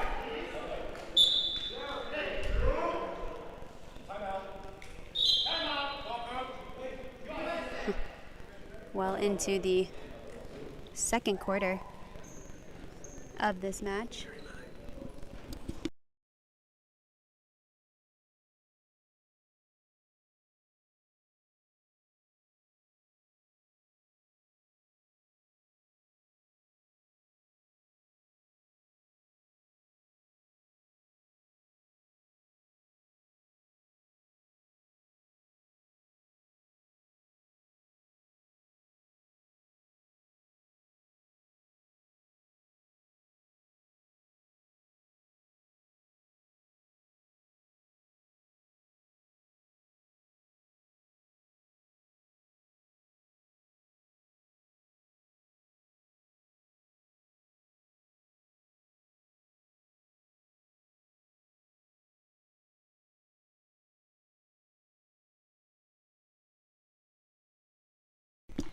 And the USA boys, Itani from the left wing gap.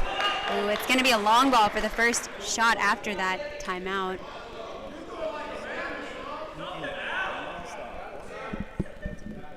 Important here for Itani to lock onto the ball. It's going to be Lindsay taking it from the opposite side.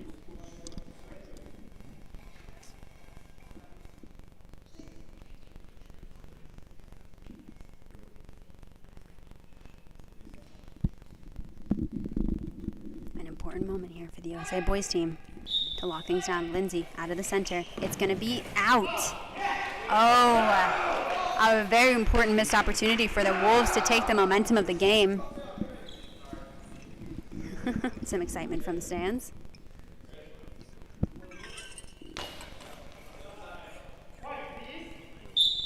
And Chris Morgan from the right wing post goes across the center.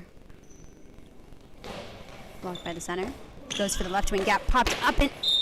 Oh! Up and in. Over the legs of number 2. Not quite recovered by left wing. And that'll be Wolves. 2-1. Itani from the left wing gap. Spins, goes for the right wing post, and blocked out. He's probably going to want to move away from that shot for a little bit. He's really, at this point, training right wing number 2 to dive towards that post, and I really haven't had any close shots there, unless he were to pop it directly over him. So he may very well want to move number 2 in and then bring back that shot, but going for it again and again isn't exactly.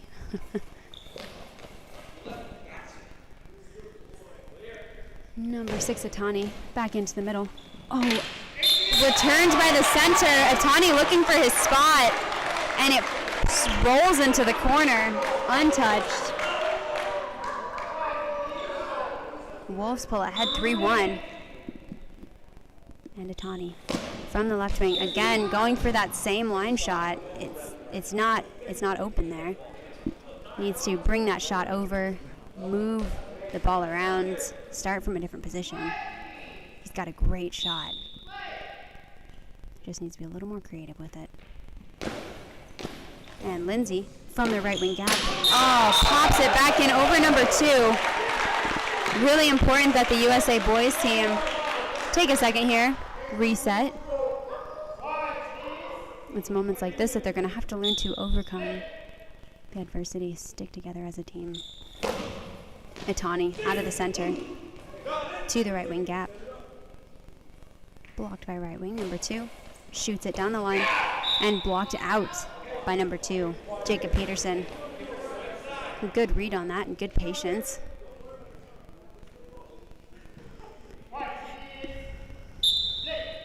Peterson from the left wing gap. Spins into the middle. Center with the block. Back out of the middle to the left wing. Good coverage by Peterson on the line. Peterson again. From the left wing gap is going to over-rotate.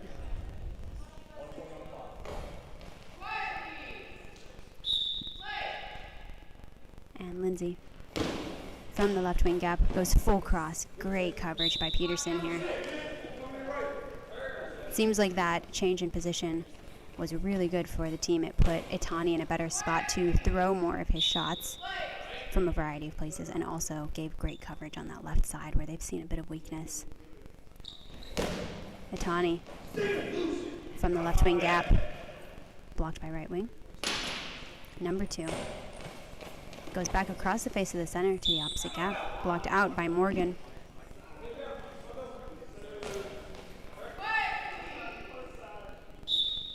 Morgan from the right wing gap. Goes straight gap, popped on the toes of the center, and it's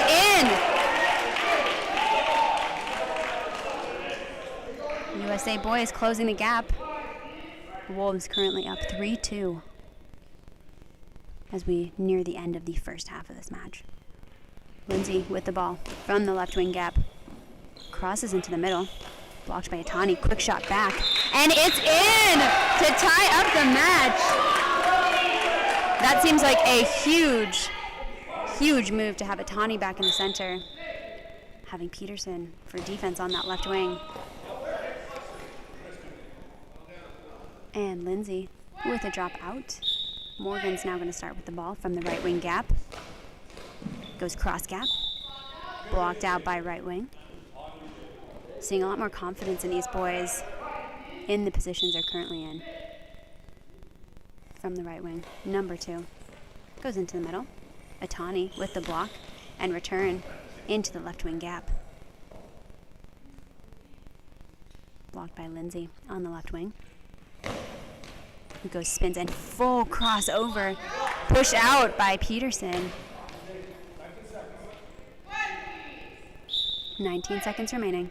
Peterson from the left wing gap. Back into the middle. Returned by the center. Good coverage by Peterson on left wing there, who returns it into the right wing corner. Oh, and blocked out by right wing. Peterson needs to find his spot quickly. Right wing, number 2. And he'll just set that down. Teams are now tied 3-3. Giving us another exciting close game in this quarterfinal match. The first one of the tournament following pool play.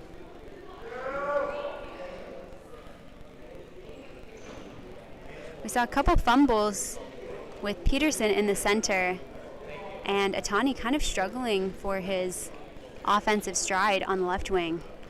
And I swear, the minute they switched positions, Peterson was able to cover so much better from that left wing position, made some awesome saves deep in the gap and over on his corner, and also gave Atani, number 6, the opportunity to shift into different positions and find more success with his shot. As a player, it's really interesting how your mindset changes depending on where you're standing on the court. You would almost think a straight shot would feel the same from any position, and it just doesn't. Your brain is constantly shifting the court around you, imagining where your teammates are, and it can be hard to develop that sense of spatial awareness. So certain players, depending on what they're comfortable with, will have better accuracy from different positions. So I think that's some of what we're seeing with Atani, able to get those great short gaps to his right and to his left when he's playing out of the center. But when he was playing from left wing, was consistently trying to go straight, throwing out, or throwing way out to his right side. So again, just great to see this team kind of learn some of the nuances of their playing styles together, how those are going to fit, who's going to feel the most comfortable where, and how that's going to translate to their playing.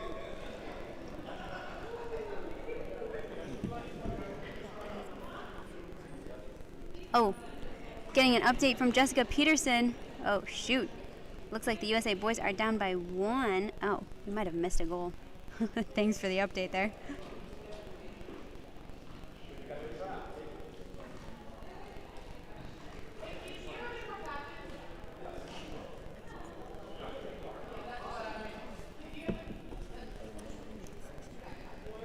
Thanks for the update from the comments. Looks like the Wolves are up 4-3.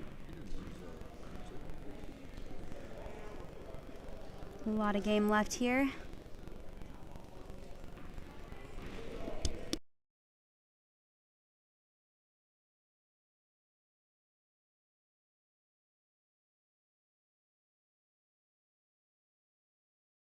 All right, thanks for that update.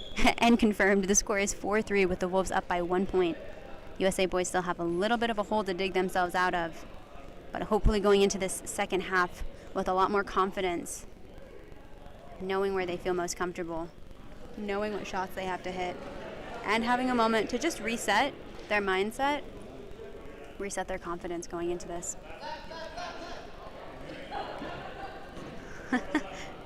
A near collision on the court. Looks like number 2, Jacob Peterson, moving back over to left wing. Saw him have really great defensive success there, clogging up that side, pushing the shots out. Number 6, Atani in the center, where we saw him have some offensive success. And number 5, Chris Morgan, who was really backed up on that right wing. Going to have a similar lineup for the Wolves on the opposite side. Number 9 out of the center. Number 1 on left wing. And number 2 on right wing. Number 1 to start with the ball. Out of the middle. Into the right wing gap. Great coverage by Chris Morgan. Morgan from the right wing gap. Smooth shot towards the feet of the center. Blocked forward and out.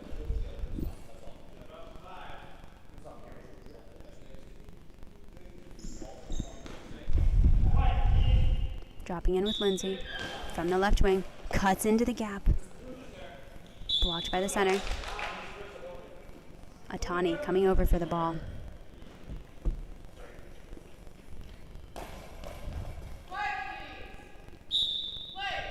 Atani moving into the center.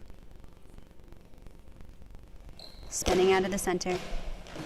Skip shot into the right wing gap. Blocked out by the hands of center.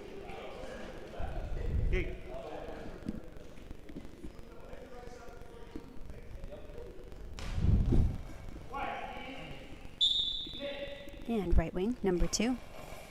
With the smooth shot, straight gap. 6 with the block. Steps into the left wing gap. Smooth shot wide for the left wing. Oh, post and it's out. It's open. That shot was there.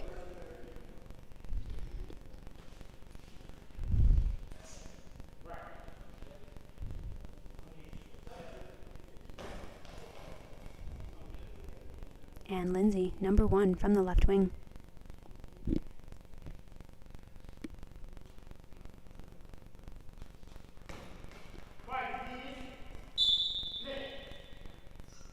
Stepping into the gap.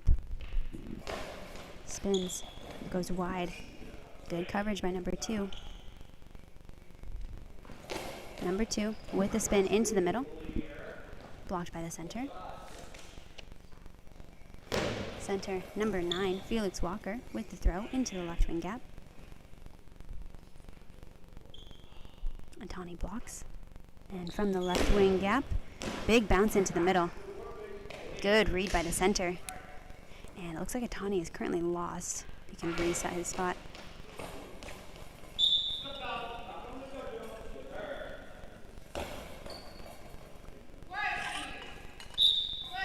Chris Morgan from the right side cuts into the left wing gap. Good thinking there. Blocked by the center. Walker with the ball out of the middle. Goes wide to the left wing post. And quick return by number 2. Bit of an under rotation there.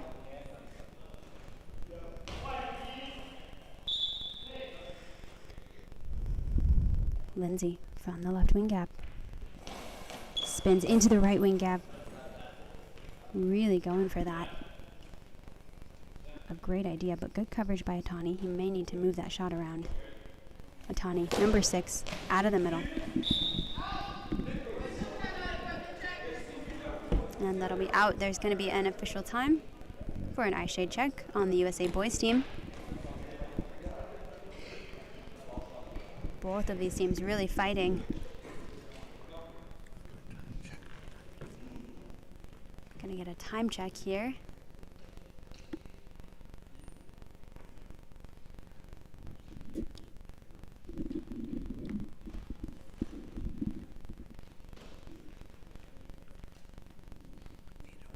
We've got 8:08 left in the second half of this men's match.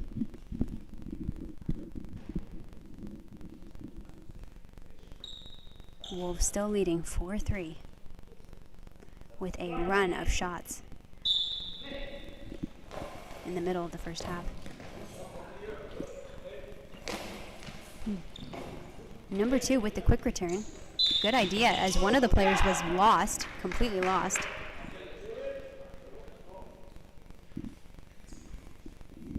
And the ball will drop in with the USA boys. Atani from the right wing. Spins out of the post. Goes big gap to the right wing post. Blocked out by right wing.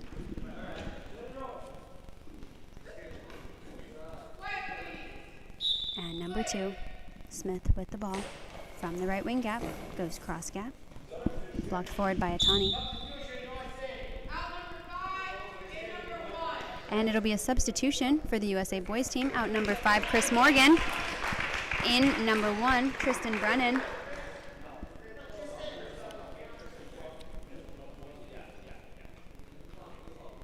Both Christopher and Brennan have offered great defense this game.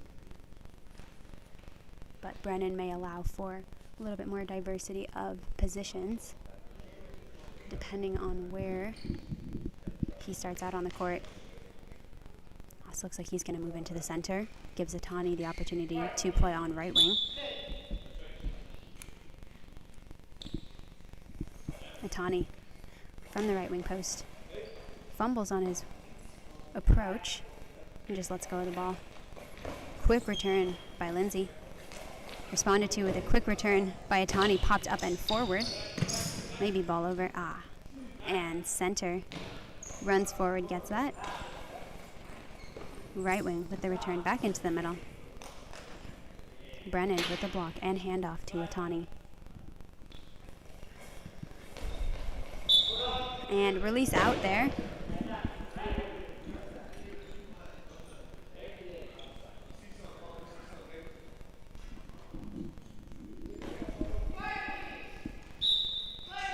Lindsay with the ball. From the left wing, full cross. Good coverage by number 2.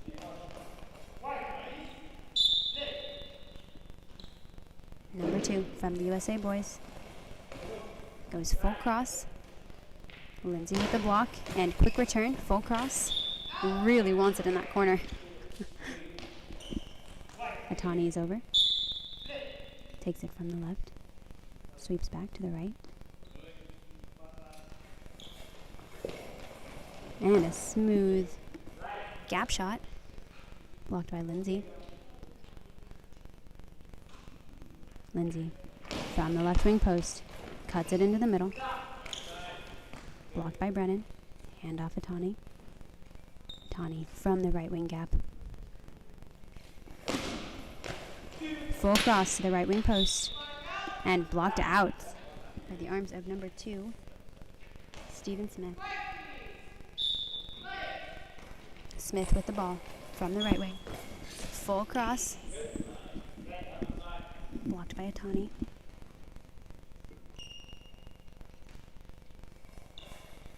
Number 6, Atani from the right wing. Cuts it into the near gap. Blocked forward by left wing. And Lindsay will return. Across the face of the center. Covered by left wing, Jacob Peterson. Peterson from the left wing gap. Goes full cross, and it'll be out.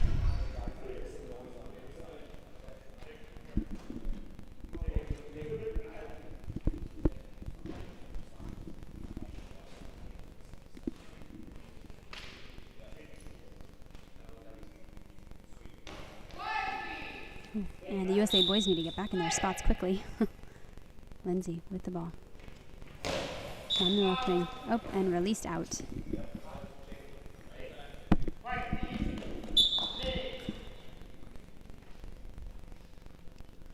Number 2 with the ball. Goes full cross. Just under rotating there.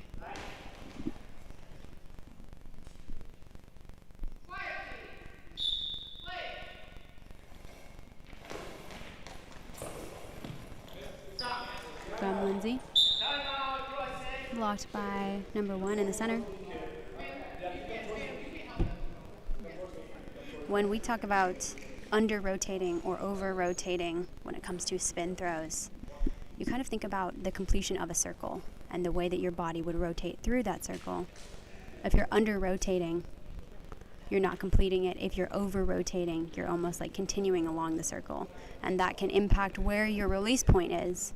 So with Peterson right now, we're seeing him kind of under-rotating on that, not finishing that circle all the way through, and he's dumping the ball off to his right versus coming all the way through, releasing it straight.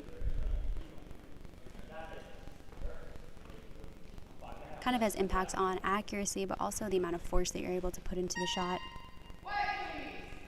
Atani starting off with the ball, throwing on play.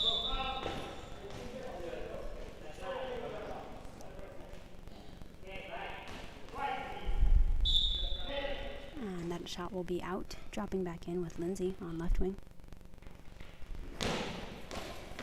Lindsay from the left wing, full crossover. Pushed out by the hands of number 1, assisted by number 2. Number 2, Jacob Peterson, with the cross to the feet side of the center. Blocked by center, pass back to left wing. Left wing, Lindsay. Straight gap. Returned by Atani, but didn't quite pop up in the right direction on his quick return.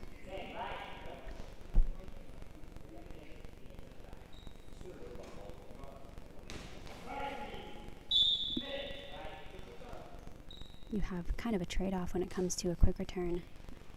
If you aren't taking that extra moment to know exactly where you're actually releasing the ball,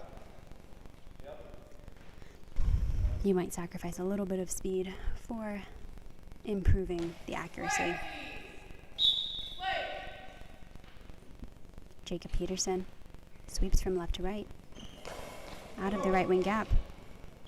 Ooh, and right into that left wing post. Good shot there, and good coverage by Lindsay. Lindsay from the left wing, across the face of the center to the opposite gap. It'll be dropped in with number 2. Number 2, hands off to 6. 6 sweeps back to the right from the right post. Cuts it back to the right wing. Blocked out by right wing.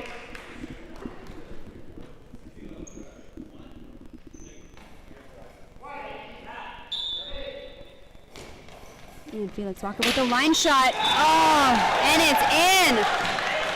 And the Wolves will pull ahead.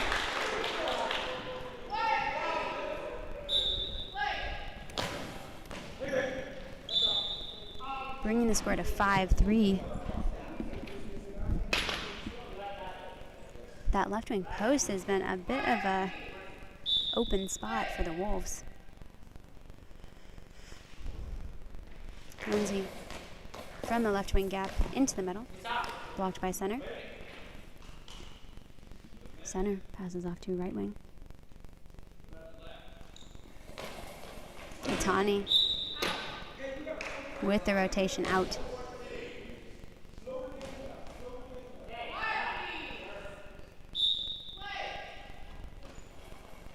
And a slow roll by right wing. Be a substitution for USA. The Wolves at this point are likely going to be running down the clock, using up the time to limit the amount of shots that the USA boys team will have to change the score.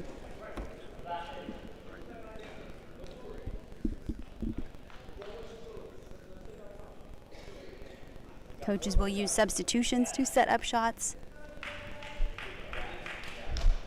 From here we have number 5 back in. Number 2 is out. Number 6 from the left wing goes into the near gap. And we've got a timeout for Atlanta.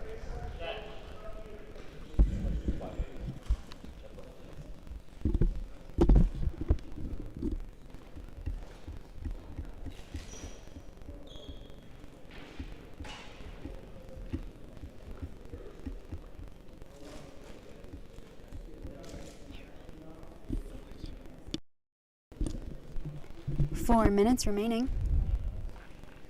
And to answer the question in the chat, yes, so this as a quarterfinal, the winner of this will go on to the semifinals, and the loser will be out. I actually don't believe they're doing consolation games for this tournament. I will double check on that though. And Lindsay is going to be on the right wing this time. Out of the right wing gap, goes straight gap. Good block by number 1. Hands off number 6. 6 from the left wing post. Big bounce into the middle. Center with the block. Center, Felix Walker will throw it back into the left wing post. Popped forward and up by number 6.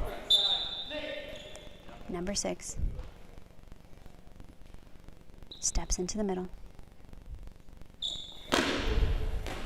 Spin bounce to the right wing gap. Popped up, but forward by right wing. Right wing with the return, cross court. Number 5, Chris Morgan with the block. Smooth shot straight down. 3:15 left on the clock. Left wing, Lindsay drops the ball out.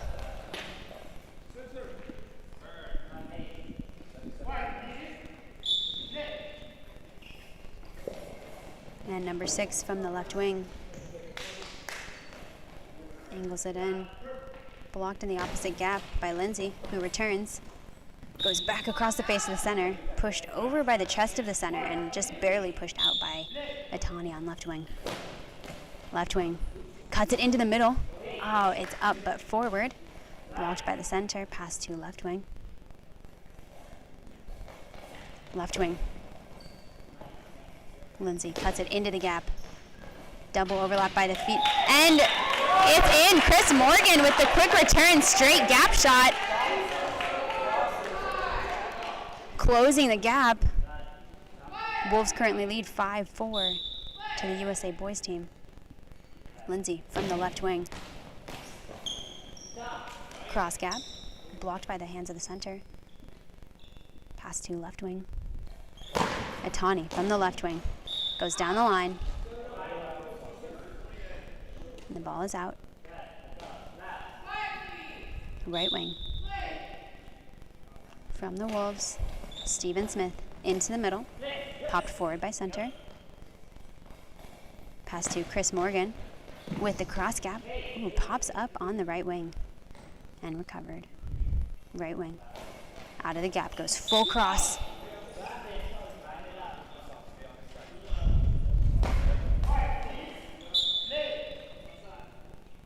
Right wing. Atani is over. He and Chris Morgan will actually switch positions here. And Atani leaves it out, drops it out. Really important to not waste any shots here. Not a lot of time left. Atani now sits on the right wing. Chris Morgan on left wing. Ball's thrown from the center into the middle. And number 1 with the smooth shot into the left wing gap. Lindsay with the ball. Spins. Full cross. Good block by number 5 with the quick return. 2 minutes remaining on the clock. Blocked forward by Lindsay. Hand off to center. Center with the ball. Passes it over. Popped up by the arms of center. And blocked out by Chris Morgan. Atani with the ball. Sweeps over to the right. Big bounce towards the middle. Good coverage by center there from the Wolves. And center with the shot back into the right wing gap. A bit of a dead ball, but it did pop up on Atani. Atani steps into the middle. Spins towards the right wing post. And popped out by the arms of right wing Stephen Smith. Smith has absolutely locked down that corner. And Smith steps into the gap, into the middle, blocked forward by center. Hands off to Atani. Atani sweeps to the right. From the right wing gap, goes across the center, and blocked out by the center. And our wings are going to be switching for the USA boys team. Chris Morgan now on right wing, Atani now on left. From center, Felix Walker from the Atlanta Wolves throws back into the middle. And it'll be a timeout for the USA boys team.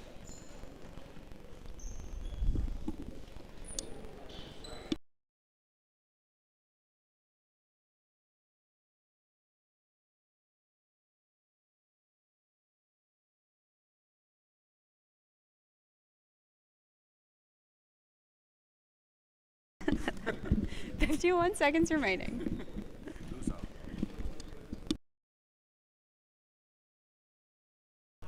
Wolves currently lead 5-4, less than a minute to go. These two teams gave us an interesting game earlier today. We'll see if the USA boys team is able to tie things back up like they did in the last minute of their previous game. Atani from the left wing gap. Big bounce across. Misses the center, but good coverage by Lindsay deep in the gap. Lindsay, number 6. Drops that out. Gives the USA boys 10 full seconds to set up for the shot. Chris Morgan from the right wing gap. Goes into the gap. Misses the center. And blocked out by the left wing. Close shot there. Lindsay with the ball. We'll see the Wolves start to take their time here, running down the clock. Again, out, which works great for the USA boys team. It means that they have a full 10 seconds here to set up. Atani from the right wing gap.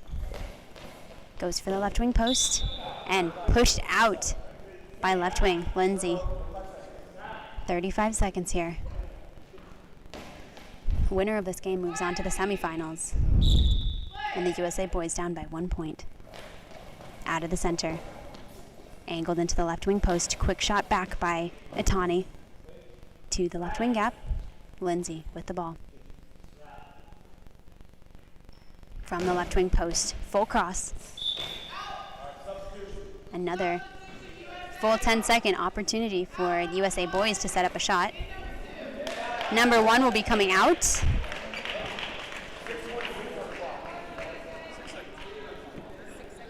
6 seconds left on the game clock. This will be the final shot for the USA boys team. Calling this timeout, or calling the substitution so they have a little more time for the coaches to communicate with the players. The ball is currently in the hands of number 6, Atani, who steps towards the right wing post. This will be one final block for the Wolves, and they'll advance to the semifinals. See if the USA boys are able to tie things up, keep the game going. Atani with the ball in the center. Big bounce towards the middle. Oh, and it's a long ball. They're likely going to decline it, depending on the amount of time on the clock. They'll actually give the ball, wow. Okay, good. Yeah, so the Wolves are going to hold on to the ball at this point.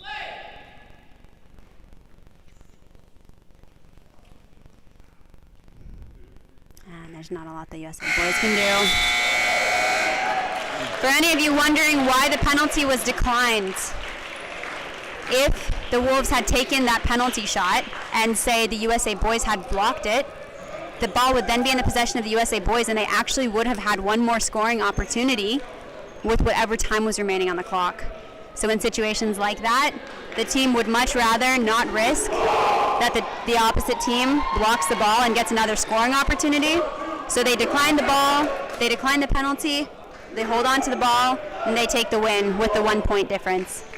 That'll be the Wolves advancing to the semifinals over the USA boys. A really incredible game on both sides. And certainly a deserved win for the Wolves after a hard fight back in their previous game against the USA boys.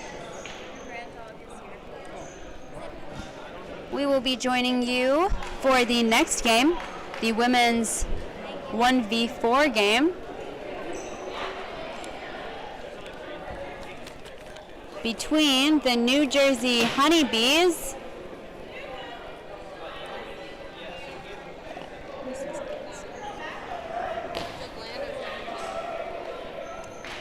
and the Atlanta women's team.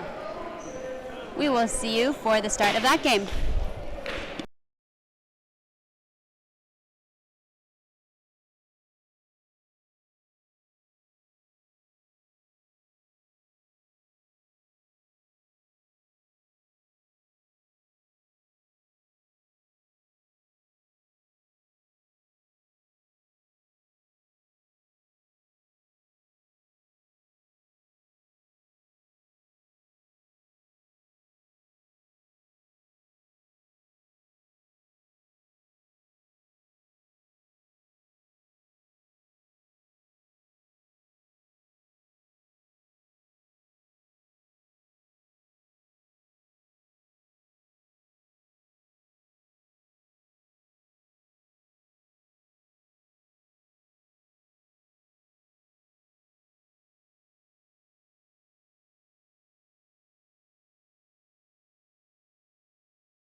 Hey everyone, as a correction, that was actually the semifinal match for Pool C, who only had 4 teams. So even though it was our first game after pool play, that was a semifinal match, meaning the USA boys team will have the opportunity to play for bronze within their pool, within their division tomorrow. Stay tuned for that. We will now be moving into the quarterfinal match on the women's side between the New Jersey Honeybees and the Atlanta women's team.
Thomas will be jumping in to commentate this match between the New Jersey Honeybees and the Atlanta women's team for the women's quarterfinal.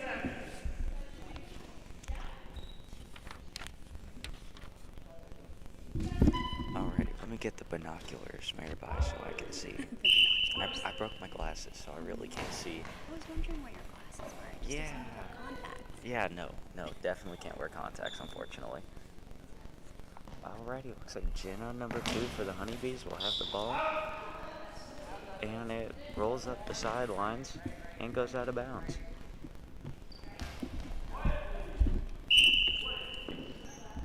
Looks like number 3 for Atlanta will have the ball. Goes with the cross-court shot. Blocked by number 1 for the Honeybees. She goes and collects it, wasting a lot of time. Just throw it out of bounds. But she's beyond the high ball line, so that's going to be a high ball penalty on the Honeybees. Current score is 1-0. Honeybees with the lead.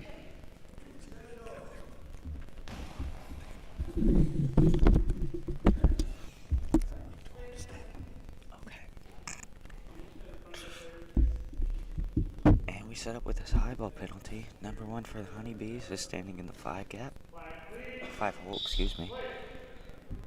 And number 3 for Atlanta will take the ball. Goes with kind of a gap-to-gap shot, and it's blocked by number 1 for the Honeybees.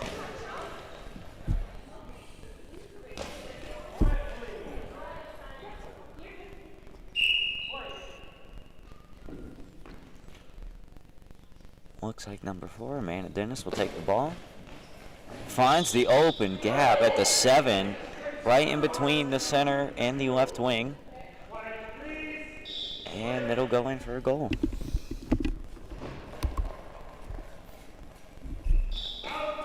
As a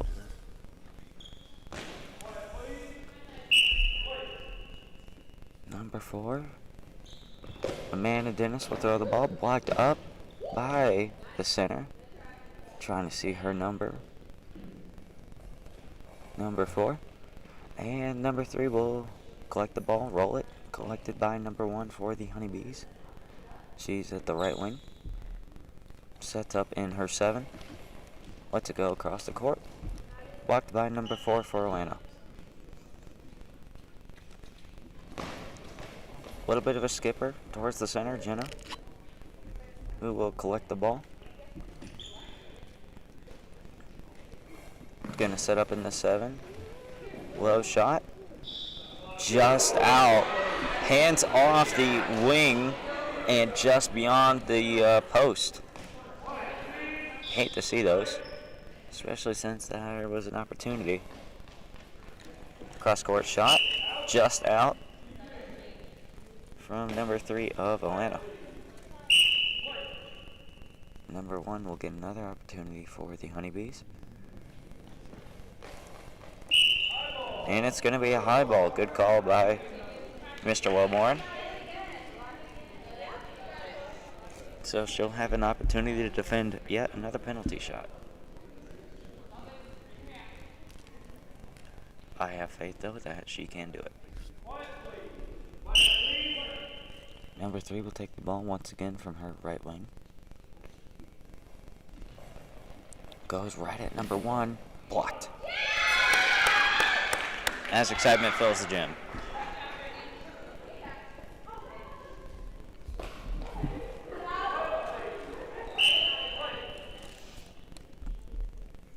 As Amanda Dennis will take the ball from her left wing spot. What an excellent throw from Amanda. Post in. Score is now 3-0, if I'm not mistaken.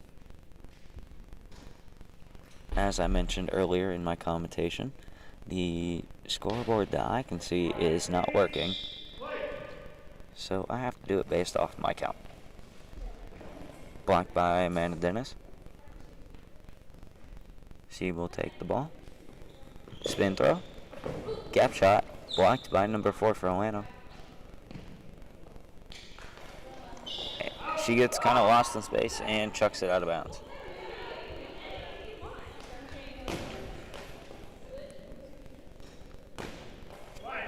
Jenna rolls over to Amanda Dennis, takes the ball, throws it from that left wing, blocked by number 4 for Atlanta.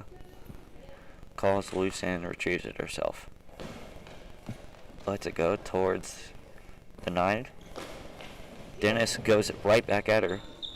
Collected. She's going to go for the post and be out of bounds at about the team line.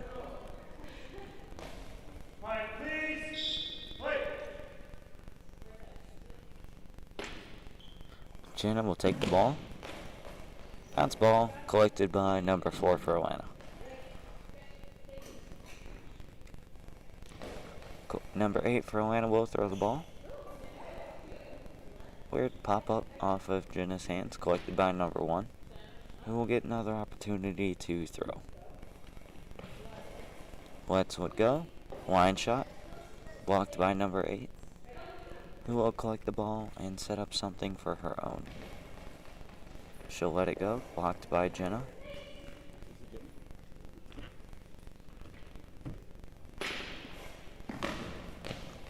Skipper. Blocked out of bounds by number 3 for Atlanta.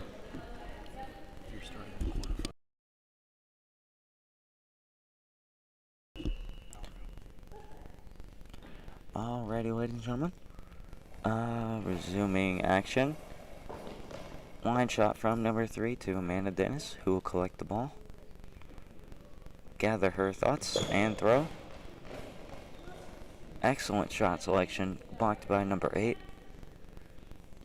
who will let one go. Cross court, out of bounds.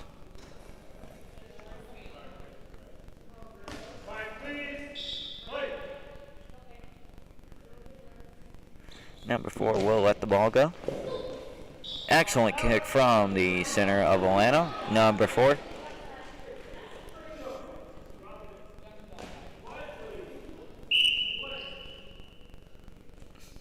Number 3 will take the ball. Let it go towards Jenna. Blocked.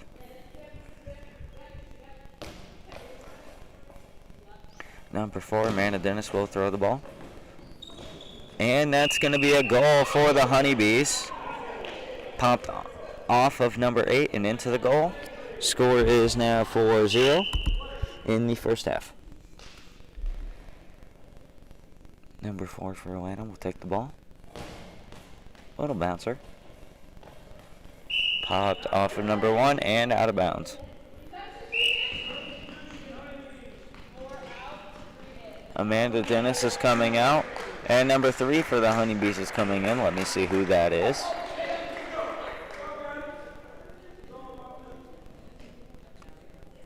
Can't quite see who that is. Let me look at the roster.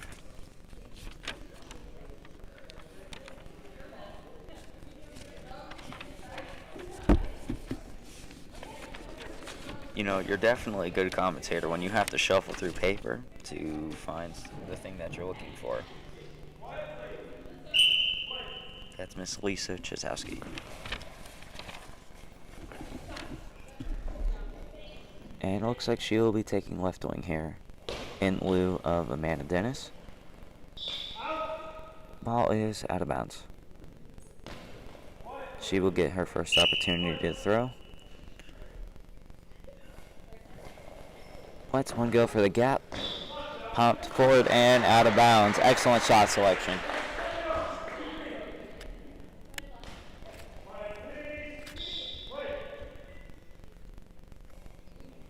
As number 3 will let the ball go.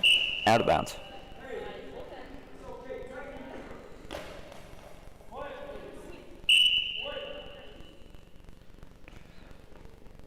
And number 1 rolls over to the left wing, blocked by number 3 as the team resets. Ball blocked by Jenna, who collects it and gets set in the middle.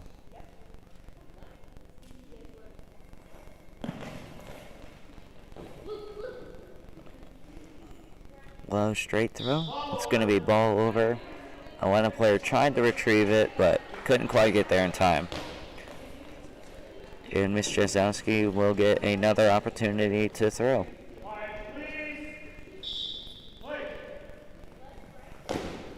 Bounce shot from her. Pops forward by number 3, collected by number 4. Number 4 throws out of bounds. Lisa Jazowski gets her hands on it.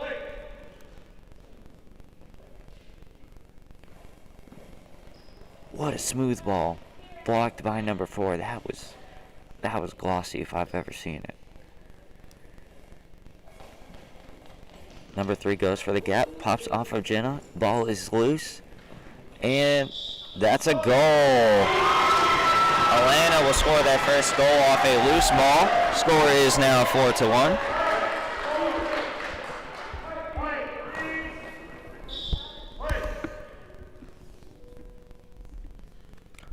As number 1 for Jersey will take the ball.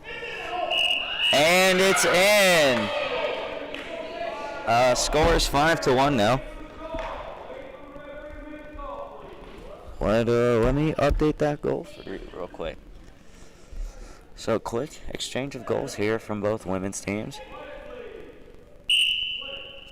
Number 8 for Atlanta will take her shot and throws it directly into her own bench. Just got caught in space, unorientated. It happens.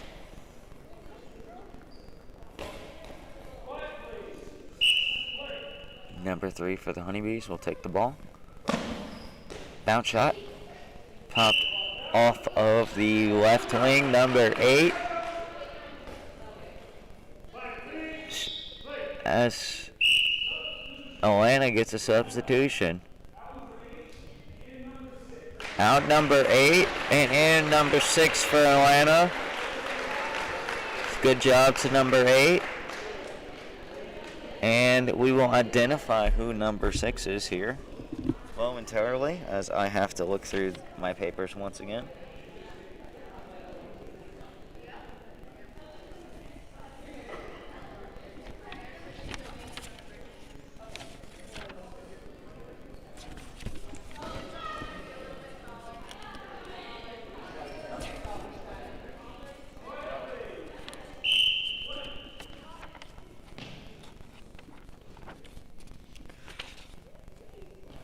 However, I don't appear to have their team roster on my list. So to whoever number 6 is, I'm sorry. I just found it. Elisha Walker in the game. As number 3 for the Honeybees will score another goal. Score is 6-1.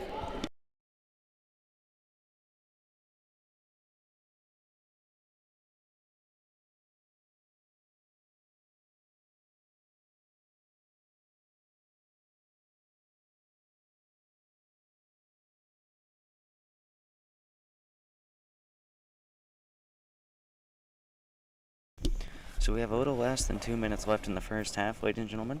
I'm joined by Coach Jake of the U.S. Women's National Team. Coach, how you doing? Fantastic, man. We're at a goalball tournament. Absolutely. As Jenna will take the ball from the middle here. She's going to choose that 6-7 hole. Bounce shot from Jenna. Finds the gap, blocked by number 4 for Atlanta. She's going to go with what appeared to be a spin throw. Blocked by Lisa Jazowski. She's going to take the ball from her 3. Bounce shot. Blocked by number 6. Low ball collected by Jenna. Who's going to take it from her about 6-7. And she finds the open gap on the 1-2. And the Honeybees will advance their score 7-1. Jenna's been trying to hit that post for a while, and Kiara's been shutting it down, so it was nice to see her finally hit that shot. Absolutely. I know as a player, when you're hunting after that shot forever and ever and you finally get it, it feels very good. As number 3 will go for that line shot. Blocked by Lisa Jazowski. She's going to go from her post. Another big bounce shot. Blocked by the Atlanta center. Collected. And high ball penalty. When you get lost in space like that and you're above the high ball line, you chunk it out of bounds, high ball penalty. You know, Thomas, this Atlanta team is some of their newer players, and you know, Coach Howell has always done a great job getting these young men and women on the floor. I tell you what, yes, they've made a couple mistakes here and there, as new players will, but they have never given up. They fought their tails off, and we're going to see that on this penalty block. Jenna starting from the 9-8-9. And she blocks it. Excellent penalty defense. Yeah, these kids just don't give up. It's been a pleasure to watch them throughout the tournament get better with each throw, it seems like. Absolutely, you love to see the development of younger players.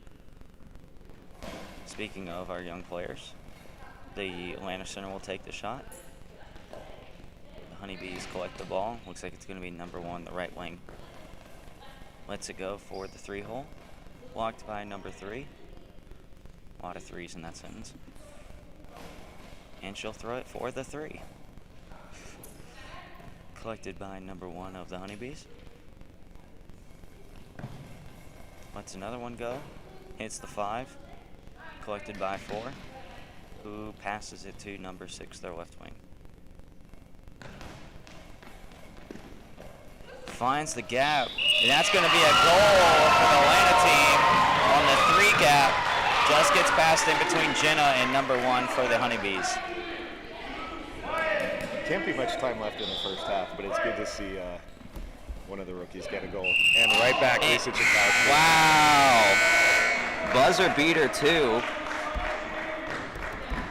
Score in the end of the first half is going to be 8-2. Honeybees with the lead. Coach Jank, actually, we have a penalty.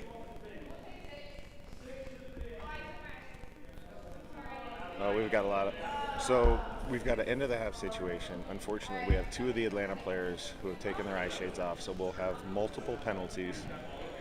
There was an illegal coaching. I don't know if the goal was counted or not. So I'll work on some clarification. We'll get back to you in a second. All right, here. thank you, Coach. Let me see.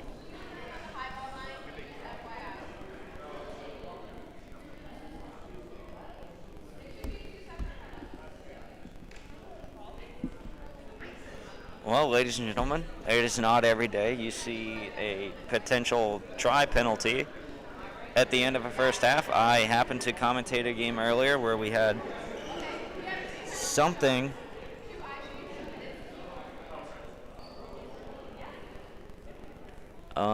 Coach Jank is getting clarification for us. That way we know what happened.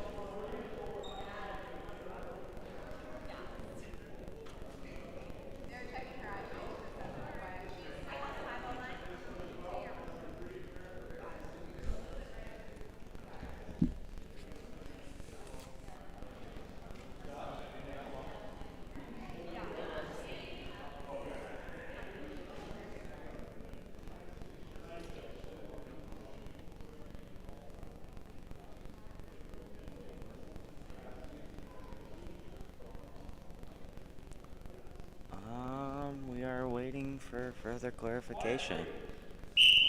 But Atlanta will take the first penalty shot. Number 3 throws and it goes just out. We're talking just inches from number 3. But score is still 7-2 here. Now we will see what penalty is next and how they decide to do it.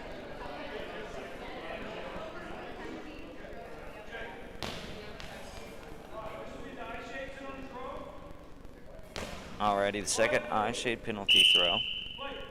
Number 3 will get another opportunity. Goes for the center and hits it. That's a goal. So, if I'm not mistaken, we are back to 8-2.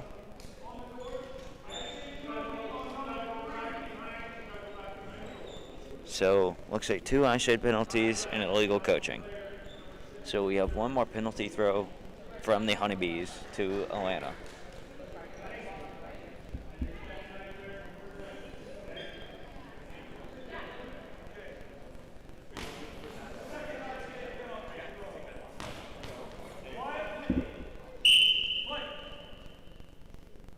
So number 1 will take the ball here.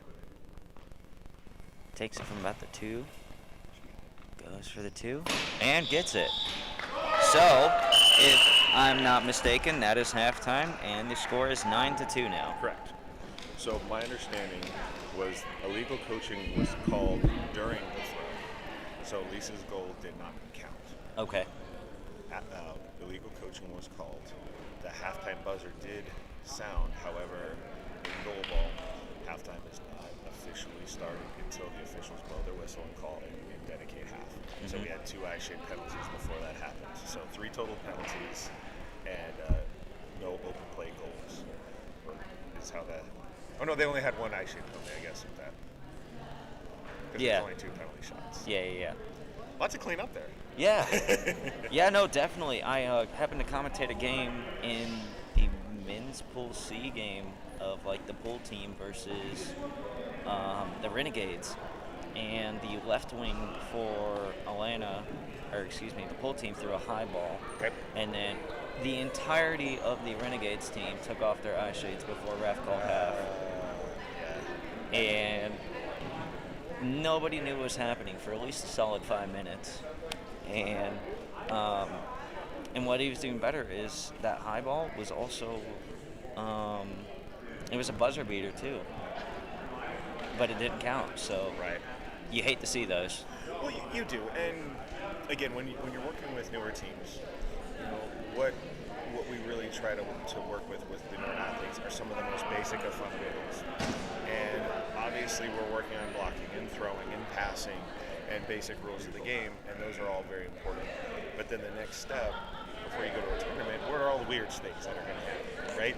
Don't forget to fill up your water bottle before a game. Don't forget to use the restroom. Don't forget your shorts. Do not touch your eye shades until you've clearly heard whistle and halftime. All those little tiny details. And unfortunately, as you know, most of the time, when do people learn? Right after they made that mistake. Yep, absolutely. So we know that Atlanta team won't make that mistake again. They've learned and they'll move forward. But what a great first half by New Jersey. They're the number 1 seed out of round robin play, and deservedly so. The Atlanta girls they're fighting hard, but this is a tough matchup for anybody. Absolutely, Atlanta's definitely a scrappy team, and they're working hard. You can see it on the court. You can feel the energy and just their dedication to the game. Very similar to my team, 40 United White. Well, and that was a lot of fun to watch, because that was a great mix of some folks that have been playing for a long time, right? For fans of goalball, Jimmy Sanchez's name is very familiar, and to watch him out there flying around like a maniac, blocking everything he can, and then seeing Tim play again, Tim Dornbrook. But then also to watch that newer generation of United players, yourself and Lance and Trey. It was a really cool moment, I know, for everybody, probably specifically Coach Young. But I thought the most fitting part was the uniforms that you were wearing. Yes. And you know darn well who was the most proud of that was Coach Perry. Yes. And for those who don't know, Florida United decided to honor Coach Perry. And we won't get into his history because that's way too long for a halftime. But I don't even know it all. But an extraordinarily monumental figure in the history of goalball, both through high school, club, and just throughout our entire country's history. But they put his name on, I believe it's the right sleeve of their jersey. And then the star on the opposing side. Very respectful gesture too. Also, those the old uniforms that Team USA used to wear as well back in his tenure. So that was a very classic move, I thought. Absolutely. And those uniforms are very clean, and I think everyone who has worn that uniform so far has done well by Coach Parrish and his legacy. Coach Parrish opened up doors for thousands of kids, hundreds of coaches, and his legacy will live on forever. As New Jersey just gave up an opening goal early in the second half. See, Thomas, this is what I get for interrupting your beautiful play-by-play and going into the full color commentary. You're fine. Sometimes a solid mix or a change-up is nice in commentary. Speaking of goals, Lisa Chazowski just threw a heck of a ball, cleared the players, and went in the goal. Something Lisa's been working on since her return to play after having her second child. Congratulations, by the way. Thank you very much. Cody David Chakowski is about to turn 8 months old. Wow. He's sitting over in the stands. Our 8-year-old son, Jay, is currently goal judging this match on New Jersey's right side of their goal. So there's a lot of Tchaikovsky flying around here. For better or Definitely. worse, but I've definitely seen him at the last few tournaments, and he's definitely involved. When I was privileged enough to go to Fort Wayne to go to that training camp, Jay was there shagging balls and even working on his own throw and defense. well, I really think we're really lucky to be in the community of Goalball. And we are like every other good family out there. You know, we've got our great battles, our hysterical conversations, but we continue to bring in, the next generation. Mm-hmm. And, I've watched a lot of these young men and women, grow up starting at his age. Amanda was playing in the adult league when she was 9 or 10 years old. And to be able to watch now Jay being a goal judge and you sitting over here doing play-by-play and playing on the men's side, it's really a special moment for me to be able to see all those things. This is an awesome opportunity to sit up on the stands and chat with you a little bit here and watch some great goalball. Absolutely. Usually I see you're flying around coaching 2 or 3 different teams, and obviously you're scouting for the next generation of USA players. The work never stops, but it's always a labor of love. I couldn't ask for a better opportunity. Funny enough, I get to be a coach and they actually paid me for it. So I am pretty thrilled with this. But what do we got? We're at 10-3. Atlanta is down to New Jersey in the women's quarterfinal. This is the Atlanta ladies. The Atlanta Blazers will be playing after this against Code Blue in the second women's quarterfinal. In the other gym, I know we've got our final 2 quarters as well. So a lot of good action still to be had. Yeah, absolutely. Coach, it's been a pleasure. I have to go get ready for my game. Got about 45 minutes remaining before that. So wish me luck. I'm going against the Johns, so it's going to be a definitely great game to watch. It's going to be a great match, but it's going to be an execution game, right? Who can hit the shots when they need to, and who's going to make the key block when they have to. So, Thomas, it was a pleasure chatting with you. Thank you, Coach. How do I turn this mic off when I get out of here? So when you see this little blue button and you click it and it turns red, that's how the microphone is off. I like that. So whenever you don't feel like talking, or you grab some Southern BBQ that just arrived, and you want to munch on that a little bit, just press that button. Sounds like a deal, buddy. All right. Thank you, Coach. My pleasure. Now you can see it. Time check, please, Jay. Thank you. Is this second half? Yeah. Yes, sir. Thank you so much. 8:16 to go in the second half. Lisa Tchaikovsky on the left post. Smooth ball into the 2. Blocked by Kiera Weaver. Apologies that I don't remember everybody's name on the floor. Blocked by Lisa in the 3. We have a sub, New Jersey. Brittany is out. Amanda Dennis is now in. Jinx, what's the next game? The next game in this gym is Code Blue versus the Atlanta Blazers. Yep. All right, the Honeybees have from our left to right, Lisa in left, Jenna in center, Amanda in right. Lisa throws from the 2, bounce ball into the 2, through the feet of Kiera into the goal. Score is now 11-3. Unfortunately, I do not know how to change the score on the live stream.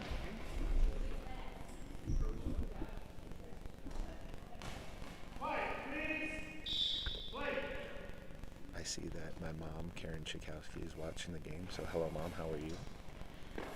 Great block in the middle by Jenna. Hand off to Amanda on the right side. Moving into the 8. Throwing from the 8 into the 7. We're using a 9-meter system to describe the action. Everything is from behind our goal angle. So I'll be using 1 through 9s to describe what zones the balls are heading into. So Lisa from the 3. 33. Big bounce ball blocked by the feet of the center and to a ball over. Amanda comes over to the left post and is going to stay and throw from the left post. Throws from the 2 into the 5, blocked by the center. blocked out of bounds. Amanda returns to her spot at right wing.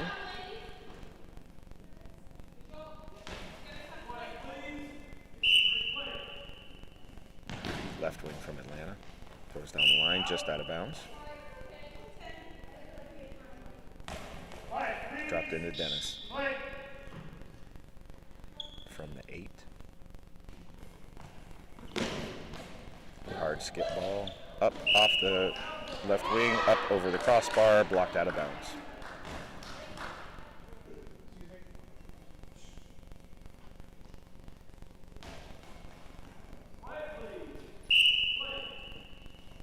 Left wing once again for Atlanta, down the line. Collected by Dennis. Ball was called out of bounds, restart. Lisa comes over for the handoff, brings the ball back to left wing. Throws from the 3. Short cross to the 6, through the hands of the center, into the back of the net. That brings the total to 12-3 in favor of the New Jersey Honeybees. Left wing collects for Atlanta. Finds her spot. Throws mid-wing to mid-wing, blocked by Atlanta. Amanda, quick shot back up into the gap. And return throw. Into the net, 13-3, and that will end the game. Final score, 13-3 New Jersey Honeybees. Atlanta once again put up a great fight. This is a team we're definitely going to hear from in the future. They learned a ton of lessons in this match. They kept their heads held high, and they should be very proud, so should their coaches, of the effort that they put forward.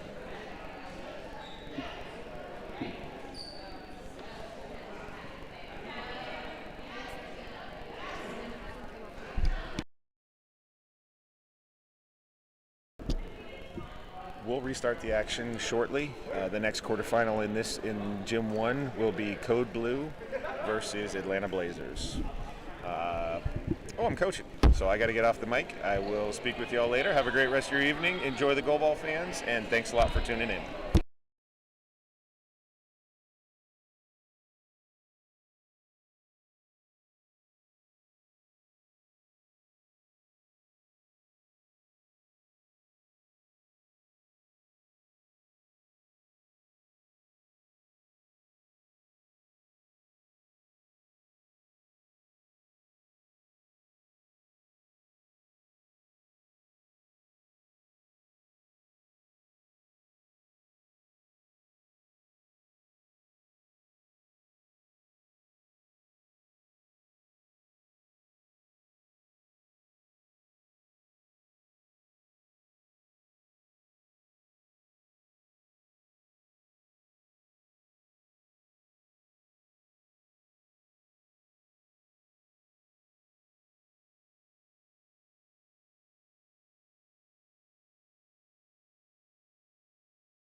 Hello and welcome back. This is Mary by Huking rejoining for commentary in this women's quarterfinal match between Code Blue on table left, the near camera side, and the Blazers on table right, the far camera side. This should be a great matchup as it is the 2-3 crossover game.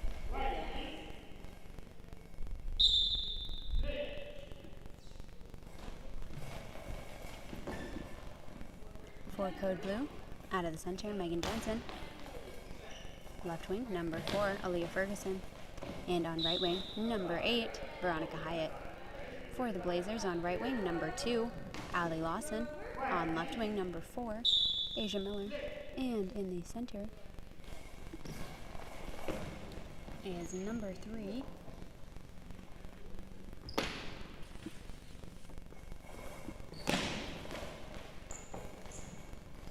I believe that's Cassandra Hernandez.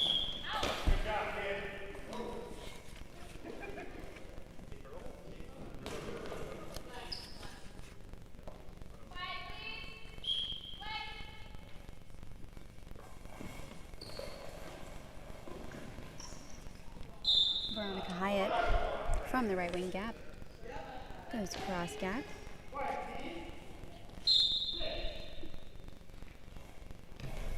Allie Lawson from the right wing post cuts into the near gap, blocked out by Ferguson, number 4.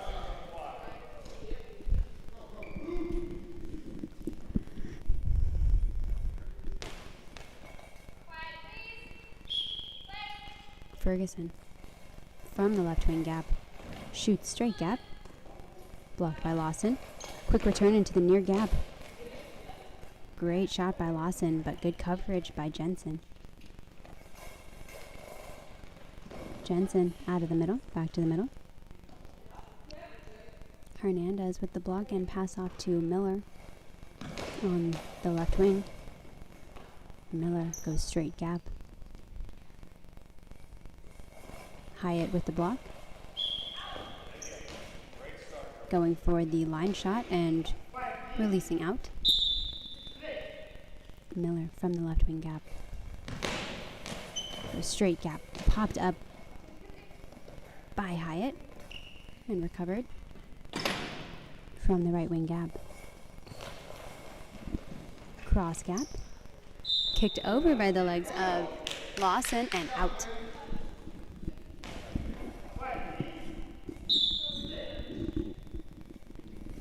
Lawson from the right wing gap goes full cross, blocked out by Hyatt.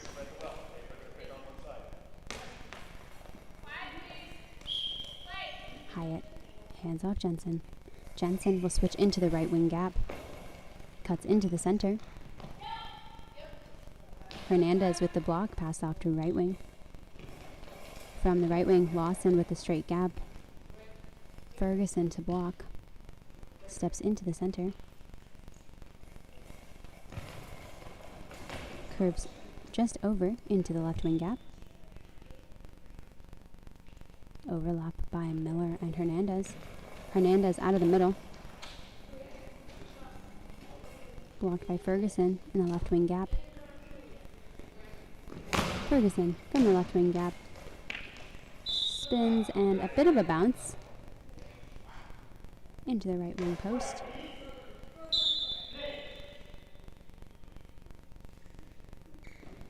Miller over in the right wing gap. Shoots down the line. Blocked forward and out by Ferguson. Ferguson with the ball. Hand off Jensen. Jensen sweeps to the right. Curves the ball back in to the right wing gap. Blocked by Lawson. Lawson from the right wing gap.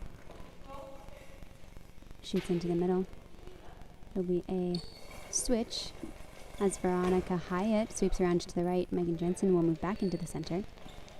Hyatt hits straight gap, blocked by Hernandez. Passed off to Miller on her left wing. Miller with the cross bounce. Full coverage by Jensen, who passes back to Ferguson on left wing. Ferguson from the left wing gap. Pops the ball up on Lawson, and it's in!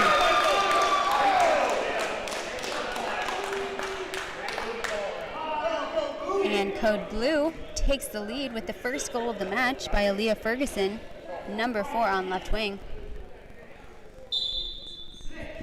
And Miller will take the ball. Moving into the left wing gap. Shoots straight gap. Blocked by Hyatt. Hyatt from the right wing gap. Blocked forward by Hernandez. Pass back to Miller. Miller with the choppy shot into the middle. Jensen to block. Jensen with the spin shot into the right wing post. Oh, and just barely out. Great shot by Jensen there. And an open corner.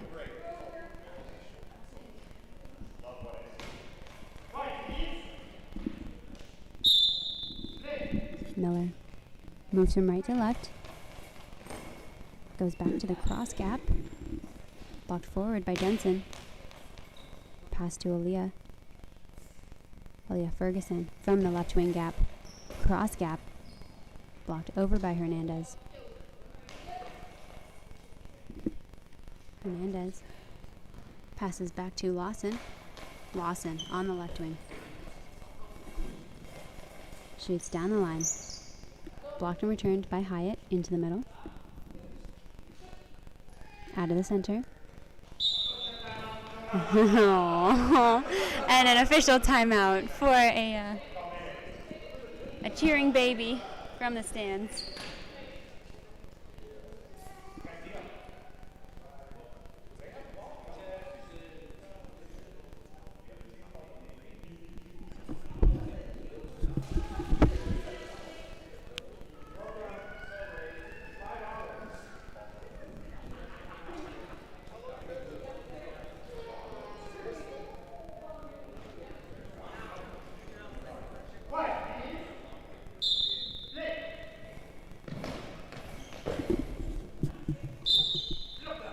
Throw into the center by Miller.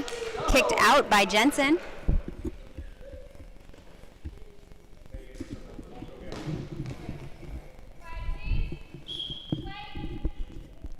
Ferguson from the left wing gap.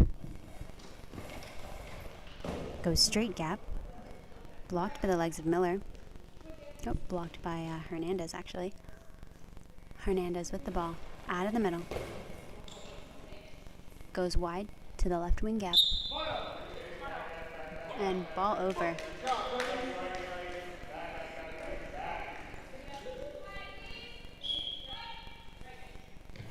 Allie Lawson from the left wing. Ooh, goes full cross. Tips off the toes of Ferguson. And it's in, tying up the game. 1-1. Great angle on that shot from Lawson. Veronica Hyatt. Oh, a very late high ball call.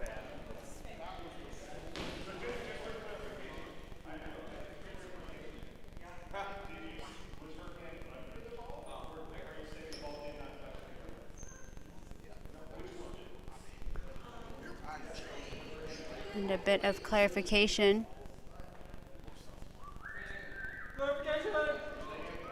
For the coach on what the referee is classifying as a high ball.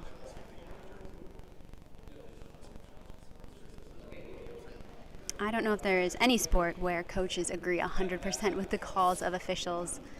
And in goalball, the confusion can sometimes come with the discrepancy between what it sounds like to throw versus what it actually looks like.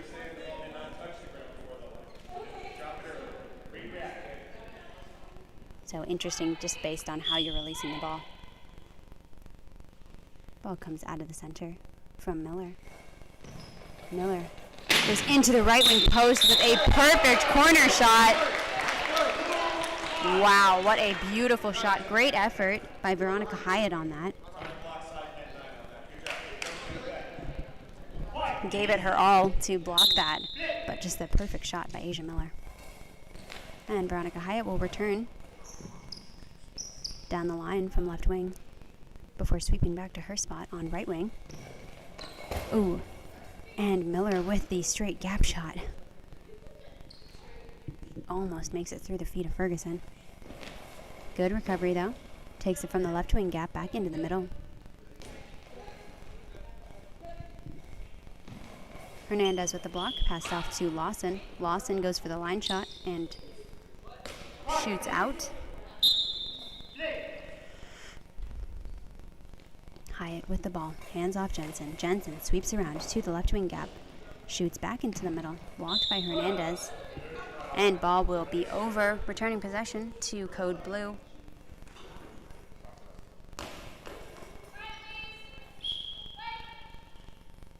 Ferguson with the ball from the left wing post, cuts it into the gap.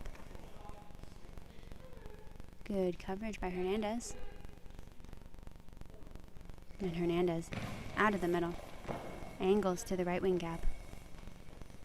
Hyatt with the block, sweeps around. Loud announcement of her movement, which is echoed by the opposite team. Wow, pops it over the feet of Hernandez in the center. And the score is going to be tied back up 2-2. When players are communicating with each other like that, communicating something like a sweep or a roll, you typically want to be pretty quiet because the whole goal is stealth. In that case, Veronica Hyatt said it pretty loudly. The other team clearly heard and echoed it back. But nonetheless, the movement was beneficial for her as we saw that tip off the feet of Hernandez in the center. Asia will start with the ball, shoots it straight down, goes underneath Aaliyah Ferguson, who just doesn't quite get down fast enough.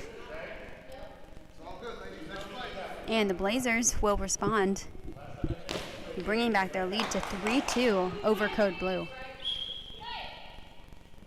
Ferguson with the ball. From the left wing gap, angles into the middle, blocked forward by Hernandez. Hernandez passes to Lawson.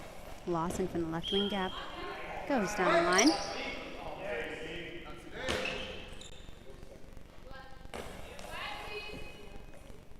Dropped in with Veronica Hyatt. Hyatt steps into the gap. Shoots straight gap. Allie Lawson with the block. Hand off to Miller. Miller sweeps around, goes oh my goodness. Goes for the cross corner. Almost catches Veronica Hyatt, but barely skims out. Hand off to Jensen. Jensen sweeps into the left wing gap. Very smooth shot. Hernandez with the ball. Into the middle. Good coverage by Jensen. And Hyatt with the ball. From the right wing gap. Shoots straight. Down the line and out. 2:27 remaining in the first half of this very tight game between the Blazers and Code Blue. Asia Miller with the ball from the right wing. Angles back into the middle. Dead stop by Jensen in the center. Pass to Ferguson on left wing. Ferguson cuts it into the middle. Hernandez with the block. Hand off to Miller, who goes straight down the line, this time with a choppy shot. Aaliyah Ferguson with the better read and timing on it. Ferguson sweeps around into the right wing gap. Cuts back into the middle. Blocked by center. Hernandez out of the middle. Goes wide for the left wing gap. Ooh, and just barely pushed out by Ferguson. That was a great shot by Hernandez. Some velocity behind that. 1:45 remaining. And Hyatt over for the ball. From the left wing gap. Cuts into the right wing corner. Great shot there. Collected by Miller. Miller from the right wing gap. Goes straight down the line. Good coverage by Ferguson this time.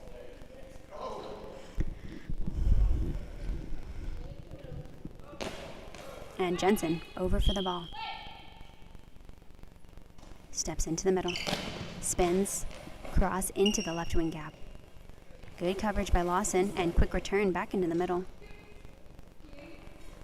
Jensen blocks. Hands off Hyatt, who goes straight gap. Hernandez with the block and handoff to Lawson on left wing. Lawson cuts into the middle. Jensen with the block, pass off Hyatt. Hyatt sweeps into the middle. Jensen will now take right wing as Hyatt shoots center to center. Quick return by Hernandez, and it's going to be a high ball.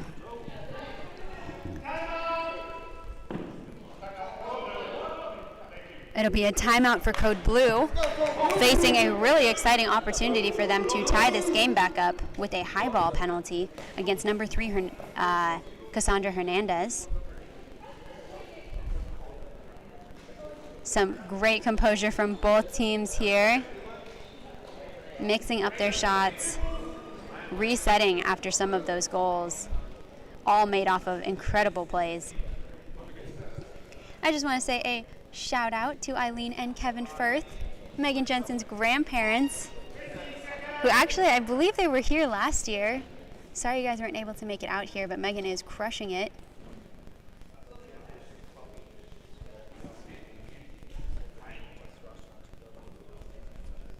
We'll be starting off for this penalty. I believe Aaliyah Ferguson is going to have the ball.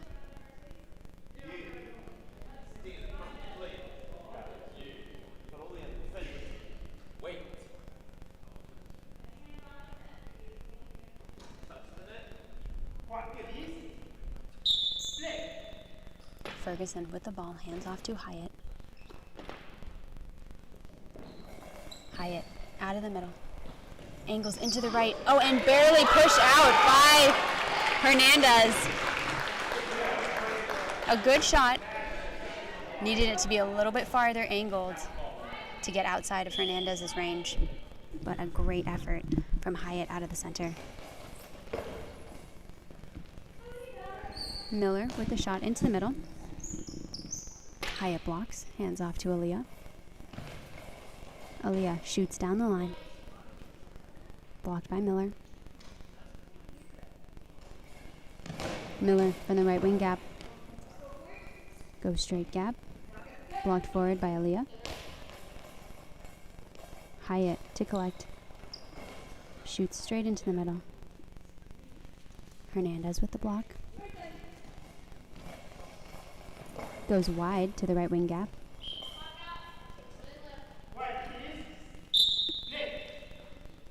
Jensen with the sweep into the left, cuts it back into the left wing gap, and blocked by Allie Lawson. And that it will be it for the first half of this women's quarterfinal match between Code Blue and the Blazers. Blazers currently lead 3-2.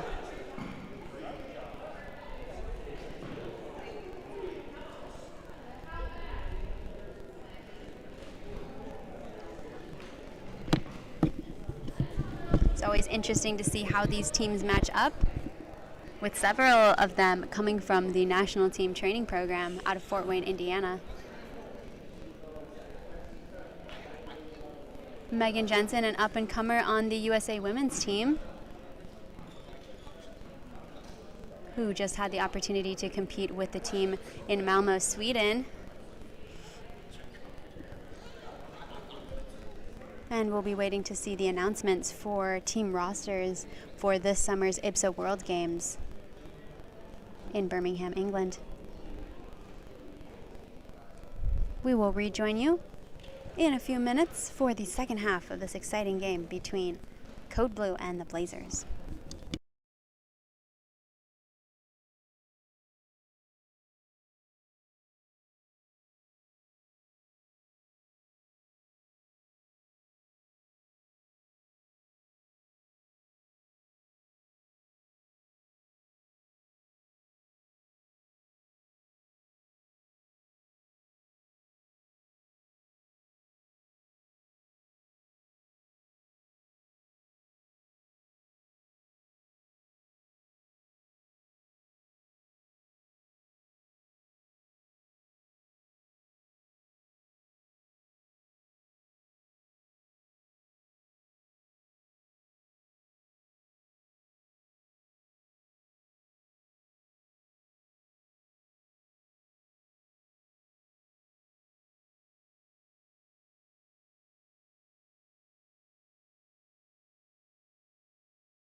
Welcome back to the second half of this women's quarterfinal match between Code Blue on table left on the near camera side and Blazers on table right on the far camera side.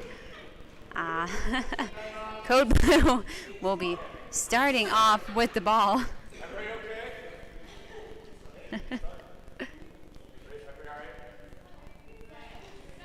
With a redrop. Same lineup for Code Blue, but a substitution on the Atlanta Blazers side. We have number 8, Sarah Folsom, in for number 2, Allie Lawson. Folsom now sits in the center. Cassandra Hernandez now on right wing. Hernandez with the ball from the right wing gap. Cuts it into the middle, and it'll be ball over.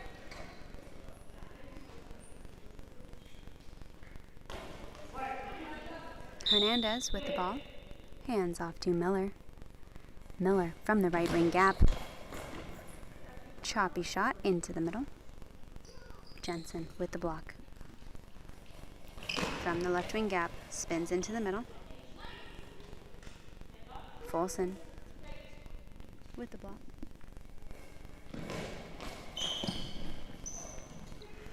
And the straight gap shot. Now Hyatt with the ball from the right wing gap. Bounce cross to the feet of the center. Great shot and good coverage by number 8, Sarah Folsom. From the right wing, Hernandez with the straight gap shot. Ferguson steps towards the line, cuts back into the gap.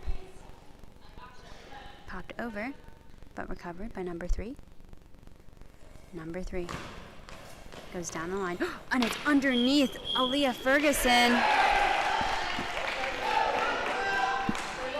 That same shot that scored earlier, bringing the Blazers up to 4-2.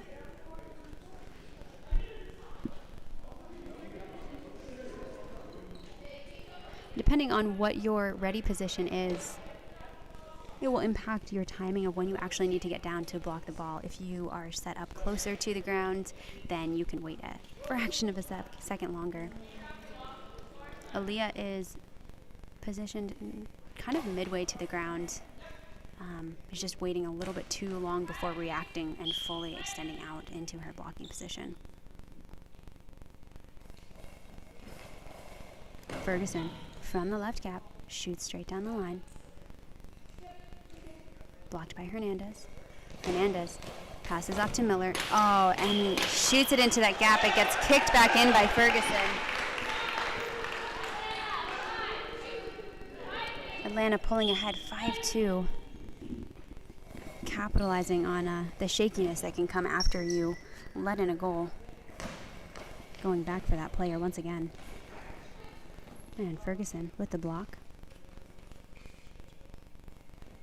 Out of the left wing gap. Goes for the bounce. It's got a big first bounce, but isn't quite keeping its height. Hernandez with the block. Goes back down the line. This time, Ferguson. Full extension. Pushes that out. And Hyatt over for the ball. From the left wing gap. Into the middle. Folsom with the block, hands off. Miller on left wing. Left wing. Miller from the gap. Goes cross angle. And Hyatt and Ferguson have now switched. Hopefully this can give Ferguson a moment to reset. Hyatt with a straight line shot. Hernandez equal to it. Blocks on that line. Returns back into the middle. Jensen with the block. And pass back to Hyatt. Hyatt from the left wing gap. Runs to her right, cuts over to the left, and out. Miller over for the ball in the right wing gap.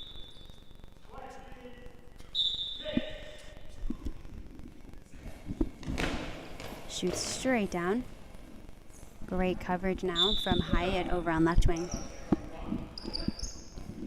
And coach is saying 6 on the clock. I'm guessing he means their shot clock and not the game clock. Getting most of my feedback on the game clock from what the people on the court are saying. Hernandez from the right wing gap. Goes into the middle. Blocked by Jensen. Pass left to Hyatt. And it'll be a switch in position there. High ball called on Hyatt. No protest from the coach this time. That one sounded pretty high.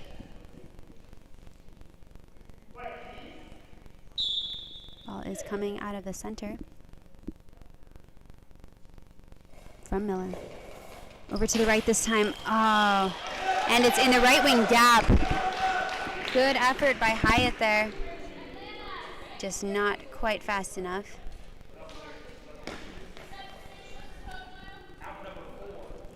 And the score is up 6-2 for the Blazers, who have capitalized on 2 high ball penalties, as well as really executing in kind of a weaker area, being able to get 2 shots underneath Aaliyah Ferguson. Blazers have been really strategic here, using all of those opportunities, which you kind of need to do within such a tight game and with such great defense on both sides. Have a substitution for Code Blue. Be in number 6, Michael Clark, and out number 4, Aaliyah Ferguson. Hyatt with a shot from her gap, straight down. And Miller with the cross gap. And Clark's first, oh no. Whew, that was scary. Clark's first block of the game. She then went forward for the ball and passed it back at kind of a scary angle. Thankfully it went out rather than going into her own goal. Just something to be pretty careful of when you are dealing with the changes in spatial awareness and then going for a very sudden pass. Jensen with the ball. Goes into the right wing gap, blocked forward by Folsom. Folsom passed back to Hernandez, who shoots straight gap. Blocked by Jensen, and a quick return into the opposite gap. Miller now with the ball. Left wing gap, shoots straight gap. Blocked by the arms of Jensen. Passed off Hyatt, who sweeps around with a very loud announcement and angles it out. I have spoken with Veronica Hyatt, and she is very aware of how loud she is when she announces her movement. I think it's something that she's working on, but what's more important to her is not colliding with her teammates, which is absolutely fair. Miller with the straight shot.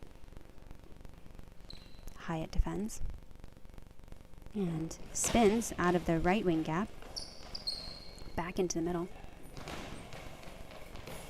Folsom with the quick return into the left wing gap, kicked out by the feet of Jensen. Ball drops in with Clark on left wing. And Clark goes gap gap. Blocked by Hernandez on right wing. Shoots for that same gap, and it's through the legs of Michael Clark, who's just not quite able to fully extend into her full defensive position. We've got a substitution for Code Blue. It'll be out number 8, Veronica Hyatt, in number 4, Aaliyah Ferguson. These girls are in their 3rd game of the day. I imagine Coach is giving Hyatt a bit of a rest here. She's played quite a few minutes between their 3 games.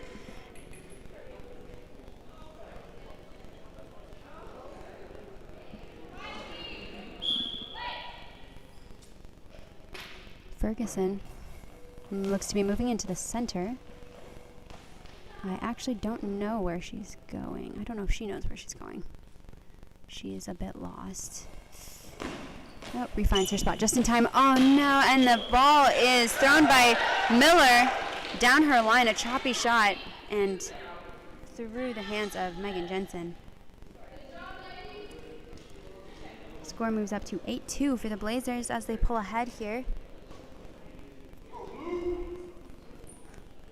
As far as energy goes, it seems that the Blazers are really sticking to their aggression, staying focused on their defense. And I've just seen a couple of defensive lapses from Code Blue, as well as those penalties, which can really shake things up mentally, especially if you're already pretty tired. I think these girls can absolutely bring it back, but they're going to need to refocus their energy, keep up their communication, and figure out where within this lineup they're all going to be used best. Ferguson from the left wing shoots down the line. Blocked by Hernandez, who's going to go for the full cross, and blocked out by Michael Clark. Clark from the right wing gap goes full cross, and it'll be out near the opposite team's front line. Hernandez. Oh, Miller with the ball over from the right wing, shoots down the line. Ferguson this time there for it. And Ferguson responds back down the line. Blocked by Hernandez. Great shots by Ferguson, but as coach mentioned, she's hitting a lot of body kind of in the midline of the wing. She'll need to shift to that, either closer to the line or farther into the gap to capitalize on any form breaks defensively. Jensen with the ball out of the center. Angled into the right wing gap. Blocked by center, passed off. Right wing Hernandez, who shoots straight gap. Good reaction again by Ferguson. Steps in towards the right wing and angles just out.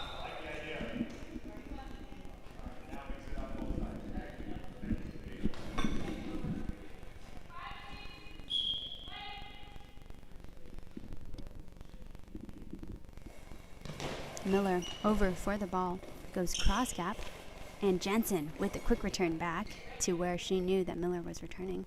Good call there by Jensen, but Miller was waiting, ready for that. Miller with the straight shot down the line. Blocked out by Michael Clark. Looking solid defensively over there on right wing now. Clark with the ball from the right wing. Shoots straight down the line. Miller with the block. Hands off Hernandez. Hernandez sweeps around to the right wing gap. Shoots straight gap. Good shot there by Hernandez. Blocked by the feet of Jensen. Jensen from the left wing gap. Ooh, goes for the right wing post. Good shot and good reaction.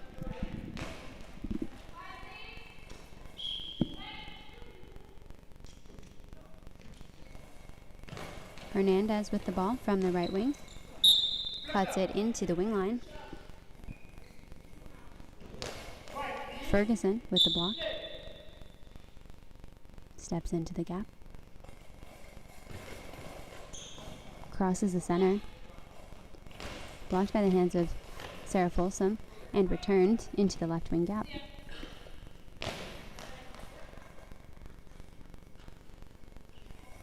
Leah Ferguson from the line, cuts into the gap. Blocked by Hernandez. Hernandez from the right wing. Straight gap. Almost gets through the defense, but collected by Jensen. Ooh, and a pass from Ferguson. And good call by Megan Jensen. There was not enough time for that to be slowly passed and actually thrown. So good call from Jensen to avoid a penalty.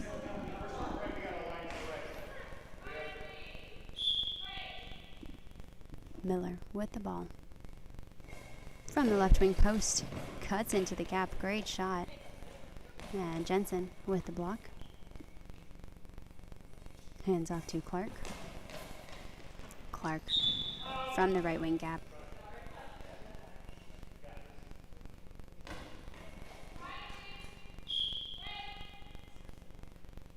Hernandez steps into the gap.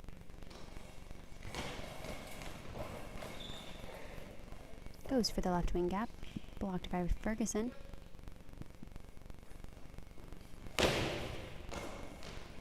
Ferguson with the spin into the right wing post. 1:45 remaining.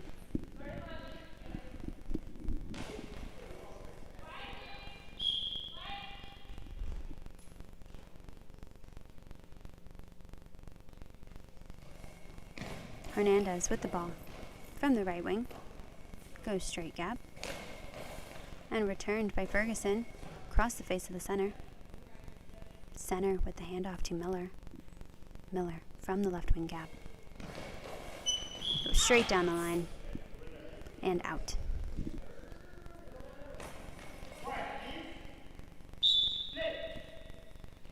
Michael Clark from the right wing post. Cuts it into the middle. Blocked by center, return to the middle, and a quick return by Megan Jensen to the right wing post. Good idea from Jensen there.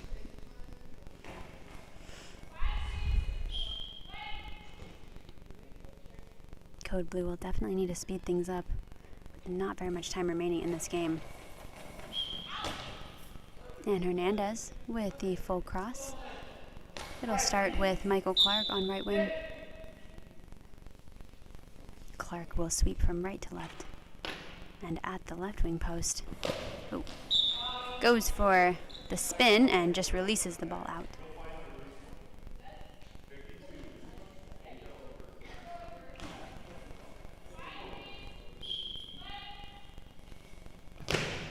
Hernandez with the ball from the right wing gap. Angles it into the middle.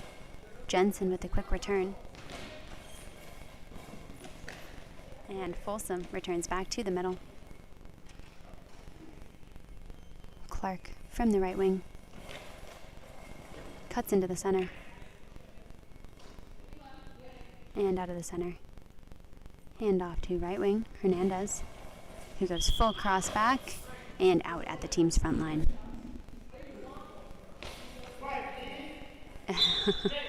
Asia Miller telling Sarah Folsom to maybe lay off of the quick returns. If your team is down with not a lot of time left, you are taking as many shots as you can, getting in all those opportunities. But if you were the team that's up, oh, and it'll be a cross by Asia Miller, popped on the legs of Megan Jensen in the center. And that's 9-2 for the Blazers. This will be the last shot of the game. And it'll be Michael Clark from the left wing gap. Blocked by Sarah Folsom. And the Blazers will advance to the semifinals.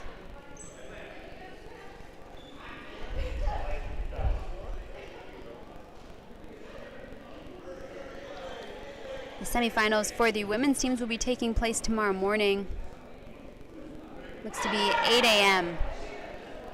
will be those 1-4 and 2-3 matches.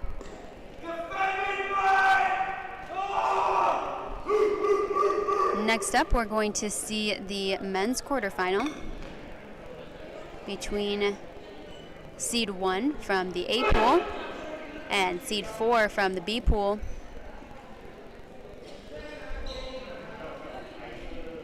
Thank you so much for joining us here at the 2023 USABA Southeast Regional Goalball Qualifier in Smyrna, Georgia. We will rejoin you for our next game.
Hey guys, we're starting the second half.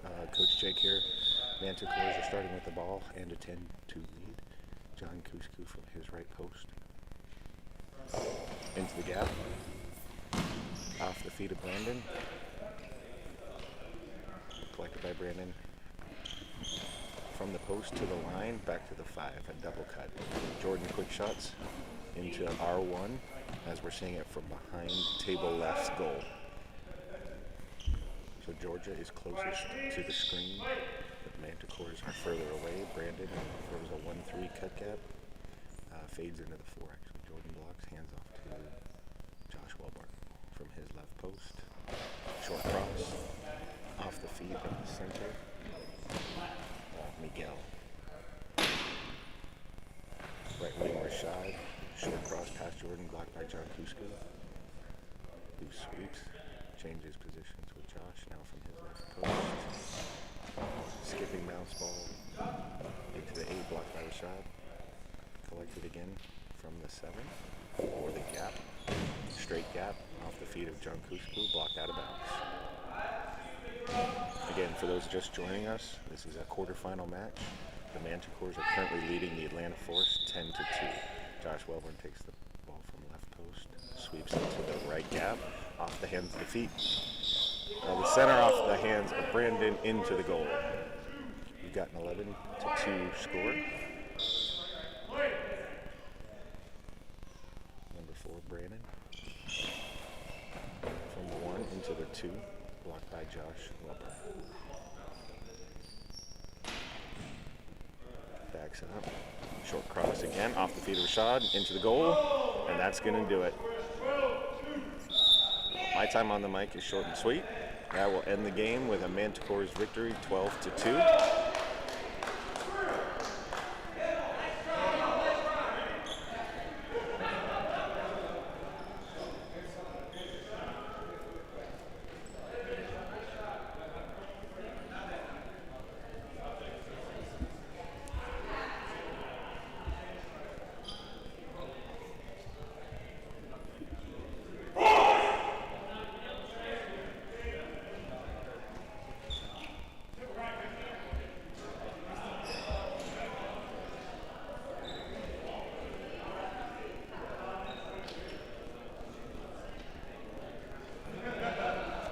I apologize, folks. I don't have a schedule for the next game. I do see some guys from the Texas Rattlesnakes coming in.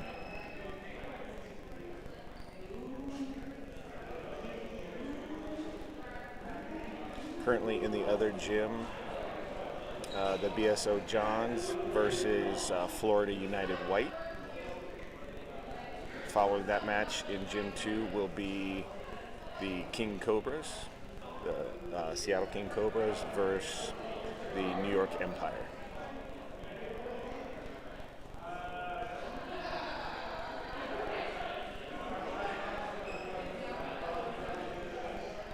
So, question of why is there no commentary?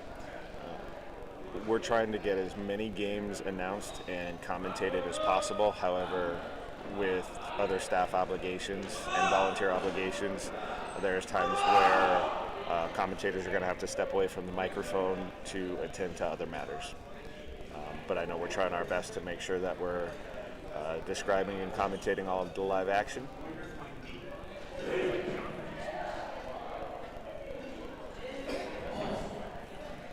All right, looks like we're going to take a quick break, and when we return, we're going to have the Texas Rattlesnakes facing off in their quarterfinal matchup. Until then, thanks a lot for tuning in, and we'll be able to chat with you shortly.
everyone. This is Mary by Huking back on commentary.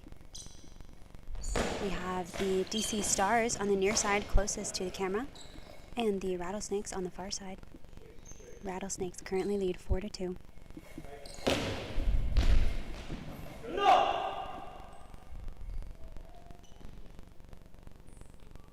For the Rattlesnakes, out of the center, number 6. Angles wide to the right wing goal. Returned by right wing, number 1, back into the middle. Blocked by 6.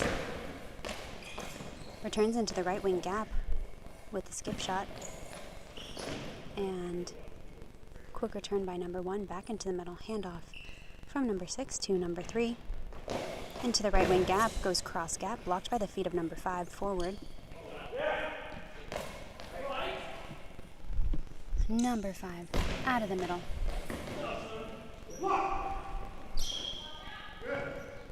And handoff to left wing, number 7. Number 7 with the cross gap shot. Returned by 2. Oh, sorry about that, number 1. And a straight shot by number 1.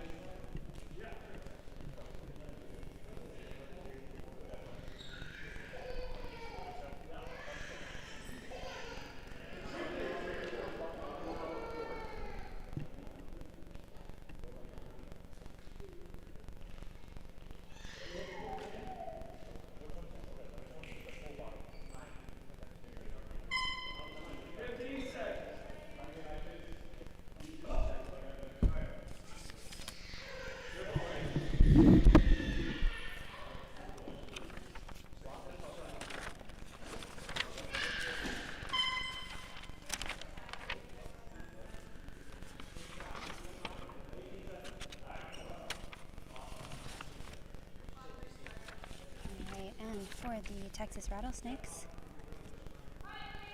out of the center, number 6, Zach Arambula with the ball. Arambula into the middle, and it'll be a timeout for the DC Stars. For the Rattlesnakes, on left wing, number 1, Jim Debus.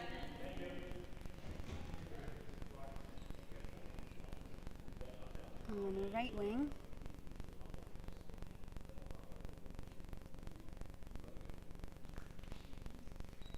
number 3, Will Lopez.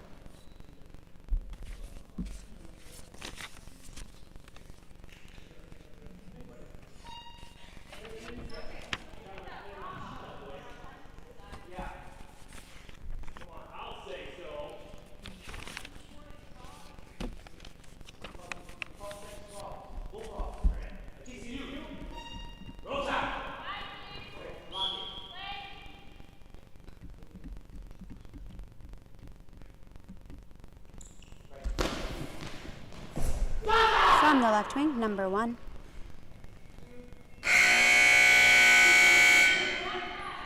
For the DC Stars, shoots back into the middle, and it'll be halftime.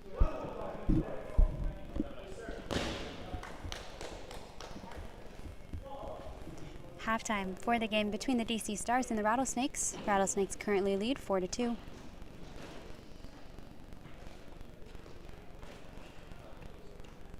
And we'll rejoin you for the second half of this men's quarterfinal match.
And welcome back. This is the second half of the match between the DC Stars on the near side, table left, and the Texas Rattlesnakes on the far side, table right. For the DC Stars, we have number 5 out of the center. Number 5, Tyrone Brotherton. Oh my gosh, Zion's going to confuse me again. Number 7.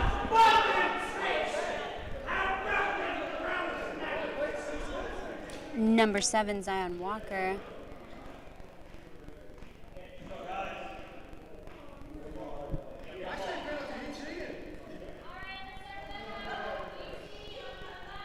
And it looks like number 9. Give you an update on current rosters once the left wing stands up. Oh, and number 9 for the DC Stars.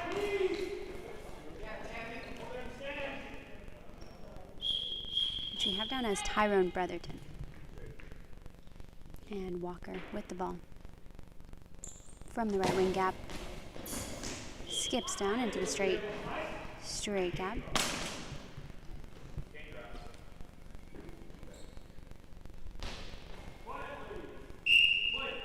Dropped in with number 1, Jim Davis. From the left wing post. Goes with a full spin cross. Blocked by Brotherton. Number 9. From the left wing gap. Goes full cross.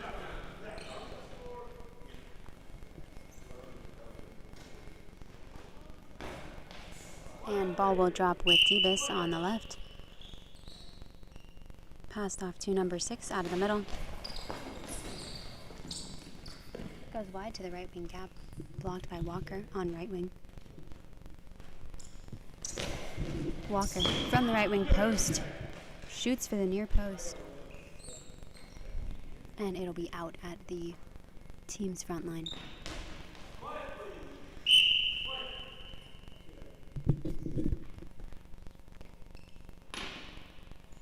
Now Davis from the right wing, number 1 with the spin shot, drops the ball out.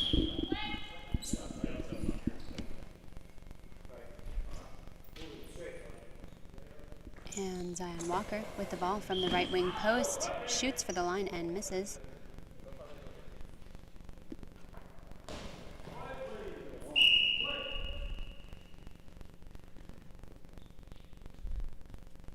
From the left wing now, number 3.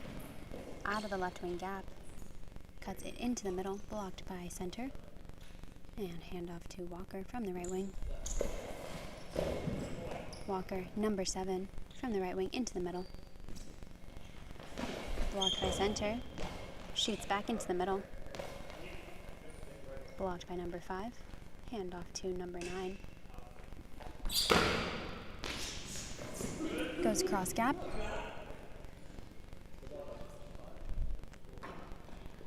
Blocked by number 3 in the left wing gap.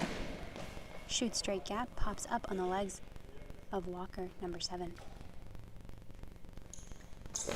Number 7, again with that same spin, and spins out along the right side. Drops in on left with number 3. Handoff to Davis in the center with the spin shot into the right wing gap. Walker with the ball. Goes up full cross, pops up on Davis and back. Davis with the recovery. And out of the right wing gap. Spins into the middle, pops up forward on number 5. 5 with the recovery. Hands back to number 7, Walker. From the right wing gap, who cuts into the near gap. Blocked forward by the legs of center. Number 6, handoff to number 3. And 3 from the left wing gap. Spins and cuts into the center. Blocked by number 5, handoff to number 7. 7 sweeps into the left wing gap. Crosses back over the center into a pretty open gap. Misses the center, but backed up by number 3. Out of the center. Number 6. Over rotation on the spin shot and out.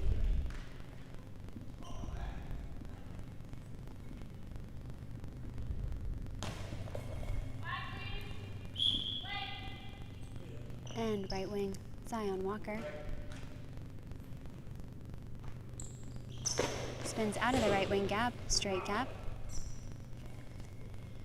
Blocked forward by Debus. Collected by number 6, hand off to number 3 on the right wing. Cuts it into the middle. Blocked forward and out by the center.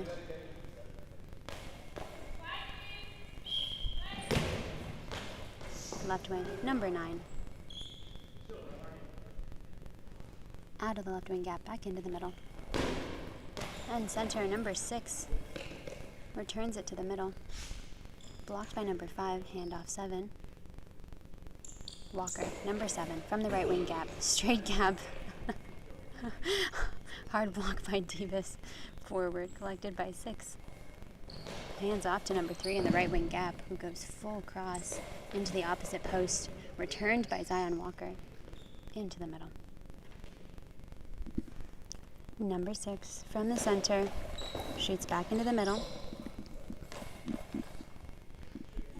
5 with the block. And 6 minutes remaining in the second half. Zion Walker from the right wing gap, just across the face of the center. Overlap by center and right wing. Right wing will take the ball from the right sideline. Ooh, and it's going to be called for a high ball.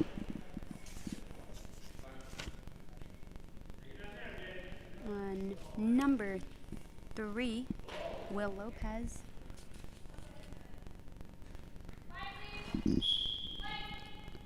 Walker with the ball from the left wing gap. Spins into the middle.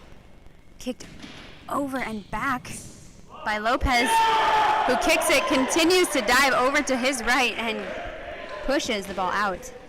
Great recovery by Lopez there.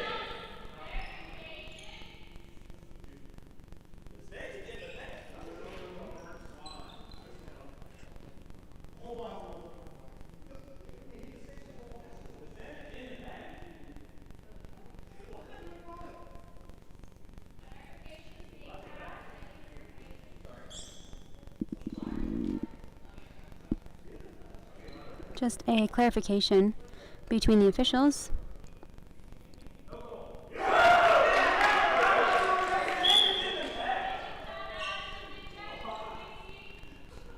Interesting. From the viewpoint over here, I didn't realize that a goal was in question. It really looked like number 3 had just pushed it all the way out. But it sounds like the line judge might have had a question about that.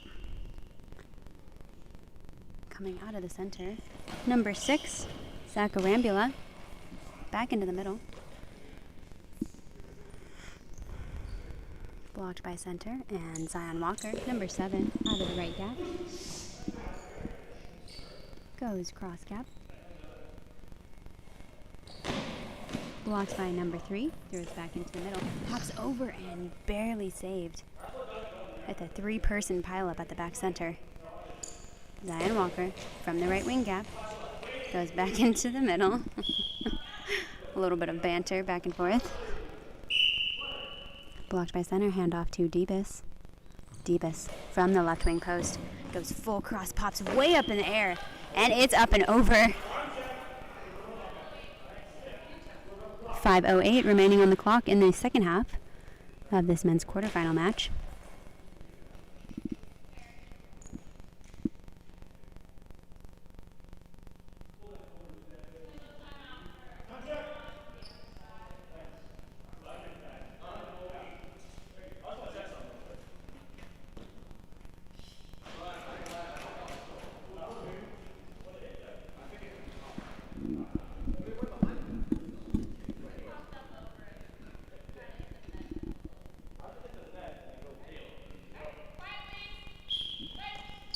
And left wing with the ball. Out of the left post. Long ball. Long ball is called for number 9.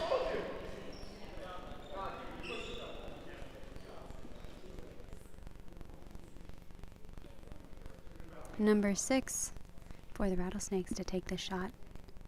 Starts out of the middle. Goes for the right wing, left wing post, and it's in, just inside the post.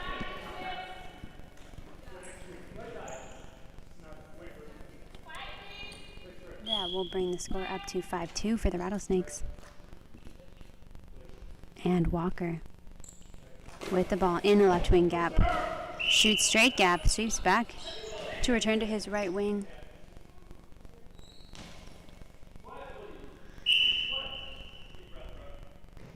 Number 3 from the Rattlesnakes. Choppy shot, straight down. Blocked forward by number 9. Number 9 from the left wing. Crosses over. Number 1, Jim Debus with the block and return. Full cross and out at the team's front line.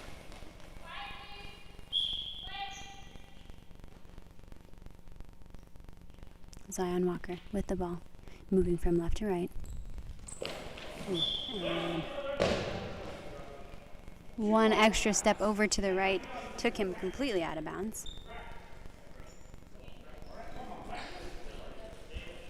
And the ball will drop in with Jim Debus on left wing. Steps inside the left wing post. Goes for the spin bounce into the middle. Blocked by center. Center, number 5, out of the middle. Angles back into the middle.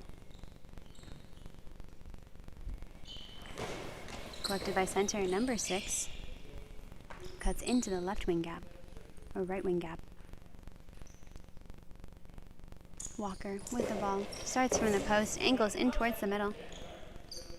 Center with the block. Hands off Debus on left wing. And Debus with a straight gap shot, blocked forward by Walker. Walker from the right wing gap. Goes a straight bounce shot. Debus with the ball.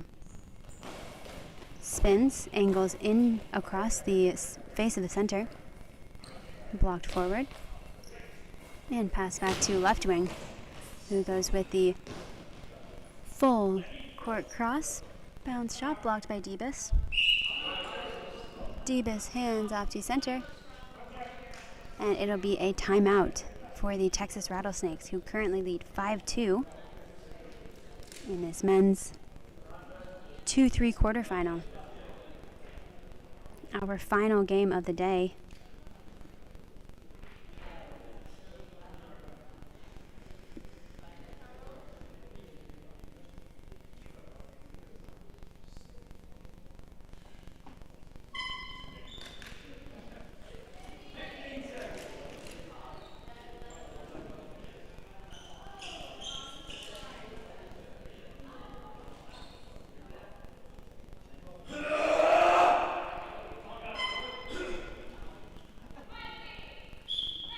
Right wing, number 3 from the Texas Rattlesnakes. Spin, skip into the center.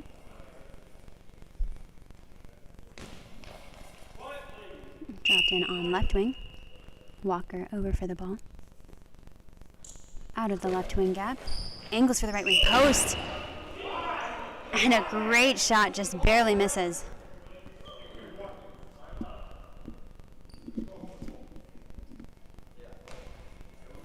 Number 3, hands off number 1.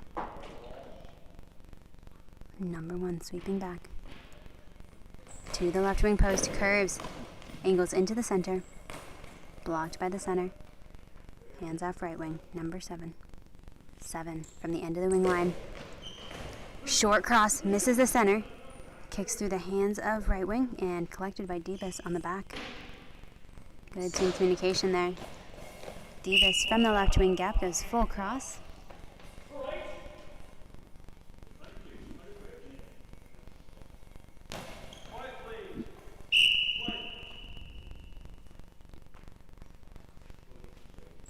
Walker with the ball. From the right wing gap.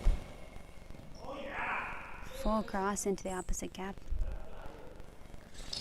Blocked by number 3. Shoots straight gap. Ooh, misses the center, but back up by left wing. 2:13 left on the clock. And the DC Stars have a bit of ground to make up. Out of the middle, number 6. Blocked by number 5. Hands off to Walker, number 7. 7 from the right wing gap.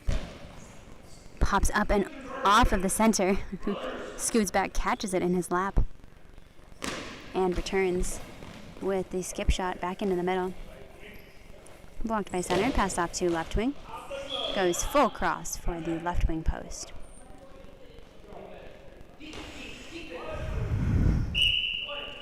It'll be Debus, left wing, number 1, with a spin into the center, pops up and forward.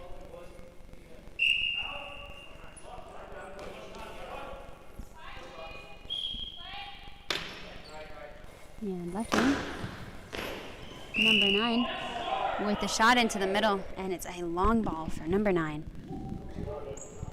from the DC Stars.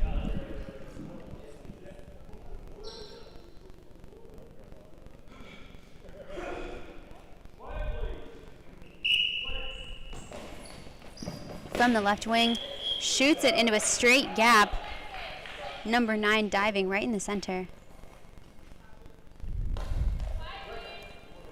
And that'll be 6-2 for the Rattlesnakes. Zion Walker with the ball. From the right wing gap. Goes straight gap. Blocked out by Debus.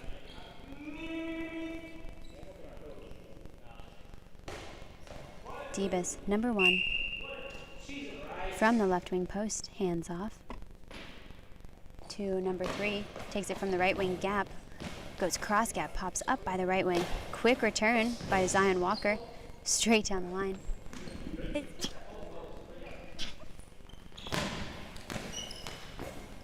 Blocked by left wing.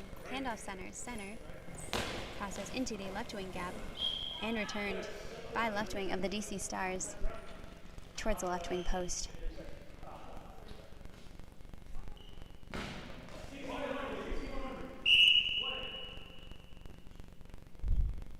Left wing.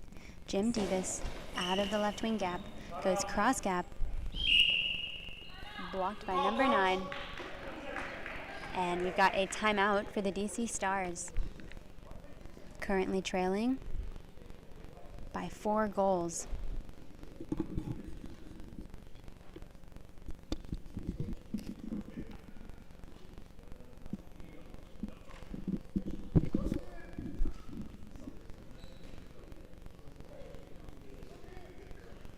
Less than 2 minutes left on the clock.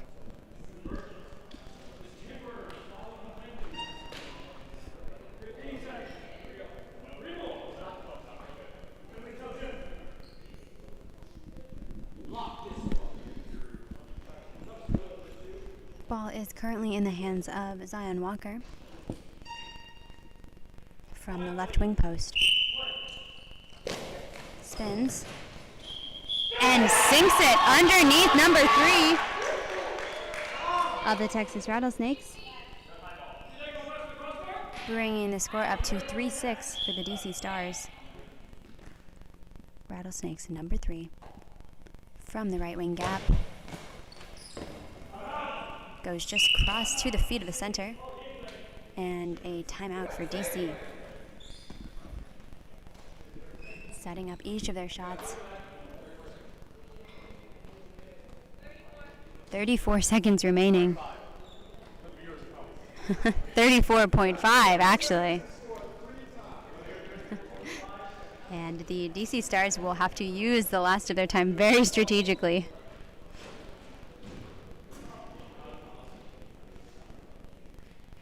Zion Walker with the ball. He'll start out of the middle.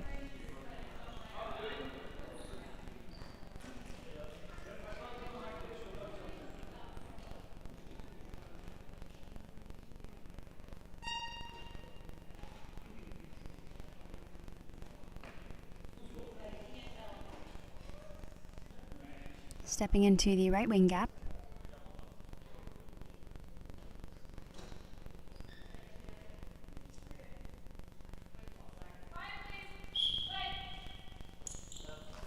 From the right wing gap, straight gap, awesome shot by Zion Walker and great defense by Debus. Debus with the ball from the left wing gap. does a full crossover. And DC calling for a substitution. Number 9 will go out. Number 1 going in.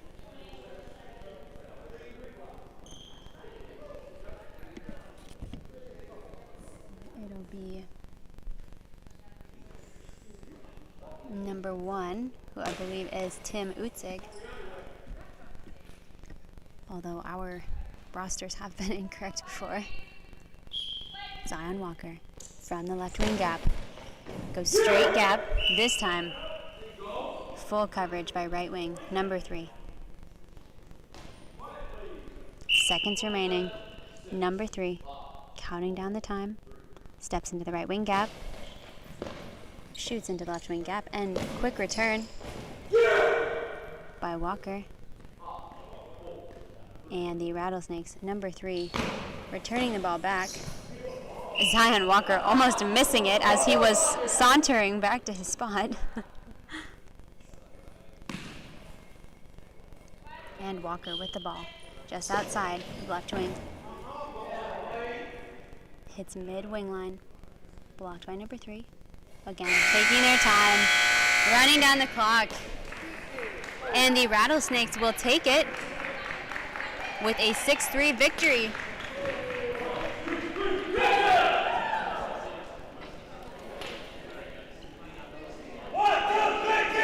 In this men's quarterfinal match. And we will see the Rattlesnakes in semifinals starting tomorrow morning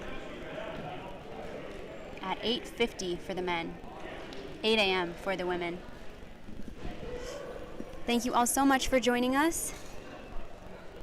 It's been another awesome day. Day 2 here, the 2023 USABA Southeast Regional Goalball Qualifier. And we will see you all tomorrow.